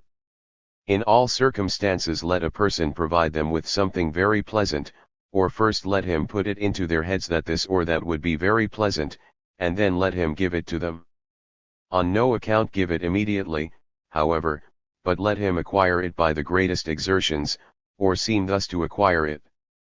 The masses must have the impression that there is a powerful, nay indomitable strength of will operating, at least it must seem to be there operating. Everybody admires a strong will, because nobody possesses it, and everybody says to himself that if he did possess it there would no longer be any bounds for him and his egoism. If, then, it becomes evident that such a strong will affects something very agreeable to the masses, instead of hearkening to the wishes of covetousness, people admire once more, and wish good luck to themselves. Moreover, if he has all the qualities of the masses, they are the less ashamed before him, and he is all the more popular. Consequently, he may be violent, envious, rapacious, intriguing, flattering, fawning, inflated, and, according to circumstances, anything whatsoever. 461. Prince and God. People frequently commune with their princes in the same way as with their God, as indeed the prince himself was frequently the deity's representative, or at least his high priest. This almost uncanny disposition of veneration, disquiet, and shame, grew, and has grown, much weaker, but occasionally it flares up again, and fastens upon powerful persons generally. The cult of genius is an echo of this veneration of gods and princes. Wherever an effort is made to exalt particular men to the superhuman, there is also a tendency to regard whole grades of the population as coarser and baser than they really are. 462. My utopia: in a better arranged society the heavy work and trouble of life will be assigned to those who suffer least through it, to the most obtuse, therefore, and so step by step up to those who are most sensitive to the highest and sublimest kinds of suffering, and who therefore still suffer notwithstanding the greatest alleviations of life. 463. A delusion in subversive doctrines. There are political and social dreamers who ardently and eloquently call for the overthrow of all order, in the belief that the proudest fane of beautiful humanity will then rear itself immediately, almost of its own accord. In these dangerous dreams there is still an echo of Rousseau's superstition, which believes in a marvelous primordial goodness of human nature, buried up, as it were, and lays all the blame of that burying up on the institutions of civilization, on society, state, and education. Unfortunately, it is well known by historical experiences that every such overthrow reawakens into new life the wildest energies, the long buried horrors and extravagances of remotest ages, that an overthrow, therefore, may possibly be a source of strength to a deteriorated humanity, but never a regulator, architect, artist, or perfecter of human nature. It was not Voltaire's moderate nature, inclined towards regulating, purifying, and reconstructing, but Rousseau's passionate follies and half-lies that aroused the optimistic spirit of the Revolution, against which I cry, écrasez l'infâme. Owing to this the spirit of enlightenment and progressive development has been long scared away. Let us see each of us individually if it is not possible to recall it. 464. Moderation: when perfect resoluteness in thinking and investigating, that is to say, freedom of spirit, has become a feature of character, it produces moderation of conduct, for it weakens avidity, attracts much extant energy for the furtherance of intellectual aims, and shows the semi-usefulness or uselessness and danger of all sudden changes. 465. The resurrection of the spirit. A nation usually renews its youth on a political sickbed, and there finds again the spirit which it had gradually lost in seeking and maintaining power. Culture is indebted most of all to politically weakened periods. 466. New opinions in the old home. The overthrow of opinions is not immediately followed by the overthrow of institutions. On the contrary, the new opinions dwell for a long time in the desolate and haunted house of their predecessors, and conserve it even for want of a habitation. 467. Public education. In large states public education will always be extremely mediocre, for the same reason that in large kitchens the cooking is at best only mediocre. 468. Innocent corruption. In all institutions into which the sharp breeze of public criticism does not penetrate, an innocent corruption grows up like a fungus, for instance, in learned bodies and senates. 469. Scholars as politicians. To scholars who become politicians the comic role is usually assigned. They have to be the good conscience of a state policy. 470. The wolf hidden behind the sheep. Almost every politician, in certain circumstances, has such need of an honest man that he breaks into the sheepfold like a famished wolf, not, however, to devour a stolen sheep, but to hide himself behind its woolly back. 471. Happy times. A happy age is no longer possible, because men only wish for it but do not desire to have it, and each individual, when good days come for him, learns positively to pray for disquiet and misery. The destiny of mankind is arranged for happy moments. Every life has such, but not for happy times. Nevertheless, such times will continue to exist in man's imagination as over the hills and far away, an heirloom of his earliest ancestors, for the idea of the happy age, from the earliest times to the present, has no doubt been derived from the state in which man, after violent exertions in hunting and warfare, gives himself over to repose, stretches out his limbs, and hears the wings of sleep rustle around him. It is a false conclusion when, in accordance with that old habit, man imagines that after whole periods of distress and trouble he will be able also to enjoy the state of happiness in proportionate increase and duration. 472. Religion and government. So long as the state, or, more properly, the government, regards itself as the appointed guardian of a number of minors, and on their account considers the question whether religion should be preserved or abolished, it is highly probable that it will always decide for the preservation thereof. For religion satisfies the nature of the individual in times of loss, destitution, terror, and distrust, in cases, therefore, where the government feels itself incapable of doing anything directly for the mitigation of the spiritual sufferings of the individual. Indeed, even in general unavoidable and next to inevitable evils, famines, financial crises, and wars, religion gives to the masses an attitude of tranquility and confiding expectancy. Whenever the necessary or accidental deficiencies of the state government, or the dangerous consequences of dynastic interests, strike the eyes of the intelligent and make them refractory, the unintelligent will only think they see the finger of God therein and will submit with patience to the dispensations from on high, a conception in which divine and human modes of government usually coalesce. Thus internal civil peace and continuity of development will be preserved. The power, which lies in the unity of popular feeling, in the existence of the same opinions and aims for all, is protected and confirmed by religion. The rare cases excepted in which a priesthood cannot agree with the state about the price, and therefore comes into conflict with it. As a rule the state will know how to win over the priests, because it needs their most private and secret system for educating souls, and knows how to value servants who apparently, and outwardly, represent quite other interests. Even at present no power can become legitimate without the assistance of the priests, a fact which Napoleon understood.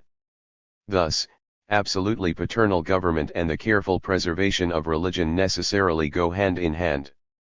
In this connection it must be taken for granted that the rulers and governing classes are enlightened concerning the advantages which religion affords, and consequently feel themselves to a certain extent superior to it, inasmuch as they use it as a means.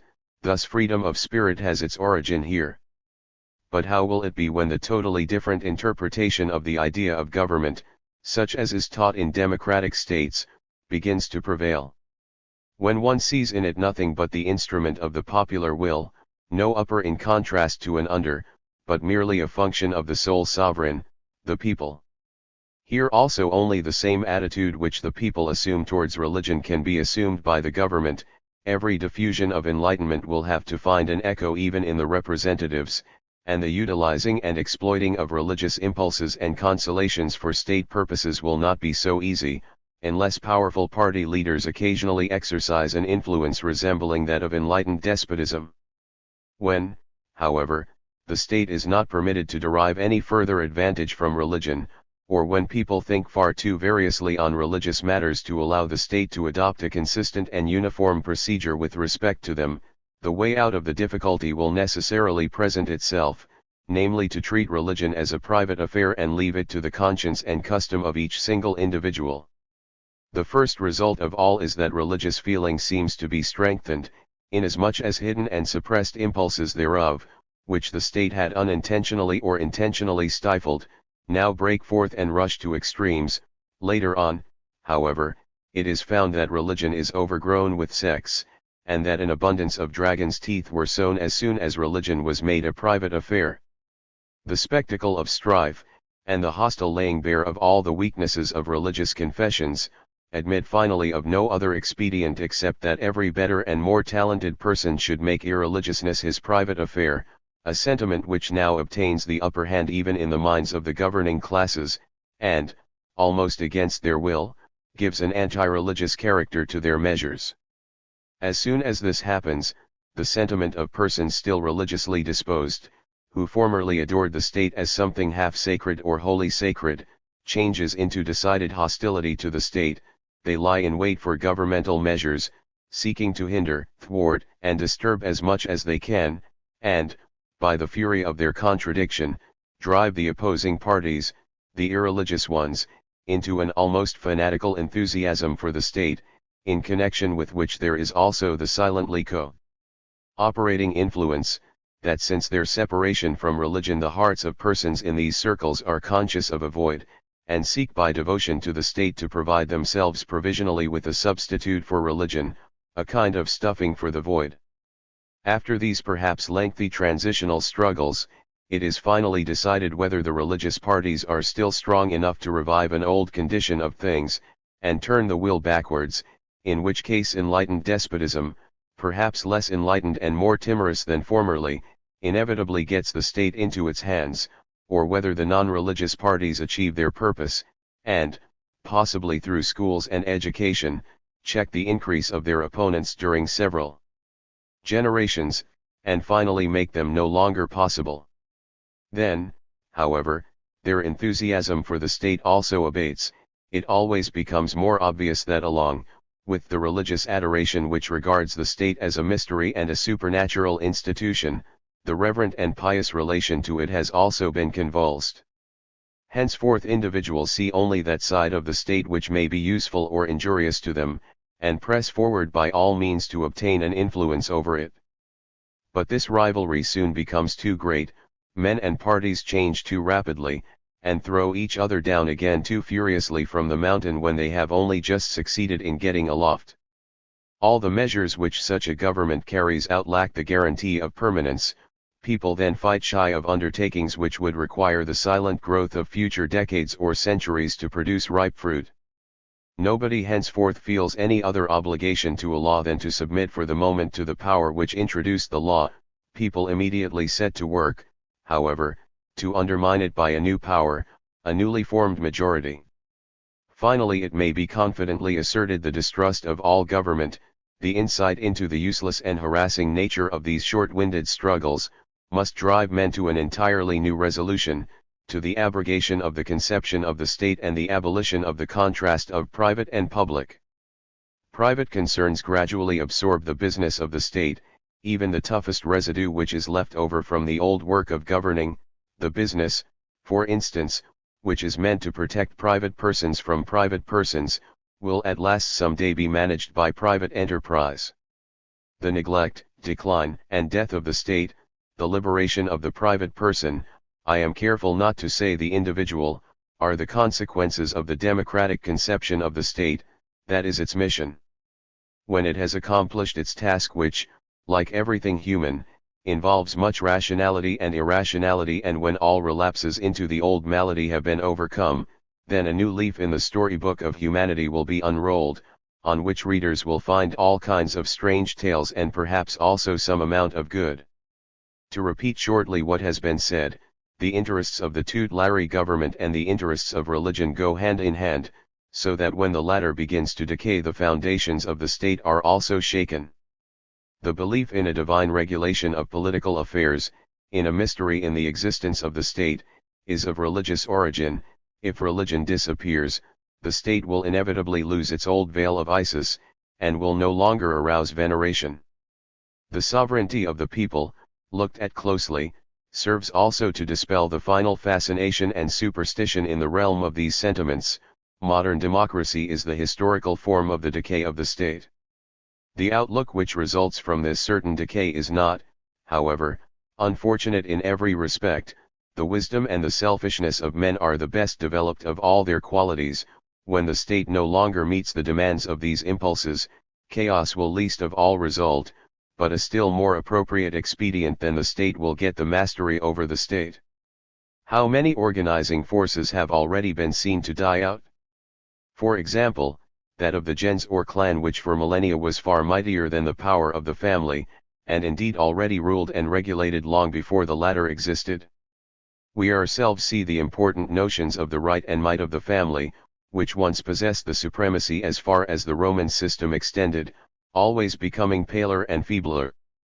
In the same way, a later generation will also see the state become meaningless in certain parts of the world, an idea which many contemporaries can hardly contemplate without alarm and horror. To labor for the propagation and realization of this idea is, certainly, another thing. One must think very presumptuously of one's reason, and only half understand history, to set one's hand to the plough at present, when as yet no one can show us the seeds that are afterwards to be sown upon the broken soil. Let us, therefore, trust to the wisdom and selfishness of men that the state may yet exist a good while longer, and that the destructive attempts of overzealous, too hasty socialists may be in vain. 473. Socialism, with regard to its means, socialism is the fantastic younger brother of almost decrepit despotism, which it wants to succeed. Its efforts are, therefore, in the deepest sense reactionary. For it desires such an amount of state power as only despotism has possessed. Indeed, it outdoes all the past, in that it aims at the complete annihilation of the individual, whom it deems an unauthorized luxury of nature, which is to be improved by it into an appropriate organ of the general community.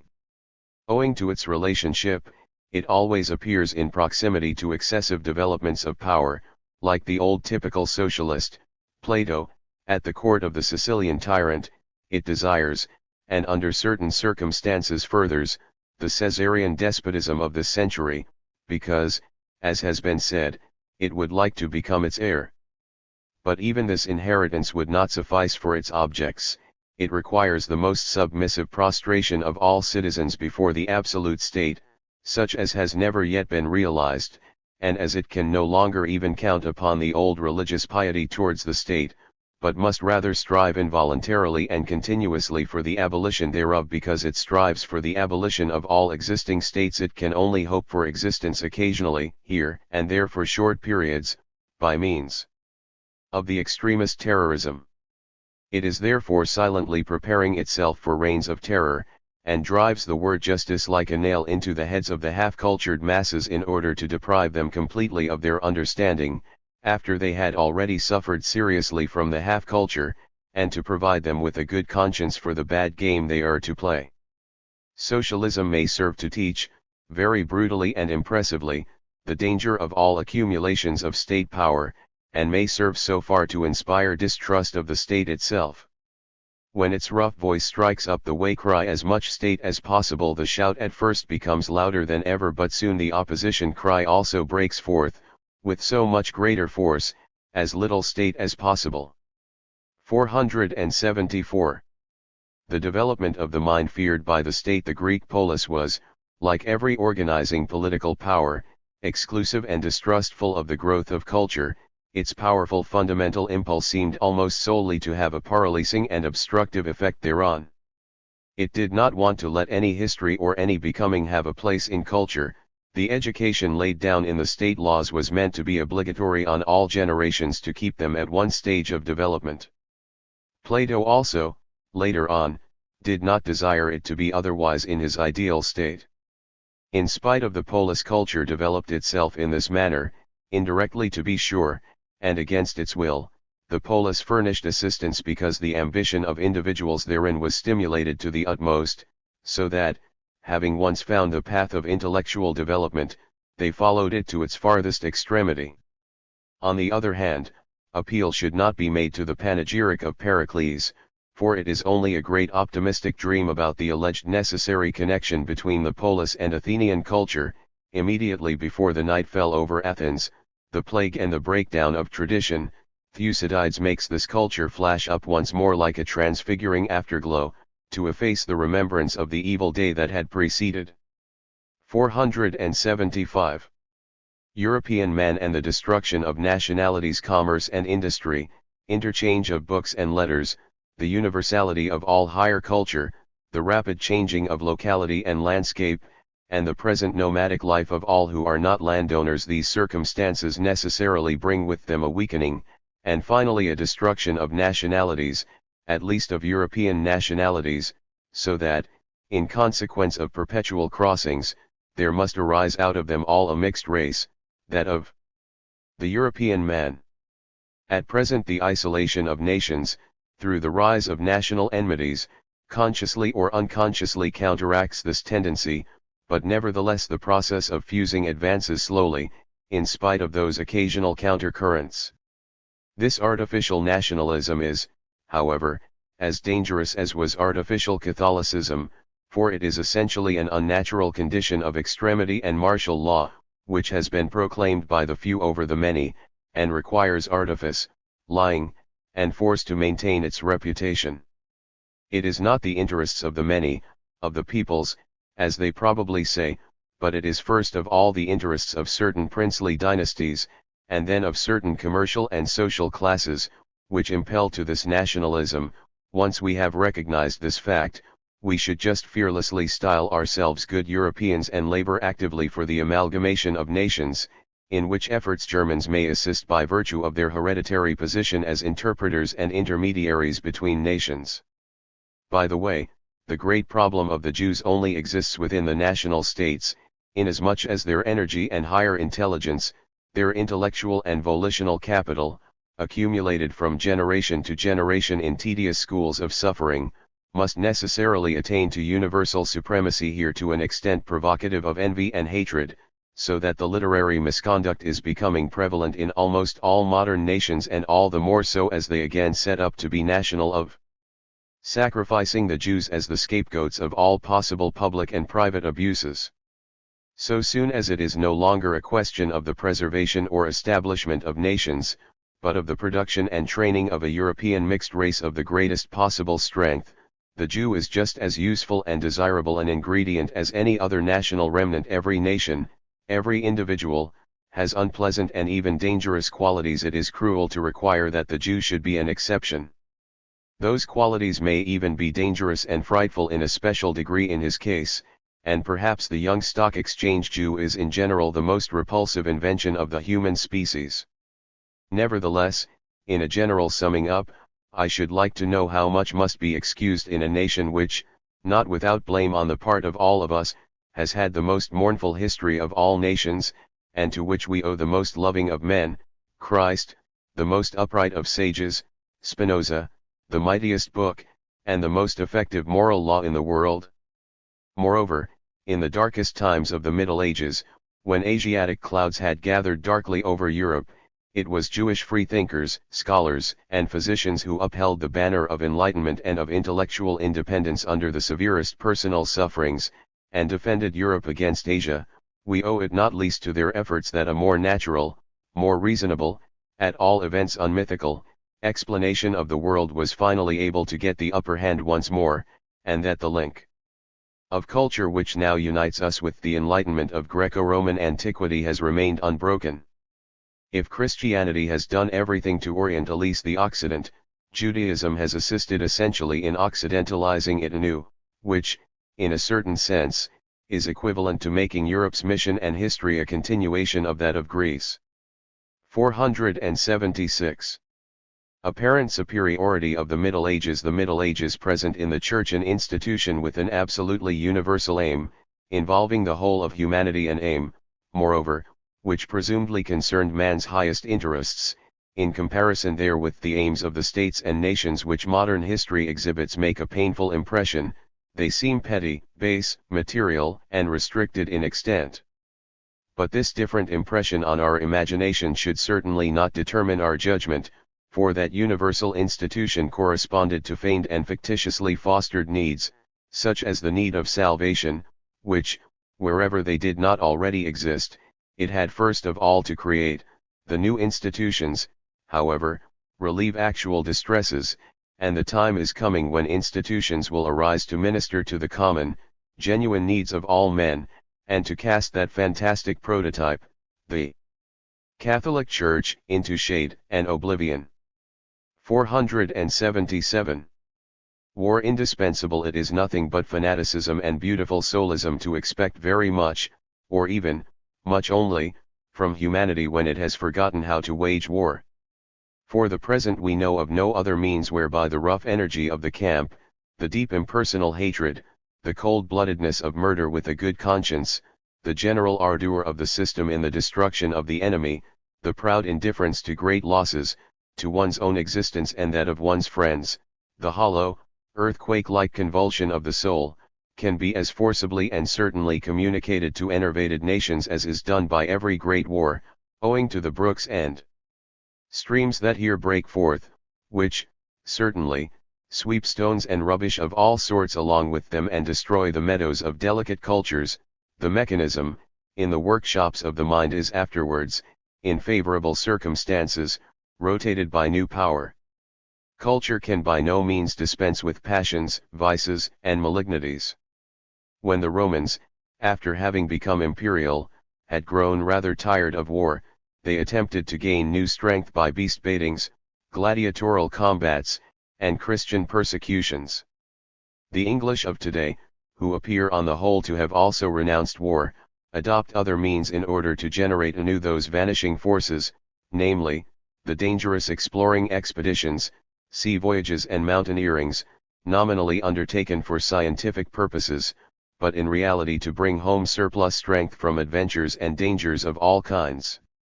Many other such substitutes for war will be discovered, but perhaps precisely thereby it will become more and more obvious that such a highly cultivated and therefore necessarily enfeebled humanity as that of modern Europe not only needs wars, but the greatest and most terrible wars, consequently occasional relapses into barbarism, lest, by the means of culture, it should lose its culture and its very existence. 478. Industry in the South and the North. Industry arises in two entirely different ways. The artisans of the South are not industrious because of acquisitiveness but because of the constant needs of others. The smith is industrious because someone is always coming who wants a horse shod or a carriage mended. If nobody came he would loiter about and the marketplace. In a fruitful land he has little trouble in supporting himself, for that purpose he requires only a very small amount of work, certainly no industry, eventually he would beg and be contented. The industry of English workmen, on the contrary, has acquisitiveness behind it. It is conscious of itself and its aims. With property it wants power, and with power the greatest possible liberty and individual distinction. 479. Wealth as the origin of a nobility of race. Wealth necessarily creates an aristocracy of race, for it permits the choice of the most beautiful women and the engagement of the best teachers. It allows a man cleanliness, time for physical exercises, and, above all, immunity from dulling physical labor. So far it provides all the conditions for making man, after a few generations, move and even act nobly and handsomely, greater freedom of character and absence of niggardliness, of wretchedly petty matters, and of abasement before bread-givers. It is precisely these negative qualities which are the most profitable birthday gift, that of happiness, for the young man. A person who is quite poor usually comes to grief through nobility of disposition, he does not get on, and acquires nothing, his race is not capable of living. In this connection, however, it must be remembered that wealth produces almost the same effects whether one have 300 or 30,000 thalers a year. There is no further essential progression of the favorable conditions afterwards. But to have less, to beg in boyhood and to abase oneself is terrible, although it may be the proper starting point for such as seek their happiness in the splendor of courts, in subordination to the mighty and influential, or for such as wish to be heads of the church. It teaches how to slink crouching into the underground passages to favor. 480. Envy and inertia in different courses. The two opposing parties, the socialist and the national, or whatever they may be called in the different countries of Europe, are worthy of each other. Envy and laziness are the motive powers in each of them. In the one camp they desire to work as little as possible with their hands, in the other as little as possible with their heads. In the latter they hate and envy prominent, self-evolving individuals, who do not willingly allow themselves to be drawn up in rank and file for the purpose of a collective effect. In the former they hate and envy the better social caste, which is more favorably circumstanced outwardly, whose peculiar mission, the production of the highest blessings of culture, makes life inwardly all the harder and more painful. Certainly, if it be possible to make the spirit of the collective effect the spirit of the higher classes of society, the socialist crowds are quite right, when they also seek outward equalization between themselves and these classes, since they are certainly internally equalized with one another already in head and heart. Live as higher men, and always do the deeds of higher culture, thus everything that lives will acknowledge your right, and the order of society, whose summit ye are, will be safe from every evil glance and attack. 481. High politics and their detriments. Just as a nation does not suffer the greatest losses that war and readiness for war involve through the expenses of the war, or the stoppage of trade and traffic, or through the maintenance of a standing army, however great these losses may now be, when 8 European states expend yearly the sum of 5 milliards of marks thereon, but owing to the fact that year after year its ablest, strongest, and most industrious men are withdrawn in extraordinary numbers from their proper occupations and callings to be turned into soldiers. In the same way, a nation that sets about practicing high politics and securing a decisive voice among the great powers does not suffer its greatest losses where they are usually supposed to be. In fact, from this time onward it constantly sacrifices a number of its most conspicuous talents upon the altar of the fatherland or of national ambition, whilst formerly other spheres of activity were open to those talents which are now swallowed up by politics. But apart from these public hecatombs, and in reality much more horrible, there is a drama which is constantly being performed simultaneously in 100,000 acts. Every able, industrious, intellectually striving man of a nation that thus covets political laurels, is swayed by this covetousness, and no longer belongs entirely to himself alone as he did formerly. The new daily questions and cares of the public welfare devour a daily tribute of the intellectual and emotional capital of every citizen. The sum of all these sacrifices and losses of individual energy and labor is so enormous, that the political growth of a nation almost necessarily entails an intellectual impoverishment and lassitude, a diminished capacity for the performance of works that require great concentration and specialization. The question may finally be asked, does it then pay, all this bloom and magnificence of the total, which indeed only manifests itself as the fear of the new colossus in other nations, and as the compulsory favoring by them of national trade and commerce, when all the nobler, finer, and more intellectual plants and products, in which its soil was hitherto so rich, must be sacrificed to this coarse and opalescent flower of the nation? 18.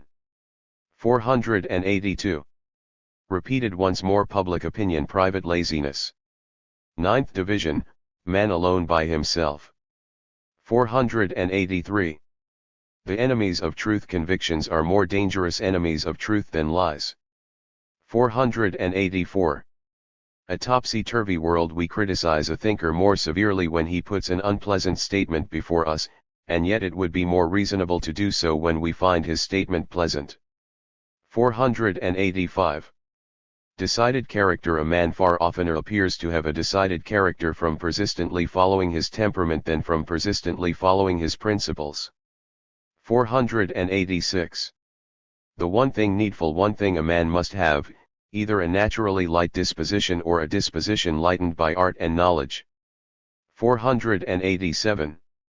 The passion for things. Whoever sets his passion on things, sciences, arts, the common will, the interests of culture, withdraws much fervour from his passion for persons, even when they are the representatives of those things, as statesmen, philosophers, and artists are the representatives of their creations. 488. Calmness in action. As a cascade in its descent becomes more deliberate and suspended, so the great man of action usually acts with more calmness than his strong passions previous to action would lead one to expect. 489. Not too deep. Persons who grasp a matter in all its depth seldom remain permanently true to it. They have just brought the depth up into the light, and there is always much evil to be seen there. 490.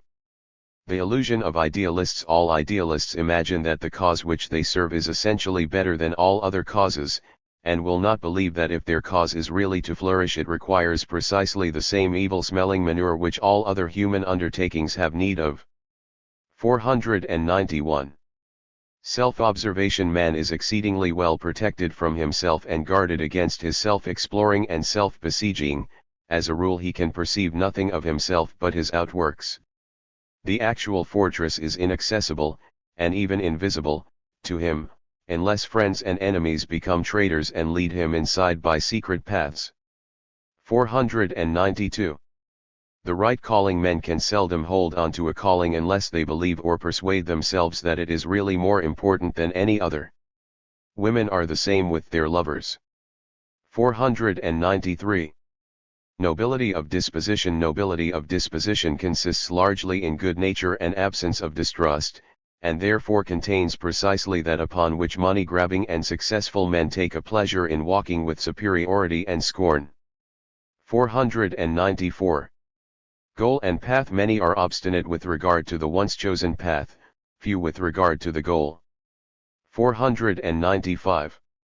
The offensiveness in an individual way of life. All specially individual lines of conduct excite irritation against him who adopts them. People feel themselves reduced to the level of commonplace creatures by the extraordinary treatment he bestows on himself. 496. The privilege of greatness. It is the privilege of greatness to confer intense happiness with insignificant gifts. 497. Unintentionally noble. A person behaves with unintentional nobleness when he has accustomed himself to seek naught from others and always to give to them. 498. A condition of heroism. When a person wishes to become a hero, the serpent must previously have become a dragon, otherwise he lacks his proper enemy. 499. Friends. Fellowship in joy, and not sympathy in sorrow, makes people friends. 500. Making use of ebb and flow. For the purpose of knowledge we must know how to make use of the inward current which draws us towards a thing, and also of the current which after a time draws us away from it. 501. Joy in itself. Joy in the thing, people say, but in reality it is joy in itself by means of the thing. 502. The unassuming man. He who is unassuming towards persons manifests his presumption all the more with regard to things, town, state, society, time, humanity. That is his revenge. 503. Envy and jealousy. Envy and jealousy are the pudenda of the human soul. The comparison may perhaps be carried further. 504. The noblest hypocrite. It is a very noble hypocrisy not to talk of oneself at all. 505. Vexation. Vexation is a physical disease, which is not by any means cured when its cause is subsequently removed.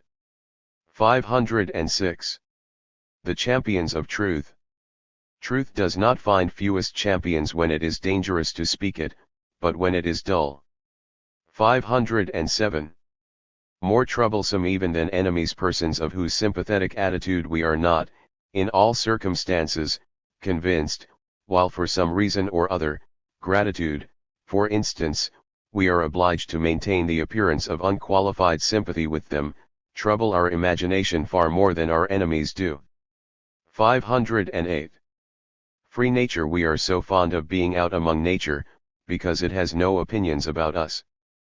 509. Each superior in one thing. In civilized intercourse every one feels himself superior to all others in at least one thing. Kindly feelings generally are based thereon, inasmuch as every one can, in certain circumstances, render help, and is therefore entitled to accept help without shame. 510. Consolatory arguments. In the case of a death we mostly use consolatory arguments, not so much to alleviate the grief as to make excuses for feeling so easily consoled. 511. Persons loyal to their convictions. Whoever is very busy retains his general views and opinions almost unchanged. So also does every one who labors in the service of an idea. He will never more examine the idea itself, he no longer has any time to do so. Indeed, it is against his interests to consider it as still admitting of discussion. 512.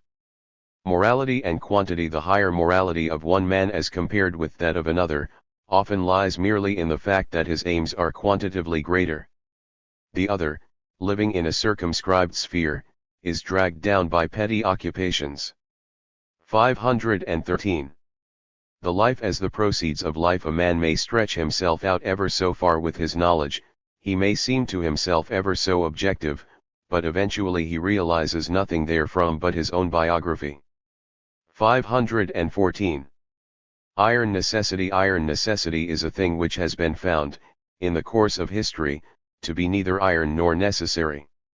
515.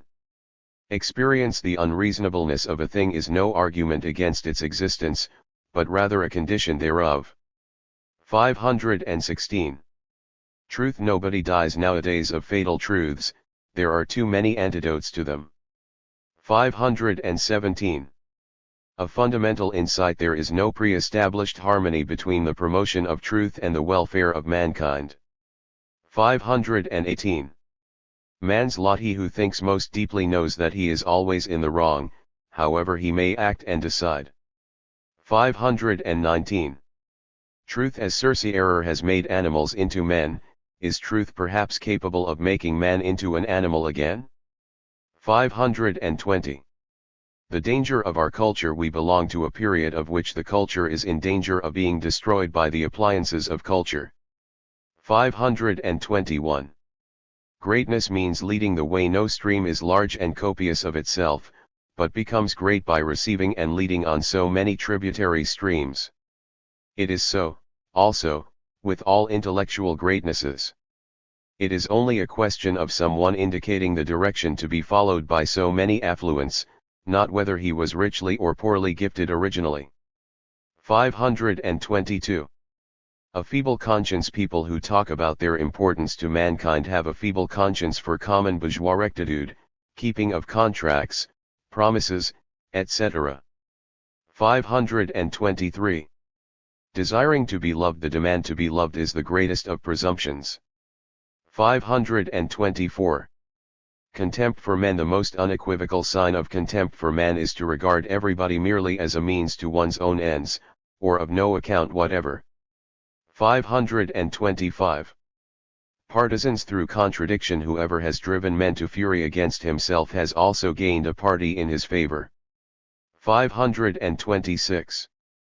Forgetting experiences. Whoever thinks much and to good purpose easily forgets his own experiences, but not the thoughts which these experiences have called forth. 527. Sticking to an opinion. One person sticks to an opinion because he takes pride in having acquired it himself. Another sticks to it because he has learned it with difficulty and is proud of having understood it, both of them, therefore, out of vanity. 528. Avoiding the light. Good deeds avoid the light just as anxiously as evil deeds, the latter fear that pain will result from publicity, as punishment, the former fear that pleasure will vanish with publicity, the pure pleasure per se, which ceases as soon as satisfaction of vanity is added to it. 529. The length of the day. When one has much to put into them, a day has 100 pockets. 530. The genius of tyranny. When an invincible desire to obtain tyrannical power has been awakened in the soul, and constantly keeps up its fervor, even a very mediocre talent, in politicians, artists, etc., gradually becomes an almost irresistible natural force. 531. The enemy's life. He who lives by fighting with an enemy has an interest in the preservation of the enemy's life. 19. 532. More important. Unexplained, obscure matters are regarded as more important than explained, clear ones. 533. Valuation of services rendered. We estimate services rendered to us according to the value set on them by those who render them, not according to the value they have for us. 534. Unhappiness. The distinction associated with unhappiness, as if it were a sign of stupidity, unambitiousness, or commonplaceness to feel happy, is so great that when anyone says to us, "How happy you are," we usually protest. 535. Imagination. In anguish. When one is afraid of anything, one's imagination plays the part of that evil spirit which springs on one's back just when one has the heaviest load to bear. 536. The value of insipid opponents. We sometimes remain faithful to a cause merely because its opponents never cease to be insipid. 537. The value of a profession. A profession makes us thoughtless, that is its greatest blessing. For it is a bulwark behind which we are permitted to withdraw when commonplace doubts and cares assail us.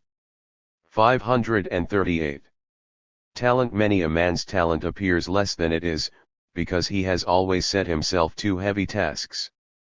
539.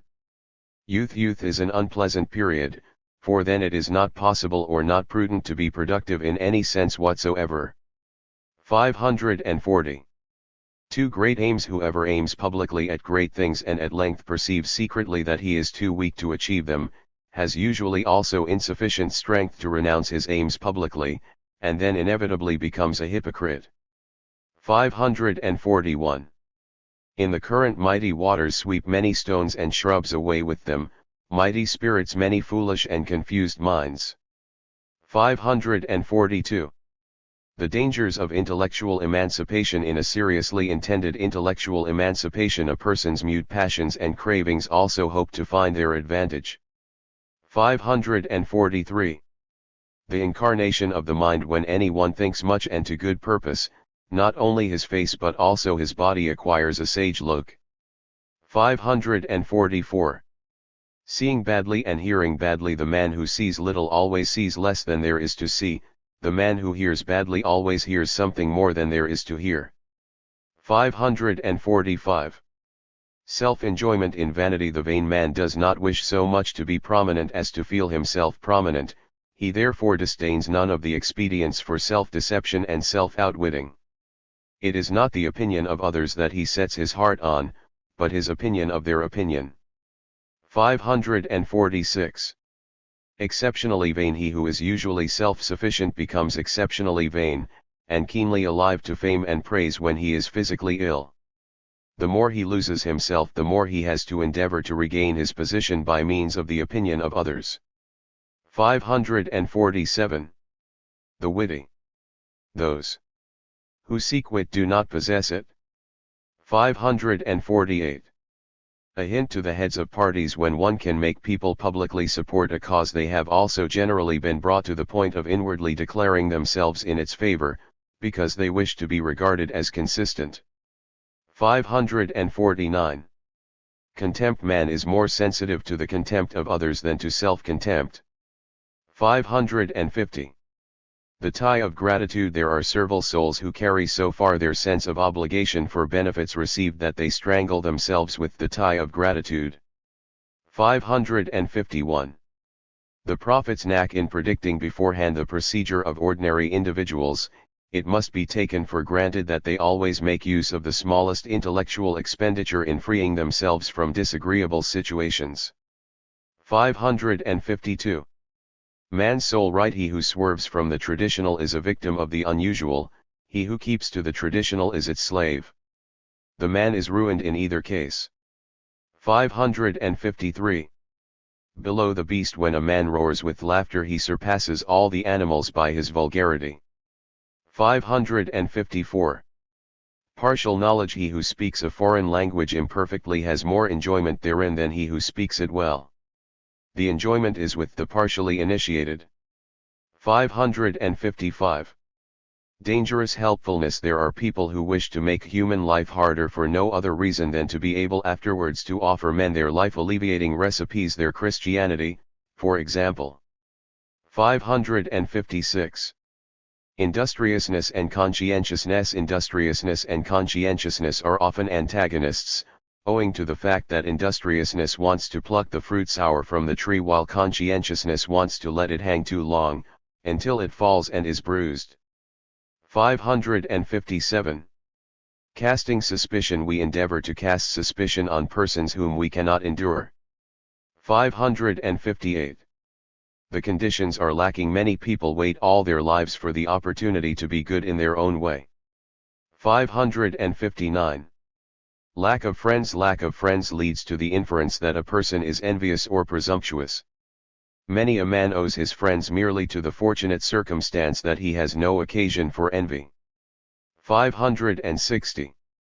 Danger in manifoldness. With one talent more we often stand less firmly than with one less, just as a table stands better on 3 feet than on 4. 561. An exemplar for others. Whoever wants to set a good example must add a grain of folly to his virtue. People then imitate their exemplar and at the same time raise themselves above him, a thing they love to do. 562. Being a target. The bad things others say about us are often not really aimed at us, but are the manifestations of spite or ill humor occasioned by quite different causes. 563. Easily resigned. We suffer but little on account of ungratified wishes if we have exercised our imagination in distorting the past. 564. In danger. One is in greatest danger of being run over when one has just got out of the way of a carriage. 565. The role according to the voice. Whoever is obliged to speak louder than he naturally does, say, to a partially deaf person or before a large audience, usually exaggerates what he has to communicate. Many a one becomes a conspirator, malevolent gossip, or intriguer, merely because his voice is best suited for whispering. 566. Love and hatred. Love and hatred are not blind, but are dazzled by the fire which they carry about with them. 567.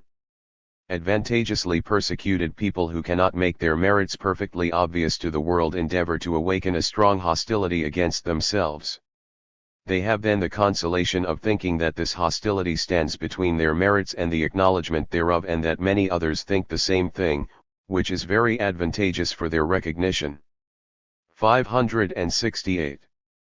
Confession. We forget our fault when we have confessed it to another person, but he does not generally forget it. 569.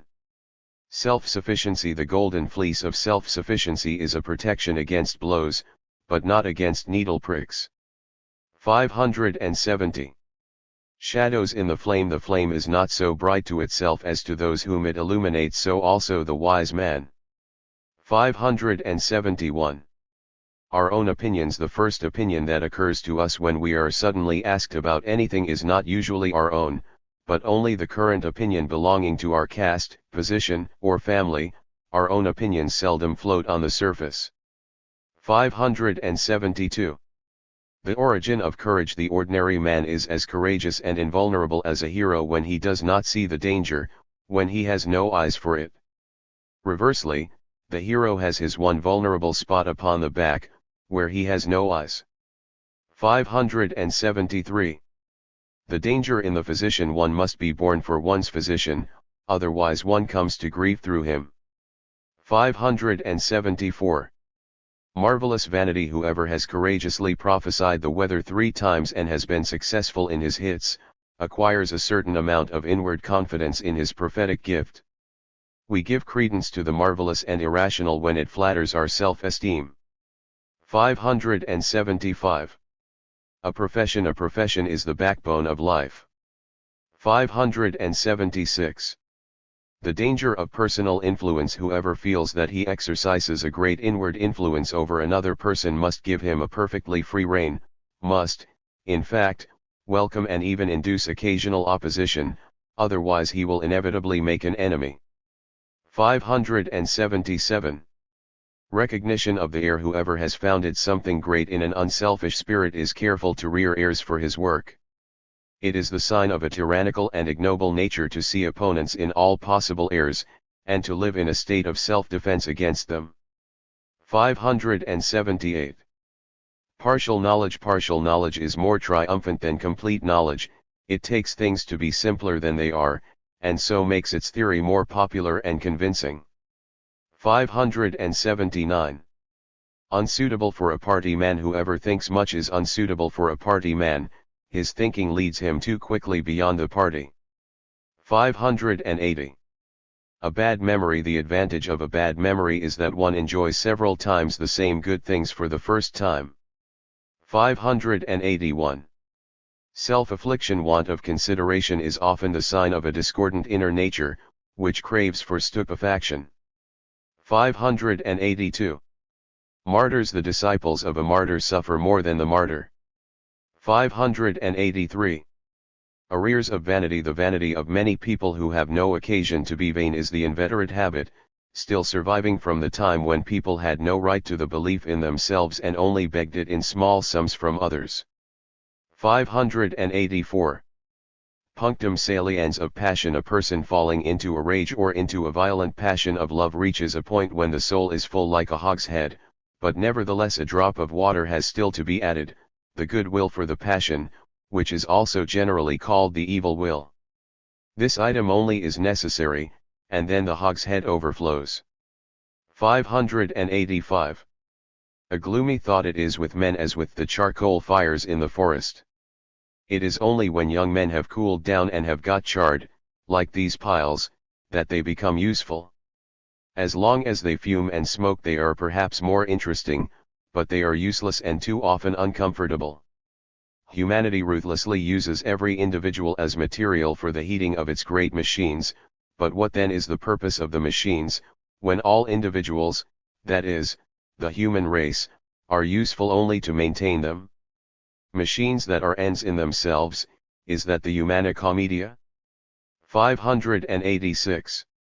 The hour hand of life. Life consists of rare single moments of the greatest importance, and of countless intervals during which, at best, the phantoms of those moments hover around us.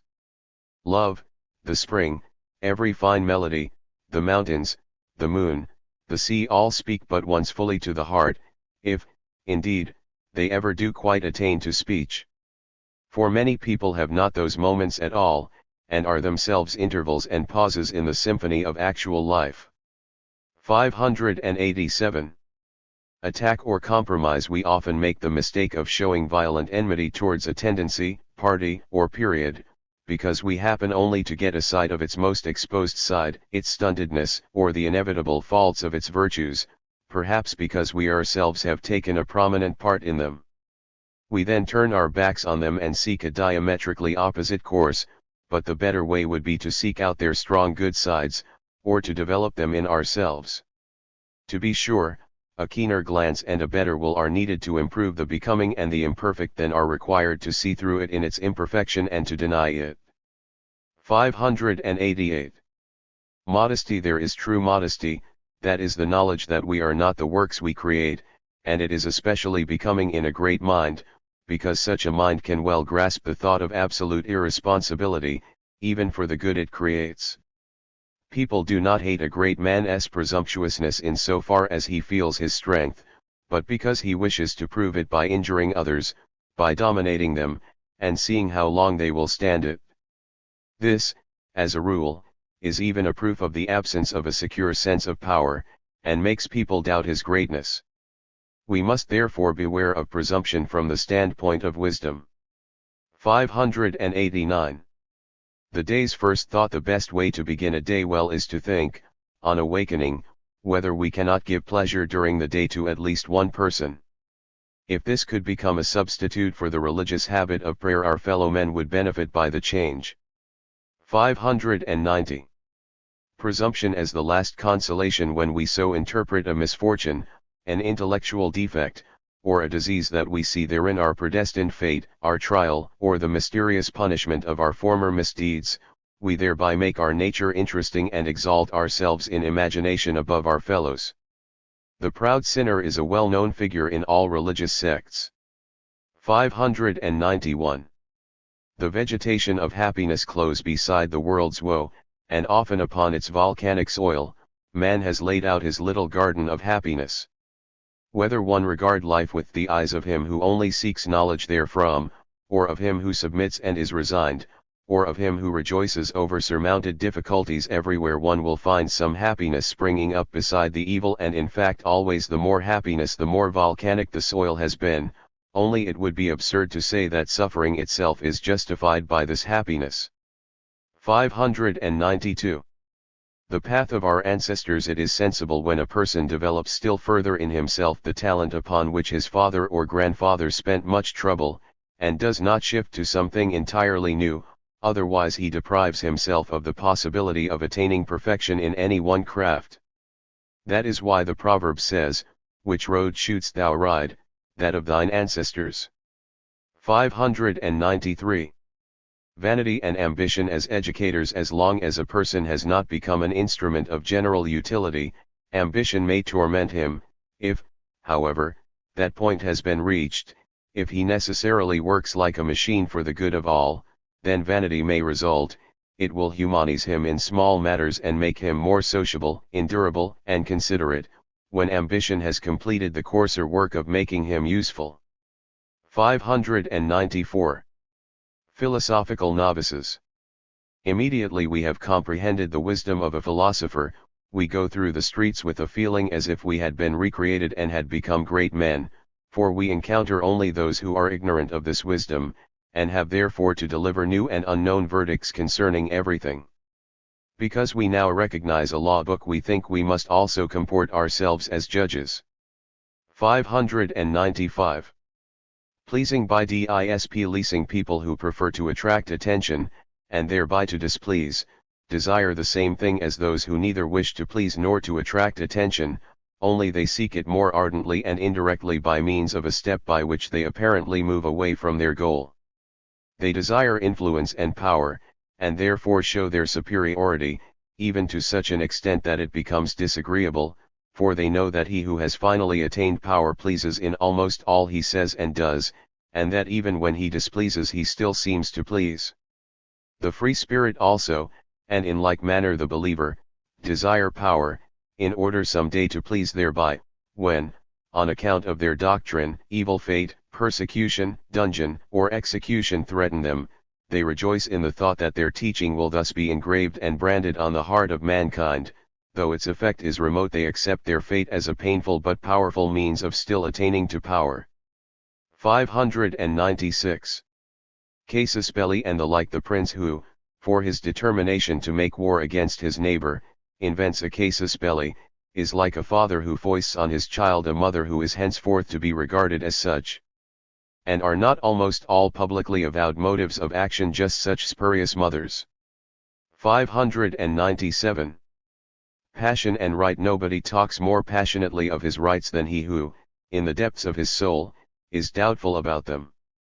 By getting passion on his side he seeks to confound his understanding and its doubts. He thus obtains a good conscience, and along with it success with his fellow men. 598. The trick of the resigning one: he who protests against marriage, after the manner of Catholic priests, will conceive of it in its lowest and vulgarest form. In the same way he who disavows the honor of his contemporaries will have a mean opinion of it, he can thus dispense with it and struggle against it more easily. Moreover, he who denies himself much in great matters will readily indulge himself in small things. It might be possible that he who is superior to the approbation of his contemporaries would nevertheless not deny himself the gratification of small vanities. 599. The years of presumption. The proper period of presumption in gifted people is between their 26th and 30th years. It is the time of early ripeness, with a large residue of sourness. On the ground of what we feel within ourselves we demand honor and humility from men who see little or nothing of it, and because this tribute is not immediately forthcoming we revenge ourselves by the look, the gesture of arrogance, and the tone of voice, which a keen ear and eye recognize in every product of those years, whether it be poetry, philosophy, or pictures and music. Older men of experience smile thereat, and think with emotion of those beautiful years in which one resents the fate of being so much and seeming so little. Later on one really seems more, but one has lost the good belief in being much unless one remain for life an incorrigible fool of vanity. 600. Deceptive and yet defensible. Just as in order to pass by an abyss or to cross a deep stream on a plank we require a railing, not to hold fast by, for it would instantly break down with us, but to give the notion of security to the eye, so in youth we require persons who unconsciously render us the service of that railing. It is true they would not help us if we really wished to lean upon them in great danger, but they afford the tranquilizing sensation of protection close to one, for instance, fathers, teachers, friends, as all three usually are. 601. Learning to love. One must learn to love, one must learn to be kind, and this from childhood onwards. When education and chance give us no opportunity for the exercise of these feelings our soul becomes dried up, and even incapable of understanding the fine devices of loving men. In the same way hatred must be learned and fostered, when one wants to become a proficient hater, otherwise the germ of it will gradually die out. 602. Ruin as ornament. Persons who pass through numerous mental phases retain certain sentiments and habits of their earlier states, which then project like a piece of inexplicable antiquity and grey stonework into their new thought and action, often to the embellishment of the whole surroundings. 603. Love and honor. Love desires, fear avoids. That is why one cannot be both loved and honored by the same person, at least not at the same time. 20. For he who honors recognizes power, that is to say, he fears it, he is in a state of reverential fear, ehrfurcht. But love recognizes no power, nothing that divides, detaches, superordinates, or subordinates. Because it does not honor them, ambitious people secretly or openly resent being loved. 604. A prejudice in favor of cold natures. People who quickly take fire grow cold quickly, and therefore are, on the whole, unreliable. For those, therefore, who are always cold, or pretend to be so, there is the favorable prejudice that they are particularly trustworthy, reliable persons. They are confounded with those who take fire slowly and retain it long. 605. The danger in free opinions. Frivolous occupation with free opinions has a charm, like a kind of itching.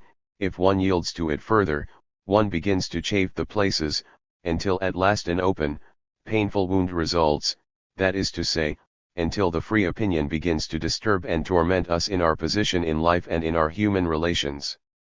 606.